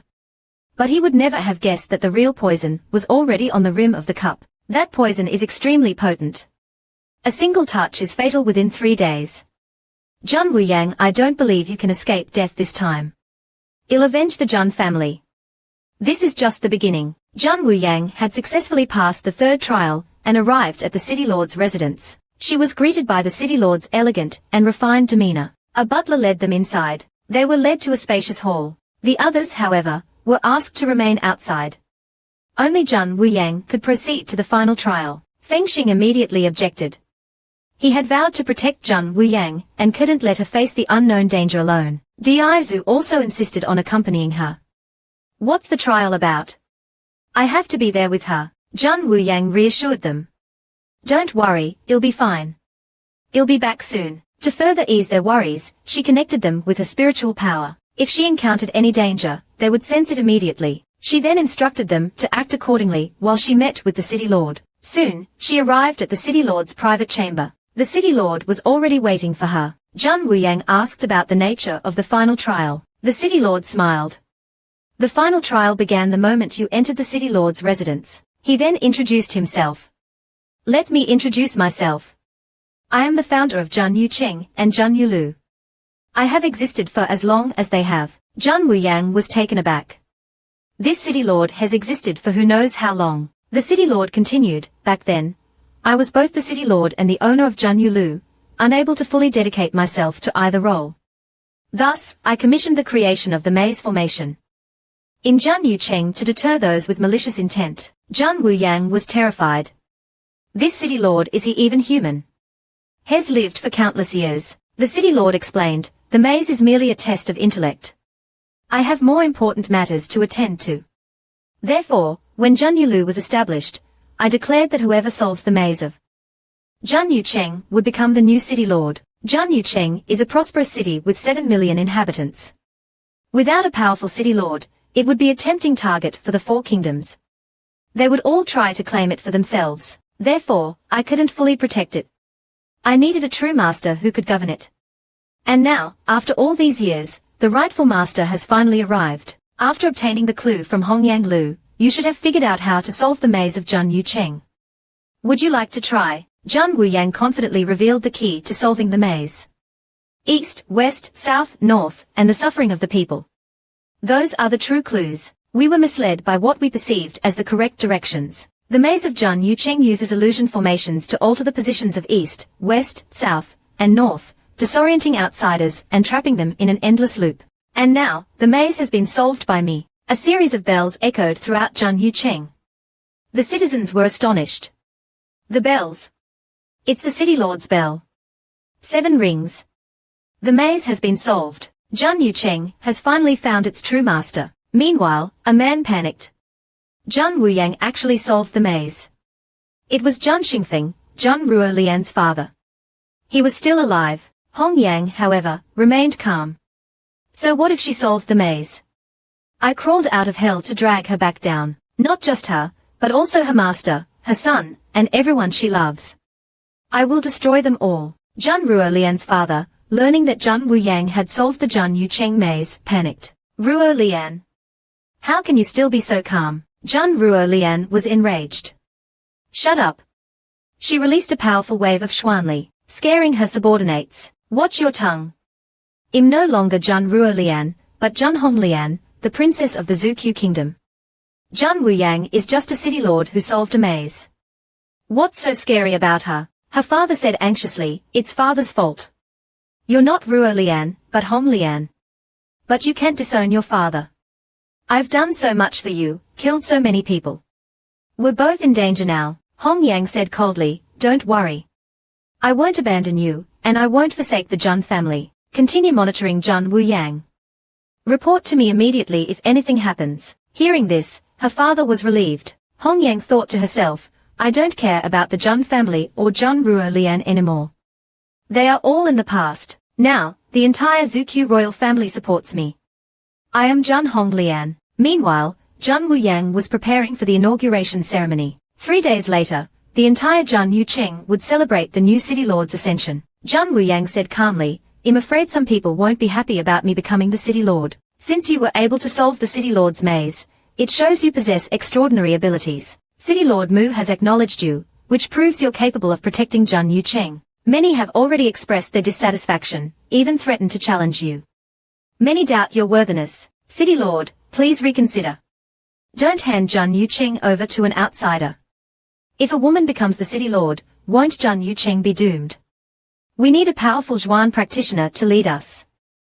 What can a woman possibly do? The City Lord replied coldly, Zhang Yucheng does not belong to you. The crowd fell silent, not daring to utter a word. The City Lord continued, Zhang Yucheng doesn't belong to me, nor does it belong to any of you. Since its creation, it has been waiting for its destined ruler. Even if that person hasn't been born yet, fate has predetermined that she will be the true master of Zhang Yucheng. This means that since Zhang Wu solved the maze, she is the rightful city lord, not a temporary ruler. Whether you accept it or not, this is the truth, and it cannot be changed. As the founder of Zhang Yucheng, I have one last thing to tell you. Remember this, and never reveal it to anyone. When great chaos befalls the 4 divine lands, a devastating calamity will descend upon the world. Only the arrival of a divine beast can restore order. Everyone immediately knelt and bowed. Thank you for your wisdom, City Lord. Diaizu was shocked. A great calamity. The heart of Xingyu. The descent of a divine beast. This City Lord knows so much. Just who is he? Feng Xing was alarmed. A divine beast descending to quell the calamity, doesn't that mean Wu Yang will be dragged into this disaster? I can't let her be in danger again. He glanced at Diaizu, his expression grim. Diaizu, however, was being held back by the City Lord. I advise the War King against revealing this prophecy to Jun Wuyu for now. This is for her own good. I mean her no harm. Why should I trust you? Because I have waited millennia for her return. Holy crap.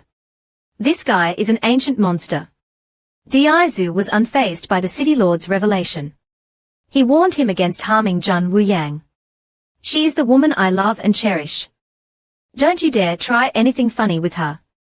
Don't think I haven't noticed your intentions. The city lord replied calmly, one day, she will have to face this destiny. That's her decision. You have no right to interfere. No one can force her. She is strong, but she is also my woman. No matter what she chooses, I will stand by her. The city lord looked up, and sighed. Destiny, the chosen one, has no other choice. Is it not her duty to save the world? He then summoned his subordinates, and ordered them to deploy a group of people to Jun Yucheng to protect the Holy Maiden, but to remain hidden. Do not let her discover your presence. She has yet to reach her full potential. Protect her from mortal danger, but do not interfere unless absolutely necessary. As for the elders in the North City, let them remain in Jun Yucheng. I shall return to seclusion after the Jun Yulu auction. Since the Holy Maiden has returned, it is time for us to prepare for the impending calamity. Have you ascertained the identities of the White Tiger Lord and the Black Tortoise Lord? Shi Wushuang, the eldest young master of the Shi family in the White Tiger Kingdom, is most likely one of the Divine Beast Lords, though we have yet to determine which one. Expedite the investigation. Time is running short. We cannot afford any missteps regarding the Holy Maiden and the 4 Divine Beast Lords. Furthermore, investigate my identity. Uncover my true origins with haste. The following day, a maid summoned Jun Wuyang to attend the auction. The city lord was already waiting outside in a carriage. There were 4 carriages prepared, as the route to Jun Yulu was unique, and it was best for all attendees to travel together. As Jun Wuyang was about to board, she felt another sharp pain in her arm. Diaizu immediately rushed to her side, concerned. Wuyang, what's wrong? Jun Wuyang replied, my arm just tingled. It's nothing. He assumed she had slept on it wrong, unaware of the lurking danger. Diaizu teased, such a restless sleeper. Why don't you sleep with me tonight? I'll keep you still. Jun Wuyang playfully retorted, want to sleep with me? Win Xiaobai over first. That little rascal is driving me crazy. He still refuses to call me father and keeps avoiding me. Seeing his distress, Jun Wuyang comforted him gently. Be patient. It's already progress that he doesn't reject you outright. Diaizu, still concerned about her tingling arm, suggested, perhaps you should let Master Mu examine it. Just to be safe. Jun Wuyang, however, brushed it off, not thinking much of it. The coachman whipped the horses, and the 4 carriages soared into the sky. Jun Wuyang was astonished. These coachmen are all half-step Xuan kings. Jun Yucheng truly stands apart from the 4 kingdoms. Such formidable strength is necessary to deter any potential threats. After some time, they could see Jun Yulu in the distance. The majestic 12-story building was an impressive sight. Soon, the carriages descended. The city lord was there to greet them. The auction will commence in an hour. Please proceed to the 2nd floor lounge to rest. They then entered Jun Yulu. The first thing they saw was a magnificent statue of a goddess with a veiled face. Jun Wuyang's curiosity was piqued. Who is this statue of? The city lord replied, our founder. Founder? Jun Wuyang was intrigued. You will learn her identity in due time, but not now. I cannot reveal it yet. This piqued everyone's curiosity. A servant came to report. Miss Hong Yang has arrived. Shall I escort her to the 2nd floor lounge? The city lord instructed the servant to escort her to the VIP room. Hong Yang was furious when she learned of this. I merely used a flimsy excuse to attack Jun Wuyang. And not only did the city lord defend her, but he even provided me with a VIP room. However, I must remain obedient for now. I shall address this matter with the Holy Sun after the auction. As she fumed, a man bumped into her. Excuse me, miss. Are you all right? I just young master, I've finally found you. Thank you, miss. I'll be going now. Farewell. He then hurried away. This bizarre, self-contained conversation left Hong Yang and her maid bewildered. He didn't even wait for our reply and just thanked us. Remember this arrogant brat. While you're still pondering over breakfast, has already casually spending millions. The heroine had thought she was wealthy, but it turned out her wealth was insignificant compared to his. The auction officially began. The first item was a Xuanli barrier crafted from rare divine materials, capable of withstanding 3 attacks from a half-step Xuan king. Starting bid. Tails. The bidding began fiercely. Zhang Wuyang was astounded. These tycoons are throwing money around like it's nothing. Just how deep are their pockets? As she was marveling at their wealth, a bit of tails echoed through the hall. Do I hear?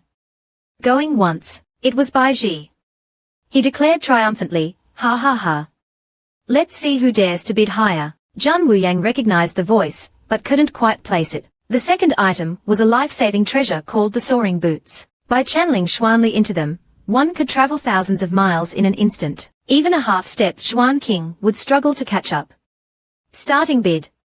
Tails. Zhang Wuyang was still reeling from the exorbitant prices of the items being auctioned at Zhang Yulu. The bids quickly escalated too. As Zhang Wuyang was still in a daze, a bit of tails resonated through the hall. It was Di Zhu. Zhang Wuyang wondered if he had taken a liking to the soaring boots. As they were conversing, another bid of tails was announced. It was Bai Ji's guard bidding on his behalf. Then, Hong Yang bid tails. Bai Ji was taken aback.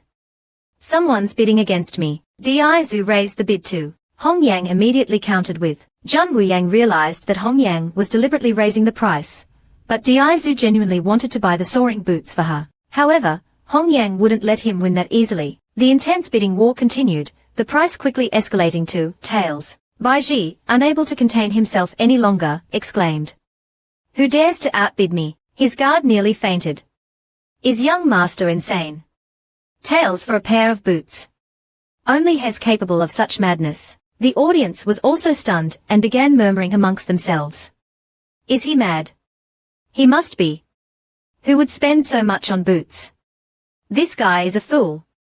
This impulsive bid earned Bai Ji a new nickname. The prodigal fool. The exorbitant price forced Hong Yang to withdraw from the bidding war. Even the auctioneer was taken aback. This young master is truly extraordinary. Tails for a pair of soaring boots. Only he could pull off such a feat. The auction will continue tomorrow. That concludes today's session. Zhang Wuyang was preparing to leave, when she saw Bai Ji waving and shouting at her from across the hall. Hey! Country bumpkin! Over here. Zhang Wuyang was speechless. This brat. Bai Ji approached her, grinning. I didn't expect to see you here, little country bumpkin. How did you get in? You didn't even tell me your name last time. If you don't want me to keep calling you country bumpkin, you better tell me your name. Zhang Wuyang replied with a wry smile, Zhang Wuyu. Inwardly, she seethed. I'll teach this brat a lesson later for calling me a country bumpkin. Bai Ji exclaimed, so you're the owner of the Zhuan pill. Don't worry. Since we shared that near-death experience together, I'll definitely bid a high price for your pills. How did you get in here? I don't remember seeing you in Zhang Yucheng before. Bai Tong explained that they had just arrived this morning. My young master didn't need to go through Zhang Yucheng. The old master paid taels of gold to Zhang Yulu for a custom pass for young master. Zhang Wuyang was stunned. So I really am a country bumpkin compared to him. The Bai family is ridiculously wealthy, of course. That's why I said you could be my. Before he could finish his sentence, Zhang Wuyang covered his mouth to prevent him from uttering those words. Di Zhu, who was standing behind them, asked coldly, what did you say?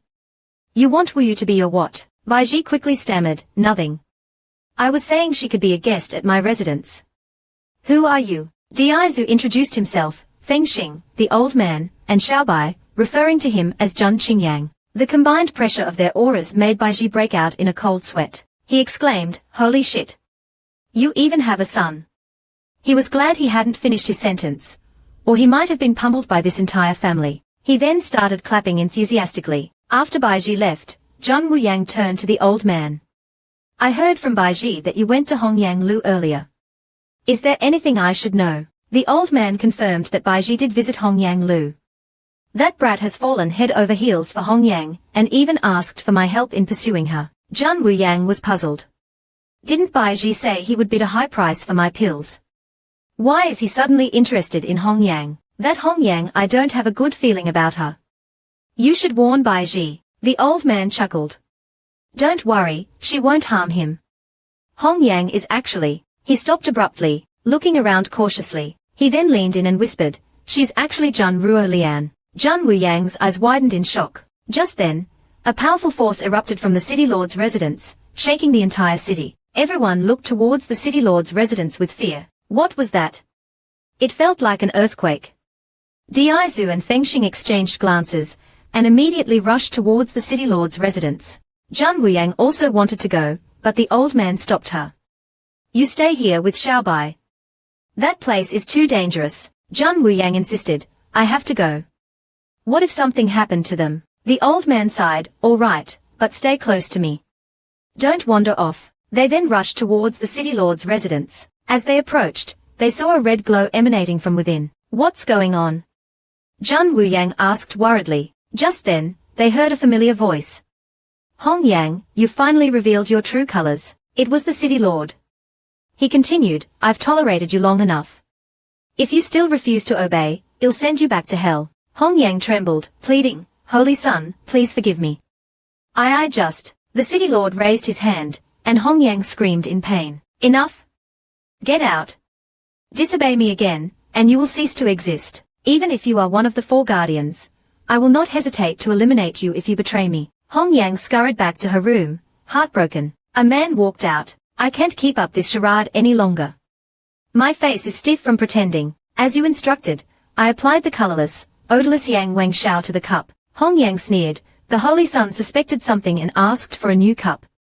But he never imagined the real poison was already on the rim of the first cup. That poison is incredibly potent. A single touch will lead to death within 3 days. Zhan Wuyang, I don't believe you can escape this time. I will avenge the Zhan family. This is just the beginning. Zhan Wuyang had successfully completed the 3rd trial and arrived at the city lord's palace. She was greeted by the city lord's elegant and refined demeanor. A butler led them inside. They arrived at a spacious hall. However, the others were asked to remain outside. Only Zhan Wuyang could proceed to the final trial. Fengxing immediately objected. He had vowed to protect Zhan Wuyang and couldn't let her face the unknown danger alone. Diaizu also insisted on accompanying her. What kind of trial is it? I have to go with her. Zhan Wuyang reassured them, don't worry, it'll be fine. I'll be back soon. To further allay their concerns, she connected their minds with her spiritual power. If any danger befell her, they would know instantly. She then instructed them to act accordingly while she proceeded to meet the city lord. Soon, she arrived at the city lord's private chamber. The city lord was already waiting. Zhan Wuyang inquired about the nature of the final trial. The city lord smiled. The final trial commenced the moment you stepped into the city lord's residence. He then introduced himself. Allow me to introduce myself. I am the founder of Zhan Yucheng and Zhan Yulu. My existence is as ancient as these 2 establishments. Zhan Wuyang was stunned. This city lord has lived for countless years. The city lord continued, in the past, I held the dual roles of city lord and owner of Zhan Yulu, unable to fully dedicate myself to either. Therefore, I commissioned the creation of the maze formation within Zhan Yucheng to deter those with malicious intentions. Zhan Wuyang was terrified. This city lord, is he even human? Has lived for millennia. The city lord explained, the maze is merely a test of intellect. I have far more important matters to attend to. Hence, upon the establishment of Zhan Yulu, I decreed that whoever solves the maze of Zhan Yucheng shall become the new city lord. Zhan Yucheng is a prosperous city with a population of 7 million. Without a powerful city lord, it would become a prime target for the 4 kingdoms, each vying for control. Therefore, I could not afford to divide my attention. I required a true master who could govern the city effectively. And now, after countless years, the rightful master has finally arrived. Having acquired the clue from Hong Yang Lu, you should now understand how to solve the maze of Zhan Yucheng. Would you like to attempt it? Zhan Wuyang confidently revealed the solution to the maze. East, west, south, north, and the suffering of the people, these are the true clues. We were misled by what we perceived to be the correct directions. The maze of Zhan Yucheng employs illusion formations to manipulate the positions of east, west, south, and north, disorienting outsiders and trapping them in a perpetual loop. And now, the maze has been solved by me. A series of bells resonated throughout Zhan Yucheng. The citizens were awestruck. The bells. It's the city lord's bell. 7 rings. The maze has been solved. Zhan Yucheng has finally found its true master. Elsewhere, a man was in a state of panic. Zhan Wuyang actually solved the maze. It was Zhan Xingfeng, Zhan Ruolian's father. He had survived. Hong Yang, however, remained unperturbed. So what if she solved the maze? I have returned from hell to drag her back down. Not only her, but also her master, her son, and everyone she cherishes. I will destroy them all. Upon learning of Zhang Wuyang's success in deciphering the Zhang Yucheng maze, Zhang Ruolian's father was consumed by panic. Hong Yang, how can you remain so composed? Zhang Ruolian erupted in fury. Silence. She unleashed a surge of Xuanli, instilling fear in her subordinates. Mind your tongue. I am no longer Zhang Ruolian, but Zhang Honglian, princess of the Zhuqiu kingdom. Zhang Wuyang is merely a city lord who solved a maze. What is there to fear? Her father pleaded anxiously, it is my fault. You are not Ruolian, but Honglian. However, you cannot abandon your father. I have committed countless atrocities for your sake. Taken numerous lives. We are now bound by a common thread of fate. Hong Yang responded coldly, rest assured, I shall not forsake you, nor will I abandon the Zhang family. Continue your surveillance of Zhang Wuyang. Inform me immediately should anything occur. Hearing her assurance, her father's anxiety subsided. Hong Yang mused inwardly, I no longer harbor any concern for the Zhang family or Zhang Ruolian. They are relics of the past. Now, I command the allegiance of the entire Zhuqiu royal family. I am Zhang Honglian. Meanwhile, Zhang Wuyang was preparing for her inauguration ceremony. In 3 days, the entirety of Zhang Yucheng would celebrate the ascension of their new city lord. Zhang Wuyang remarked with a hint of apprehension, I suspect some individuals will not welcome me as their new city lord. Your ability to decipher the city lord's maze demonstrates your exceptional capabilities. City lord music acknowledgement serves as further testament to your strength and your capacity to safeguard Zhang Yucheng. Many have already voiced their dissent, even threatening to challenge your authority. Numerous individuals doubt your legitimacy. City Lord, we implore you to reconsider. Do not relinquish control of Zhang Yucheng to an outsider. Should a woman assume the mantle of leadership, is Zhang Yucheng not destined for ruin? We require a formidable Zhuan practitioner to guide us. A woman, what can she possibly achieve? The City Lord retorted icily, Zhang Yucheng does not belong to you. A hush fell over the assembly, none daring to speak further. The City Lord continued, Zhang Yucheng is not my possession, nor does it belong to any of you. Since its inception, it has awaited the arrival of its destined ruler. Even if this individual were yet to be born, fate has long ordained their ascension as the true master of Zhang Yucheng.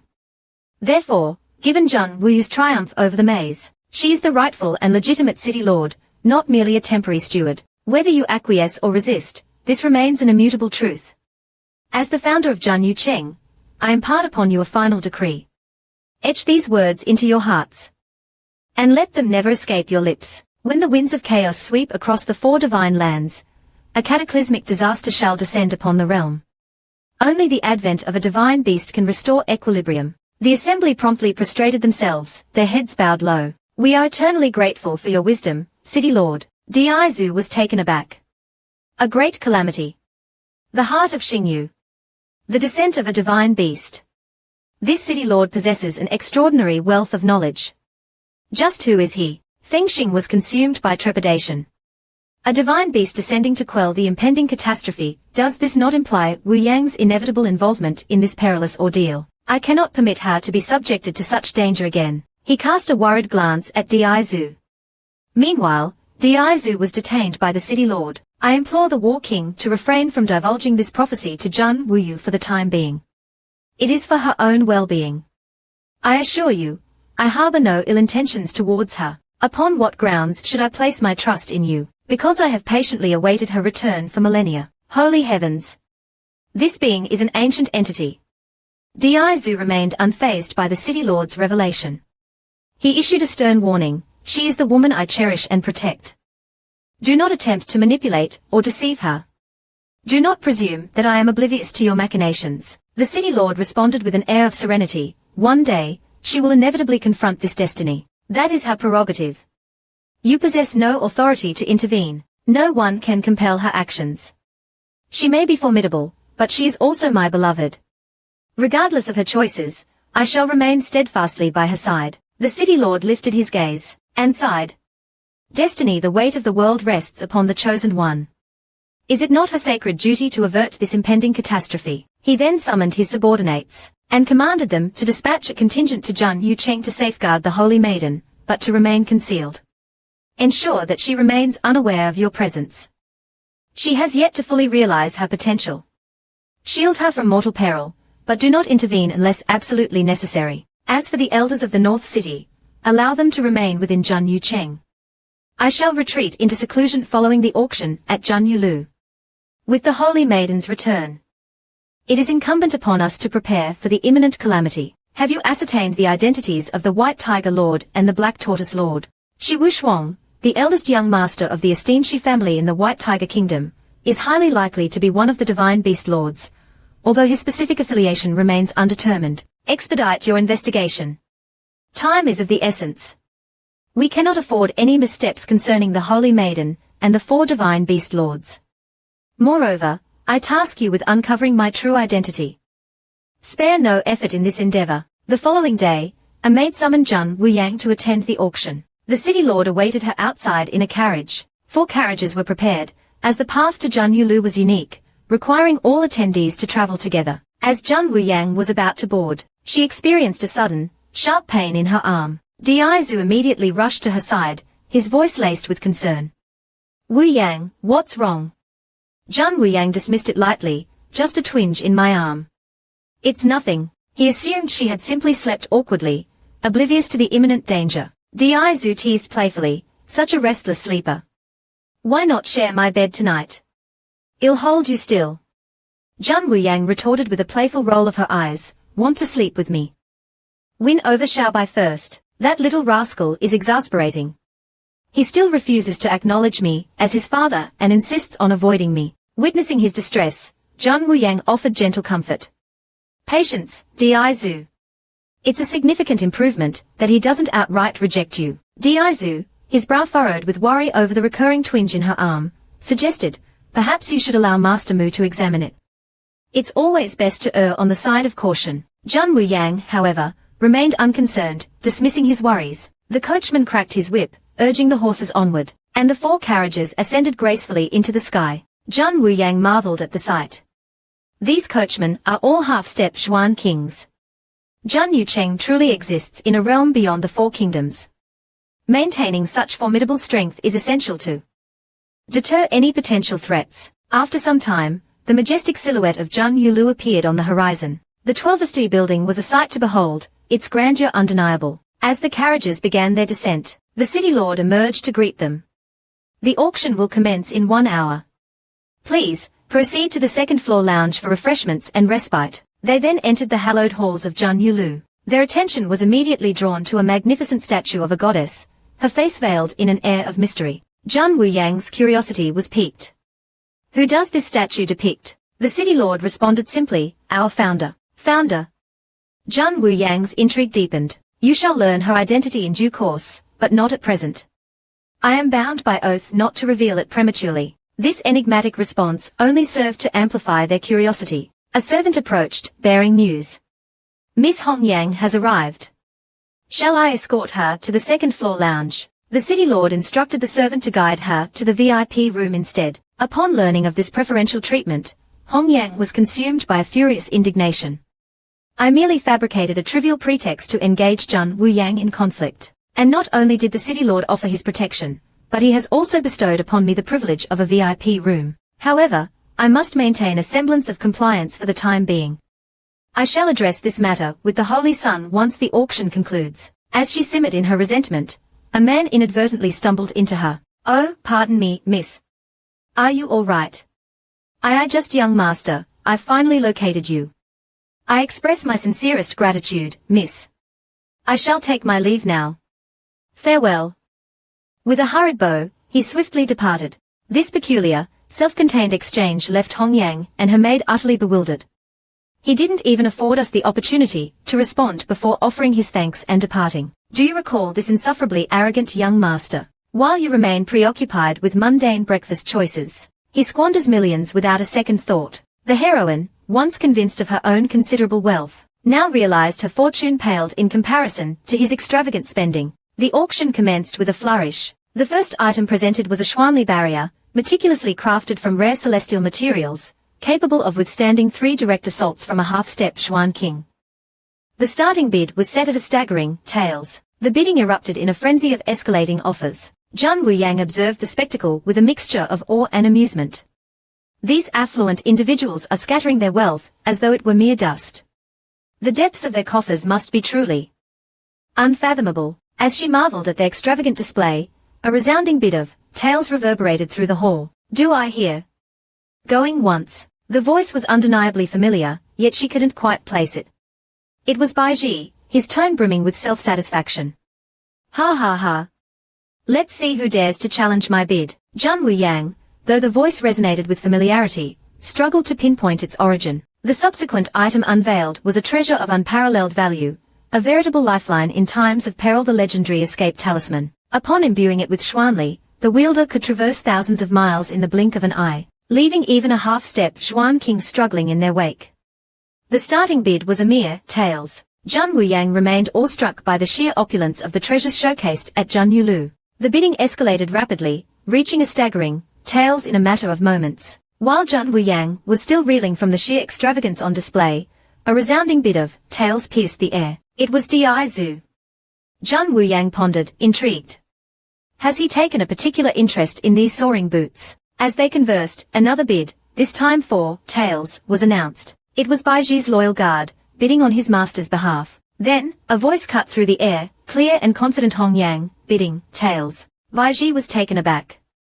Someone dares to challenge my bid. Di Zhu, undeterred, raised the stakes to. Hong Yang swiftly retaliated, her bid escalating to. Zhang Wuyang now discerned Hong Yang's deliberate attempts to inflate the price, while Di Zhu's intentions were pure, driven by a desire to secure the soaring boots for her. Hong Yang, however, refused to yield, her resolve unwavering. The bidding war raged on, a relentless back and forth that propelled the price to a staggering tails. Bai Ji, his patience exhausted, roared, tails. Who dares to challenge me? His guard nearly swooned, his mind reeling from the sheer audacity of the bid. Has young master taken leave of his senses? Tails for a mere pair of boots. Only he would commit such an act of fiscal madness. The audience, too, was aghast, their murmurs of disbelief filling the hall. Is he insane? Utterly mad? Who in their right mind would squander such a fortune on footwear? This man is a fool. This impulsive act earned Bai Ji a new moniker, the prodigal fool. The exorbitant price forced Hong Yang to concede, her resources clearly outmatched. Even the seasoned auctioneer was rendered speechless by the sheer extravagance of the bid. This young master is truly remarkable. Tails for a pair of soaring boots. Such an acquisition is beyond the comprehension of ordinary mortals. The auction shall reconvene on the morrow. Thus concludes today's proceedings. As Zhang Wuyang prepared to depart, a boisterous voice called out from across the hall, accompanied by vigorous waving. Hey! Country bumpkin! Over here! Zhang Wuyang suppressed a sigh of exasperation. This incorrigible brat, it was Bai Ji, his demeanor as flamboyant as ever. He approached her, a wide grin plastered across his face. Fancy meeting you here, little country bumpkin. How did you manage to gain entry? You neglected to divulge your name during our last encounter. If you wish to avoid being addressed as country bumpkin henceforth, I suggest you enlighten me with your proper name. Zhang Wuyang responded with a strained smile, Zhang Wuyu. Inwardly, she fumed. I shall have to administer a proper lesson to this impudent child for his continued use of that derogatory appellation. Bai Ji's eyes widened in recognition. So, you are the renowned creator of the Zhuan pill. Rest assured, in honor of our shared near-death experience, I shall most certainly place a generous bid on your behalf. However, I am curious as to how you managed to gain entry. I do not recall encountering you within Zhan Yuqing previously. Bai Tong interjected, clarifying their recent arrival that very morning. My young master had no need to navigate the complexities of Zhan Yuqing. The esteemed old master of our family has already bestowed upon Zhan Yulu the sum of taels of gold, securing a personalized pass for young master Bai. Zhang Wuyang was momentarily stunned into silence. I am truly but a humble peasant in comparison to this extravagant display of wealth. The Bai family's opulence knows no bounds. Bai Ji puffed out his chest, his voice brimming with pride. Indeed. That is precisely why I extended the offer for you to become my. Before he could complete his audacious proposition, Zhang Wuyang swiftly clapped her hand over his mouth, effectively silencing his utterance. Di Zhu, observing from behind, interjected with a chillingly calm inquiry, Pray tell, what were you about to suggest? That Wu Yu should become your what, precisely? Baiji stammered nervously, nothing of consequence. I merely suggested that she grace my humble abode as a guest. And might I inquire as to your identity? Dizu proceeded to introduce himself, Feng Xing, the old man, and Xiaobai. The combined weight of their formidable auras bore down upon Baiji, causing beads of cold sweat to trickle down his brow. He exclaimed in astonishment, heavens above! You even have a son. He inwardly congratulated himself for his timely interruption, sparing him from the potential wrath of this formidable family. He then proceeded to applaud with exaggerated enthusiasm. Following Baiji's departure, Zhang Wuyang turned to the old man, her brow furrowed with suspicion. I understand from Baiji that you paid a visit to Hongyang Lu earlier. Is there anything pertinent I should be made aware of? The old man confirmed Baiji's visit to Hongyang Lu. That love-struck fool is utterly smitten with Hongyang, and even implored me to assist him in his pursuit of her affections. Zhang Wuyang was taken aback. Didn't Baiji express his intention to place exorbitant bids on my behalf? Why this sudden shift in affections towards Hongyang? A sense of unease settled upon her. I harbor reservations regarding that Hongyang. I do not trust her. You would be wise to caution Baiji against pursuing her. The old man chuckled, dismissing her concerns. Rest assured, she poses no threat to him. In truth, Hongyang is. He paused abruptly, his gaze darting around cautiously before leaning in conspiratorially and whispering, she is, in fact, Zhang Ruolian. Zhang Wuyang's eyes widened in astonishment, her mind reeling from this unexpected revelation. At that very moment, a surge of immense power emanated from the city lord's residence, its force so great that it shook the very foundations of Zhan Yucheng. The ground trembled beneath their feet, the tremors palpable. Everyone instinctively turned towards the city lord's residence, their eyes wide with fear and apprehension. What was that? It felt like the earth itself was splitting apart. Dizu and Feng Xing exchanged a look of silent understanding before swiftly departing towards the source of the disturbance. Zhang Wuyang's heart pounded in her chest, a sense of foreboding washing over her. She, too, yearned to investigate, but the old man's firm hand restrained her. Remain here with Xiaobai. That place is far too perilous for you both. Zhang Wuyang's voice was laced with urgency. But I must go. What if they've met with misfortune? The old man relented with a sigh, recognizing the futility of his attempts to dissuade her. Very well, but adhere closely to my side. Do not stray under any circumstances. Together, they hastened towards the city lord's residence, their pace quickening with each passing moment. As they drew nearer, a crimson glow, ominous and pulsating, became visible, emanating from within the residence. What in the heavens is transpiring? Zhang Wuyang's voice trembled, her anxiety mounting. Just then, a familiar voice, laced with icy fury, reached their ears. Hongyang, your true colors have finally been unveiled. It was the city lord, his tone brooking no defiance. My patience has reached its limits. If you continue to defy my authority, I shall personally cast you into the depths of hell. Hongyang trembled before his wrath, her voice barely a whisper. Holy Son, I beg your forgiveness. I merely. The city lord raised his hand, and Hongyang cried out in agony, her body contorting in pain. Enough! Begone from my sight. Should you dare to defy me again, your very existence shall be erased from this world. Even if you are numbered amongst the four guardians, I shall show no mercy to those who betray my trust. Hongyang, her spirit crushed, retreated to her chambers, her heart heavy with despair. A man emerged from the shadows, his face etched with weariness. This charade has become unbearable. My face aches from the constant strain of deception. As you commanded, I applied the colorless, odorless Yang Wang Shao to the designated cup. Hongyang's voice dripped with venom, her eyes gleaming with malicious intent. The Holy Son's suspicions were aroused, prompting him to request a fresh cup. However, he remains blissfully unaware that the true poison, the one that will claim his life, was already present on the rim of the first cup. This poison is of unparalleled potency. A mere brush against the skin will prove fatal within 3 days. Zhang Wuyang, I refuse to believe that you can escape the clutches of death this time. I shall avenge the demise of my Zhang family. This is merely the prelude to your ultimate downfall. Having successfully navigated the treacherous trials, Zhang Wuyang arrived at the city lord's palace. She was immediately struck by the city lord's aura of refined elegance and otherworldly grace. A distinguished butler materialized, extending a courteous welcome, before guiding them within the palace walls. They traversed a series of opulent corridors, finally arriving at a vast and resplendent hall. However, her companions were instructed to remain outside, their presence deemed unnecessary for the final trial.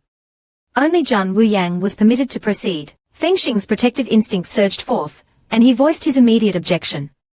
He had pledged an oath to safeguard Zhan Wuyang, and he could not, in good conscience, abandon her to face an unknown peril alone. Di Zhu echoed Feng Xing's sentiments, his resolve unwavering. What is the nature of this final trial? I insist upon accompanying her. Zhan Wuyang sought to allay their fears, her voice soothing and reassuring. Rest assured, I shall be well. I shall return shortly. To further assuage their anxieties, she extended tendrils of her spiritual power, forging a connection between their minds. Should any harm befall her, they would be instantly alerted. With a parting glance, she instructed them to adapt to any unforeseen circumstances, while she sought an audience with the city lord. She soon found herself standing before the city lord in his private chamber. The city lord greeted her with a serene smile. Zhan Wuyang inquired about the final trial, her curiosity piqued. The city lord's response was enigmatic, his words laced with an air of mystique. The final trial commenced the very moment you crossed the threshold of the city lord's residence. He then proceeded to unveil his true identity. Permit me to introduce myself. I am the progenitor of both Zhan Yuqing and Zhan Yulu. My existence spans the entirety of their history. Zhan Wuyang's eyes widened in astonishment, a wave of trepidation washing over her. This city lord, he is an entity of unimaginable antiquity. The city lord continued, his voice resonating with the weight of ages. In times long past, I bore the mantle of both city lord and owner of Zhan Yulu, a burden that stretched my capabilities thin. Hence, I commissioned the construction of the labyrinthine maze within Zhan Yuqing, a formidable defense against those who harbor malicious intent. A chilling realization dawned upon Zhan Wuyang, sending shivers down her spine. This city lord, is he even mortal? He has existed for millennia. The city lord elucidated his rationale. The maze serves as a mere test of intellect. My purpose extends far beyond such trivial matters. Thus, upon the founding of Zhan Yulu, I decreed that whosoever unravels the enigma of the Zhan Yuqing maze shall inherit the mantle of city lord. Zhan Yuqing stands as a bastion of prosperity, home to 7 million souls. Without a leader of unparalleled strength and wisdom, it would become a tempting prize for the four kingdoms, each vying for its riches and strategic advantage. Therefore, I could not afford to divide my focus. I required a true master, one capable of wielding absolute authority and guiding the city towards continued prosperity. And now, after countless ages, the destined ruler has finally emerged. Having obtained the crucial clue from Hongyang Lu, you should now possess the knowledge required to decipher the maze of Zhan Yuqing. I invite you to undertake this final challenge. With unwavering confidence, Zhan Wuyang unveiled the key to the maze's intricate design. East, west, south, north, and the plight of the common people, these are the true guiding principles. We were deceived by our preconceived notions of direction, blinded by the illusions woven within the maze. The labyrinth of Zhan Yuqing employs illusion formations to artfully manipulate the cardinal directions, disorienting outsiders, and ensnaring them within an endless cycle of repetition. And now, through my efforts, the maze has been unraveled. A melodious peal of bells resonated throughout Zhan Yuqing, their harmonious chimes reaching every corner of the city. The citizens, startled by the unexpected sound, erupted in a chorus of awestruck exclamations. The bells. It's the city lord's bell. 7 rings. 7 rings signify the solution to the maze. Zhan Yuqing has at long last found its true master. The prophecy has been fulfilled. Elsewhere, a man's composure crumbled, his face paling as a wave of panic washed over him. Zhan Wuyang has actually deciphered the maze. It was Zhan Xingfeng, the father of Zhan Ruolian, miraculously still clinging to life. Hongyang, however, remained unperturbed, her countenance betraying no hint of alarm. So what if she has solved the maze? I have clawed my way back from the abyss of hell for the sole purpose of dragging her back down with me. Not only her, but also her master, her son, and all those she holds dear. I shall orchestrate their utter destruction. Upon receiving news of Zhan Wuyang's triumph over the Zhan Yuqing maze, Zhan Ruolian's father was gripped by a paralyzing fear. He turned to his daughter, his voice trembling with anxiety. Hongyang, how can you maintain such an unnerving composure in the face of this dire news? Zhan Ruolian, her patience worn thin, rounded on him with a furious snarl. Silence. Unleashing a surge of potent Xuanli, she quelled any further protests from her trembling subordinates. Address me with the respect due my station. I am no longer the insignificant Jun Ruolian, but Jun Honglian, princess of the Zukyu kingdom. Jun Wuyang is merely a city lord who, through some inexplicable stroke of luck, managed to decipher a maze. I see no cause for alarm. Her father, his voice laced with desperation, pleaded, "It is my fault, I know. You are not Ruolian, but Honglian. Yet, you cannot simply disown me, your father. I have perpetrated countless atrocities in your name, sacrificed numerous lives for your sake.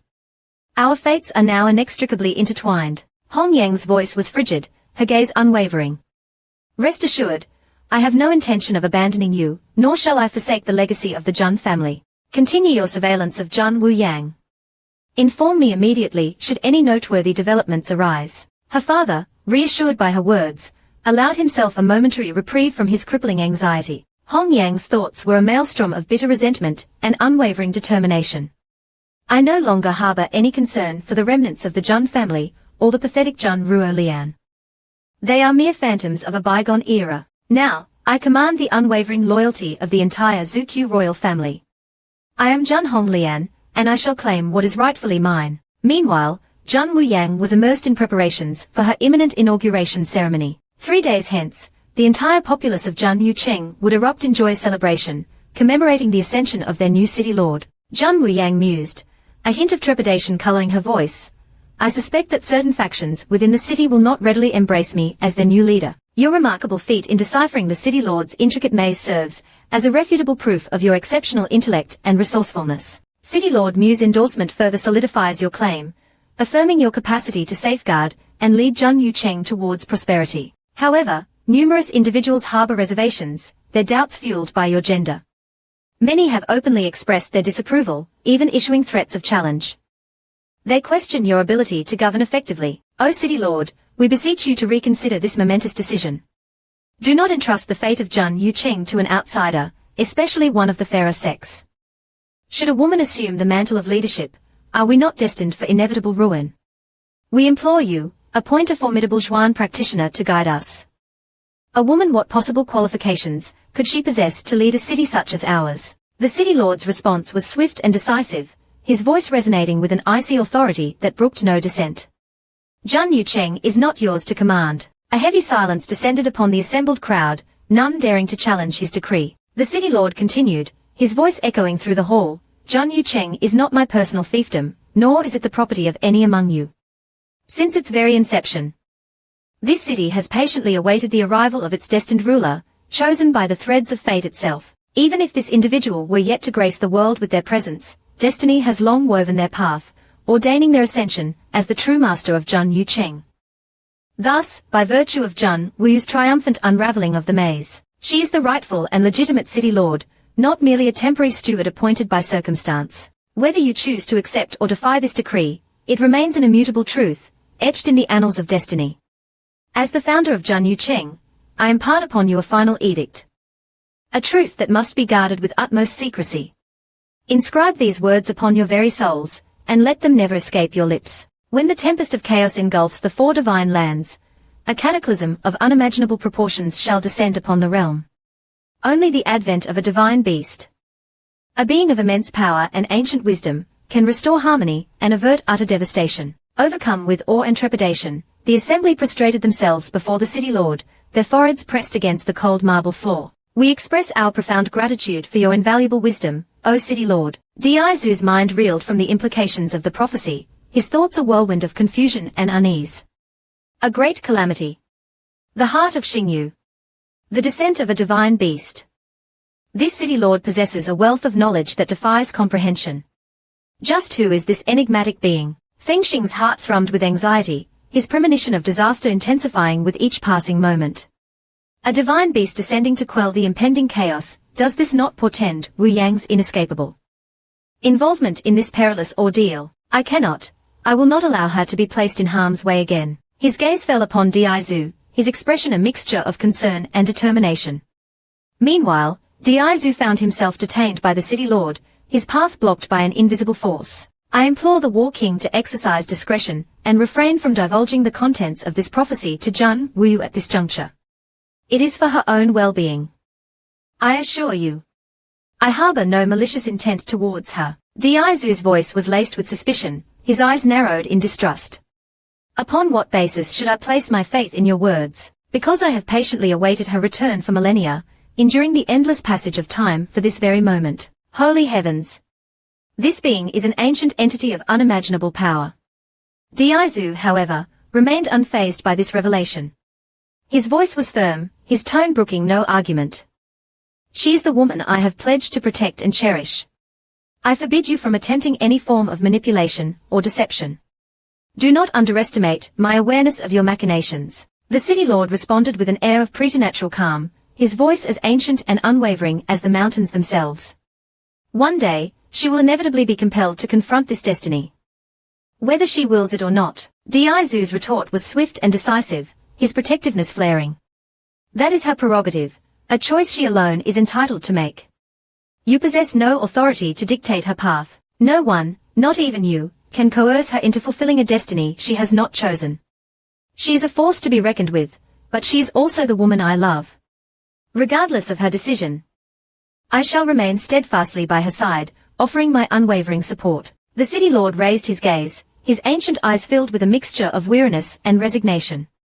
Destiny, such a fickle and unyielding force. The chosen one is burdened with a responsibility they cannot escape.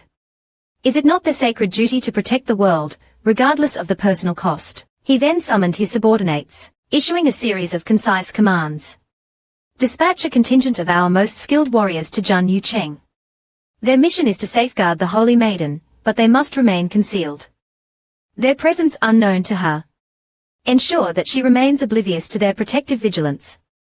She has yet to fully blossom into her destined role. Shield her from any mortal threats. But intervene only as a last resort, when her life is in imminent peril. As for the venerable elders of the North City, permit them to remain within the sanctuary of Jun Yucheng. Following the culmination of the Jun Yulu auction, I shall retreat into seclusion, dedicating myself to deeper contemplation and preparation. With the Holy Maiden's return, the wheels of fate have been set in motion. It is our solemn duty to brace ourselves for the trials that lie ahead. Has your investigation into the identities of the White Tiger Lord and the Black Tortoise Lord yielded any fruitful results? Shi Wuxuang, the illustrious first young master of the esteemed Shi family within the White Tiger Kingdom, remains the most likely candidate for one of the Divine Beast Lords. However, his precise affiliation with a particular divine beast continues to elude us. Expedite your inquiries. The sands of time are rapidly dwindling. We cannot afford any missteps or delays in matters concerning the Holy Maiden and the 4 Divine Beast Lords. Additionally, prioritize the investigation into my own origins. Unravel the enigma of my existence, and leave no stone unturned in your pursuit of the truth. The following day, a maid conveyed a summons to Jun Wuyang, requesting her presence at the auction. The city lord awaited her outside, his carriage prepared for their departure. 4 carriages stood ready, their presence a testament to the unique nature of the route to Jun Yulu, which necessitated the collective journey of all attendees. As Jun Wuyang prepared to embark, a sudden, searing pain shot through her arm, causing her to gasp. Dizu, ever vigilant, instantly materialized by her side, his voice thick with concern. Wuyang, what ails you? Are you injured? Jun Wuyang's response was dismissive, her tone betraying no hint of the pain she felt. A mere fleeting twinge in my arm. It is of no consequence. He attributed it to an awkward sleeping position, failing to recognize the ominous implications of her recurring ailment. Dizu, ever the incorrigible flirt, seized the opportunity to tease her. Such a restless sleeper you are.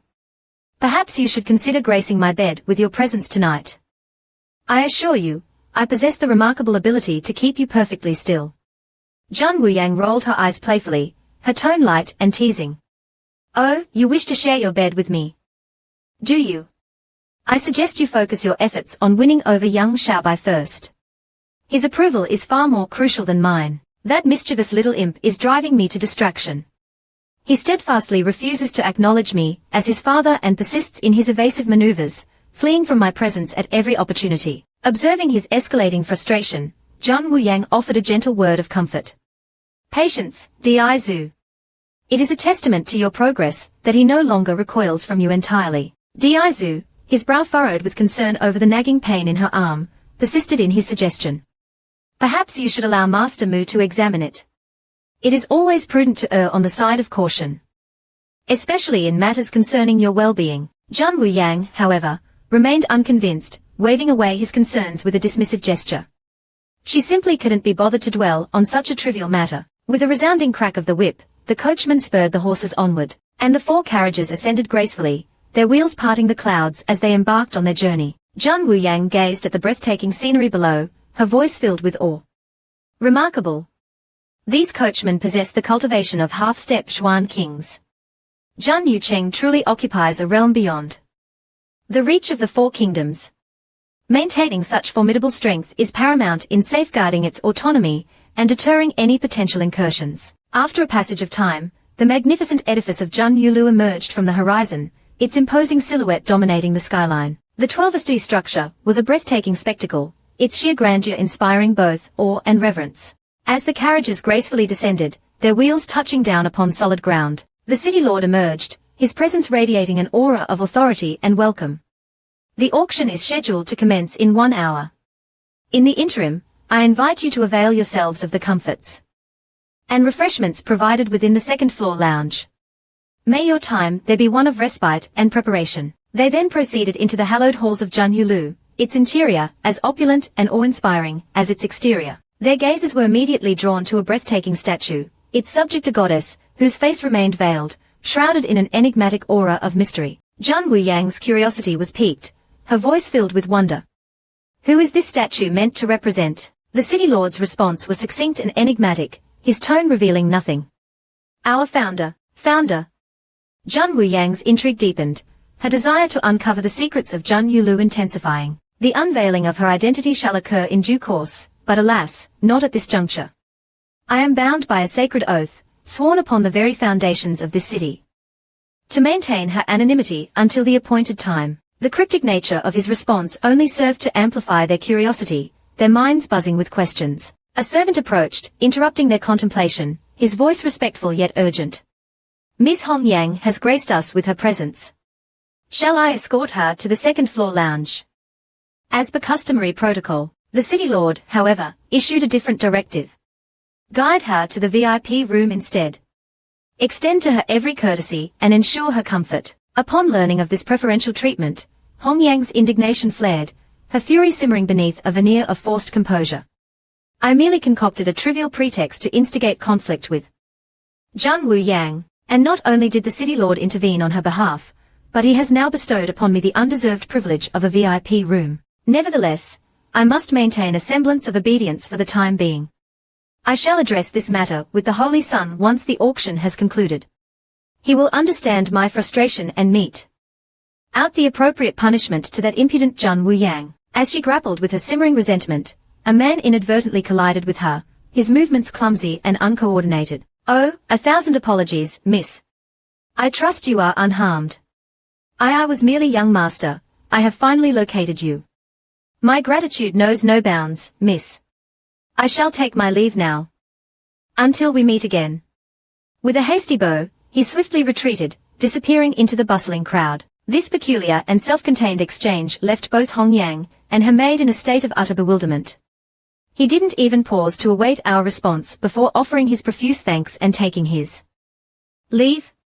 What a strange fellow. Recall this insufferably arrogant young master. While you remain preoccupied with the mundane concerns of breakfast, he casually squanders millions, as though such sums were mere trifles. The heroine, once convinced of her own considerable wealth, now recognized that her fortune paled in comparison to the boundless depths of his extravagant spending. With a resounding clang of the gavel, the auction commenced, the air thick with anticipation. The first item presented was a Xuanli barrier, meticulously crafted from rare and potent celestial materials, possessing the remarkable ability to withstand 3 direct assaults from a half-step Xuan king.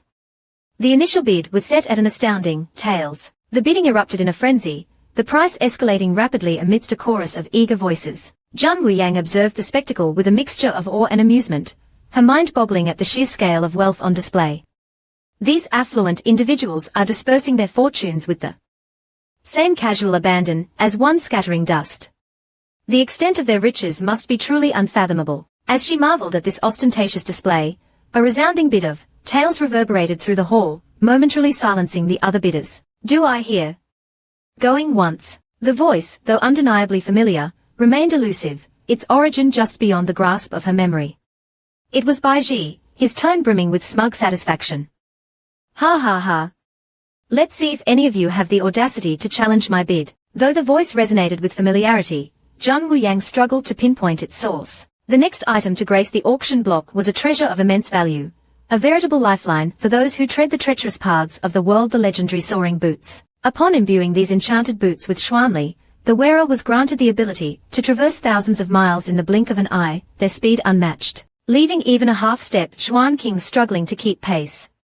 The starting bid was a mere taels, a pittance compared to the boot's true worth. Zhang Wuyang remained captivated by the sheer opulence and rarity of the treasures presented at Zhanyulu, her mind struggling to comprehend the sheer scale of wealth and power on display. The bidding commenced with a flurry of eager voices, the price quickly escalating to an impressive taels. As Zhang Wuyang was still marveling at the extravagant display, a booming bid of taels echoed through the hall, momentarily silencing the other contenders. It was Di Zhu. Zhang Wuyang, her brow furrowed in thought, pondered his motivations. Has he taken a particular liking to these soaring boots? Perhaps he intends to gift them to me. While they were engaged in hushed conversation, another bid, this time for taels, was announced by the auctioneer. The bid belonged to Baiji's ever-loyal guard, acting on his master's instructions. Just then, a clear and confident voice cut through the air, Hong Yang, boldly declaring a bid of taels. Baiji was momentarily taken aback, his competitive spirit piqued. Someone dares to challenge my bid. They must possess a considerable fortune and a thirst for competition. Di Zhu, undeterred by the escalating price, calmly raised his offer to taels. Hong Yang responded swiftly, her bid rising to taels, her determination evident. Zhang Wuyang now clearly perceived Hong Yang's deliberate attempts to inflate the price, driving it beyond Di Zhu's reach. She recognized that Di Zhu's motivations were pure. His desire to acquire the boots stemming solely from his affection for her. However, Hong Yang remained steadfast in her resolve, refusing to yield. The bidding war raged on, a relentless back and forth that propelled the price to an astounding taels. Baiji, his patience finally exhausted, roared, taels. I dare any of you to surpass my bid. His loyal guard nearly crumpled to the floor, his mind reeling from the sheer audacity of his young master's offer. Has young master Bai completely lost his mind? Taels for a mere pair of boots. Such reckless extravagance is beyond comprehension. Only he would commit such an act of fiscal folly. The audience, too, was in a state of collective shock, their murmurs of disbelief and derision filling the auction hall. Has he gone mad? Utterly insane. Who in their right mind would squander such a colossal fortune on footwear? This young master is clearly a fool. This impulsive act cemented Baiji's newfound reputation as the prodigal fool. The sheer extravagance of the bid forced Hong Yang to concede, her resources dwarfed by Baiji's seemingly limitless wealth. Even the seasoned auctioneer, accustomed to witnessing displays of extravagant spending, was momentarily rendered speechless by the sheer audacity of Baiji's offer. This young master, his generosity knows no bounds. Taels for a pair of soaring boots. Such an acquisition is truly beyond the comprehension of ordinary mortals. His wealth must be as boundless as the heavens themselves. The auction shall reconvene on the morrow. This concludes today's proceedings. As Zhang Wuyang prepared to take her leave, a boisterous voice boomed across the hall, accompanied by frantic waving. Hey! Country bumpkin! Over here! Zhang Wuyang inwardly sighed, suppressing her exasperation. This incorrigible brat, it was Baiji, his demeanor as flamboyant and attention-seeking as ever. He approached her with a wide, mischievous grin plastered across his face. Well, well, well. Fancy encountering you here, little country bumpkin. How did you manage to gain entry to this exclusive establishment? You neglected to enlighten me with your name during our previous encounter, a grave oversight, I must say. If you wish to avoid being subjected to the indignity of that rustic appellation henceforth, I suggest you provide me with your proper name, and quickly. Zhang Wuyang offered a strained smile, her voice tight with suppressed irritation. I am Zhang Wuyu. Inwardly, she seethed. I shall have to administer a more thorough lesson to this impudent child. For his continued use of that demeaning moniker, Baiji's eyes widened in recognition, a look of exaggerated surprise dawning upon his face. Ah, so you are the illustrious creator of the highly sought-after Zhuan pill. Rest assured, my dear friend, in honor of our shared brush with mortality in that forsaken cave, I shall most certainly place a generous bid on your behalf, ensuring that your invaluable creation fetches a price worthy of its remarkable properties. However, I must confess to a burning curiosity regarding your presence here. I possess no recollection of encountering you within the hallowed halls of Jun Yucheng previously. Enlighten me, I implore you, as to how you managed to gain entry. Bai Tong interjected, his tone respectful yet informative. We arrived but this very morn, young master. My esteemed young master had no need to navigate the labyrinthine complexities of Jun Yucheng.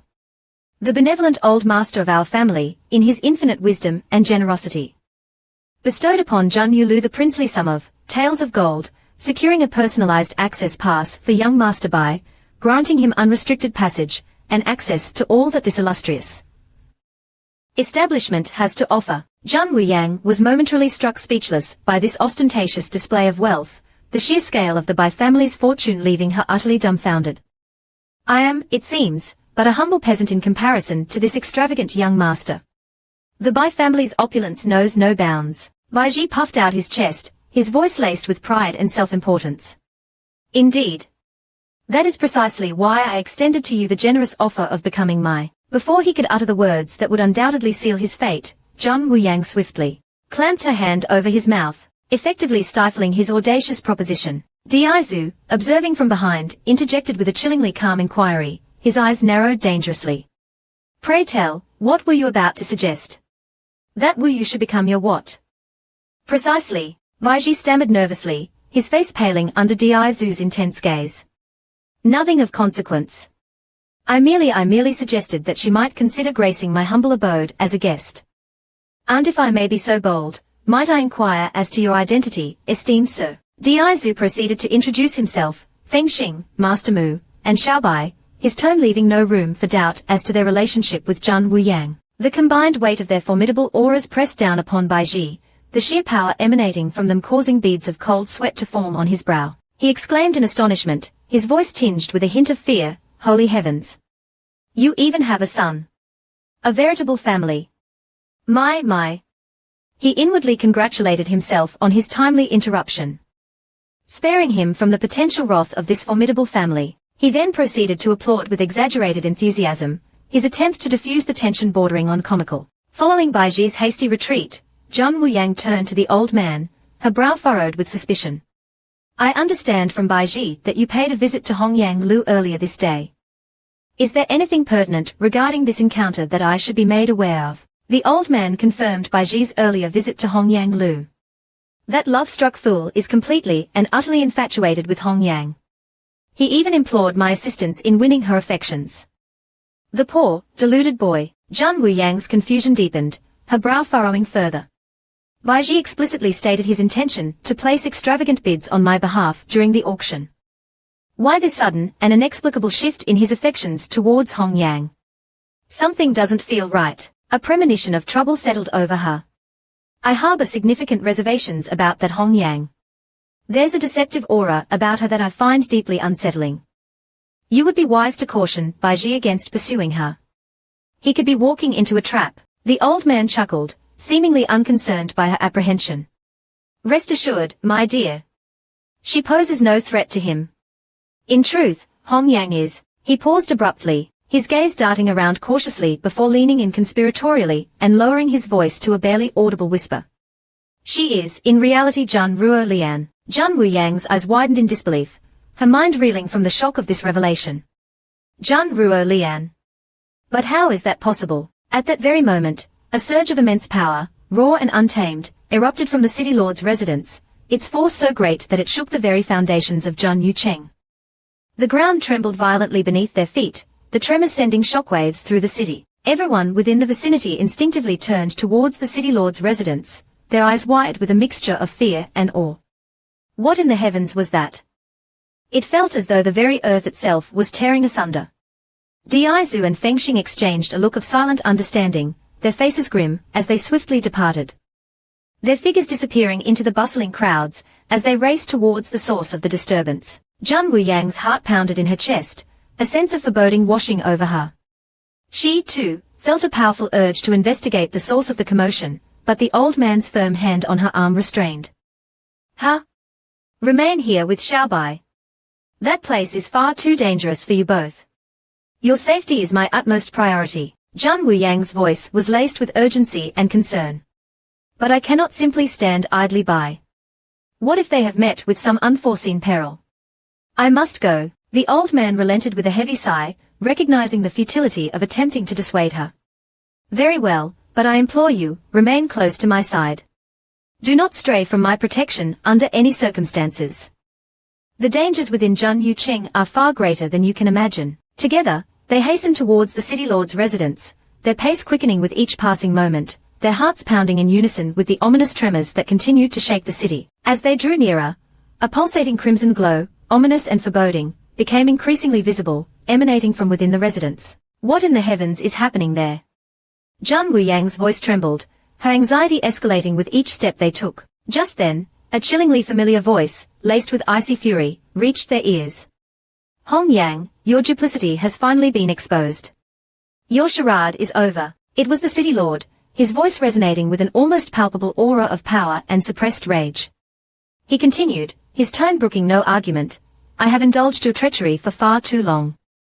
If you persist in your defiance, I shall personally cast you into the abyss of hell, where you will suffer for all eternity. Hong Yang trembled before his wrath, her voice a mere whisper, barely audible above the thrumming energy that crackled in the air. Holy Sun, I implore you, grant me your forgiveness. I only acted out of desperation. The city lord raised his hand, and a searing bolt of energy struck Hong Yang, sending her sprawling to the ground, her body convulsing in agony. Enough! Begone from my sight. Should you dare to defy my authority again, I swear upon the very fabric of existence, your very being shall be erased from this world, leaving no trace of your treachery behind. Even if you are numbered amongst the 4 sacred guardians, my wrath shall know no bounds for those who betray my trust and dare to challenge my authority. Hong Yang, her spirit broken and her body racked with pain, scrambled back to her chambers, her heart heavy with despair and the bitter taste of defeat. A man emerged from the shadows, his features drawn and haggard, his eyes filled with a weariness that spoke of long-held secrets and burdens. He spoke, his voice laced with a mixture of exhaustion and resignation. This charade has become an unbearable burden. The very muscles of my face ache from the constant strain of maintaining this false facade. As you commanded, my lord, I applied the colorless, odorless Yang Wang Shao to the designated vessel, ensuring that its presence would remain undetected until the opportune moment. Hong Yang's voice was venomous, her eyes blazing with a cold, calculating fury. The Holy Sun's suspicions were indeed aroused, prompting him to request a fresh cup. However, he remains blissfully ignorant of the fact that the true poison, the one that will ultimately claim his life, was already present, subtly coating the rim of the first cup, awaiting its unsuspecting victim. This particular concoction is renowned throughout the lands for its unparalleled potency. A mere brush against the skin is all that is required to deliver a swift and agonizing demise within a mere 3 days. Zhan Wuyang, I refuse to believe that even your cunning can save you from the clutches of fate this time.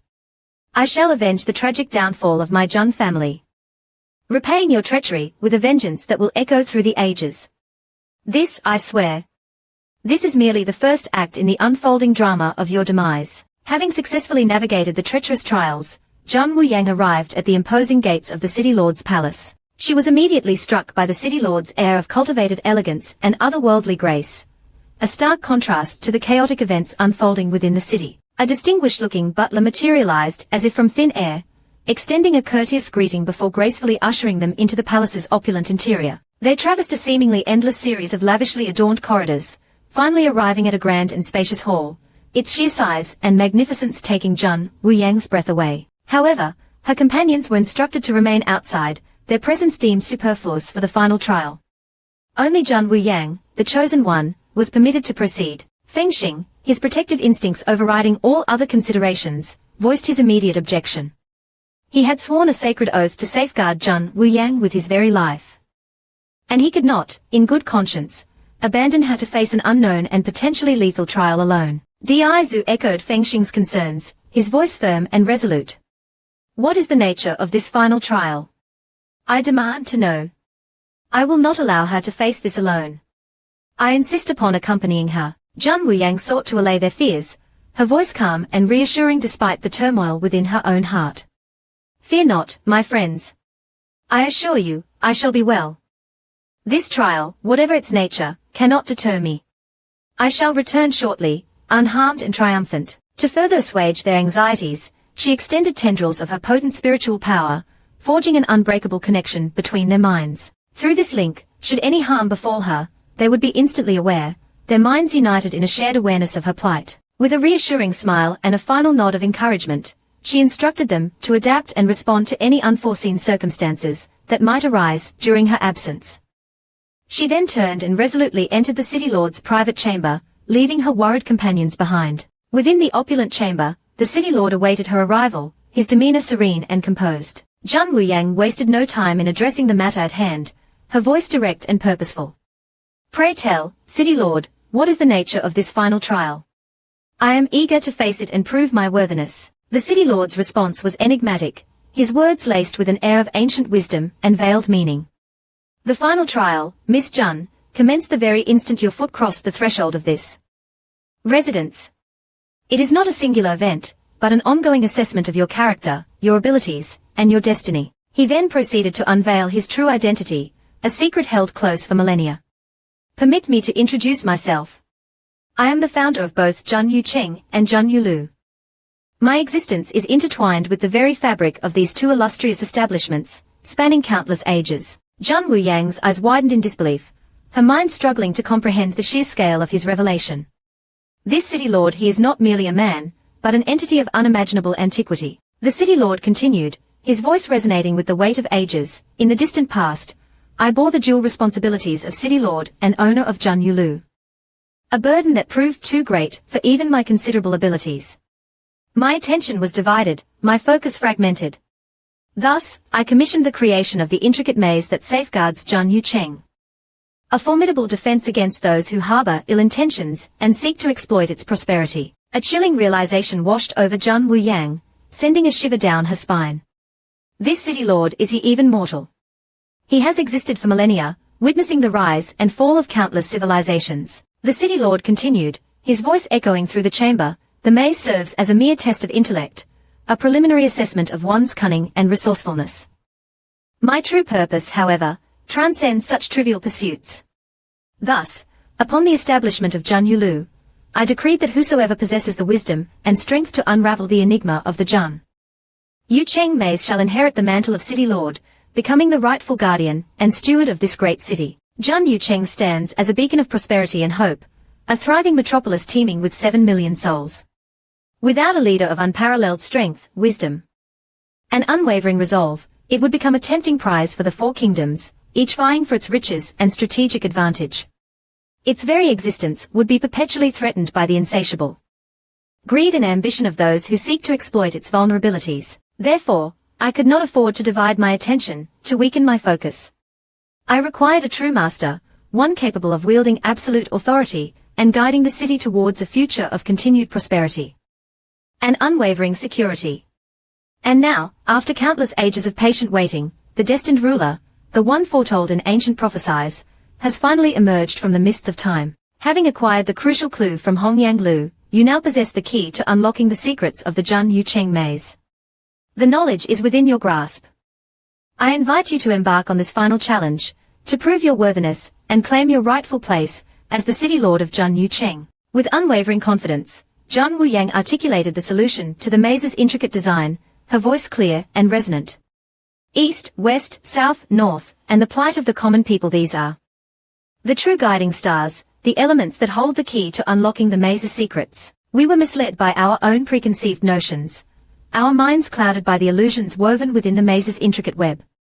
We sought answers in the wrong places, blinded by our own assumptions. The labyrinth of Jun Yucheng employs a series of sophisticated illusion formations, artfully manipulating the cardinal directions, disorienting outsiders, and ensnaring them within an endless cycle of repetition, a perpetual loop from which escape seems impossible. But now, through diligence and insight, I have deciphered the maze's intricate workings, unraveling its secrets and exposing its illusory nature. A melodious peal of bells resonated throughout Jun Yucheng, their harmonious chimes carrying the message of her triumph to every corner of the city. The citizens, startled by the unexpected sound, erupted in a chorus of awestruck exclamations. The bells! It's the city lord's bell! Hark! 7 rings! 7 rings signify the solution to the ancient maze. Jun Yucheng has at long last found its true master. The prophecy has been fulfilled. A new era of prosperity and security has dawned upon us. Elsewhere, a man's carefully constructed facade of composure crumbled, his face draining of color, as a wave of panic washed over him. Jun Wuyang, she has actually deciphered the maze. Impossible. It was Jun Xingfeng, the father of Jun Ruolian, miraculously clinging to life despite the heroine's previous attempts on his life. Hong Yang, however, remained unperturbed, her countenance betraying no hint of the turmoil raging within her. So what if she has solved the maze? I have clawed my way back from the depths of hell, enduring unimaginable torments, for the sole purpose of dragging her back down with me, into the abyss from whence I came. Not only her, but also her master, her son, and all those she holds dear. I shall orchestrate their utter and complete destruction, leaving no trace of their existence behind. I swear this upon my very soul. Upon receiving the news of Jun Wuyang's triumph over the Jun Yucheng maze, Jun Ruolian's father was gripped by a paralyzing terror, his mind reeling from the implications of her success. He turned to his daughter, his voice trembling with barely suppressed panic. Hong Yang, how can you possibly remain so composed in the face of such catastrophic news? Our plans are crumbling around us. Jun Ruolian rounded on him, her eyes blazing with fury, her voice a low, dangerous growl. Silence. Do not question my composure. I am no longer the insignificant Jun Ruolian, but Jun Honglian, princess of the Zukyu kingdom. Jun Wuyang is merely a woman, a city lord who, through some inexplicable stroke of luck or perhaps even foul play, has managed to decipher a centuries-old maze. I see no cause for such unwarranted alarm. She is no match for me. Her father, desperate to appease her wrath, pleaded, his voice laced with desperation, I know. It is my fault. I should have never doubted your abilities. You are not Ruolian, but Honglian, a princess of unparalleled strength and cunning. Yet, you cannot simply disown me, your father. I have committed countless atrocities in your name, sacrificed innumerable lives for your sake. Our fates are now inextricably intertwined, bound by a common thread of blood and destiny. Hong Yang's voice was as cold and sharp as a winter wind, her gaze unwavering. Rest assured, father. I have no intention of abandoning you, nor shall I forsake the legacy of the Jun family. Our vengeance will be swift and merciless. Continue your surveillance of Jun Wuyang. Do not let her out of your sight. Report to me immediately should any noteworthy developments arise. Reassured by her words, her father's anxiety momentarily subsided, his breathing returning to a semblance of normalcy. Hong Yang's thoughts were a tempest of bitter resentment and unwavering determination, her mind racing with plans of vengeance. I harbor no lingering attachments to the remnants of the Jun family. Nor do I concern myself with the fate of the pathetic Jun Ruolian. They are but ghosts of a forgotten past, their existence irrelevant to my grand design. Now, I command the unwavering loyalty and support of the entire Zukyu royal family. I am Jun Honglian, princess of the Zukyu kingdom, and I shall reclaim what was stolen from me, even if it means bathing the world in blood. Meanwhile, Jun Wuyang was engrossed in preparations for her impending inauguration ceremony, her mind focused on the daunting task that lay ahead. In 3 days' time, the entire populace of Jun Yucheng would erupt in joyous celebration, commemorating the ascension of their new city lord. The weight of responsibility settled upon her shoulders, a heavy burden that she was determined to bear with grace and unwavering resolve. Jun Wuyang mused, a hint of apprehension tainting her otherwise confident demeanor. I suspect that certain factions within the city will not readily embrace my leadership, their skepticism fueled by my gender and their ingrained prejudices. Your exceptional prowess in deciphering the city lord's intricate maze stands as an irrefutable testament to your superior intellect and resourcefulness, Miss Jun. It is a feat few could accomplish, a testament to your unique abilities. Furthermore, City Lord Mu's unwavering endorsement serves to solidify your claim to the throne, affirming your capacity to safeguard Jun Yucheng and guide its citizens towards a future of prosperity and enduring peace. However, it is undeniable that numerous individuals harbor reservations regarding your leadership, their doubts stemming from your gender and the deeply ingrained societal biases that pervade this realm. Many have openly expressed their disapproval, their voices rising in a chorus of dissent, some even going so far as to issue direct threats and challenges to your authority. They question your ability to govern effectively, to command the respect and loyalty of the city's inhabitants. O City Lord, we, your humble servants, implore you to reconsider this momentous decision. Do not entrust the fate of Jun Yucheng, a city of such strategic importance and unparalleled prosperity, to an outsider, especially one of the fairer sex, untested and unproven in the harsh realities of leadership and governance. Should a woman assume the mantle of City Lord? Are we not inviting inevitable ruin and chaos upon ourselves? We beseech you, appoint a formidable Zhuan practitioner, a seasoned warrior and leader, to guide us through these turbulent times. A woman, what qualifications could she possibly possess to rule over a city such as ours, a city built upon the foundations of strength, power, and unwavering resolve? The City Lord's response was swift and resolute, his voice resonating with an icy authority that silenced all dissent. Jun Yucheng is not yours to command. Its destiny is not yours to decide. A palpable silence descended upon the assembled crowd, none daring to challenge his absolute authority. The City Lord continued, his voice echoing through the grand hall, Jun Yucheng is not my personal fiefdom, nor is it the property of any among you. Since time immemorial, this city has patiently awaited the arrival of its destined ruler, the one chosen by the intricate threads of fate itself. This is not a matter of personal preference or political maneuvering, but a divine decree, etched in the very fabric of existence. Even if this chosen individual were yet to grace the world with their presence, their path has long been ordained by the celestial tapestry of destiny, their ascension to the throne of Jun Yucheng, preordained since the dawn of time. Therefore, by virtue of Jun Wuyu's remarkable triumph over the maze, her unparalleled intellect and resourcefulness proving her worthiness beyond any shadow of a doubt, she is the one true and rightful City Lord, the destined ruler of Jun Yucheng, not merely a temporary steward appointed by circumstance or political maneuvering. Her claim is absolute, her authority unquestionable. Whether you choose to accept or defy this divine decree, it remains an immutable truth, etched in the annals of destiny itself. As the founder of Jun Yucheng, I impart upon you a final edict, a truth of paramount importance that must be guarded with the utmost secrecy and discretion. Inscribe these words upon your very souls, and let them never escape your lips, lest you invite the wrath of the heavens upon yourselves. When the tempest of chaos descends upon the four divine lands, a cataclysm of unimaginable proportions shall engulf the realm, plunging it into darkness and despair.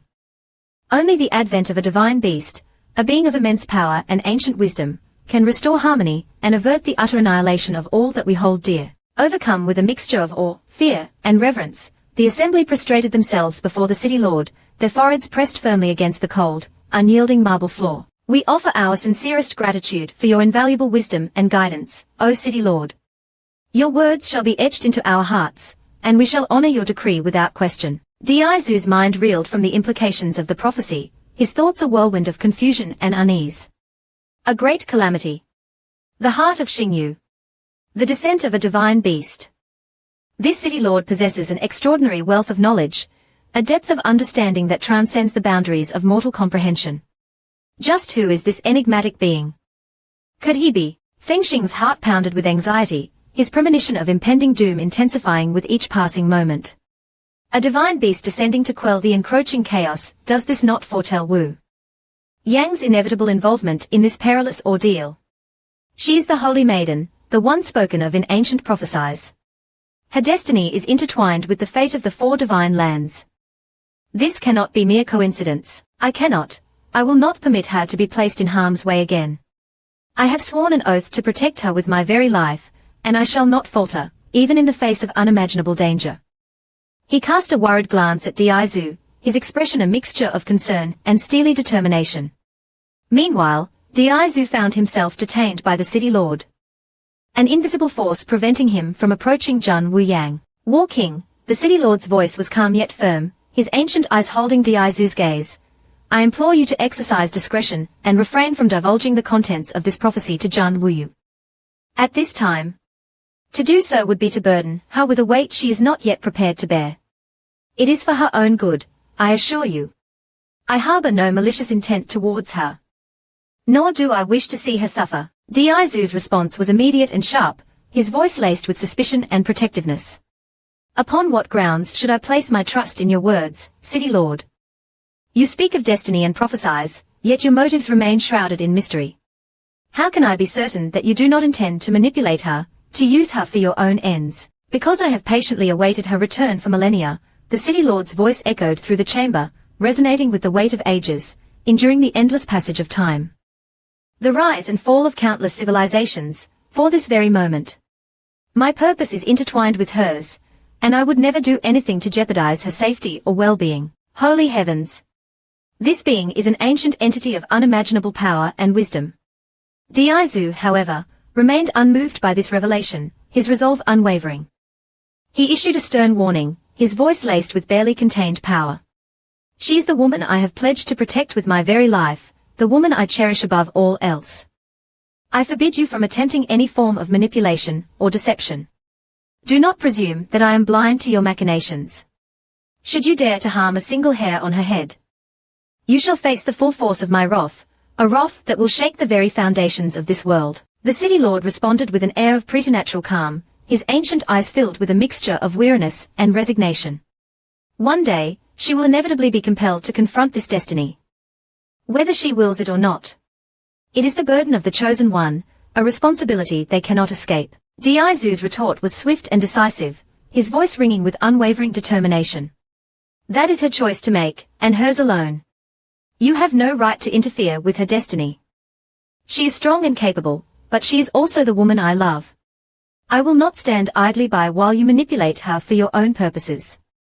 Regardless of her decision, I shall remain steadfastly by her side, offering my unwavering support and protection. The city lord raised his ancient gaze, his eyes filled with a profound sense of weariness, and a hint of resignation. He sighed, his voice echoing the passage of time. Destiny, such a capricious and unyielding mistress. The chosen one is burdened with a responsibility they cannot shirk, a weight they must bear upon their shoulders. Whether they are willing or not. Is it not their sacred duty to protect this world, to safeguard its inhabitants from the encroaching darkness, regardless of the personal sacrifices they must make? He then summoned his subordinates, issuing a series of concise commands, his voice brooking no argument. Dispatch a contingent of our most skilled and loyal warriors to Jun Yucheng. Their sole purpose is to protect the Holy Maiden. But they must remain concealed, their presence unknown to her. Ensure that she remains blissfully unaware of their protective vigilance. She has yet to reach her full potential. To blossom into the powerful being she is destined to become. Shield her from all mortal threats, but intervene only as a last resort, when her life hangs precariously in the balance. Let her forge her own path, make her own choices, unburdened by the knowledge of her destiny, until the time is right. As for the venerable elders of the North City, permit them to remain within the sanctuary of Jun Yucheng. Following the culmination of the auction at Jun Yulu, I shall retreat into seclusion, dedicating myself to deeper contemplation and preparation for the trials that lie ahead. With the Holy Maiden's return, the wheels of fate have been set in motion. And we must ensure that we are ready for the tumultuous events that are sure to follow. Has your investigation into the identities of the White Tiger Lord and the Black Tortoise Lord yielded any fruitful results? I require a definitive answer. Shi Wuxuang, the illustrious first young master of the esteemed Shi family within the White Tiger Kingdom, remains the most likely candidate for one of the elusive divine beast lords. However, his precise affiliation with a particular divine beast continues to elude us, shrouded in mystery. Expedite your inquiries. Time is of the essence, and we cannot afford any further delays. We must uncover the truth before the calamity descends upon us. The fate of the 4 divine lands hangs in the balance. I also task you with the utmost importance the investigation into my own origins. Unravel the enigma of my existence, delve into the depths of time. And leave no stone unturned in your pursuit of the truth.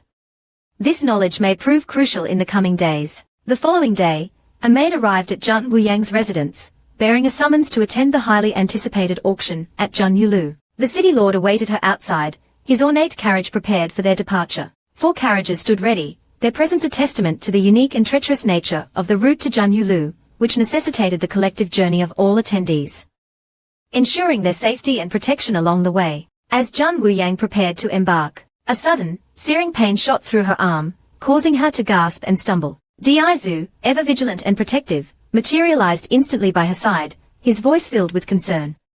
Wu Yang. What ails you? Speak. Are you injured? Jun Wu Yang, however, dismissed his concern with a wave of her hand, her voice betraying none of the pain she felt. A mere fleeting twinge in my arm, nothing more. It is of no consequence. He mistakenly attributed it to an awkward sleeping position, failing to grasp the ominous implications of her recurring ailment. Diaizu, ever the incorrigible flirt, seized the opportunity to tease her, his voice laced with playful innuendo. Such a restless sleeper you are, my dear Wu Yang. Perhaps you should consider gracing my bed with your presence tonight. I assure you, I possess a certain talent for keeping even the most restless of sleepers perfectly still. Jun Wu Yang playfully rolled her eyes, her tone light and teasing despite the nagging pain in her arm. Oh, you flatter yourself, War King. You desire my company in your bed. Do you?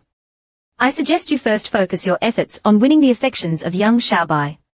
His approval is far more crucial than mine, I assure you. That mischievous little imp is a constant source of frustration. He steadfastly refuses to acknowledge me as his father, and his evasive maneuvers are becoming increasingly sophisticated. He flees from my presence at every opportunity, as though I were a plague-ridden rat. Observing his escalating frustration, Jun Wu Yang offered a gentle word of comfort, her voice laced with amusement. Patience, Diaizu. It is a testament to your progress that he no longer recoils from you in terror. Consider it a small victory in the ongoing battle for his affections. Diaizu, his brow furrowed with worry over the persistent pain in her arm, pressed his point, his voice laced with genuine concern. Perhaps you should permit Master Mu to examine it. It is always prudent to err on the side of caution, especially when it concerns your well-being. That twinge, it does not seem like a trivial matter. Jun Wu Yang, however, remained unconvinced, waving away his worries with a dismissive flick of her wrist. She simply couldn't be bothered to dwell on such a trivial ailment when there were more pressing matters at hand. The auction awaited, and she had no time to waste on such trifling concerns. With a resounding crack of his whip, the coachman urged the horses onward, their powerful muscles rippling beneath their sleek coats, as they surged forward. The 4 carriages ascended gracefully into the heavens, their wheels parting the clouds as they embarked on their journey to Junyu. Jun Wu Yang gazed out at the breathtaking panorama unfolding beneath them, her voice filled with awe and wonder. Astonishing. These coachmen possess the cultivation level of half-step Xuan kings. Jun Yucheng truly occupies a realm beyond the reach of the 4 kingdoms, a sanctuary of independence and unparalleled power. Maintaining such formidable strength is paramount in safeguarding its autonomy and deterring any potential incursions from those who covet its riches and strategic advantage. After a period of time, the magnificent edifice of Junyu emerged from the horizon, its imposing silhouette piercing the clouds like a celestial spear. The 12-story structure was a breathtaking spectacle, a testament to the ingenuity and artistry of its creators, its grandeur inspiring both awe and reverence. As the carriages gracefully descended, their wheels gently touching down upon the solid ground below, the city lord emerged, his presence radiating an aura of authority and welcome. He greeted them with a warm smile, his voice smooth and reassuring. The auction is scheduled to commence in 1 hour. In the interim, I invite you to avail yourselves of the comforts and refreshments provided within the second-floor lounge. May your time there be one of respite and preparation for the exciting events that await. They then proceeded into the hallowed halls of Junyu, its interior as opulent and awe-inspiring as its exterior. Rare and exotic artifacts adorned the walls, their surfaces shimmering with an otherworldly luminescence, hinting at the immense power and untold stories they held within. Their gazes were immediately drawn to a magnificent statue, a breathtaking depiction of a goddess whose face remained veiled, shrouded in an enigmatic aura of mystery. Jun Wu Yang's curiosity was piqued, her voice echoing softly through the cavernous hall. Who is this statue meant to represent? Her presence commands attention. Yet her identity remains hidden, veiled in secrecy. The city lord's response was characteristically succinct and enigmatic, his tone revealing nothing of the secrets he held within. Our founder. Jun Wu Yang's intrigue deepened, her desire to unravel the mysteries surrounding Junyu intensifying with each passing moment. The unveiling of her identity shall occur in due course, but alas, not at this juncture. I am bound by a sacred oath, sworn upon the very foundations of this city, to protect her anonymity until the appointed time. Patience, Miss June. All will be revealed in due course. The cryptic nature of his response only served to amplify their curiosity, their minds buzzing with questions and speculations. A servant approached, interrupting their contemplation, his voice respectful yet tinged with urgency. Miss Hong Yang has graced us with her presence, my lord. Shall I escort her to the second-floor lounge, as per customary protocol? The city lord, however, issued a different directive. Guide her to the VIP room instead. Extend to her every courtesy and ensure her utmost comfort. Miss Hong Yang is a guest of honor, and she must be treated accordingly. Upon learning of this preferential treatment, Hong Yang's indignation flared, her fury simmering beneath a veneer of forced composure. I merely concocted a trivial pretext to engage Jun Wu Yang in conflict. And not only did the city lord intervene on her behalf, offering her his protection, but he has now bestowed upon me the undeserved privilege of a VIP room. This is an outrage. He clearly favors that woman over me. However, I must exercise restraint and maintain a semblance of obedience, lest I jeopardize my plans. I shall address this matter with the Holy Sun once the auction concludes. He will understand my frustration and administer the appropriate punishment to that impudent Jun Wu Yang. As she grappled with her simmering resentment, a man inadvertently stumbled into her, his movements clumsy and uncoordinated, his eyes glazed over with a drunken haze. Oh, 1,000 apologies, miss. I trust you are unharmed. I was merely young master. I have finally located you.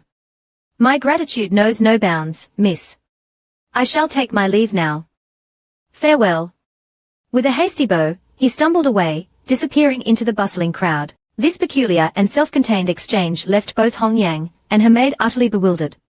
He didn't even afford us the opportunity to respond before offering his profuse thanks and taking his leave.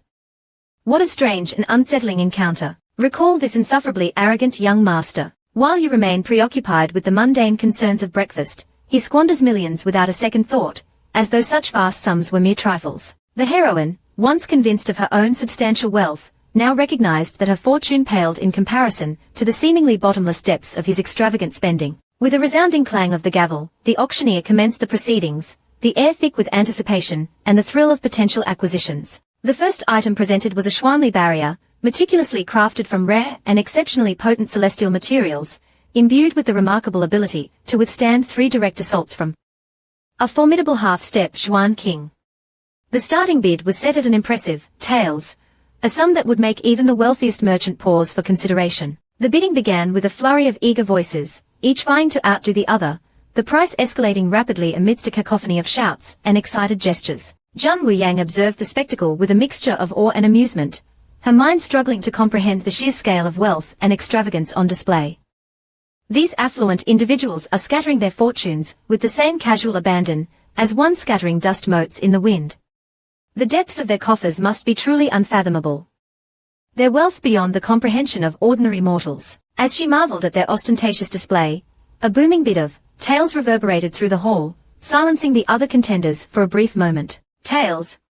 Do I hear? Going once, going twice. The voice, though undeniably familiar, remained elusive, its origin dancing just beyond the grasp of her memory. It was Bai Ji, his tone laced with an almost insufferable smugness and self-satisfaction. Ha ha ha. I challenge any of you to surpass my bid. Your paltry fortunes are no match for the boundless wealth of the Bai family. Though the voice resonated with a sense of familiarity, Jun Wu Yang struggled to pinpoint its source, her mind preoccupied with the spectacle unfolding before her. The next item to grace the auction block was a treasure of immeasurable value, a veritable lifeline for those who dared to tread the treacherous paths of the world, the legendary soaring boots. Imbued with the power of swift flight and unparalleled speed, upon channeling one's Xuanli into these enchanted boots, the wearer was granted the ability to traverse vast distances in the blink of an eye, their velocity surpassing even the swiftest of steeds, leaving even a formidable half-step Xuan King struggling to keep pace.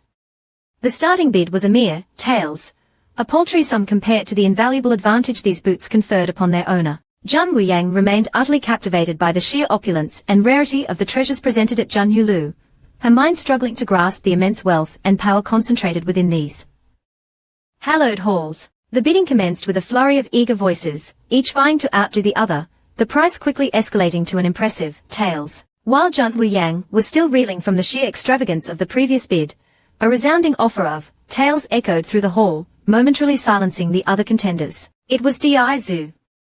Jun Wu Yang, her brow furrowed in thought, pondered his motivations. Has he taken a particular liking to these soaring boots? Could he be intending to present them to me as a gift? As they engaged in hushed conversation, another bid, this time for taels, was announced by the auctioneer, his voice ringing with practiced clarity. The bid belonged to Bai Ji's ever-loyal guard, acting on his young master's instructions. Just then, a clear and confident voice cut through the air, interrupting the escalating bids. Hong Yang, boldly declaring her offer of tails. Bai Ji was momentarily taken aback, his competitive spirit ignited by this unexpected challenge. Someone dares to compete with me. They must possess both considerable wealth and an audacious spirit. Diaizu, undeterred by the escalating price, calmly raised his bid to tails, his determination to acquire the boots for Jun Wuyang unwavering. Hong Yang swiftly retaliated, her bid rising to tails, her resolve mirroring his own. Jun Wuyang, observing the interplay between the bidders, now clearly perceived Hong Yang's calculated strategy to inflate the price, driving it beyond Diaizu's reach. She recognized that Diaizu's motivations were pure, his desire to acquire the soaring boots arising solely from his affection for her. Hong Yang, however, remained steadfast in her resolve, refusing to yield, her eyes gleaming with a competitive fire. The bidding war continued to rage, a relentless back-and-forth exchange that quickly propelled the price to an astounding tails. Bai Ji, his patience finally exhausted, erupted in a roar that echoed through the auction hall. Tails! I dare any of you to surpass my bid. Your paltry fortunes are no match for the boundless wealth of the Bai family. This treasure is mine. His loyal guard, Bai Tong, nearly crumpled to the floor, his mind reeling from the sheer audacity of his young master's offer. He whispered frantically, "Young master, have you taken leave of your senses? Tails for a mere pair of boots. Such reckless and irresponsible extravagance. Only you, young master, would commit such an act of utter fiscal folly. We could purchase an entire kingdom for that price." The audience, too, was in a state of collective shock, their murmurs of disbelief and derision filling the hall. Has he lost his mind? Completely and utterly mad. Who in their right mind would squander such an exorbitant sum on a pair of boots, no matter how magical their properties? This young master is a fool.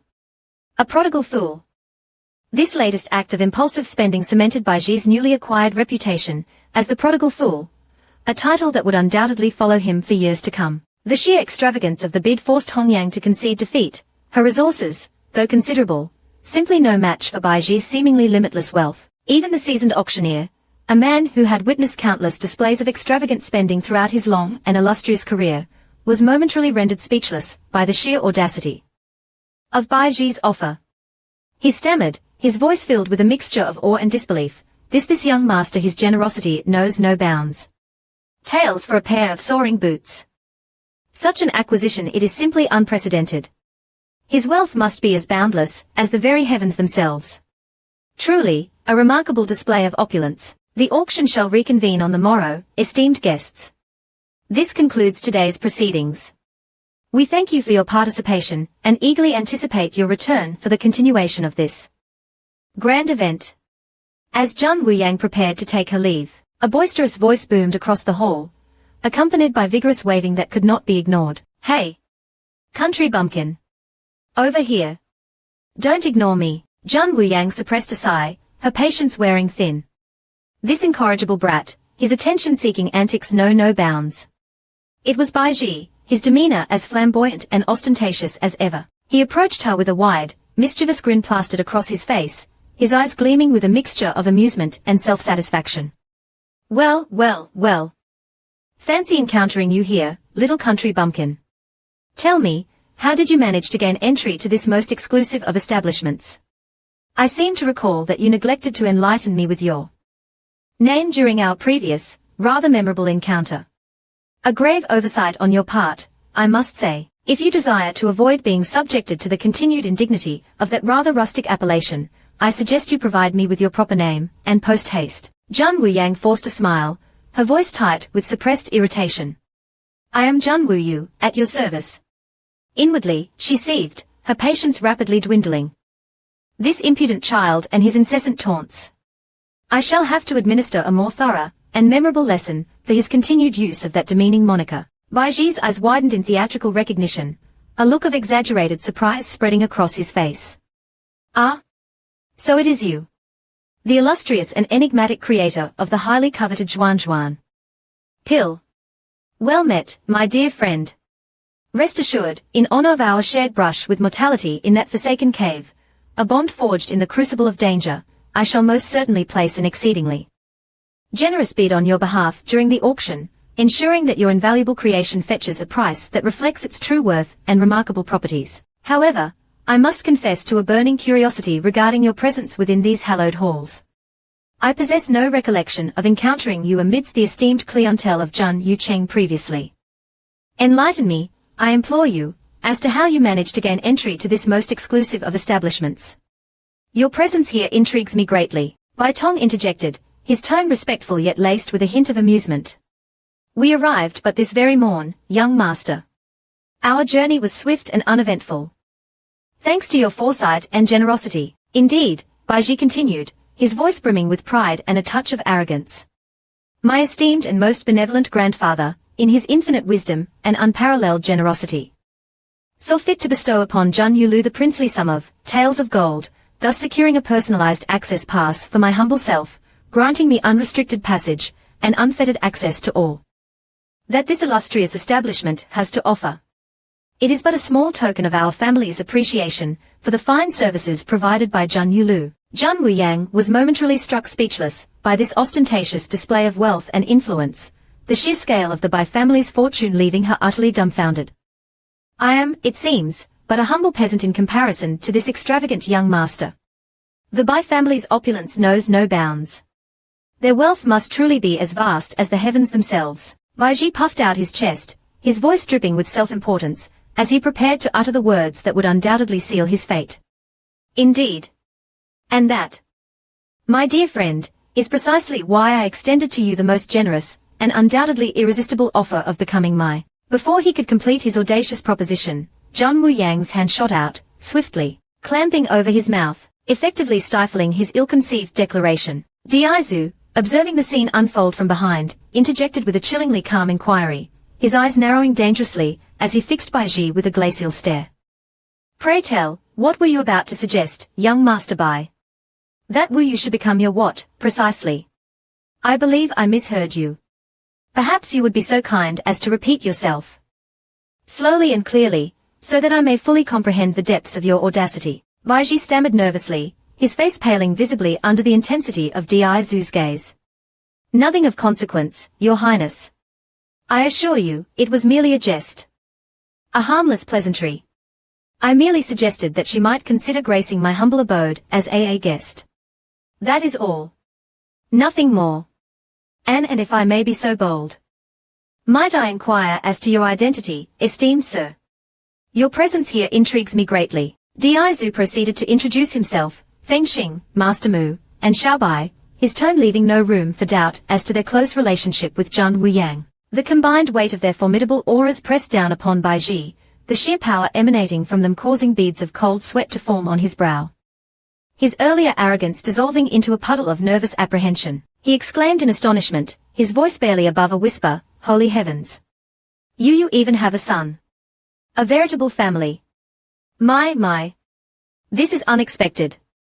He inwardly congratulated himself on his timely interruption, sparing him from the potential wrath of this formidable family, a wrath he now realized he was ill-equipped to face. He then proceeded to applaud with exaggerated enthusiasm, his nervous laughter echoing through the hall, a desperate attempt to diffuse the tension that crackled in the air. Following Baiji's hasty and somewhat undignified retreat, Jun Wuyang turned to the old man, her brow furrowed with suspicion. I understand from Baiji that you paid a visit to Hongyang Lu earlier today. Is there anything pertinent regarding this encounter that I should be made aware of? His sudden interest in Hongyang seems out of character. The old man confirmed Baiji's earlier visit to Hongyang Lu. That love-struck fool is utterly and irrevocably smitten with Hongyang. He even implored my assistance in winning her affections. The poor, deluded boy has clearly lost his mind. Jun Wuyang's confusion deepened, her brow furrowing further. Baiji explicitly stated his intention to place extravagant bids on my behalf during the auction, ensuring that my creations fetched a price worthy of their unique properties. Why this sudden and inexplicable shift in his affections towards Hongyang? There's something amiss here. Something I cannot quite grasp. A premonition of trouble settled over her, a sense of unease that she couldn't shake off. I harbor significant reservations regarding that Hongyang. There's a deceptive aura about her that I find deeply unsettling. I fear that Baiji may be unknowingly walking into a trap. You would be wise to caution him against pursuing her too ardently. The old man chuckled, seemingly unconcerned by her apprehension. Rest assured, my dear. She poses no threat to him.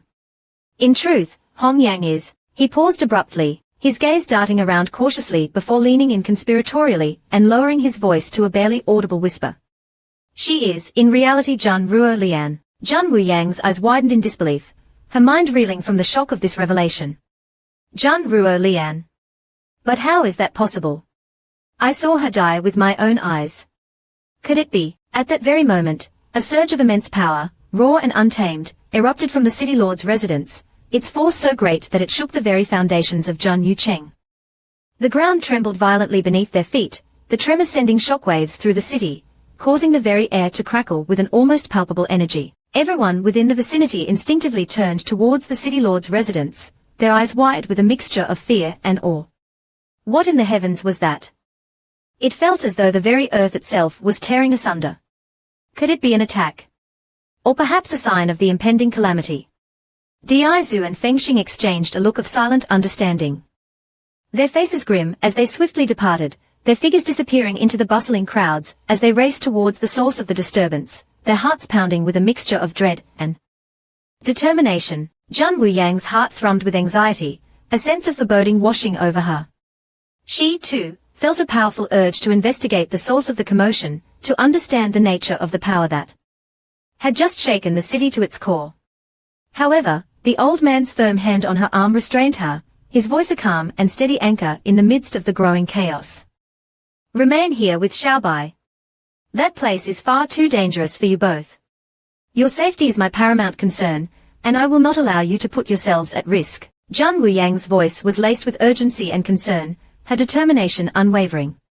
But I cannot simply stand idly by while others rush into danger.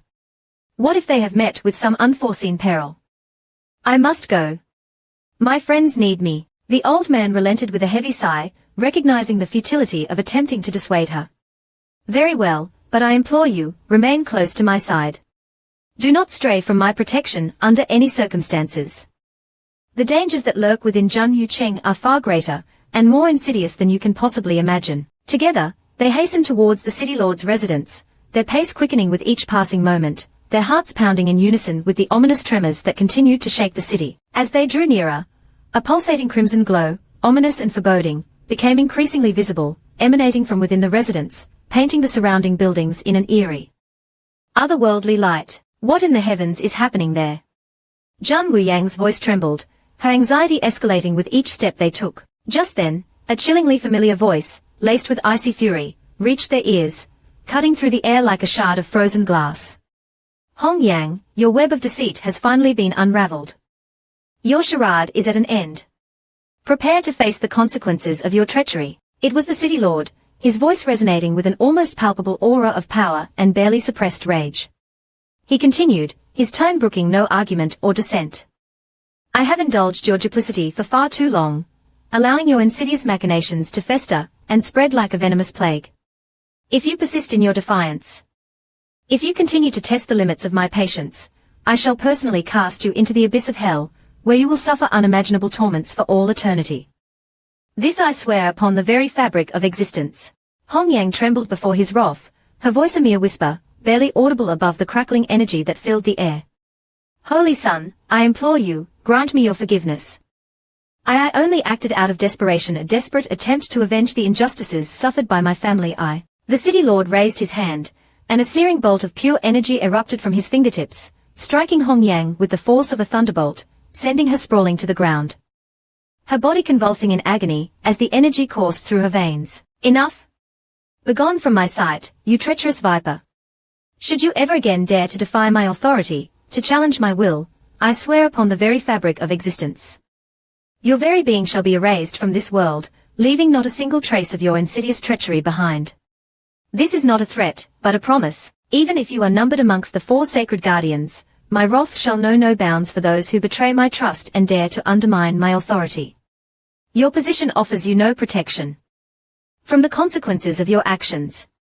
Prepare to face the full brunt of my displeasure. Hong Yang, her spirit broken and her body racked with pain, scrambled back to her chambers, her heart heavy with despair and the bitter taste of defeat. A man emerged from the shadows, his features drawn and haggard, his eyes filled with an almost unbearable weariness that spoke of long-held secrets and the heavy burden of responsibility. He spoke, his voice laced with exhaustion and resignation, each word weighted with the gravity of the situation. This charade, this endless masquerade, it has become an unbearable burden. A weight that threatens to crush my very soul. The very muscles of my face ache from the constant strain of maintaining this false facade, this pretense of loyalty and obedience. As you commanded, my lord, I applied the colorless, odorless Yang Wang Shao to the designated vessel, ensuring that its presence would remain undetected until the opportune moment, when its potent effects could be unleashed upon your unsuspecting enemies. Hong Yang's voice dripped with venom, her eyes blazing with a cold, calculating fury. The Holy Sun's suspicions were indeed aroused, his instincts warning him of impending danger. This prompted him to request a fresh cup, a seemingly innocuous act that would ultimately prove to be his salvation. However, he remains blissfully unaware, lost in his arrogance and self-assuredness, that the true poison, the one that will ultimately claim his life, was already in place, subtly coating the rim of the first cup. Lying in wait like a venomous serpent, ready to strike its unsuspecting prey. This particular concoction, the Yang Wang Shao, is renowned throughout the lands, its infamy preceding it wherever its name is whispered. It is a poison of unparalleled potency. A silent killer that leaves no trace of its presence, save for the agonizing death it inflicts upon its victims. A mere brush against the skin is all that is required to deliver a swift and excruciating demise within a mere 3 days. Its effects are irreversible, its grip on life unyielding. Jun Wuyang, I refuse to believe that even your cunning and resourcefulness can save you from the clutches of fate this time. I shall avenge the tragic downfall of my Jun family, repaying your treachery with a vengeance that will echo through the ages, a testament to the enduring power of familial loyalty and the unyielding thirst for retribution. This, I swear upon the very souls of my fallen kin.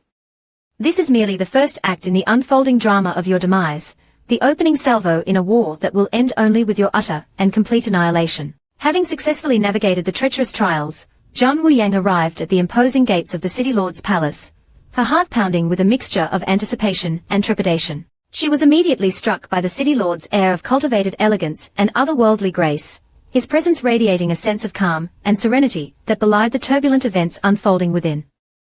The city walls. A distinguished-looking butler materialized as if from thin air, extending a courteous greeting and a welcoming smile before gracefully ushering them into the palace's opulent interior. A realm of unimaginable luxury and splendor. They traversed a seemingly endless series of lavishly adorned corridors, their footsteps echoing softly on the polished marble floors, finally arriving at a grand and spacious hall.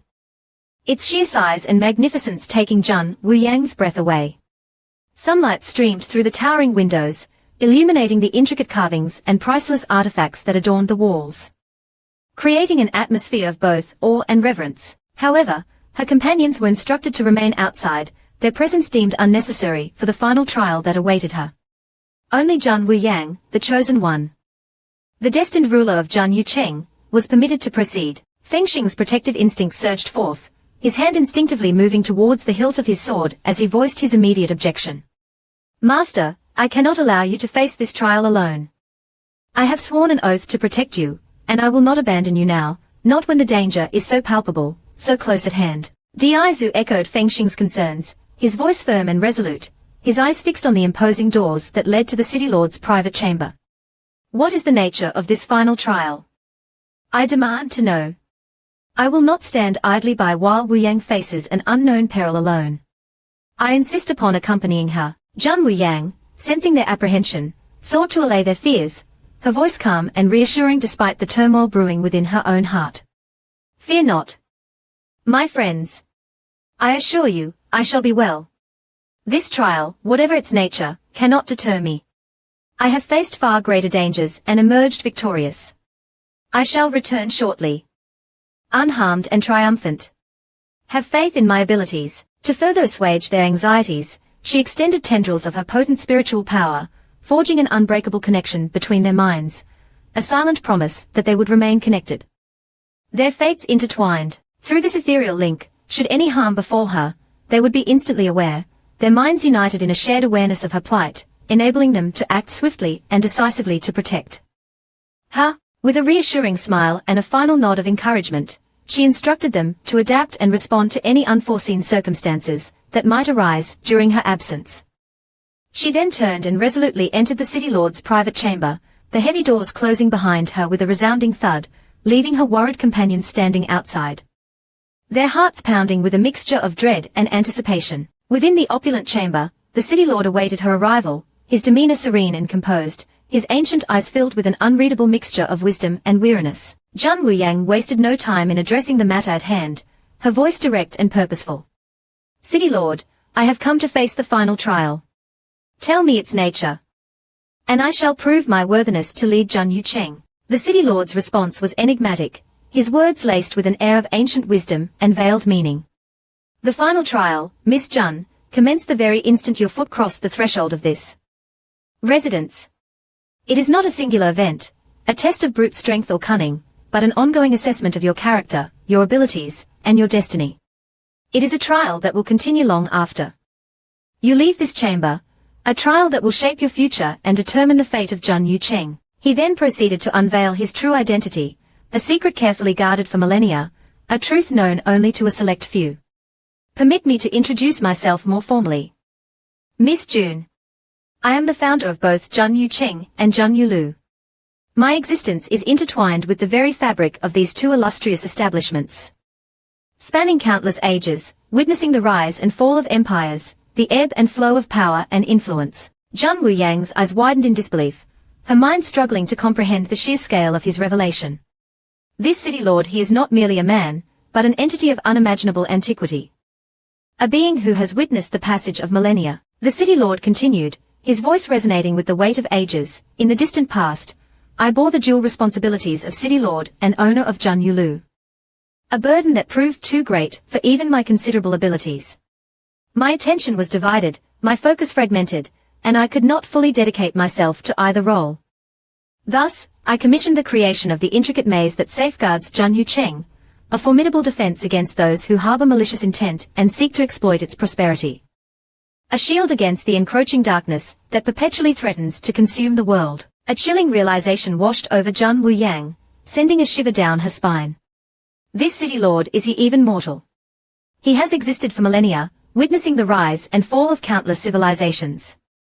The ebb and flow of power and influence, the endless cycle of creation and destruction. The City Lord continued, his voice echoing through the opulent chamber. The maze serves as a mere test of intellect, a preliminary assessment of one's cunning and resourcefulness. A filter to separate the wheat from the chaff. My true purpose, however, transcends such trivial pursuits. Thus, upon the establishment of Jun Yulu, I decreed that whosoever possesses the wisdom, the strength, and the unwavering resolve to unravel the enigma of the Jun Yucheng maze shall inherit the mantle of City Lord, becoming the rightful guardian and steward of this great city. Its protector against the forces of darkness that perpetually seek to undermine its prosperity and corrupt its soul. Jun Yucheng stands as a beacon of hope and prosperity in a world teetering on the brink of chaos. A thriving metropolis teeming with 7 million souls, each with their own dreams, aspirations, and fears. Without a leader of unparalleled strength, wisdom, and unwavering resolve, it would become a tempting prize for the four kingdoms, each vying for control of its vast resources and strategic advantage. Its very existence would be perpetually threatened by the insatiable greed and boundless ambition of those who seek to exploit its vulnerabilities and bend it to their will. Therefore, I could not afford to divide my attention, to weaken my focus. I required a true master, a worthy successor, one capable of wielding absolute authority and guiding the city towards a future of continued prosperity, unwavering security, and enduring peace. And now, after countless ages of patient waiting, the destined ruler, the one foretold in ancient prophecies, the one who holds the key to the city's future, has finally emerged from the mists of time, her arrival heralded by the ringing of the City Lord's bell. Having acquired the crucial clue from Hongyang Lu, you now possess the knowledge required to unlock the secrets of the Jun Yucheng maze. The wisdom of ages is now at your fingertips.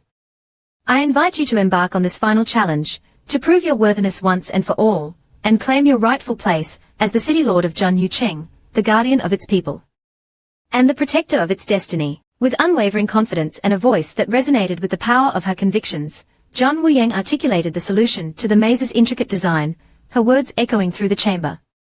each syllable imbued with the weight of her newfound authority.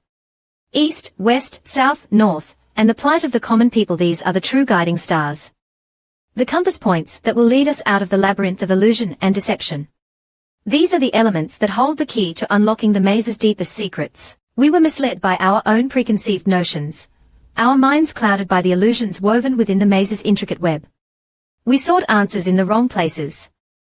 Our vision obscured by the veils of deception, blinded by our own assumptions and the whispers of doubt that echoed in our ears. The labyrinth of Jun Yucheng employs a sophisticated network of illusion formations, artfully manipulating the cardinal directions, disorienting outsiders, and ensnaring them within an endless cycle of repetition, a perpetual loop from which escape seems an impossible dream. It is a test of not only intellect, but also of willpower and the ability to see beyond the surface, to perceive the underlying truth that lies hidden beneath the layers of deception. But now, through diligence, perseverance, and unwavering determination, I have deciphered the maze's intricate workings, unraveling its secrets and exposing its illusory nature.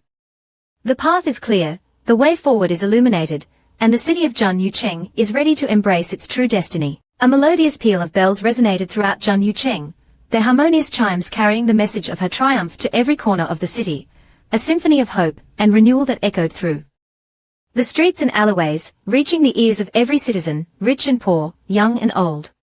The people, startled by the unexpected sound, erupted in a chorus of awestruck exclamations. The bells. It's the city lord's bell. Listen. 7 rings. 7 rings signify the solution to the ancient maze. The prophecy has been fulfilled. Our new city lord has arrived. Jun Yucheng has at long last found its true master. The prophecy has been fulfilled. A new era of prosperity, security, and unparalleled greatness has dawned upon us. Let the celebrations begin. Elsewhere, a man's carefully constructed facade of composure crumbled, his face draining of color, as a wave of icy terror washed over him. Jun Wuyang, she has actually deciphered the maze. Impossible. This cannot be. My plans, they are ruined. It was Jun Xingfeng, the father of Jun Ruolian, miraculously clinging to life despite the heroine's previous attempts on his life. His heart filled with a mixture of fear, resentment, and a desperate, gnawing hunger for revenge. Hong Yang, however, remained unperturbed, her countenance a mask of serene indifference that belied the storm of emotions raging within her. So what if she has solved the maze? Her voice was cold and sharp, her eyes blazing with an almost fanatical intensity. I have clawed my way back from the depths of hell, enduring unimaginable torments and unspeakable horrors, for the sole purpose of dragging her back down with me, into the abyss from whence I came.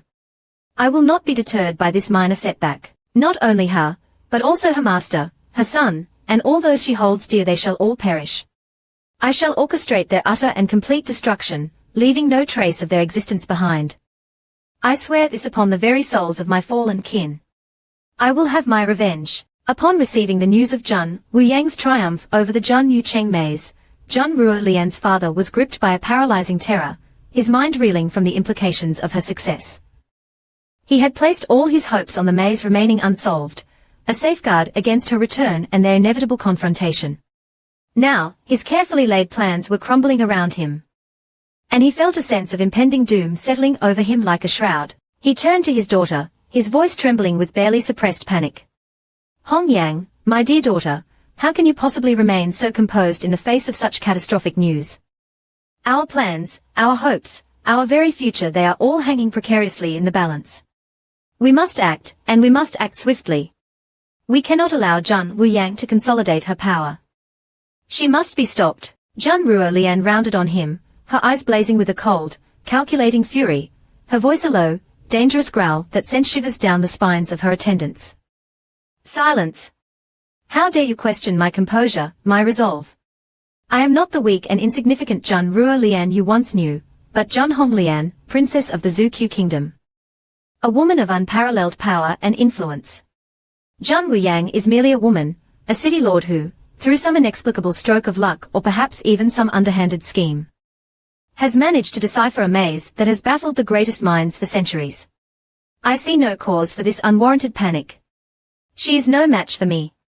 I shall crush her beneath my heel like the insignificant insect she is. Her father, desperate to placate her and avoid incurring her wrath, stammered, his voice laced with fear and desperation. I know, my dear daughter. I should have never doubted your strength. Your cunning, your unwavering resolve. You are not the Ruo Lian of old, but Hong Lian, a princess of unparalleled power and influence, a force to be reckoned with. Yet, you must understand, my dear, you cannot simply disown me, your father.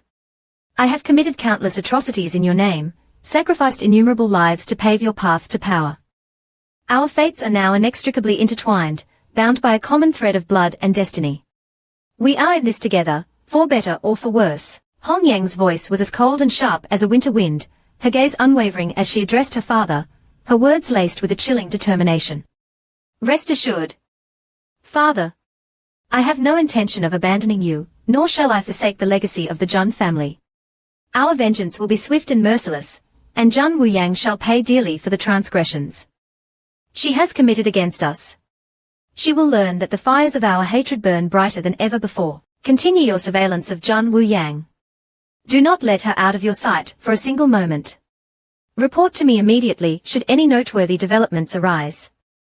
I must be kept informed of her every move. Reassured by her words, her father's anxiety momentarily subsided, his breathing returning to a semblance of normalcy, as he allowed himself a brief respite from the fear that had gripped him. Hong Yang's thoughts were a tempest of bitter resentment and unwavering determination, her mind racing with plans of vengeance. I no longer harbor any concern for the fate of the remaining members of the Zhun family, nor do I waste my time dwelling on the pathetic existence of Zhun Ruo Lian. They are but ghosts of a forgotten past, their lives insignificant and irrelevant to my grand design. Their deaths are but a stepping stone on my path to power. Now, I command the unwavering loyalty and support of the entire Zukyu royal family, their power and influence at my disposal. I am Zhun Hong Lian, princess of the Zukyu kingdom. And I shall reclaim what was stolen from me, what is rightfully mine, even if it means bathing the world in blood and fire.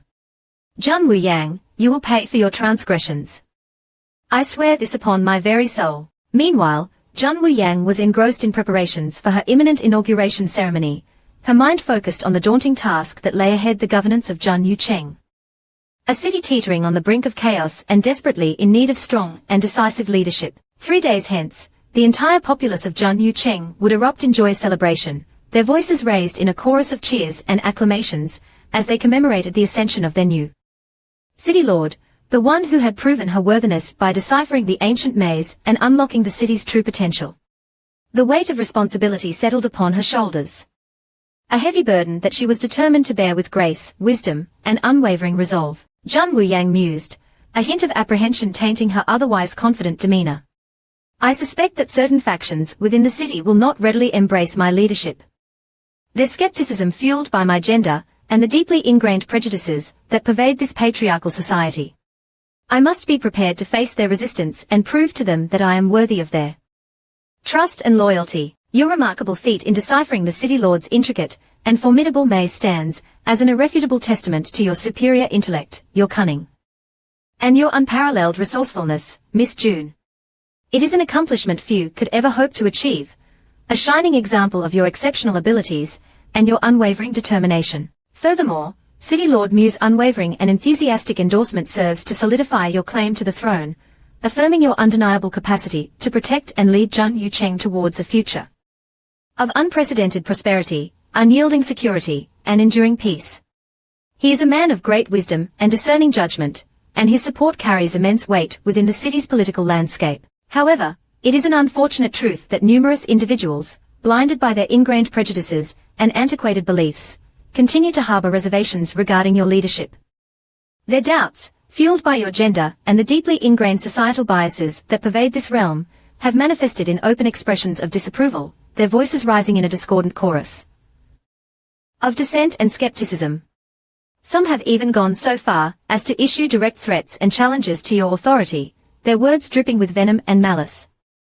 They question your ability to govern effectively, to command the respect and loyalty of the city's diverse inhabitants, to navigate the treacherous currents of political intrigue, and to defend our borders against the ever-present threat of external aggression.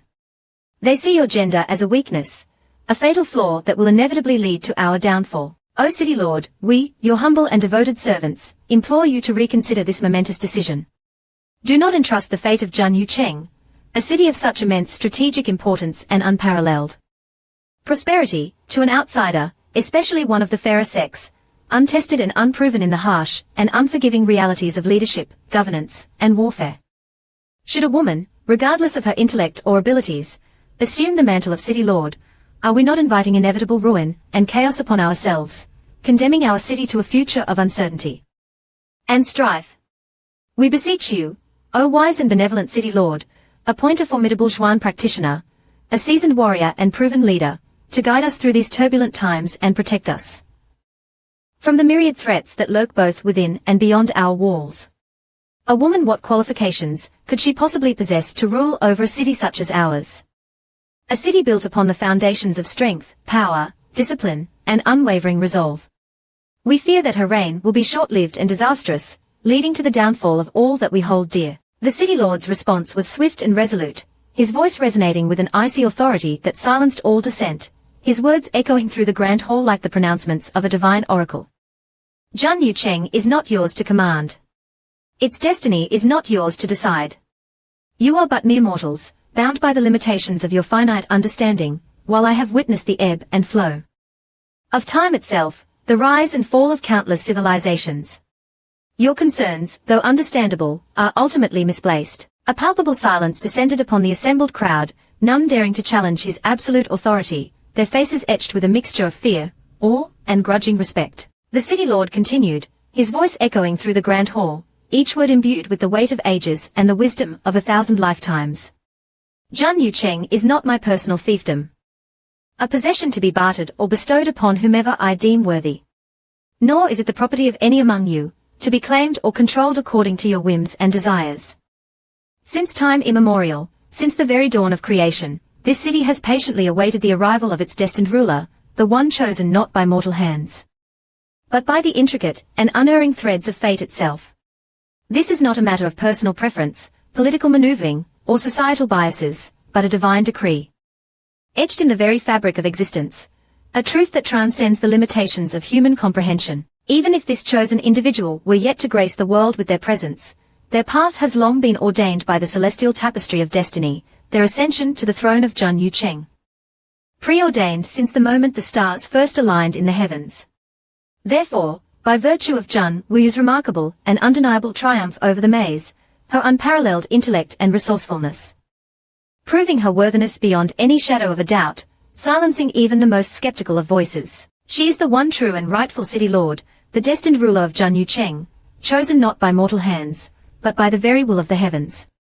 She is not a mere temporary steward, appointed by circumstance or political expediency, but the embodiment of the city's destiny, the key to its future, and the guardian of its soul. Her claim is absolute, her authority unquestionable, and her reign shall usher in an era of unprecedented prosperity and enduring peace. Whether you choose to accept or defy this divine decree, it remains an immutable truth, an unshakable reality etched in the annals of destiny itself. As the founder of Jun Yucheng, I impart upon you a final edict, a truth of paramount importance that must be guarded with the utmost secrecy and discretion, lest you invite the wrath of the heavens upon yourselves and upon this city. Inscribe these words upon your very souls, and let them never escape your lips, for they hold the key to the city's future and the fate of the 4 divine lands. When the tempest of chaos descends upon the 4 divine lands, a cataclysm of unimaginable proportions shall engulf the realm, plunging it into darkness and despair, unleashing forces of destruction that threaten to unravel the very fabric of existence. Only the advent of a divine beast, a being of immense power, ancient wisdom, and unwavering resolve, can restore harmony and balance, averting the utter annihilation of all that we hold dear, and ushering in a new era of peace and prosperity. Overcome with a mixture of awe, fear, and profound reverence, the assembly prostrated themselves before the city lord, their foreheads pressed firmly against the cold, unyielding marble floor, their bodies trembling with a mix of terror and anticipation. We offer our sincerest gratitude for your invaluable wisdom and guidance, O city lord. Your words shall be etched into our very souls, and we shall honor your decree without question or hesitation. May your reign be long and prosperous, and may the blessings of the heavens be upon you and upon the city of Jun Yucheng. Dizu's mind reeled from the weight of the prophecy, his thoughts a maelstrom of confusion, fear, and a growing sense of unease. A great calamity, the heart of Xingyu, the descent of a divine beast. This city lord possesses an extraordinary wealth of knowledge, a depth of understanding that transcends the boundaries of mortal comprehension. Just who is this enigmatic being? Could he be one of the ancient gods, returned to guide us through these tumultuous times? Fengxing's heart thrummed with anxiety, his premonition of impending doom intensifying with each passing moment. A divine beast descending to quell the encroaching chaos, does this not portend Wu Yang's inescapable involvement in this perilous ordeal? She is the holy maiden, the one spoken of in ancient prophecies, her destiny inextricably linked to the fate of the four divine lands. This cannot be mere coincidence. There is a greater design at play here, a force beyond our comprehension that is shaping the course of events. I will not allow her to be placed in harm's way again. I have sworn a sacred oath to protect her, to shield her from the darkness that threatens to consume her. And I shall not falter, not even in the face of unimaginable horrors and insurmountable odds. I will stand by her side, my sword at the ready, until my very last breath. He cast a worried glance at Dizu, his expression a mixture of concern, determination, and a deep, abiding loyalty that transcended the boundaries of friendship and duty. Meanwhile, Dizu found himself detained by the city lord, an invisible force preventing him from approaching Jun Wu Yang, from offering her the comfort and reassurance she so desperately needed in this moment of uncertainty and fear. The city lord's voice, calm yet firm, resonated through the chamber, his ancient eyes holding Dizu's gaze with an intensity that made him feel as though his very soul was being laid bare. War King, I implore you, exercise discretion and refrain from divulging the contents of this prophecy to Jun Wu at this time. To do so would be to burden her with a weight she is not yet prepared to bear, a weight that could crush her spirit and jeopardize her ability to fulfill her destiny. It is for her own good, I assure you. I harbor no malicious intent towards her. Nor do I wish to see her suffer needlessly. Dizu's response was immediate and sharp, his voice laced with suspicion and a fierce protectiveness that brooked no argument. Upon what grounds should I place my trust in your words? City Lord. You speak of destiny and prophesize, yet your motives remain shrouded in mystery, your true intentions hidden beneath a veil of secrecy. How can I be certain that you do not intend to manipulate her, to use her for your own nefarious purposes, to exploit her unique abilities for your own gain? Because I have patiently awaited her return for millennia, the city lord's voice echoed through the chamber, resonating with the weight of ages and the wisdom of 1,000 lifetimes. Enduring the endless passage of time, witnessing the rise and fall of countless civilizations, for this very moment.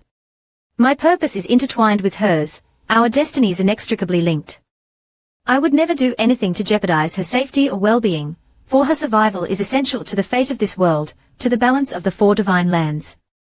Believe me, War King, when I say that her well-being is my utmost priority. Holy heavens! This being is an ancient entity of unimaginable power and wisdom, a force beyond human comprehension. Dizu, however, remained unmoved by this revelation.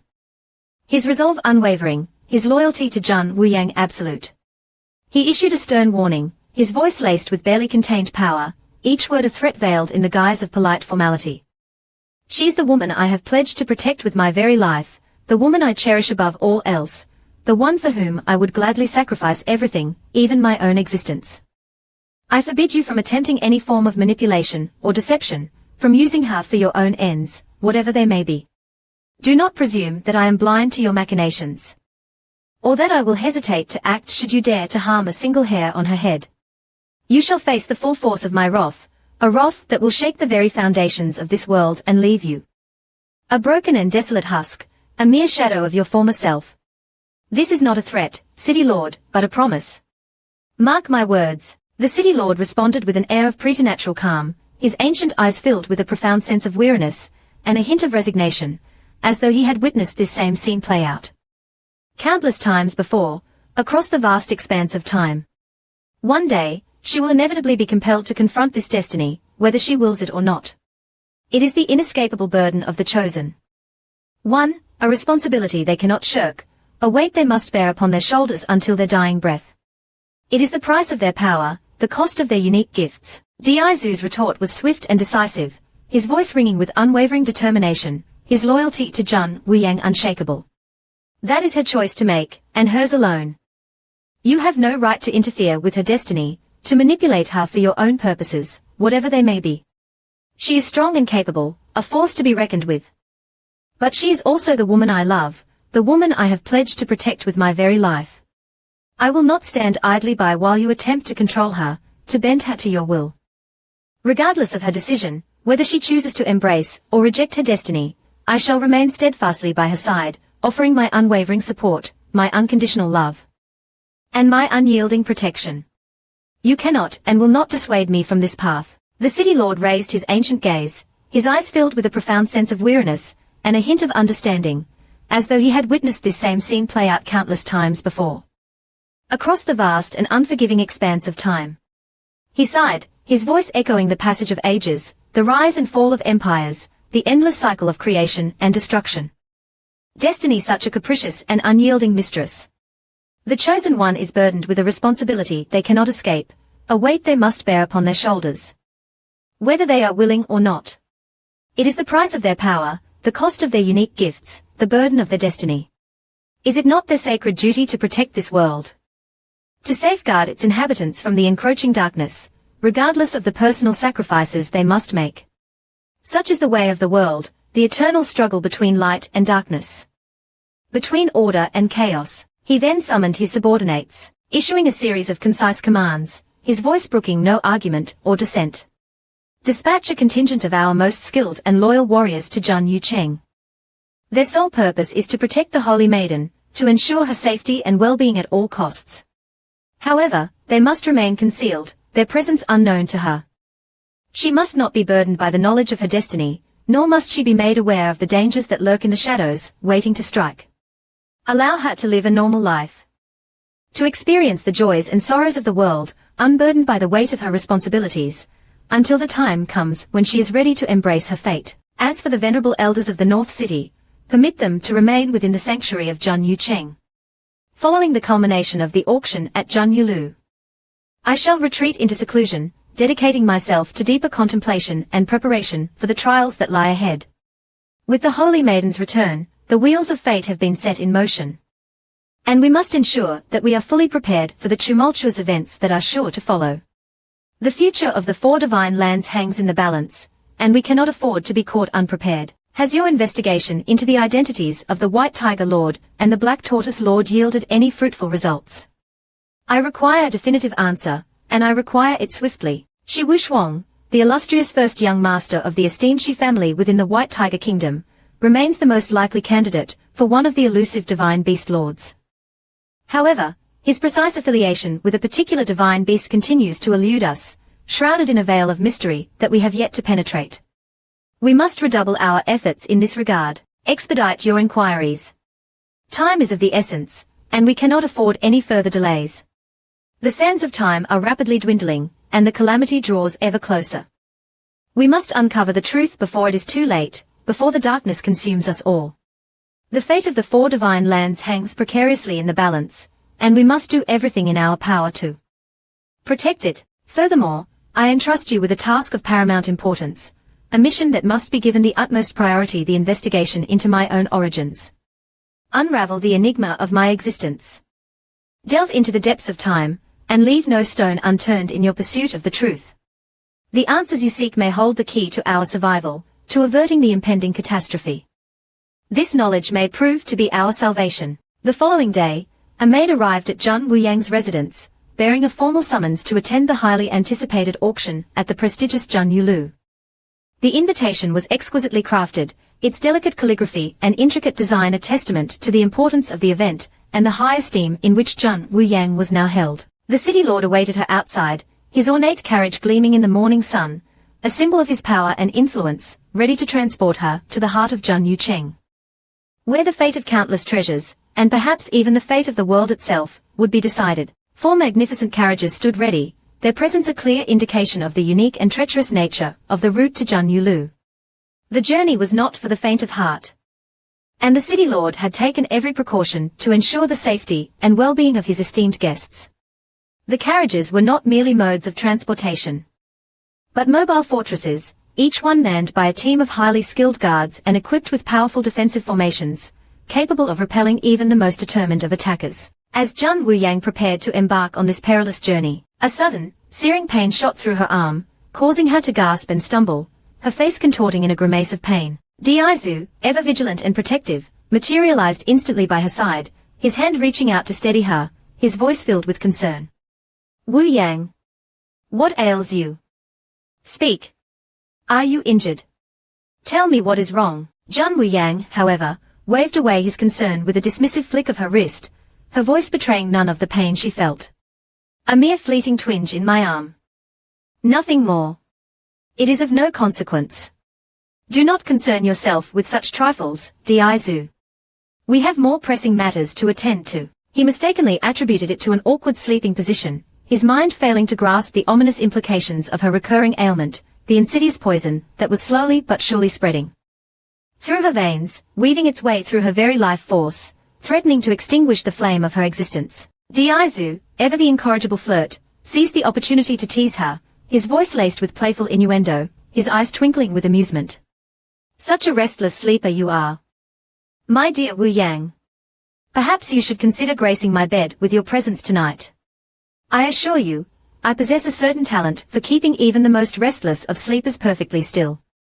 You would awaken feeling refreshed and invigorated, I guarantee it. Jun Wu Yang playfully rolled her eyes, her tone light and teasing despite the nagging pain in her arm, a pain that was steadily intensifying with each passing moment. Oh, you flatter yourself, War King. You desire my company in your bed, do you? I suggest you first focus your efforts on winning the affections of young Xiaobai. His approval, I assure you, is far more crucial than mine. He is the gatekeeper of my heart, and you shall not pass unless he deems you worthy. That mischievous little imp is a constant source of frustration. He steadfastly refuses to acknowledge me as his father, and his evasive maneuvers are becoming increasingly sophisticated. His ability to disappear, at will bordering on the supernatural. He flees from my presence at every opportunity, as though I were a plague-ridden rat. It's enough to drive a man to madness. Observing his escalating frustration, Jun Wu Yang offered a gentle word of comfort, her voice laced with amusement. Patience, Diaizu. It is a testament to your progress that he no longer recoils from you in terror. Consider it a small victory in the ongoing battle for his affections. In time, he will come to accept you, I assure you. Just perhaps refrain from attempting to kidnap him again. That particular strategy seems to have backfired spectacularly. Diaizu, his brow furrowed with worry over the persistent pain in her arm, pressed his point, his voice laced with genuine concern. Perhaps you should permit Master Mu to examine it. Wu Yang. It is always prudent to err on the side of caution, especially when it concerns your well-being. That twinge, it does not seem like a trivial matter. It could be something far more serious than a mere sleeping discomfort. Jun Wu Yang, however, remained unconvinced, waving away his worries with a dismissive flick of her wrist. She simply couldn't be bothered to dwell on such a trivial ailment when there were more pressing matters at hand, matters of far greater import than a little discomfort in her arm. The auction awaited, and she had no time to waste on such trifling concerns. With a resounding crack of his whip, the coachman urged the horses onward, their powerful muscles rippling beneath their sleek coats, as they surged forward, eager to reach their destination. The 4 carriages ascended gracefully into the heavens, their wheels parting the clouds as they embarked on their journey to Junyulu, leaving the bustling city of Naipancheng far behind. Jun Wu Yang gazed out at the breathtaking panorama unfolding beneath them, her voice filled with awe and wonder. Astonishing. These coachmen possess the cultivation level of half-step Xuan kings. Jun Yucheng truly occupies a realm beyond the reach of the 4 kingdoms, a sanctuary of independence and unparalleled power.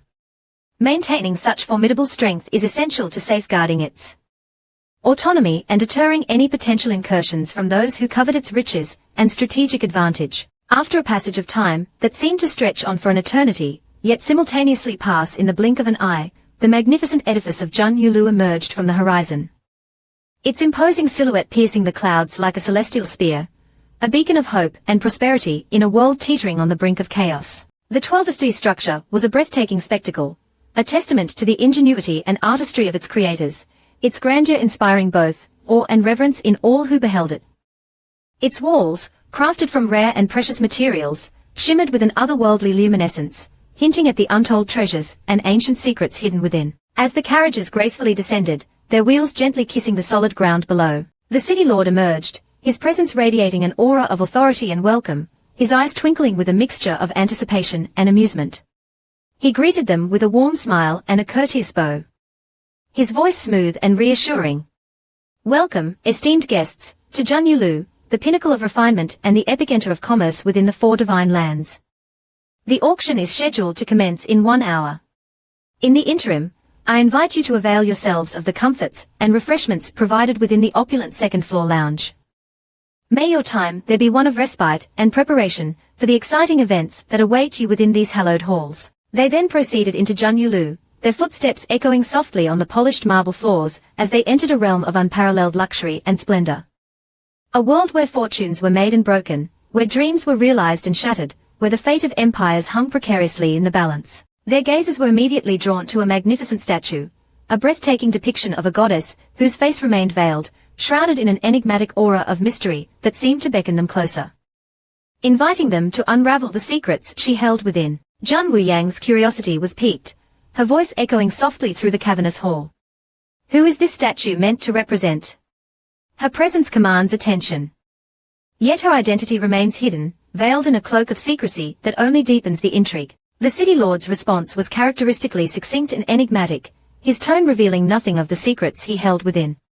She is our founder, he stated simply, his eyes twinkling with amusement. Founder. Jun Wuyang's intrigue deepened, her desire to uncover the mysteries surrounding Junyulu intensifying with each passing moment. The unveiling of her identity shall occur in due course, but alas, not at this juncture. I am bound by a sacred oath, sworn upon the very foundations of this city, to protect her anonymity until the appointed time. Patience, Miss June. All will be revealed when the time is right. Until then, I must respectfully decline to answer your inquiry. The cryptic nature of his response only served to amplify their curiosity, their minds buzzing with questions and speculations, eager to unravel the enigma of Junyulu's founder. A servant approached, interrupting their contemplation, his voice respectful yet tinged with a hint of urgency. My lord, Miss Hong Yang has graced us with her presence. Shall I escort her to the second-floor lounge, as dictated by customary protocol? The city lord, however, issued a different directive, his voice calm and measured. Guide her to the VIP room instead. Extend to her every courtesy and ensure her utmost comfort. Miss Hong Yang is a guest of honor, and she must be treated with the respect and deference befitting her station. Upon learning of this preferential treatment, Hong Yang's indignation flared anew, her fury simmering beneath a carefully maintained facade of composure. I merely concocted a trivial pretext to engage Jun Wuyang in conflict, a minor provocation designed to test her mettle and expose her weaknesses. She fumed inwardly, and not only did the city lord intervene on her behalf, shielding her from my righteous wrath, but he has now bestowed upon me the undeserved privilege of a VIP room, as if to further emphasize his favoritism towards that insufferable woman. This is an outrage. A blatant display of bias that I shall not tolerate. However, she reasoned, her cunning mind quickly devising a new strategy. I must exercise restraint and maintain a semblance of obedience, lest I jeopardize my carefully laid plans. I shall address this matter with the Holy Sun once the auction has concluded. He will understand my frustration, my righteous anger, and he will mete out the appropriate punishment to that impudent Jun Wuyang. She will pay for her transgressions, I swear it. As she grappled with her simmering resentment, a man inadvertently collided with her, his movements clumsy and uncoordinated, his eyes glazed over with a drunken haze. He swayed precariously, his breath heavy with the pungent aroma of cheap wine. Oh, 1,000 apologies, fair maiden. I trust you are unharmed by my clumsiness. I was merely young master, I have finally located you. My gratitude knows no bounds. Miss, you have saved me from a most dire predicament. I shall take my leave now, but I shall not forget your kindness. Farewell. With a hasty and somewhat unsteady bow, he stumbled away, disappearing into the bustling crowd, leaving Hong Yang and her maid standing in stunned silence. This peculiar and self-contained exchange left them utterly bewildered, their minds struggling to comprehend the man's strange behavior. He didn't even afford us the opportunity to respond before offering his profuse thanks and taking his leave. What a strange and unsettling encounter. Could he be mad? Remember this insufferably arrogant young master. While you remain preoccupied with the mundane concerns of breakfast, he casually squanders millions, as though such vast sums were mere trifles, his wealth as boundless as the very heavens themselves. The heroine, once convinced of her own substantial wealth, now recognized that her fortune paled in comparison to the seemingly bottomless depths of his extravagant spending. With a resounding clang of the gavel, the auctioneer commenced the proceedings, his voice ringing with practiced clarity and authority, the air thick with anticipation and the thrill of potential. Acquisitions. The first item presented was a Schwanli barrier, meticulously crafted from rare and exceptionally potent celestial materials, imbued with the remarkable ability to withstand 3 direct assaults from a formidable half-step Xuan King. The starting bid was set at an impressive taels, a sum that would make even the wealthiest merchant pause for consideration. The bidding began with a flurry of eager voices, each vying to outdo the other, the price escalating rapidly amidst a cacophony of shouts and excited gestures. Zhang Wuyang observed the spectacle with a mixture of awe and amusement, her mind struggling to comprehend the sheer scale of wealth and extravagance on display. These affluent individuals are scattering their fortunes with the same casual abandon as one scattering dust motes in the wind. The depths of their coffers must be truly unfathomable. Their wealth beyond the comprehension of ordinary mortals. As she marveled at their ostentatious display, a booming bid of taels reverberated through the hall, momentarily silencing the other contenders. Taels. Do I hear? Going once, going twice. The voice, though undeniably familiar, remained elusive, its origin dancing just beyond the grasp of her memory. It was Baiji, his tone brimming with an almost insufferable smugness and self-satisfaction. Ha ha ha. Let's see if any of you peasants have the audacity to challenge my bid.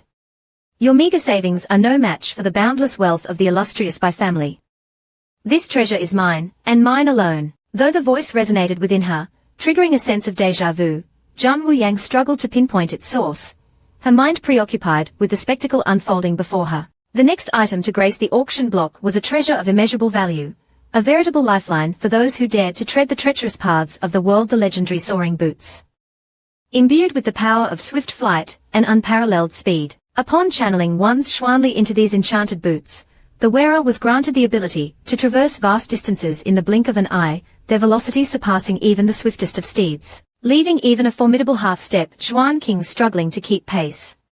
The starting bid was a mere taels, a paltry sum compared to the invaluable advantage these boots conferred upon their owner. Zhang Wuyang remained captivated by the sheer opulence and rarity of the treasures presented at Zhan Yulu, her mind boggling at the sheer concentration of wealth and power within these hallowed halls. The bidding commenced with a flurry of eager voices, each vying to possess this coveted treasure, the price swiftly escalating to an impressive taels. While Zhang Wuyang was still reeling from the extravagant display of wealth, a resounding offer of taels echoed through the hall, momentarily silencing the other contenders. It was Di Zhu. Zhang Wuyang, her brow furrowed in thought, pondered his motivations. Has he taken a particular liking to these soaring boots? Could it be that he intends to present them to me as a token of his affection? As they engaged in hushed conversation, another bid, this time for taels, was announced by the auctioneer, his voice ringing with practiced clarity and precision. The bid belonged to Bai Ji's ever-loyal guard, Bai Tong, acting upon his young master's explicit instructions. Just then, a clear and confident voice cut through the air, interrupting the escalating bids. Hong Yang, boldly declaring her offer of taels, her tone leaving no room for doubt as to her determination to acquire the coveted prize. Bai Ji was momentarily taken aback, his competitive spirit instantly ignited by this unexpected challenge. Someone dares to compete with me for this treasure. They must possess both considerable wealth and an audacious spirit. I shall not be outdone. Di Zhu, undeterred by the escalating price, calmly raised his bid to taels, his resolve to acquire the boots for Zhang Wuyang as unwavering as the mountains themselves. Hong Yang swiftly retaliated, her bid rising to taels, her determination mirroring his own. Zhang Wuyang, observing the interplay between the bidders with a discerning eye, now clearly perceived Hong Yang's calculated strategy to artificially inflate the price, driving it far beyond Di Zhu's reach. She recognized that Di Zhu's motivations were pure, his desire to acquire the boots stemming solely from his deep affection for her. Hong Yang, however, remained steadfast in her resolve, refusing to yield, her eyes gleaming with a competitive fire that burned with an almost frightening intensity. The bidding war continued to rage, a relentless back-and-forth exchange that quickly propelled the price to an astounding taels, a sum that would beggar even the wealthiest of merchants. Bai Ji, his patience finally exhausted, erupted in a roar that echoed through the opulent auction hall, silencing all other contenders. Taels. I dare any of you to surpass my bid. Your paltry fortunes are no match for the boundless wealth of the illustrious by family. This treasure is mine, and mine alone. Let the heavens themselves bear witness to my claim. His loyal guard, by Tom, nearly crumpled to the floor, his mind reeling from the sheer audacity of his young master's offer. He whispered frantically, his voice barely audible above the gasps and murmurs of the stunned audience, "Young master, have you taken leave of your senses? Tails for a mere pair of boots. Such reckless and irresponsible extravagance is beyond the pale. We could purchase an entire kingdom for that price, young master. Think of the implications. The ramifications. We could be financially ruined." The audience, too, was in a state of collective shock, their murmurs of disbelief and derision filling the hall. Has he gone mad? Utterly and completely insane. Who in their right mind would squander such an exorbitant sum on a pair of boots, no matter how magical or potent their properties? This young master is a fool. A prodigal fool of the highest order. This latest act of impulsive and reckless spending cemented Baiji's newly acquired, and undoubtedly long-lasting reputation, as the prodigal fool. A title that would likely follow him to his grave. The sheer extravagance of the bid, coupled with the Bai family's notorious reputation for wealth and influence, forced Hongyang to concede defeat, her resources, though considerable, simply dwarfed by Baiji's seemingly limitless fortune. Even the seasoned auctioneer, a man who had witnessed countless displays of extravagant spending throughout his long and illustrious career, was momentarily rendered speechless by the sheer audacity of Baiji's offer. He stammered, his voice filled with a mixture of awe, disbelief, and a touch of professional admiration. This young master, his generosity, it knows absolutely no bounds. Tails for a pair of soaring boots. Such an acquisition, it is simply unprecedented in the annals of Jun Yulu. His wealth must be as boundless as the very heavens themselves. Truly, a remarkable and unforgettable display of opulence. The auction shall reconvene on the morrow, esteemed guests. This concludes today's proceedings. We thank you for your enthusiastic participation, and eagerly anticipate your return for the continuation of this grand event, where even greater treasures and untold wonders await your discerning eyes and generous bids. As Jun Wuyang prepared to take her leave, her mind still reeling from the events of the day, a boisterous voice boomed across the hall, accompanied by vigorous waving that could not be ignored. "Hey! Country bumpkin! Over here! Don't pretend you don't see me." Jun Wuyang suppressed a sigh of exasperation, her patience wearing thin. This incorrigible brat, and his incessant attention-seeking antics. He simply cannot help himself. It was Baiji, his demeanor as flamboyant and ostentatious as ever, his presence demanding attention wherever he went. He approached her with a wide, mischievous grin plastered across his face, his eyes gleaming with a mixture of amusement and self-satisfaction. "Well, well, well. If it isn't the little country bumpkin herself. Fancy encountering you here, in this most esteemed and exclusive of establishments. Tell me, my dear friend, how did you manage to gain entry to these hallowed halls? I seem to recall that you neglected to enlighten me with your name during our previous, rather memorable encounter in that forsaken cave. A grave oversight on your part. I must say, a slight that I trust you will rectify immediately. If you desire to avoid being subjected to the continued indignity of that rather rustic appellation, I strongly suggest you provide me with your proper name. And quickly. My patience, I assure you, is wearing thin." Jun Wuyang forced a smile, her voice tight with suppressed irritation, her patience rapidly reaching its limits. "I am Jun Wuyu, at your service, young Master Bai." Inwardly, she seethed.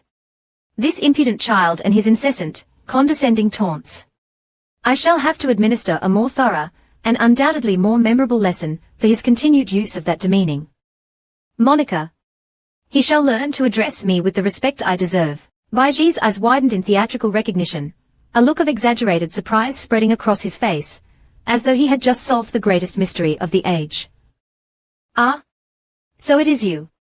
The illustrious and enigmatic creator of the highly coveted and much sought-after Zhuan pill. Well met, my dear friend. I am overjoyed to encounter you once again. Especially in such auspicious circumstances. Rest assured, in honor of our shared brush with mortality in that forsaken cave, a bond forged in the crucible of danger and shared adversity, I shall most certainly place an exceedingly generous bid on your behalf during the auction, ensuring that your invaluable creation fetches a price that truly reflects its remarkable properties and unparalleled efficacy. You have my word on that. However, I must confess to a burning curiosity regarding your presence within these hallowed halls. I possess absolutely no recollection of encountering you amidst the esteemed clientele of Junyu Cheng during my previous visits. Enlighten me, I implore you, as to how you managed to gain entry to this most exclusive of establishments.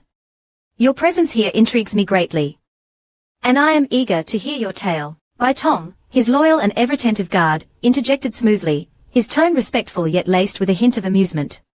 We arrived but this very morn, young master.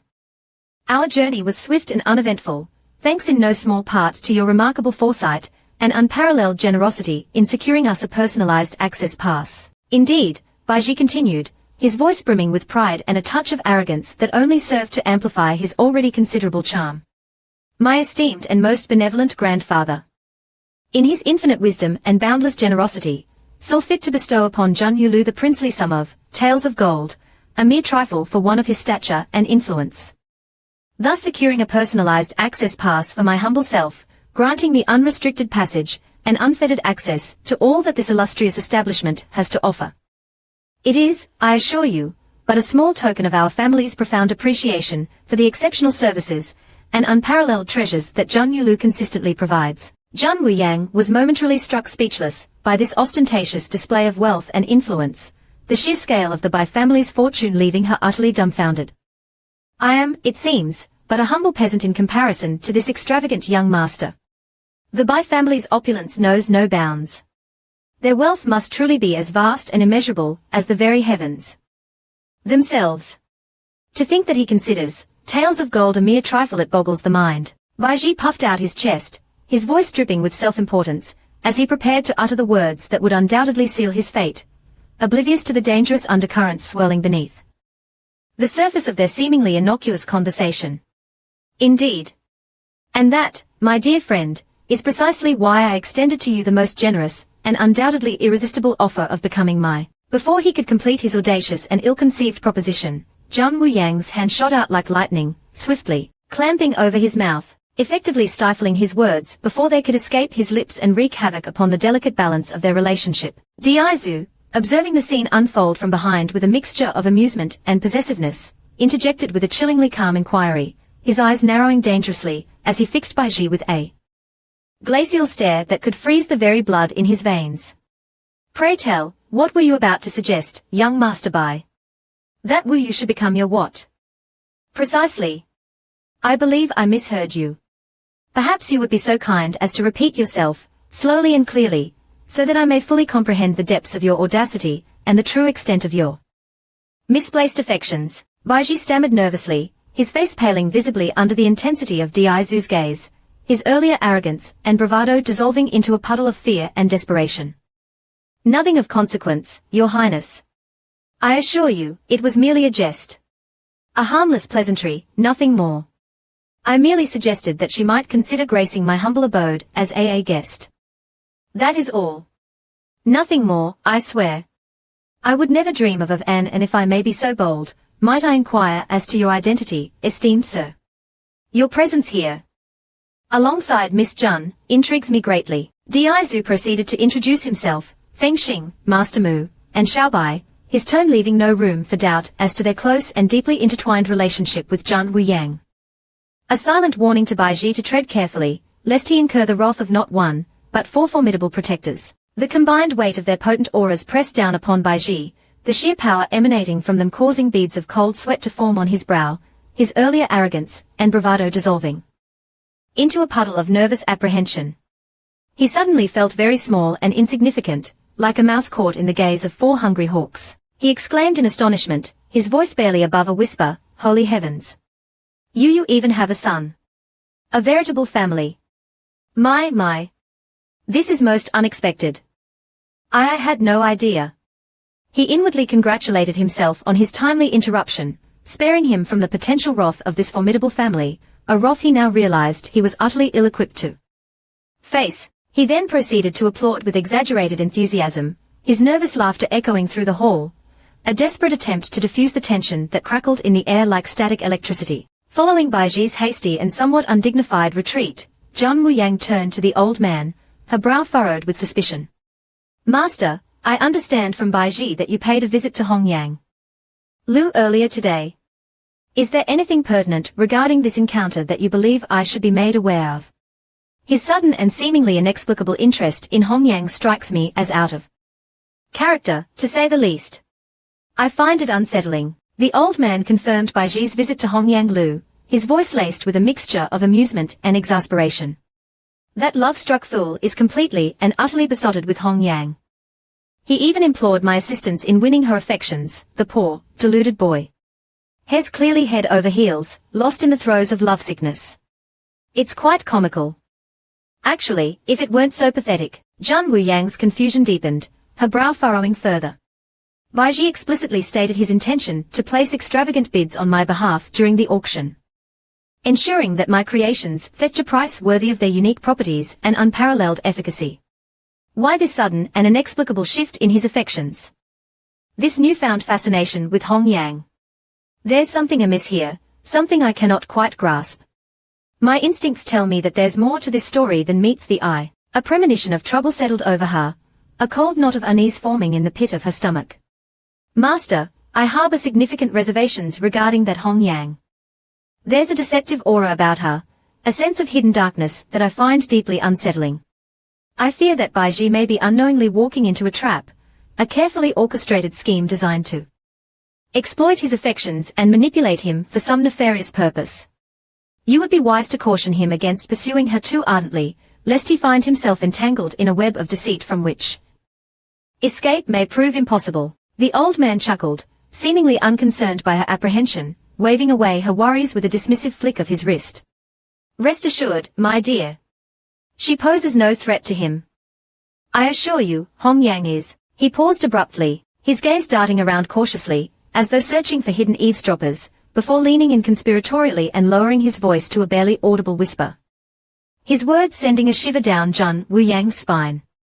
She is, in reality, Zhan Ruolian. Zhan Wuyang's eyes widened in disbelief, her mind reeling from the shock of this revelation. Zhan Ruolian. But how is that possible? I witnessed her demise with my own eyes. I saw her fall into the abyss. Could it be that she somehow survived? But how?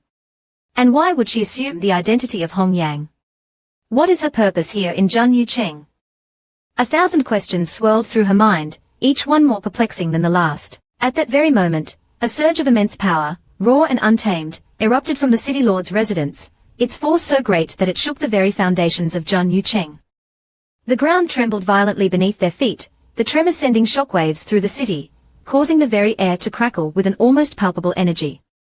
The force of the blast was so powerful that it rattled the windows and caused the chandeliers to sway precariously, their crystalline pendants chiming like a chorus of frightened birds. Everyone within the vicinity instinctively turned towards the city lord's residence, their eyes wide with a mixture of fear and awe, their bodies trembling with a primal instinct to flee from the source of this immense and unsettling power. What in the heavens was that? It felt as though the very earth itself was tearing asunder. Could it be an attack? Or perhaps a manifestation of the impending calamity foretold in ancient prophecies? Dizu and Fengxing exchanged a look of grim understanding, their faces etched with worry and determination. They knew that something was terribly wrong. And they wasted no time in springing into action. Their figures blurred as they swiftly departed, disappearing into the bustling crowds as they raced towards the city lord's residence. Their hearts pounding with a mixture of dread and a fierce, unwavering loyalty to Zhan Wuyang. Zhan Wuyang's heart thrummed with anxiety, a cold knot of fear tightening in her stomach. She, too, felt an irresistible urge to investigate the source of the commotion. To understand the nature of the power that had just shaken the city to its very core. However, the old man's firm hand on her arm restrained her, his voice a calm and steady anchor in the midst of the growing chaos. Remain here with Xiaobai, Wu Yang. That place is far too dangerous. Your safety is my paramount concern, and I will not allow you to put yourself in harm's way. Trust me on this. Zhan Wuyang's voice was laced with urgency and concern, her determination to help her friends unwavering. But I cannot simply stand idly by while others rush into danger. What if Dizu and Fengxing are in need of my assistance? What if they are injured, or worse? I must go. My friends need me. I cannot abandon them. The old man relented with a heavy sigh, recognizing the futility of attempting to dissuade her. He knew that her loyalty to her friends was as strong and unyielding as her determination to protect Zhan Yucheng. Very well, Wu Yang. But I implore you, remain close to my side. Do not stray from my protection under any circumstances.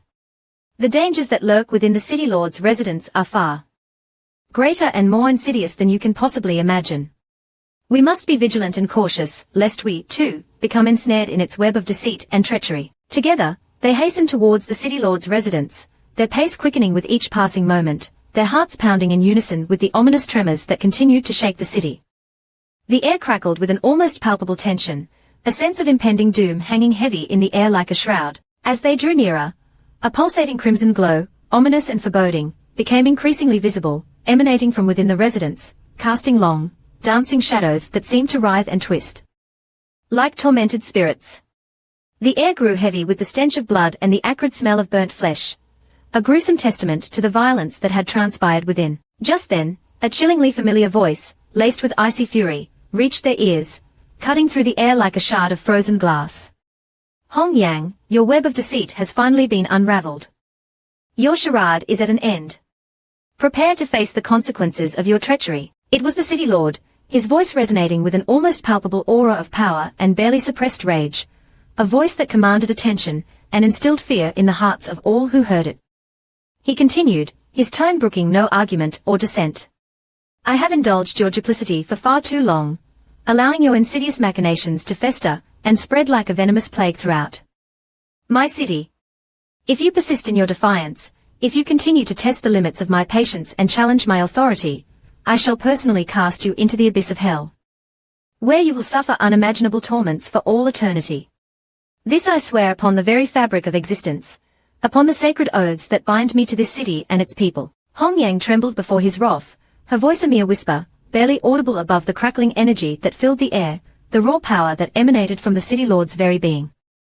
Holy Son, I implore you, grant me your forgiveness.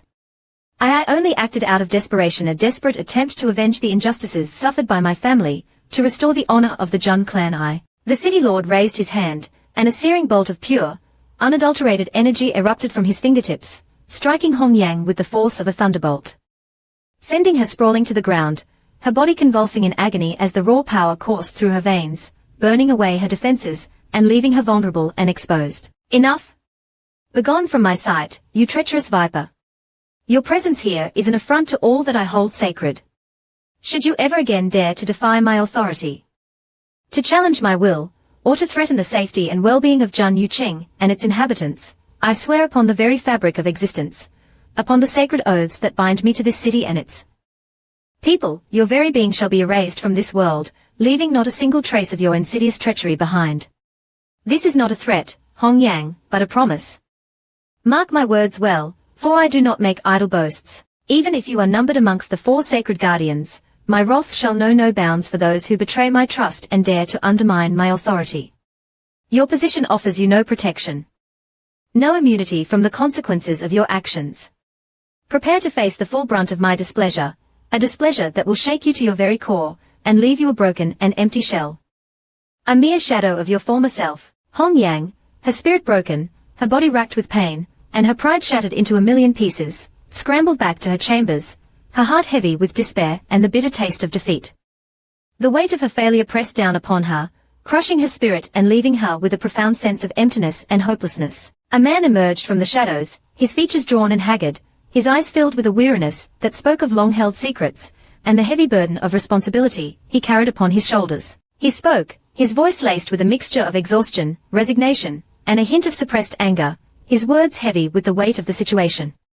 This charade, this endless masquerade, it has become an unbearable burden, a weight that threatens to crush my very soul.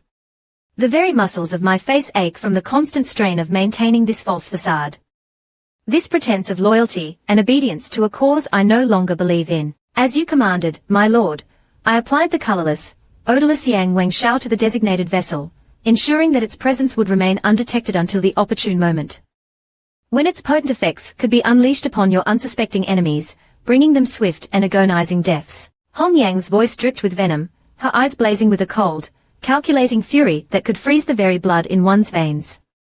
The Holy Sun's suspicions were indeed aroused.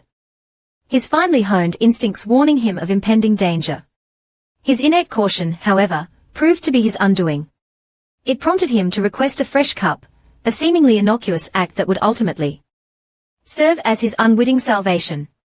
However, blinded by his arrogance and consumed by his misplaced trust in those closest to him, he remains blissfully unaware that the true poison, the one that will ultimately claim his life and bring about his downfall, was already in place, subtly coating the rim of the first cup, lying in wait like a venomous serpent, poised to strike its unsuspecting prey. This particular concoction, the dreaded Yang Wang Shao, a poison whispered about in hushed tones throughout the land, is renowned for its unparalleled potency and insidious nature.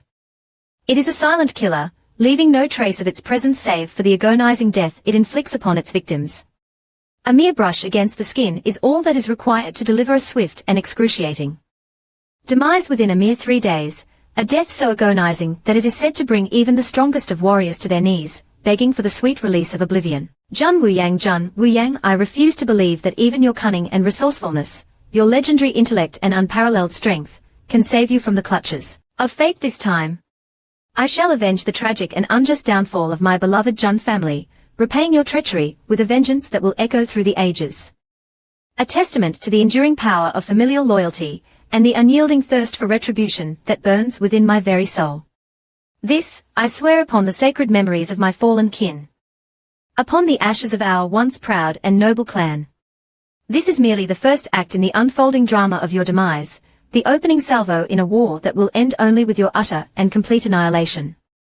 The eradication of your very existence from the face of this world. Having successfully navigated the treacherous trials, Jun Wuyang arrived at the imposing gates of the city lord's palace, her heart pounding with a mixture of anticipation, trepidation, and a quiet determination that burned within her like a steady flame. She was immediately struck by the city lord's air of cultivated elegance and otherworldly grace, his presence radiating a sense of calm and serenity that seemed at odds with the turbulent events unfolding within the city walls. A distinguished-looking butler, his movements fluid and precise, materialized as if from thin air, extending a courteous greeting and a warm, welcoming smile before gracefully ushering them into the palace's opulent interior, a realm of unimaginable luxury and splendor that seemed to exist in a world apart, untouched by the chaos and strife that plagued the lands beyond its walls. They traversed a seemingly endless series of lavishly adorned corridors, their footsteps echoing softly on the polished marble floors, the air thick with the scent of exotic incense and the faint whisper of unseen fountains, finally arriving at a grand and spacious hall, its sheer size and magnificence taking Jun Wuyang's breath away. Sunlight streamed through towering windows, illuminating the intricate carvings and priceless artifacts that adorned the walls, casting long, dancing shadows that seemed to shift and writhe with a life of their own, creating an atmosphere of both profound awe and quiet reverence. However, as they reached the threshold of the city lord's private chamber, her companions were instructed to remain outside, their presence deemed unnecessary for the final trial that awaited her within. Only Jun Wuyang, the chosen one, the destined ruler of Jun Yucheng, was permitted to proceed, to face the ultimate test of her worthiness, and claim her rightful place upon the city's ancient throne. Feng Xing's protective instinct surged forth, his hand instinctively moving towards the hilt of his sword as he voiced his immediate and vehement objection. Master, I will not allow you to face this trial alone. I have sworn a sacred oath to protect you, to shield you from harm, and I will not abandon you now, not when the air crackles with unseen dangers, and the shadows themselves seem to writhe with malicious intent. I insist upon accompanying you, Master.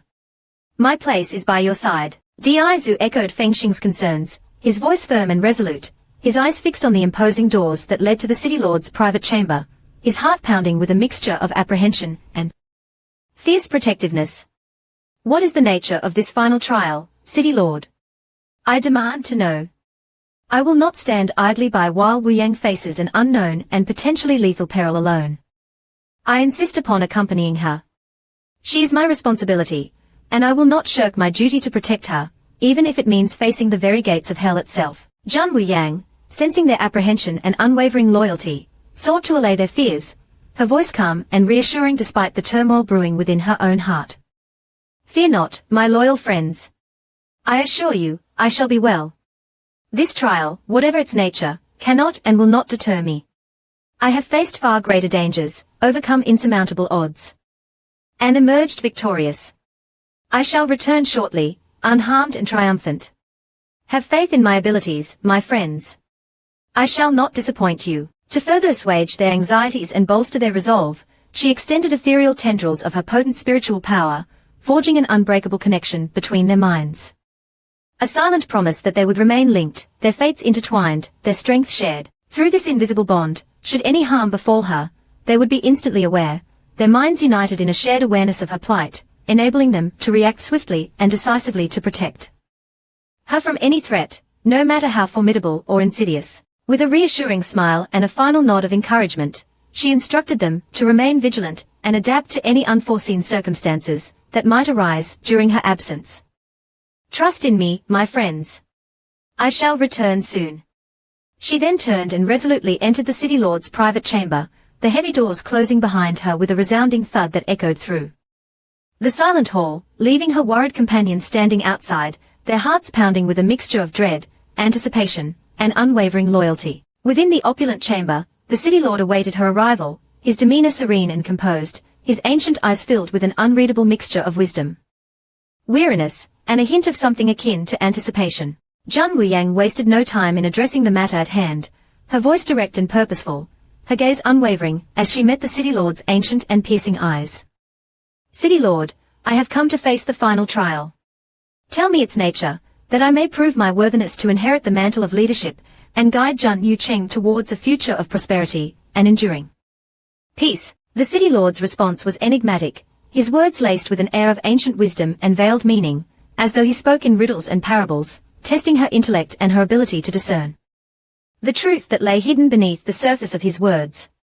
The final trial, Miss Jun, commenced the very instant your foot crossed the threshold of this residence.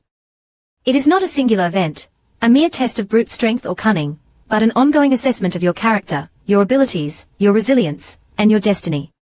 It is a trial that will continue long after you leave this chamber, a trial that will shape not only your future, but also the future of Jun Yucheng, and perhaps even the fate of the four divine lands themselves. He then proceeded to unveil his true identity, a secret carefully guarded for millennia, a truth known only to a select few, a revelation that would shake Jun Wuyang to her very core and forever alter the course of her life. Permit me to introduce myself more formally, Miss June. I am the founder of both Jun Yucheng and Jun Yulu. My existence is intertwined with the very fabric of these two illustrious establishments, spanning countless ages, witnessing the rise and fall of empires, the ebb and flow of power and influence, the endless cycle of creation and destruction. I have seen more than you can possibly imagine, experienced more than you could ever comprehend. And yet, I have waited patiently, for millennia, for your arrival. For the fulfillment of an ancient prophecy that foretold the coming of one, who would inherit my mantle, and guide this city towards its true destiny. Jun Wuyang's eyes widened in disbelief, her mind struggling to comprehend the sheer scale of his revelation. This City Lord, he is not merely a man, but an entity of unimaginable antiquity. A being who has witnessed the passage of millennia, the unfolding of epochs, the very dance of time itself. A wave of awe and trepidation washed over her, her heart pounding in her chest like a drum. The City Lord continued, his voice resonating with the weight of ages, the echoes of 1,000 lifetimes, in the distant past, when this world was young and the lines between gods and mortals were blurred. I bore the dual responsibilities of City Lord and owner of Jun Yulu, a burden that proved too great even for my considerable abilities. My attention was divided, my focus fragmented, and I could not fully dedicate myself to either role, thus jeopardizing the delicate balance of power within Jun Yucheng and leaving it vulnerable to the machinations of those who sought to exploit its prosperity for their own selfish gain. Thus, I commissioned the creation of the intricate maze that safeguards this city, a formidable defense against those who harbor malicious intent and seek to plunder its riches, a shield against the encroaching darkness that perpetually threatens to consume the world and extinguish the flame of hope. A chilling realization washed over Jun Wuyang, sending a shiver down her spine, a primal fear awakening within her, as she gazed into the City Lord's ancient and unreadable eyes. This City Lord, is he even mortal? He has existed for millennia, witnessing the rise and fall of countless civilizations, the ebb and flow of power and influence. The endless cycle of creation and destruction. He is a being of immense power and ancient wisdom, a force beyond human comprehension. The city lord continued, his voice echoing through the opulent chamber, his words imbued with the weight of ages and the wisdom of 1,000 lifetimes. The maze serves as a mere test of intellect. A preliminary assessment of one's cunning and resourcefulness, a filter to separate the worthy from the unworthy, the wheat from the chaff. My true purpose, however, transcends such trivial pursuits. Thus, upon the establishment of Jun Yulu, I decreed that whosoever possesses the wisdom, the strength, the courage, and the unwavering resolve to unravel the enigma of the Jun Yu Cheng maze shall inherit the mantle of city lord, becoming the rightful guardian and steward of this great city, its protector against the forces of darkness that perpetually seek to undermine its prosperity, corrupt its soul, and plunge it into chaos and despair. Jun Yu Cheng stands as a beacon of hope and prosperity in a world teetering on the brink of chaos, a thriving metropolis teeming with 7 million souls, each with their own unique dreams, aspirations, and fears. Without a leader of unparalleled strength, wisdom, compassion, and unwavering resolve, it would become a tempting prize for the four kingdoms, each vying for control of its vast resources and strategic advantage, each seeking to bend it to their will and exploit its vulnerabilities for their own selfish gain. Its very existence would be perpetually threatened by the insatiable greed and boundless ambition of those who seek power and domination above all else. Therefore, I could not afford to divide my attention, to weaken my focus. I required a true master, a worthy successor, one capable of wielding absolute authority and guiding the city towards a future of continued prosperity, unyielding security, and enduring peace, a future free from the shadow of war and the threat of annihilation. And now, after countless ages of patient waiting, the destined ruler, the one foretold in ancient prophecies, the one who holds the key to the city's future and the fate of the four divine lands, has finally emerged from the mists of time. Her arrival heralded by the ringing of the city lord's bell, a symphony of hope and renewal that echoed through the very heavens. Having acquired the crucial clue from Hongyang Lu, you now possess the knowledge required to unlock the secrets of the Jun Yu Cheng maze. The wisdom of ages, the accumulated knowledge of countless generations, is now at your fingertips, waiting to be unleashed. I invite you to embark on this final challenge, to prove your worthiness once and for all. To demonstrate to the world that you are the true and rightful heir to the throne of Jun Yu Cheng, the destined ruler, the chosen one. With unwavering confidence and a voice that resonated with the power of her convictions, Zhang Wuyang articulated the solution to the maze's intricate design, her words echoing through the chamber, each syllable imbued with the weight of her newfound authority and the unshakable belief in her own abilities. East, west, south, north, and the plight of the common people, these are the true guiding stars, the unwavering compass points that will lead us out of the labyrinth of illusion and deception, towards a future of enlightenment and prosperity. These are the elements that hold the key to unlocking the maze's deepest secrets, the path to true understanding and ultimate victory. We were misled by our own preconceived notions, our minds clouded by the illusions woven within the maze's intricate web, our vision obscured by the veils of deception. We sought answers in the wrong places, our judgment clouded by the whispers of doubt and the insidious machinations of those who sought to mislead us, to keep us trapped within the endless cycle of confusion and despair. We were blinded by our own assumptions, our arrogance, and our unwillingness to see the truth that lay hidden beneath the surface, waiting to be discovered. The labyrinth of Jun Yu Cheng employs a sophisticated and deceptively complex network of illusion formations, artfully manipulating the cardinal directions, distorting our perception of reality, and ensnaring us within an endless cycle of repetition, a perpetual loop from which escape seemed an impossible dream. It is a test not only of intellect and cunning, but also of willpower, perseverance, and the ability to see beyond the surface, to pierce the veil of illusion and perceive the underlying truth that lies hidden beneath the layers of deception, waiting to be revealed to those with the courage and the insight to seek it out. But now, through diligence, perseverance, unwavering determination, and an unyielding belief in my own abilities, I have finally deciphered the maze's intricate workings, unraveling its secrets and exposing its illusory nature. The path is now clear, the way forward illuminated by the light of truth and understanding. The city of Jun Yu Cheng is ready to embrace its true destiny, to rise from the ashes of the past and forge a new future, a future of prosperity, security, and enduring peace. A melodious peal of bells resonated throughout Jun Yu Cheng, their harmonious chimes carrying the joyous message of her triumph to every corner of the city. A symphony of hope and renewal that echoed through the streets and alleyways, reaching the ears of every citizen, rich and poor, young and old, filling their hearts with a sense of wonder and anticipation. The people, startled by the unexpected and hauntingly beautiful sound, erupted in a chorus of awestruck exclamations, their voices rising in a wave of joyous celebration. The bells. It's the city lord's bell. Hark! 7 rings. 7 rings signify the solution to the ancient maze. The prophecy has been fulfilled. Our new city lord has arrived. Long live Jun Wuyu. Long live the city lord. Jun Yu Cheng has at long last found its true master. The prophecy has been fulfilled. A new era of prosperity, security, and unprecedented greatness has dawned upon us. Let the celebrations begin.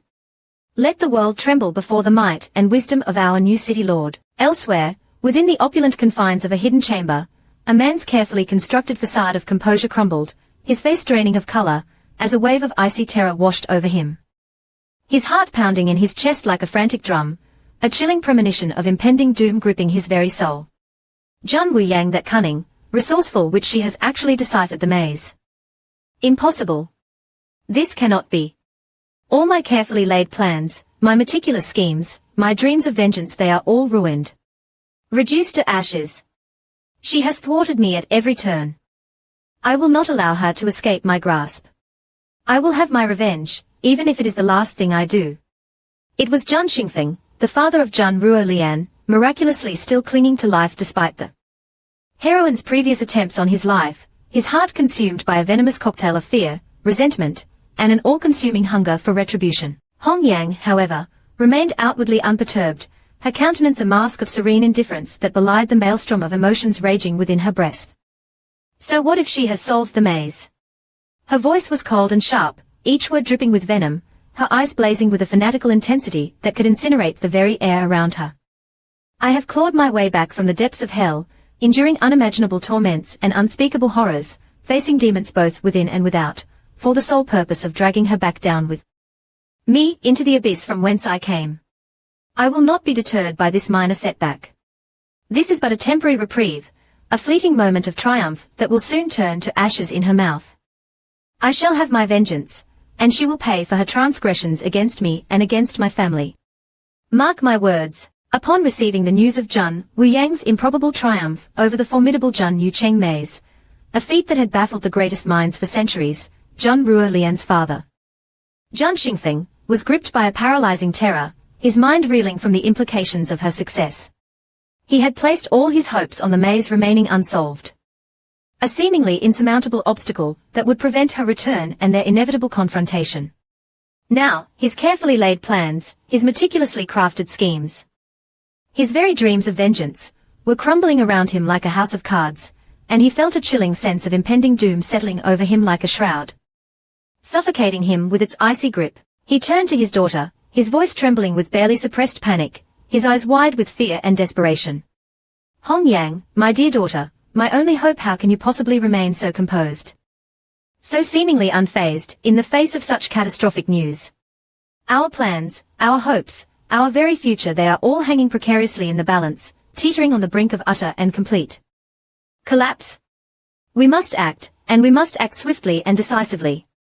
We cannot allow Jun Wuyang to consolidate her power. She must be stopped, at any cost. Do you understand? Our very lives depend on it. Jun Ruolian rounded on him, her eyes blazing with a cold, calculating fury that could freeze the very blood in his veins, her voice a low, dangerous growl that sent shivers down the spines of her attendants. Silence, father. How dare you question my composure, my resolve, my unwavering determination to achieve my goals? I am not the weak and insignificant Jun Ruolian you once knew. A mere pawn to be manipulated and discarded at will, but Jun Honglian, princess of the Zukyu kingdom, a woman of unparalleled power, influence, and unyielding ambition. Jun Wuyang is merely a woman, a city lord who, through some inexplicable stroke of luck, some improbable twist of fate, or perhaps even some underhanded and nefarious scheme, has managed to decipher a maze that has baffled the greatest minds for centuries, a feat that should be impossible for one so young and inexperienced. I see no cause for this unwarranted panic, this craven display of fear and desperation. She is no match for me. I shall crush her beneath my heel like the insignificant insect she is, and I shall reclaim what is rightfully mine. What she has so brazenly stolen from me. Mark my words, father. Jun Wuyang's days are numbered. Her father, desperate to placate her wrath and avoid becoming the target of her fury, stammered, his voice laced with fear and a desperate plea for understanding. I know, my dear daughter. I should have never doubted your strength, your cunning, your unwavering resolve, your indomitable spirit. You are not the Ruo Lian of old. The timid and subservient girl who cowered in the shadows, but Hong Lian, a princess of unparalleled power and influence, a force of nature to be reckoned with. A woman who commands respect and inspires both awe and fear in all who cross her path. Yet, you must understand, my dear daughter, you cannot simply disown me. Your father. I have committed countless atrocities in your name, sacrificed innumerable lives to pave your path to power, to elevate you to the position you now hold. Our fates are now inextricably intertwined, bound by a common thread of blood, ambition, and shared destiny. We are in this together, my daughter, for better or for worse. We must stand united against our common enemy, or we shall both perish. Hong Yang's voice was as cold and sharp as a winter wind, her gaze unwavering as she addressed her father, her words laced with a chilling determination that left no room for doubt or dissent. Rest assured, father. I have no intention of abandoning you, nor shall I forsake the legacy of our once proud and noble Jun family. We shall have our vengeance. Father, a vengeance that will be both swift and merciless, a retribution that will echo through the ages and serve as a warning to all who dare to cross us. Jun Wuyang shall pay dearly for the transgressions she has committed against us, for the pain and suffering she has inflicted upon our family. She will learn that the fires of our hatred burn hotter and brighter than ever before. Fueled by the ashes of our fallen kin, and the bitter taste of betrayal, continue your surveillance of Jun Wuyang. Do not let her out of your sight for a single moment. I must be kept informed of her every move, her every action, her every thought. I must know her weaknesses, her vulnerabilities, her deepest fears. Only then can we strike with precision and ensure her utter and complete destruction. Reassured by her words, by the steely glint in her eyes and the unwavering determination that radiated from her very being, Zhang Xingfeng's anxiety momentarily subsided. His breathing returning to a semblance of normalcy, as he allowed himself a brief respite from the fear and desperation that had threatened to consume him. Hong Yang's thoughts were a tempest of bitter resentment, all-consuming hatred, and unwavering determination, her mind racing with plans of vengeance, her every waking moment dedicated to plotting the downfall of Jun Wuyang and the complete and utter annihilation of all that she held dear. I no longer harbor any lingering attachments to the tattered remnants of the Jun family. Nor do I waste precious time dwelling on the pathetic and inconsequential existence of Jun Ruo Lian. They are but mere phantoms of a forgotten past, their lives insignificant and utterly irrelevant to the grand design I have meticulously crafted, the intricate web of vengeance I am weaving around Jun Wuyang. Their deaths were merely unfortunate casualties.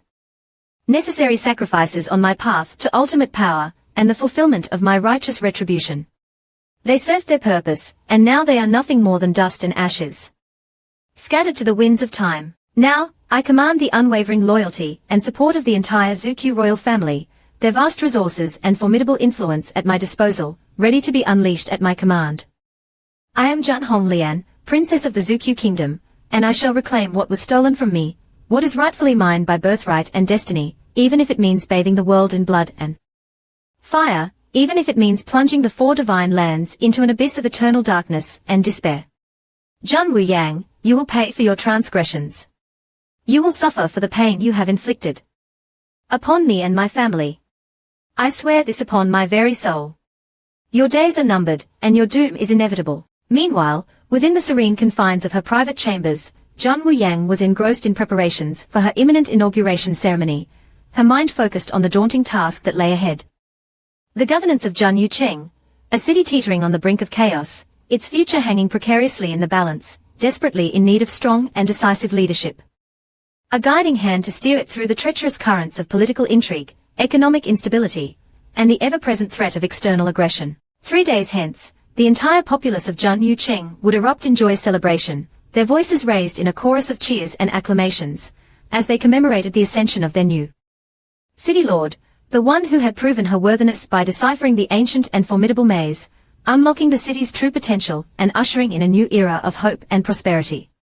The weight of responsibility settled upon her shoulders, a heavy burden that she was determined to bear with grace, wisdom, and unwavering resolve, knowing that the fate of millions rested upon her decisions, her actions, and her ability to lead her people towards a brighter future. Jun Wuyang mused, a hint of apprehension tainting her otherwise confident demeanor, a flicker of doubt momentarily clouding her usually clear and focused mind.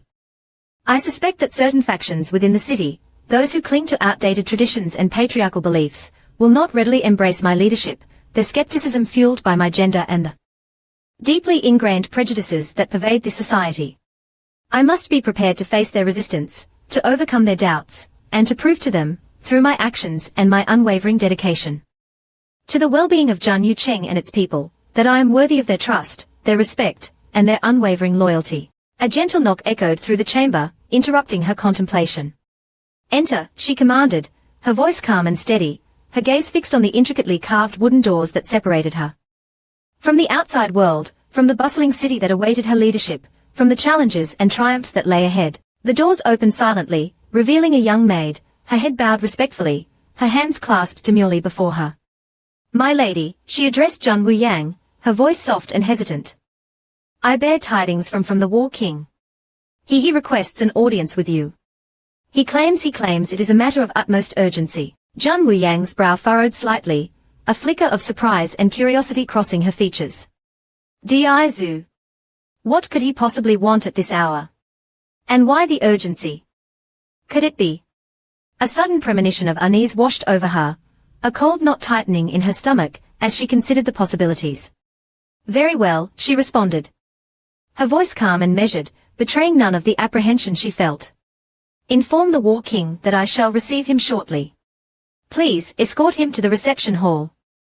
I shall join him there presently. The maid bowed again, her movements graceful and fluid, before silently withdrawing from the chamber, leaving Jun Wuyang alone with her thoughts, her mind racing as she tried to decipher the meaning behind Di Zhu's unexpected visit and the urgency that seemed to surround it. Within the opulent reception hall, Di Zhu paced restlessly, his brow furrowed in thought, his hands clasped behind his back, his usual playful demeanor replaced by an air of grim determination and barely suppressed anxiety. He had made a difficult decision, a choice that would forever alter the course of his life and the lives of those he held most dear. He had chosen to protect the woman he loved, even if it meant sacrificing his own happiness, his own memories, his very identity. He had used a forbidden technique, a dangerous and irreversible spell, to erase Jun Wuyang's memories of him, to sever the bond between them, to protect her from the pain and suffering that awaited him, from the darkness that threatened to consume him entirely. He had also erased Xiaobei memories of him, of their brief time together as father and son. A sacrifice that tore at his very soul, leaving a gaping wound that might never fully heal. He had done it for her, for their son, for the future of Jun Yucheng and the four divine lands. He had done it out of love, out of loyalty, out of a desperate hope that his sacrifice would not be in vain. He had left a letter for the old man, Master Mu, explaining his actions and entrusting him with the care of Jun Wuyang and Xiaobai. He had poured his heart and soul into that letter. His every word a testament to his love, his regret, and his unwavering hope that they would one day be reunited, that they would find their way back to each other.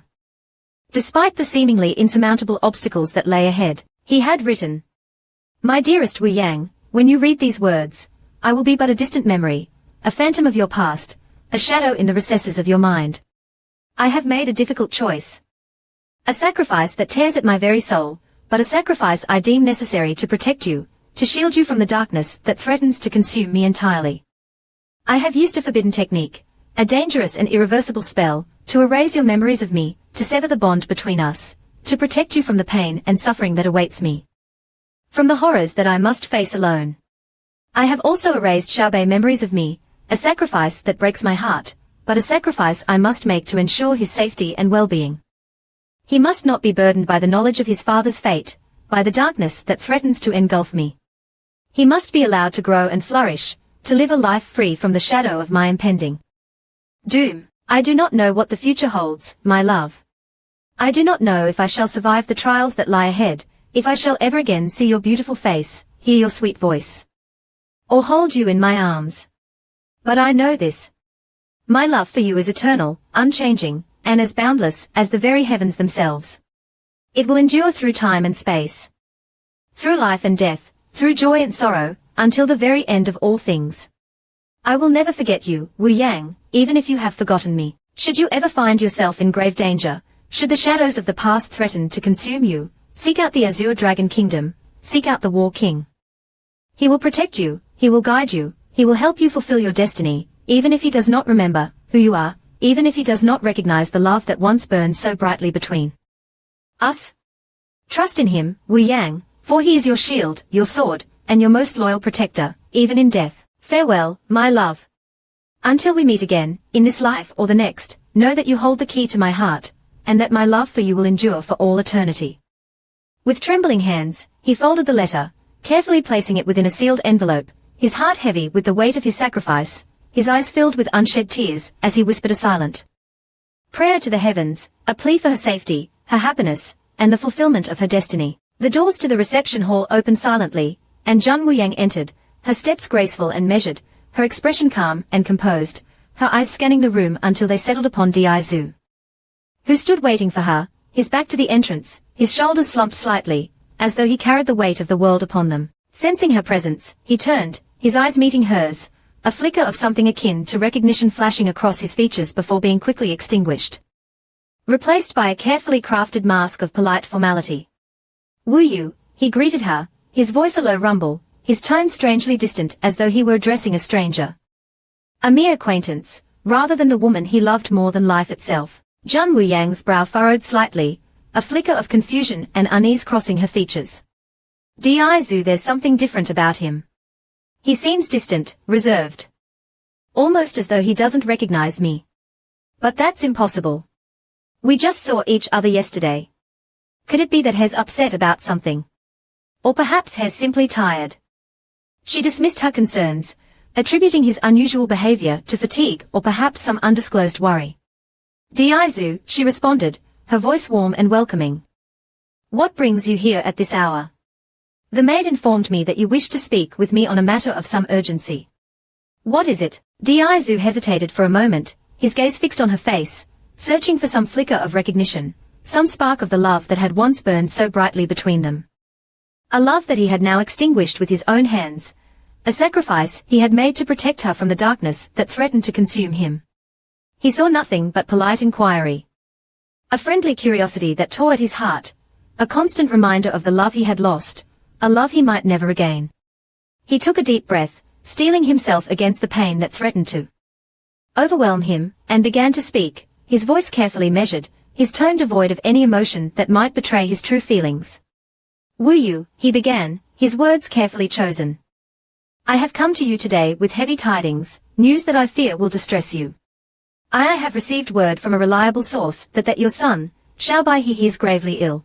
Zhang Wuyang's blood ran cold, her heart seizing in her chest as his words struck her like a physical blow, a crushing weight that threatened to suffocate her. Her voice was barely a whisper, her eyes wide with fear and disbelief. Xiaobai? Ill? What do you mean? What's wrong with him? How did this happen? Tell me. Tell me everything. Di Zhu's heart ached at the sight of her distress, at the pain he had inadvertently caused, a pain he had hoped to spare her from, a pain he now realized he could not escape. No matter how hard he tried. He continued, his voice heavy with regret, each word a dagger twisting in his own heart. It seems that he has contracted a rare, and an highly contagious illness. A disease that affects the bloodline, a curse. Some might say it is a slow and agonizing affliction, one that gradually consumes the victim from within. Slowly but surely draining their life force, leaving them a mere shell of their former selves. The symptoms, they are quite distressing. High fever, convulsions, delirium and eventually death. There is no known cure, no antidote, no hope of recovery. It is a fate worse than death itself. Zhang Wuyang's world crumbled around her, the weight of his words crushing her spirit, her mind reeling from the shock of this devastating news. She stumbled back, her hand flying to her mouth to stifle a sob, her eyes filling with tears as she struggled to comprehend the enormity of her loss, the unbearable pain that tore at her very soul. No, this cannot be. Xiaobai, my precious son, he must not, I will not allow it. There must be a way. There has to be something we can do. Tell me there's a cure. Please. Tell me there's hope. Diazu's heart shattered into a million pieces as he witnessed her grief, her despair, the raw, unadulterated pain that emanated from her very being, a pain he had caused. A pain he could not alleviate, a pain he must endure alongside her, even though she no longer remembered the bond that connected them, the love that had once bound their destinies together. He longed to take her in his arms, to comfort her, to reassure her that everything would be all right, but he could not, he dared not, for he had severed that connection himself. Sacrificing their love, their memories, their very future, to protect her from the darkness that threatened to consume him. He could only stand there, silently watching her crumble. His own heart breaking with each sob that racked her body, his own tears mingling with hers, unseen and unacknowledged. He forced himself to continue, his voice barely a whisper, each word a testament to his love, his sacrifice, and the unbearable pain of their shared loss.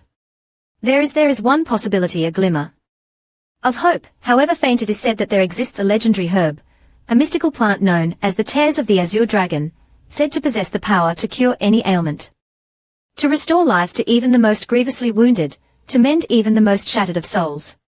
It is a rare and elusive plant, found only in the deepest and most dangerous recesses of the divine lands, a place few have ever dared to venture, and fewer still have returned from alive. It is a perilous journey, fraught with danger and uncertainty, a gamble with fate itself. But it is our only hope, Wu Yang. Our only chance to save Xiaobai. I am willing to undertake this quest, to venture into the heart of darkness itself, to retrieve the tears of the azure dragon, and restore your son to health. Even if it means sacrificing my own life in the process. Zhan Wu Yang's tear-filled eyes met his, a flicker of hope igniting within her, a desperate plea for salvation in the depths of her despair. You would do that, for me. For Xiaobai.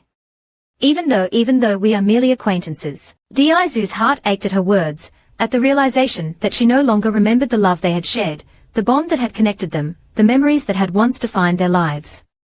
He forced a smile, a bitter, heartbreaking smile that didn't reach his eyes, his voice a low, steady murmur, a carefully constructed facade that masked the torrent of emotions raging within him. We may be merely acquaintances now, Wu Yang, but I still care for you, for Xiaobai. He is a precious child, full of life and laughter, and I cannot bear the thought of him succumbing to such a cruel and undeserved fate. I will do everything in my power to save him, even if it means facing insurmountable odds, even if it means sacrificing my own life in the process. You have my word on that. Zhan Wu Yang's voice trembled with a mixture of gratitude and hope, her eyes shining with unshed tears. Thank you, Diazu. Thank you. I don't know what to say.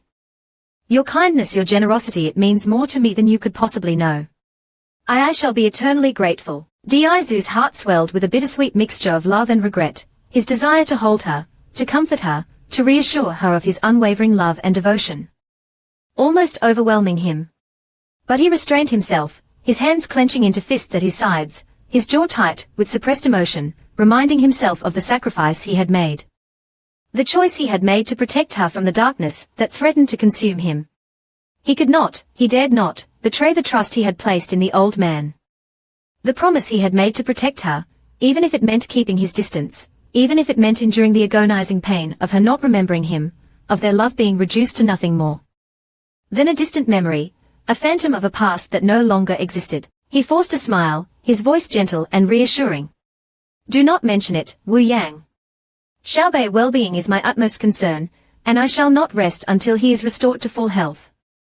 I shall depart immediately, without delay. Time is of the essence, and every moment counts. I shall scour the divine lands, leaving no stone unturned, until I find the tears of the azure dragon. You have my word on that.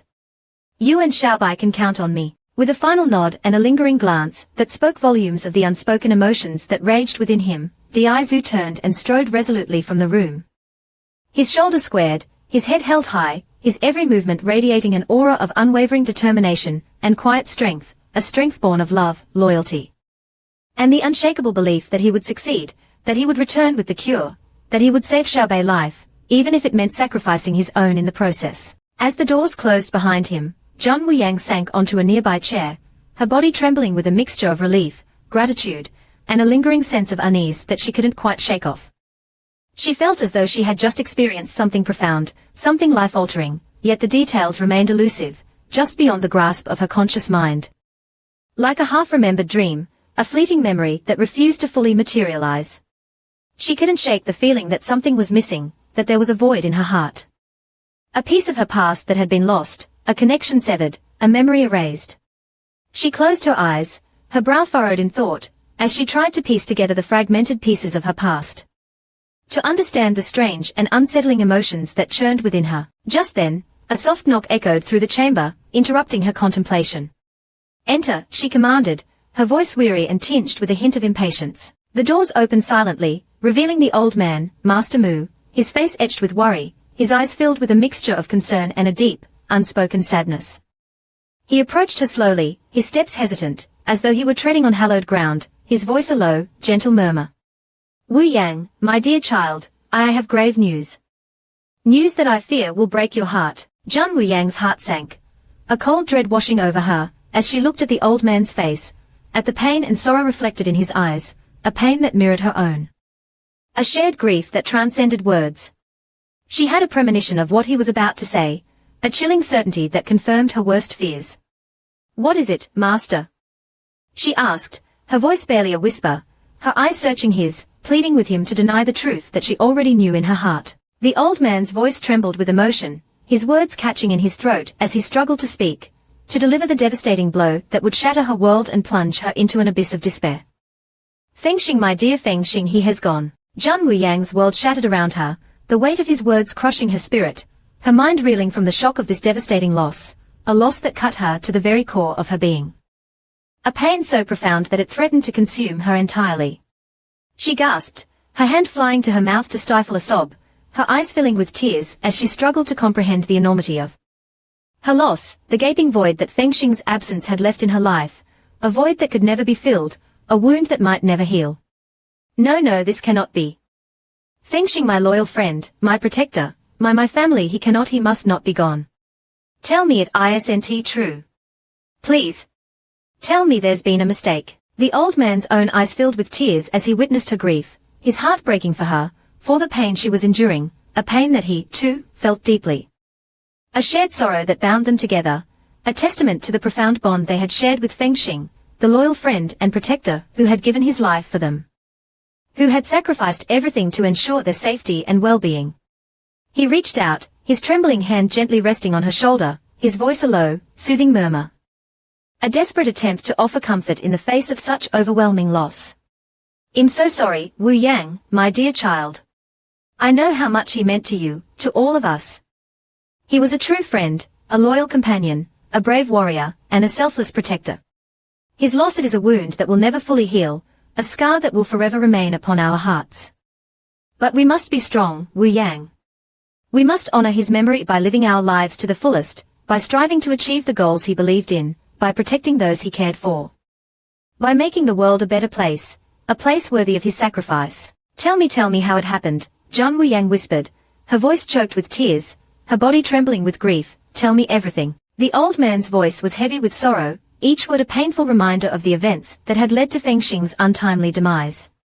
It was during the battle with those assassins, those who sought to capture you, to steal the secrets of the Zhuan pill. Fengxing, he fought bravely, protecting you with his very life, shielding you from their attacks, holding them back while you escaped. He faced insurmountable odds, my dear, yet he never faltered, never wavered in his determination to protect you.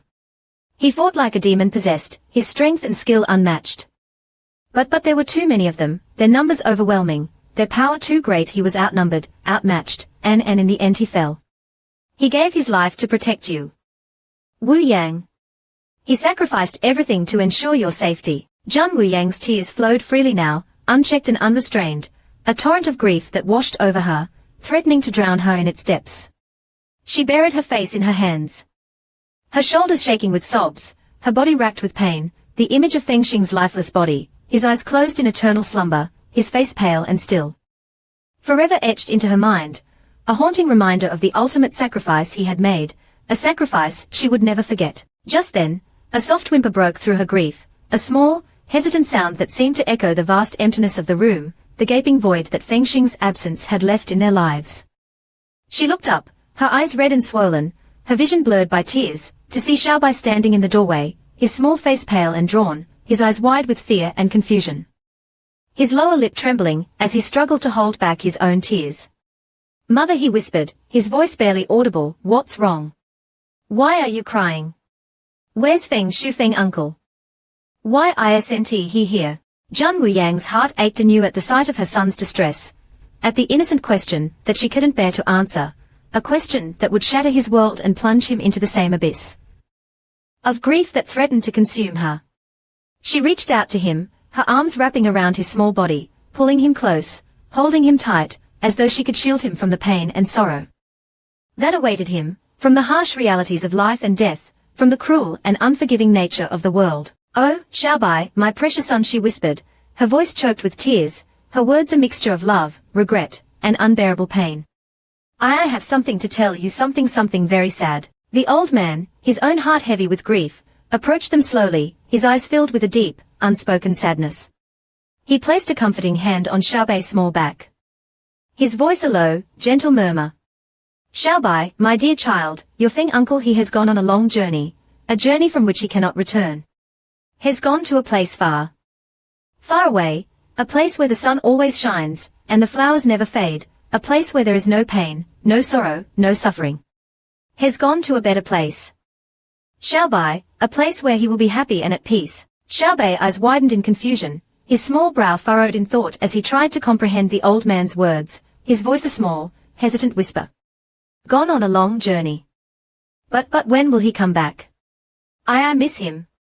I want to play with him again." Zhang Wuyang's heart shattered anew at her son's innocent words, at the realization that he was too young to understand the true meaning of death, the finality of it, the irreversible separation that it brought. She tightened her hold on him, her tears falling onto his hair, her voice a choked sob. He won't be coming back. Xiaobai has gone to a place where we can't follow, not yet. But we'll see him again someday, my precious son. I promise. We'll see him again, when our own journeys are complete. When our time comes to join him in that beautiful place, far, far away. Xiaobai's small body began to shake with sobs, his tears flowing freely now, his cries echoing through the room, a heart-wrenching lament that mirrored his mother's grief. A shared sorrow that bound them together in their loss. Zhang Wuyang held him close, her own tears mingling with his, her body racked with sobs as she mourned the loss of her loyal friend and protector. Her heart heavy with the knowledge that she would never again see his smiling face, hear his reassuring voice, or feel the warmth of his comforting presence. The old man watched them, his own heart aching with a profound sense of loss and regret, his eyes filled with unshed tears. He had lost a dear friend, a loyal companion, a brave warrior, and a selfless protector. Feng Xing's death was a blow that had struck them all deeply, a wound that would never fully heal, a scar that would forever remain upon their hearts.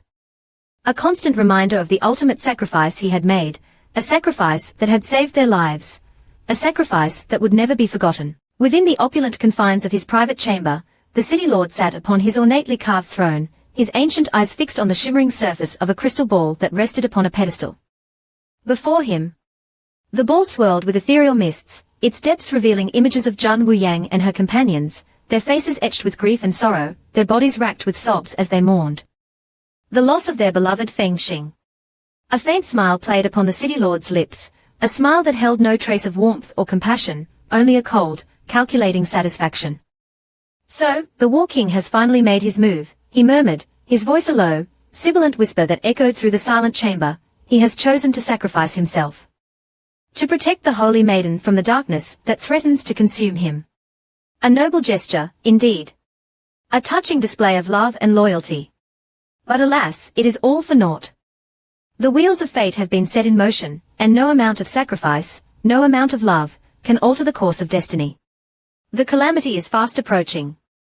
And the holy maiden, whether she wills it or not, will be drawn into its vortex, her fate intertwined with the destiny of the 4 divine lands. And when that time comes, she will need more than the protection of a mere mortal, no matter how powerful or devoted he may be. She will need the power of a divine beast, the strength of a god, to survive the trials that lie ahead. And that power, that strength, it resides within me." He raised his hand, his long, slender fingers tracing intricate patterns in the air before him, his movements graceful and fluid, as though he were conducting a symphony of light and shadow. of life and death, of creation and destruction. The time has come, he whispered, his voice rising in power and intensity, his eyes blazing with an otherworldly light. The time has come for the holy maiden to embrace her destiny, to fulfill her purpose, to become the vessel through which the divine beast shall descend upon this world and restore balance to the four divine lands. The time has come for Jun Wuyang to become the divine vessel. Meanwhile, unaware of the city lord's machinations and the dark forces that were gathering around her, Jun Wuyang continued to mourn the loss of Feng Xing, her heart heavy with grief and sorrow. Her mind numb with disbelief. She couldn't comprehend how such a vibrant and full of life person like Feng Xing can be gone just like that. She felt as though a part of her had died along with him. A part of her soul that could never be replaced. The days that followed were a blur of tears, whispered prayers, and silent contemplation, as Jun Wuyang struggled to come to terms with her grief, to find meaning in Feng Xing's sacrifice, and to reconcile herself to the harsh realities of a world where death was an ever-present companion, a constant reminder of the fragility of life and the preciousness of every moment. The inauguration ceremony, once a symbol of hope and a new beginning, now felt like a hollow mockery, a cruel reminder of the future they had planned together. A future that would never be. The weight of responsibility settled upon her shoulders, heavier than ever before, as she prepared to assume the mantle of city lord. Knowing that she must now lead Jun Yucheng alone, without the comforting presence of her loyal friend and protector, without the wise counsel and unwavering support of Feng Xing. The man who had always been there for her, through thick and thin, through triumphs and tragedies, through joy and sorrow. As the day of the inauguration ceremony dawned, Jun Wuyang stood before the assembled crowd, her heart heavy with grief, her eyes red and swollen from weeping. Her body cloaked in a simple yet elegant white robe, a symbol of mourning and remembrance. She looked out at the sea of faces, at the expectant gazes of the citizens of Jun Yucheng, at the hopeful expressions of those who looked to her for guidance and protection, and she felt a renewed sense of purpose, a surge of determination that pushed back the darkness of her grief and fueled her resolve to honor Feng Xing's memory by leading her people with wisdom, compassion, and unwavering strength. She began to speak, her voice clear and strong despite the tears that threatened to spill from her eyes, her words echoing through the square, reaching the ears of every man, woman, and child who had gathered to witness her ascension to the throne of Jun Yucheng. Citizens of Jun Yucheng, she began, her voice filled with emotion, I stand before you today with a heavy heart, a heart filled with both profound sorrow and unwavering determination. We have all suffered a great loss, a loss that has touched each and every one of us deeply. Feng Xing, our loyal friend, our brave protector, our selfless comrade, is gone. He has made the ultimate sacrifice, giving his life to protect the city, to safeguard its people, to ensure its continued prosperity and security. His memory will forever be etched into the annals of Jun Yucheng, a shining example of courage, loyalty, and unwavering devotion to duty. We shall honor his sacrifice by striving to create a world worthy of his memory. A world where peace and justice prevail, where kindness and compassion triumph over hatred and greed, where the light of hope shines brightly, illuminating the path towards a better future for all. A wave of emotion swept through the crowd, their faces reflecting the shared grief and sorrow that filled their hearts. Many wept openly, their tears mingling with the gentle rain that had begun to fall, as though the very heavens themselves were mourning the loss of this brave and noble warrior. Jun Wuyang continued, her voice gaining strength and conviction with each passing moment. I know that many of you harbor doubts and reservations about my ability to lead this city, to guide you through these turbulent times, especially in the wake of such a devastating loss. You see me as a woman, as an outsider, as someone untested and unproven in the harsh realities of leadership and governance. You question my strength, my wisdom, my resolve. And I understand your concerns. I understand your fears. But I assure you, citizens of Jun Yucheng, I am not afraid. I am not weak. I am not alone. I have faced adversity before, overcome seemingly insurmountable challenges, and emerged victorious. I have the strength, the wisdom, and the unwavering resolve to lead this city, to protect its people, and to guide us towards a brighter future. I have the support of my loyal companions, of my wise and experienced mentors, and of the brave warriors who stand ready to defend our walls against any and all enemies, both within and without. And most importantly, I have the memory of Feng Xing, his courage, his loyalty, his selfless sacrifice, to inspire me, to guide me, and to remind me of the true meaning of leadership, of service, and of unwavering devotion to the well-being of those I have sworn to protect. I will not let you down, citizens of Jun Yucheng. I will not betray the trust you have placed in me. I will honor Feng Xing's memory by leading this city with wisdom, compassion, and unwavering strength. I will not falter, I will not waver, and I will not yield, until Jun Yucheng stands as a beacon of hope and prosperity in a world consumed by darkness and despair. A testament to the enduring power of the human spirit, and the unwavering belief in a better future. This, I swear upon my very life, upon the sacred oath I have taken as your city lord. A wave of cheers and applause erupted from the crowd, their voices rising in a crescendo of support and approval, their faces alight with renewed hope, and a sense of shared purpose. They had heard the conviction in her voice, seen the fire in her eyes, felt the strength of her resolve, and they knew, in their hearts, that they had chosen wisely. That they had placed their trust in a leader, who would not only protect them, but also inspire them to greatness, to achieve the seemingly impossible, to create a world worthy of Feng Xing's sacrifice. As Jun Wuyang stood upon the platform, her head held high, her eyes shining with a mixture of tears and unwavering determination, the city lord's seal clutched tightly in her hand. A symbol of her authority and her responsibility to the people of Jun Yucheng, she felt a surge of power coursing through her veins, a power that transcended the boundaries of her mortal form. A power that connected her to the very essence of the city, to its history, its people, its destiny. She was no longer just Jun Wuyang, the woman who had once been a lowly servant, a discarded daughter, a forgotten friend. She was Jun Wuyang, the city lord of Jun Yucheng, the holy maiden, the chosen one, the one who held the key to the city's future and the fate of the four divine lands.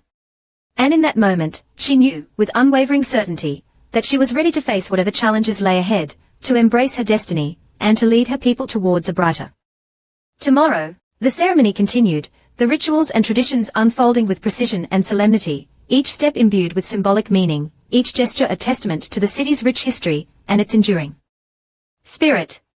The rain continued to fall, a gentle, cleansing rain that washed away the dust and ashes of the past, preparing the city for a new beginning, a new era of prosperity and hope under the leadership of its newly appointed city lord. As the final words of the ceremony were spoken, as the city lord's seal was placed upon her brow, a symbol of her official ascension to the throne, a blinding flash of light filled the square, momentarily obscuring everything from view, a flash of light that seemed to herald the dawn of a new age, a new chapter in the history of Jun Yucheng and the four divine lands. When the light subsided, when Jun Wuyang's vision cleared, she found herself standing alone upon the platform, the crowd gone, the square empty, the rain stopped. The sky clear and bright, the sun shining down upon her as though bestowing its blessing upon her, and upon the city she now ruled. A strange sense of disorientation washed over her, a feeling of disconnectedness, as though a piece of her was missing, a vital part of her being that had been ripped away, leaving a gaping void in its place. She couldn't quite put her finger on it, couldn't identify the source of this unsettling feeling, but it lingered, a nagging unease that gnawed at the edges of her consciousness, whispering of forgotten memories and lost connections. She looked down at her hands, at the city lord's seal that she now held, a symbol of her authority, her responsibility, her destiny, and yet, it felt foreign. Unfamiliar, as though it belonged to someone else, to a different life, a different time. She couldn't shake the feeling that something was wrong, that something important had happened. Something she couldn't remember, something that had been stolen from her, a piece of her past that was now lost, perhaps forever. Just then, a voice, soft yet insistent, echoed in her mind, a voice that seemed to come from deep within her soul, a voice that spoke of ancient prophecies and forgotten destinies. The time has come, holy maiden, the voice whispered, its tone both soothing and ominous. The time has come for you to embrace your true purpose, to fulfill your destiny, to become the vessel through which the divine beast shall descend upon this world and restore balance to the four divine lands. The time has come for Jun Wuyang to become the divine vessel. Jun Wuyang's mind reeled from the unexpected intrusion, her body trembling slightly as the voice echoed through her consciousness, its words resonating with a power that both terrified and intrigued. Ha! Holy maiden! Divine beast! Divine vessel! What does it all mean? Who is speaking to me? And why do these words feel so familiar, so deeply ingrained within my very being? As though they are a part of me, a part of my destiny. She closed her eyes, her brow furrowed in concentration, as she tried to grasp the meaning behind the voice's cryptic message. To unravel the mystery that surrounded her, to understand the strange and unsettling feelings that churned within her. Suddenly, a sharp pain shot through her arm, a searing, agonizing pain that brought her back to the present with a gasp, her hand flying to her arm, her fingers clutching at the source of the pain. Her eyes wide with shock and disbelief. What was that? It felt like a burning fire coursing through my veins. What's happening to me? Just as she was about to cry out, to call for help, a wave of dizziness washed over her, her vision blurring, her knees buckling beneath her as she swayed precariously, her body threatening to collapse. She gasped for air, her lungs burning, her mind racing as she struggled to maintain consciousness, to fight against the darkness that threatened to engulf her. A figure materialized beside her, a strong arm reaching out to steady her, to prevent her from falling, a voice, familiar yet distant, filled with concern and urgency. Wu Yang. What's wrong? Are you all right? Speak to me. Zhan Wu Yang's vision swam, the world around her a blur of colors and shapes, the voice a distorted echo in her ears.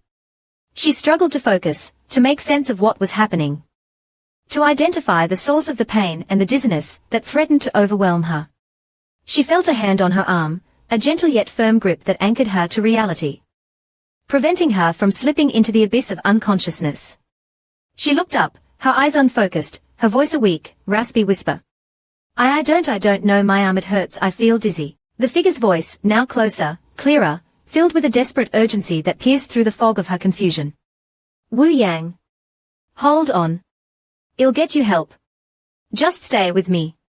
Don't close your eyes. Zhan Wu Yang's eyelids felt heavy, impossibly heavy, as though they were weighted down with lead, her body weak and unresponsive, her mind drifting in and out of consciousness. The darkness closing in around her, threatening to swallow her whole. She clung to the sound of the voice, the only anchor in a sea of swirling chaos, the only beacon of hope in the encroaching darkness. I am so tired, she whispered, her voice fading, her grip on consciousness slipping, her body slumping against the strong arm that supported her, her world fading to black. Meanwhile, within the bustling streets of Jianyucheng, the citizens were celebrating the ascension of their new city lord, their voices raised in a joyous chorus of cheers and acclamations. Their faces alight with hope and anticipation for the future. They had placed their trust in Zhan Wu Yang, the woman who had solved the ancient maze, the one who had proven her worthiness to lead them. And they believed, with unwavering certainty, that she would guide them towards a new era of prosperity and peace, unaware of the drama unfolding within the city lord's palace, of the dark forces that were gathering, of the impending calamity that threatened to engulf the four divine lands.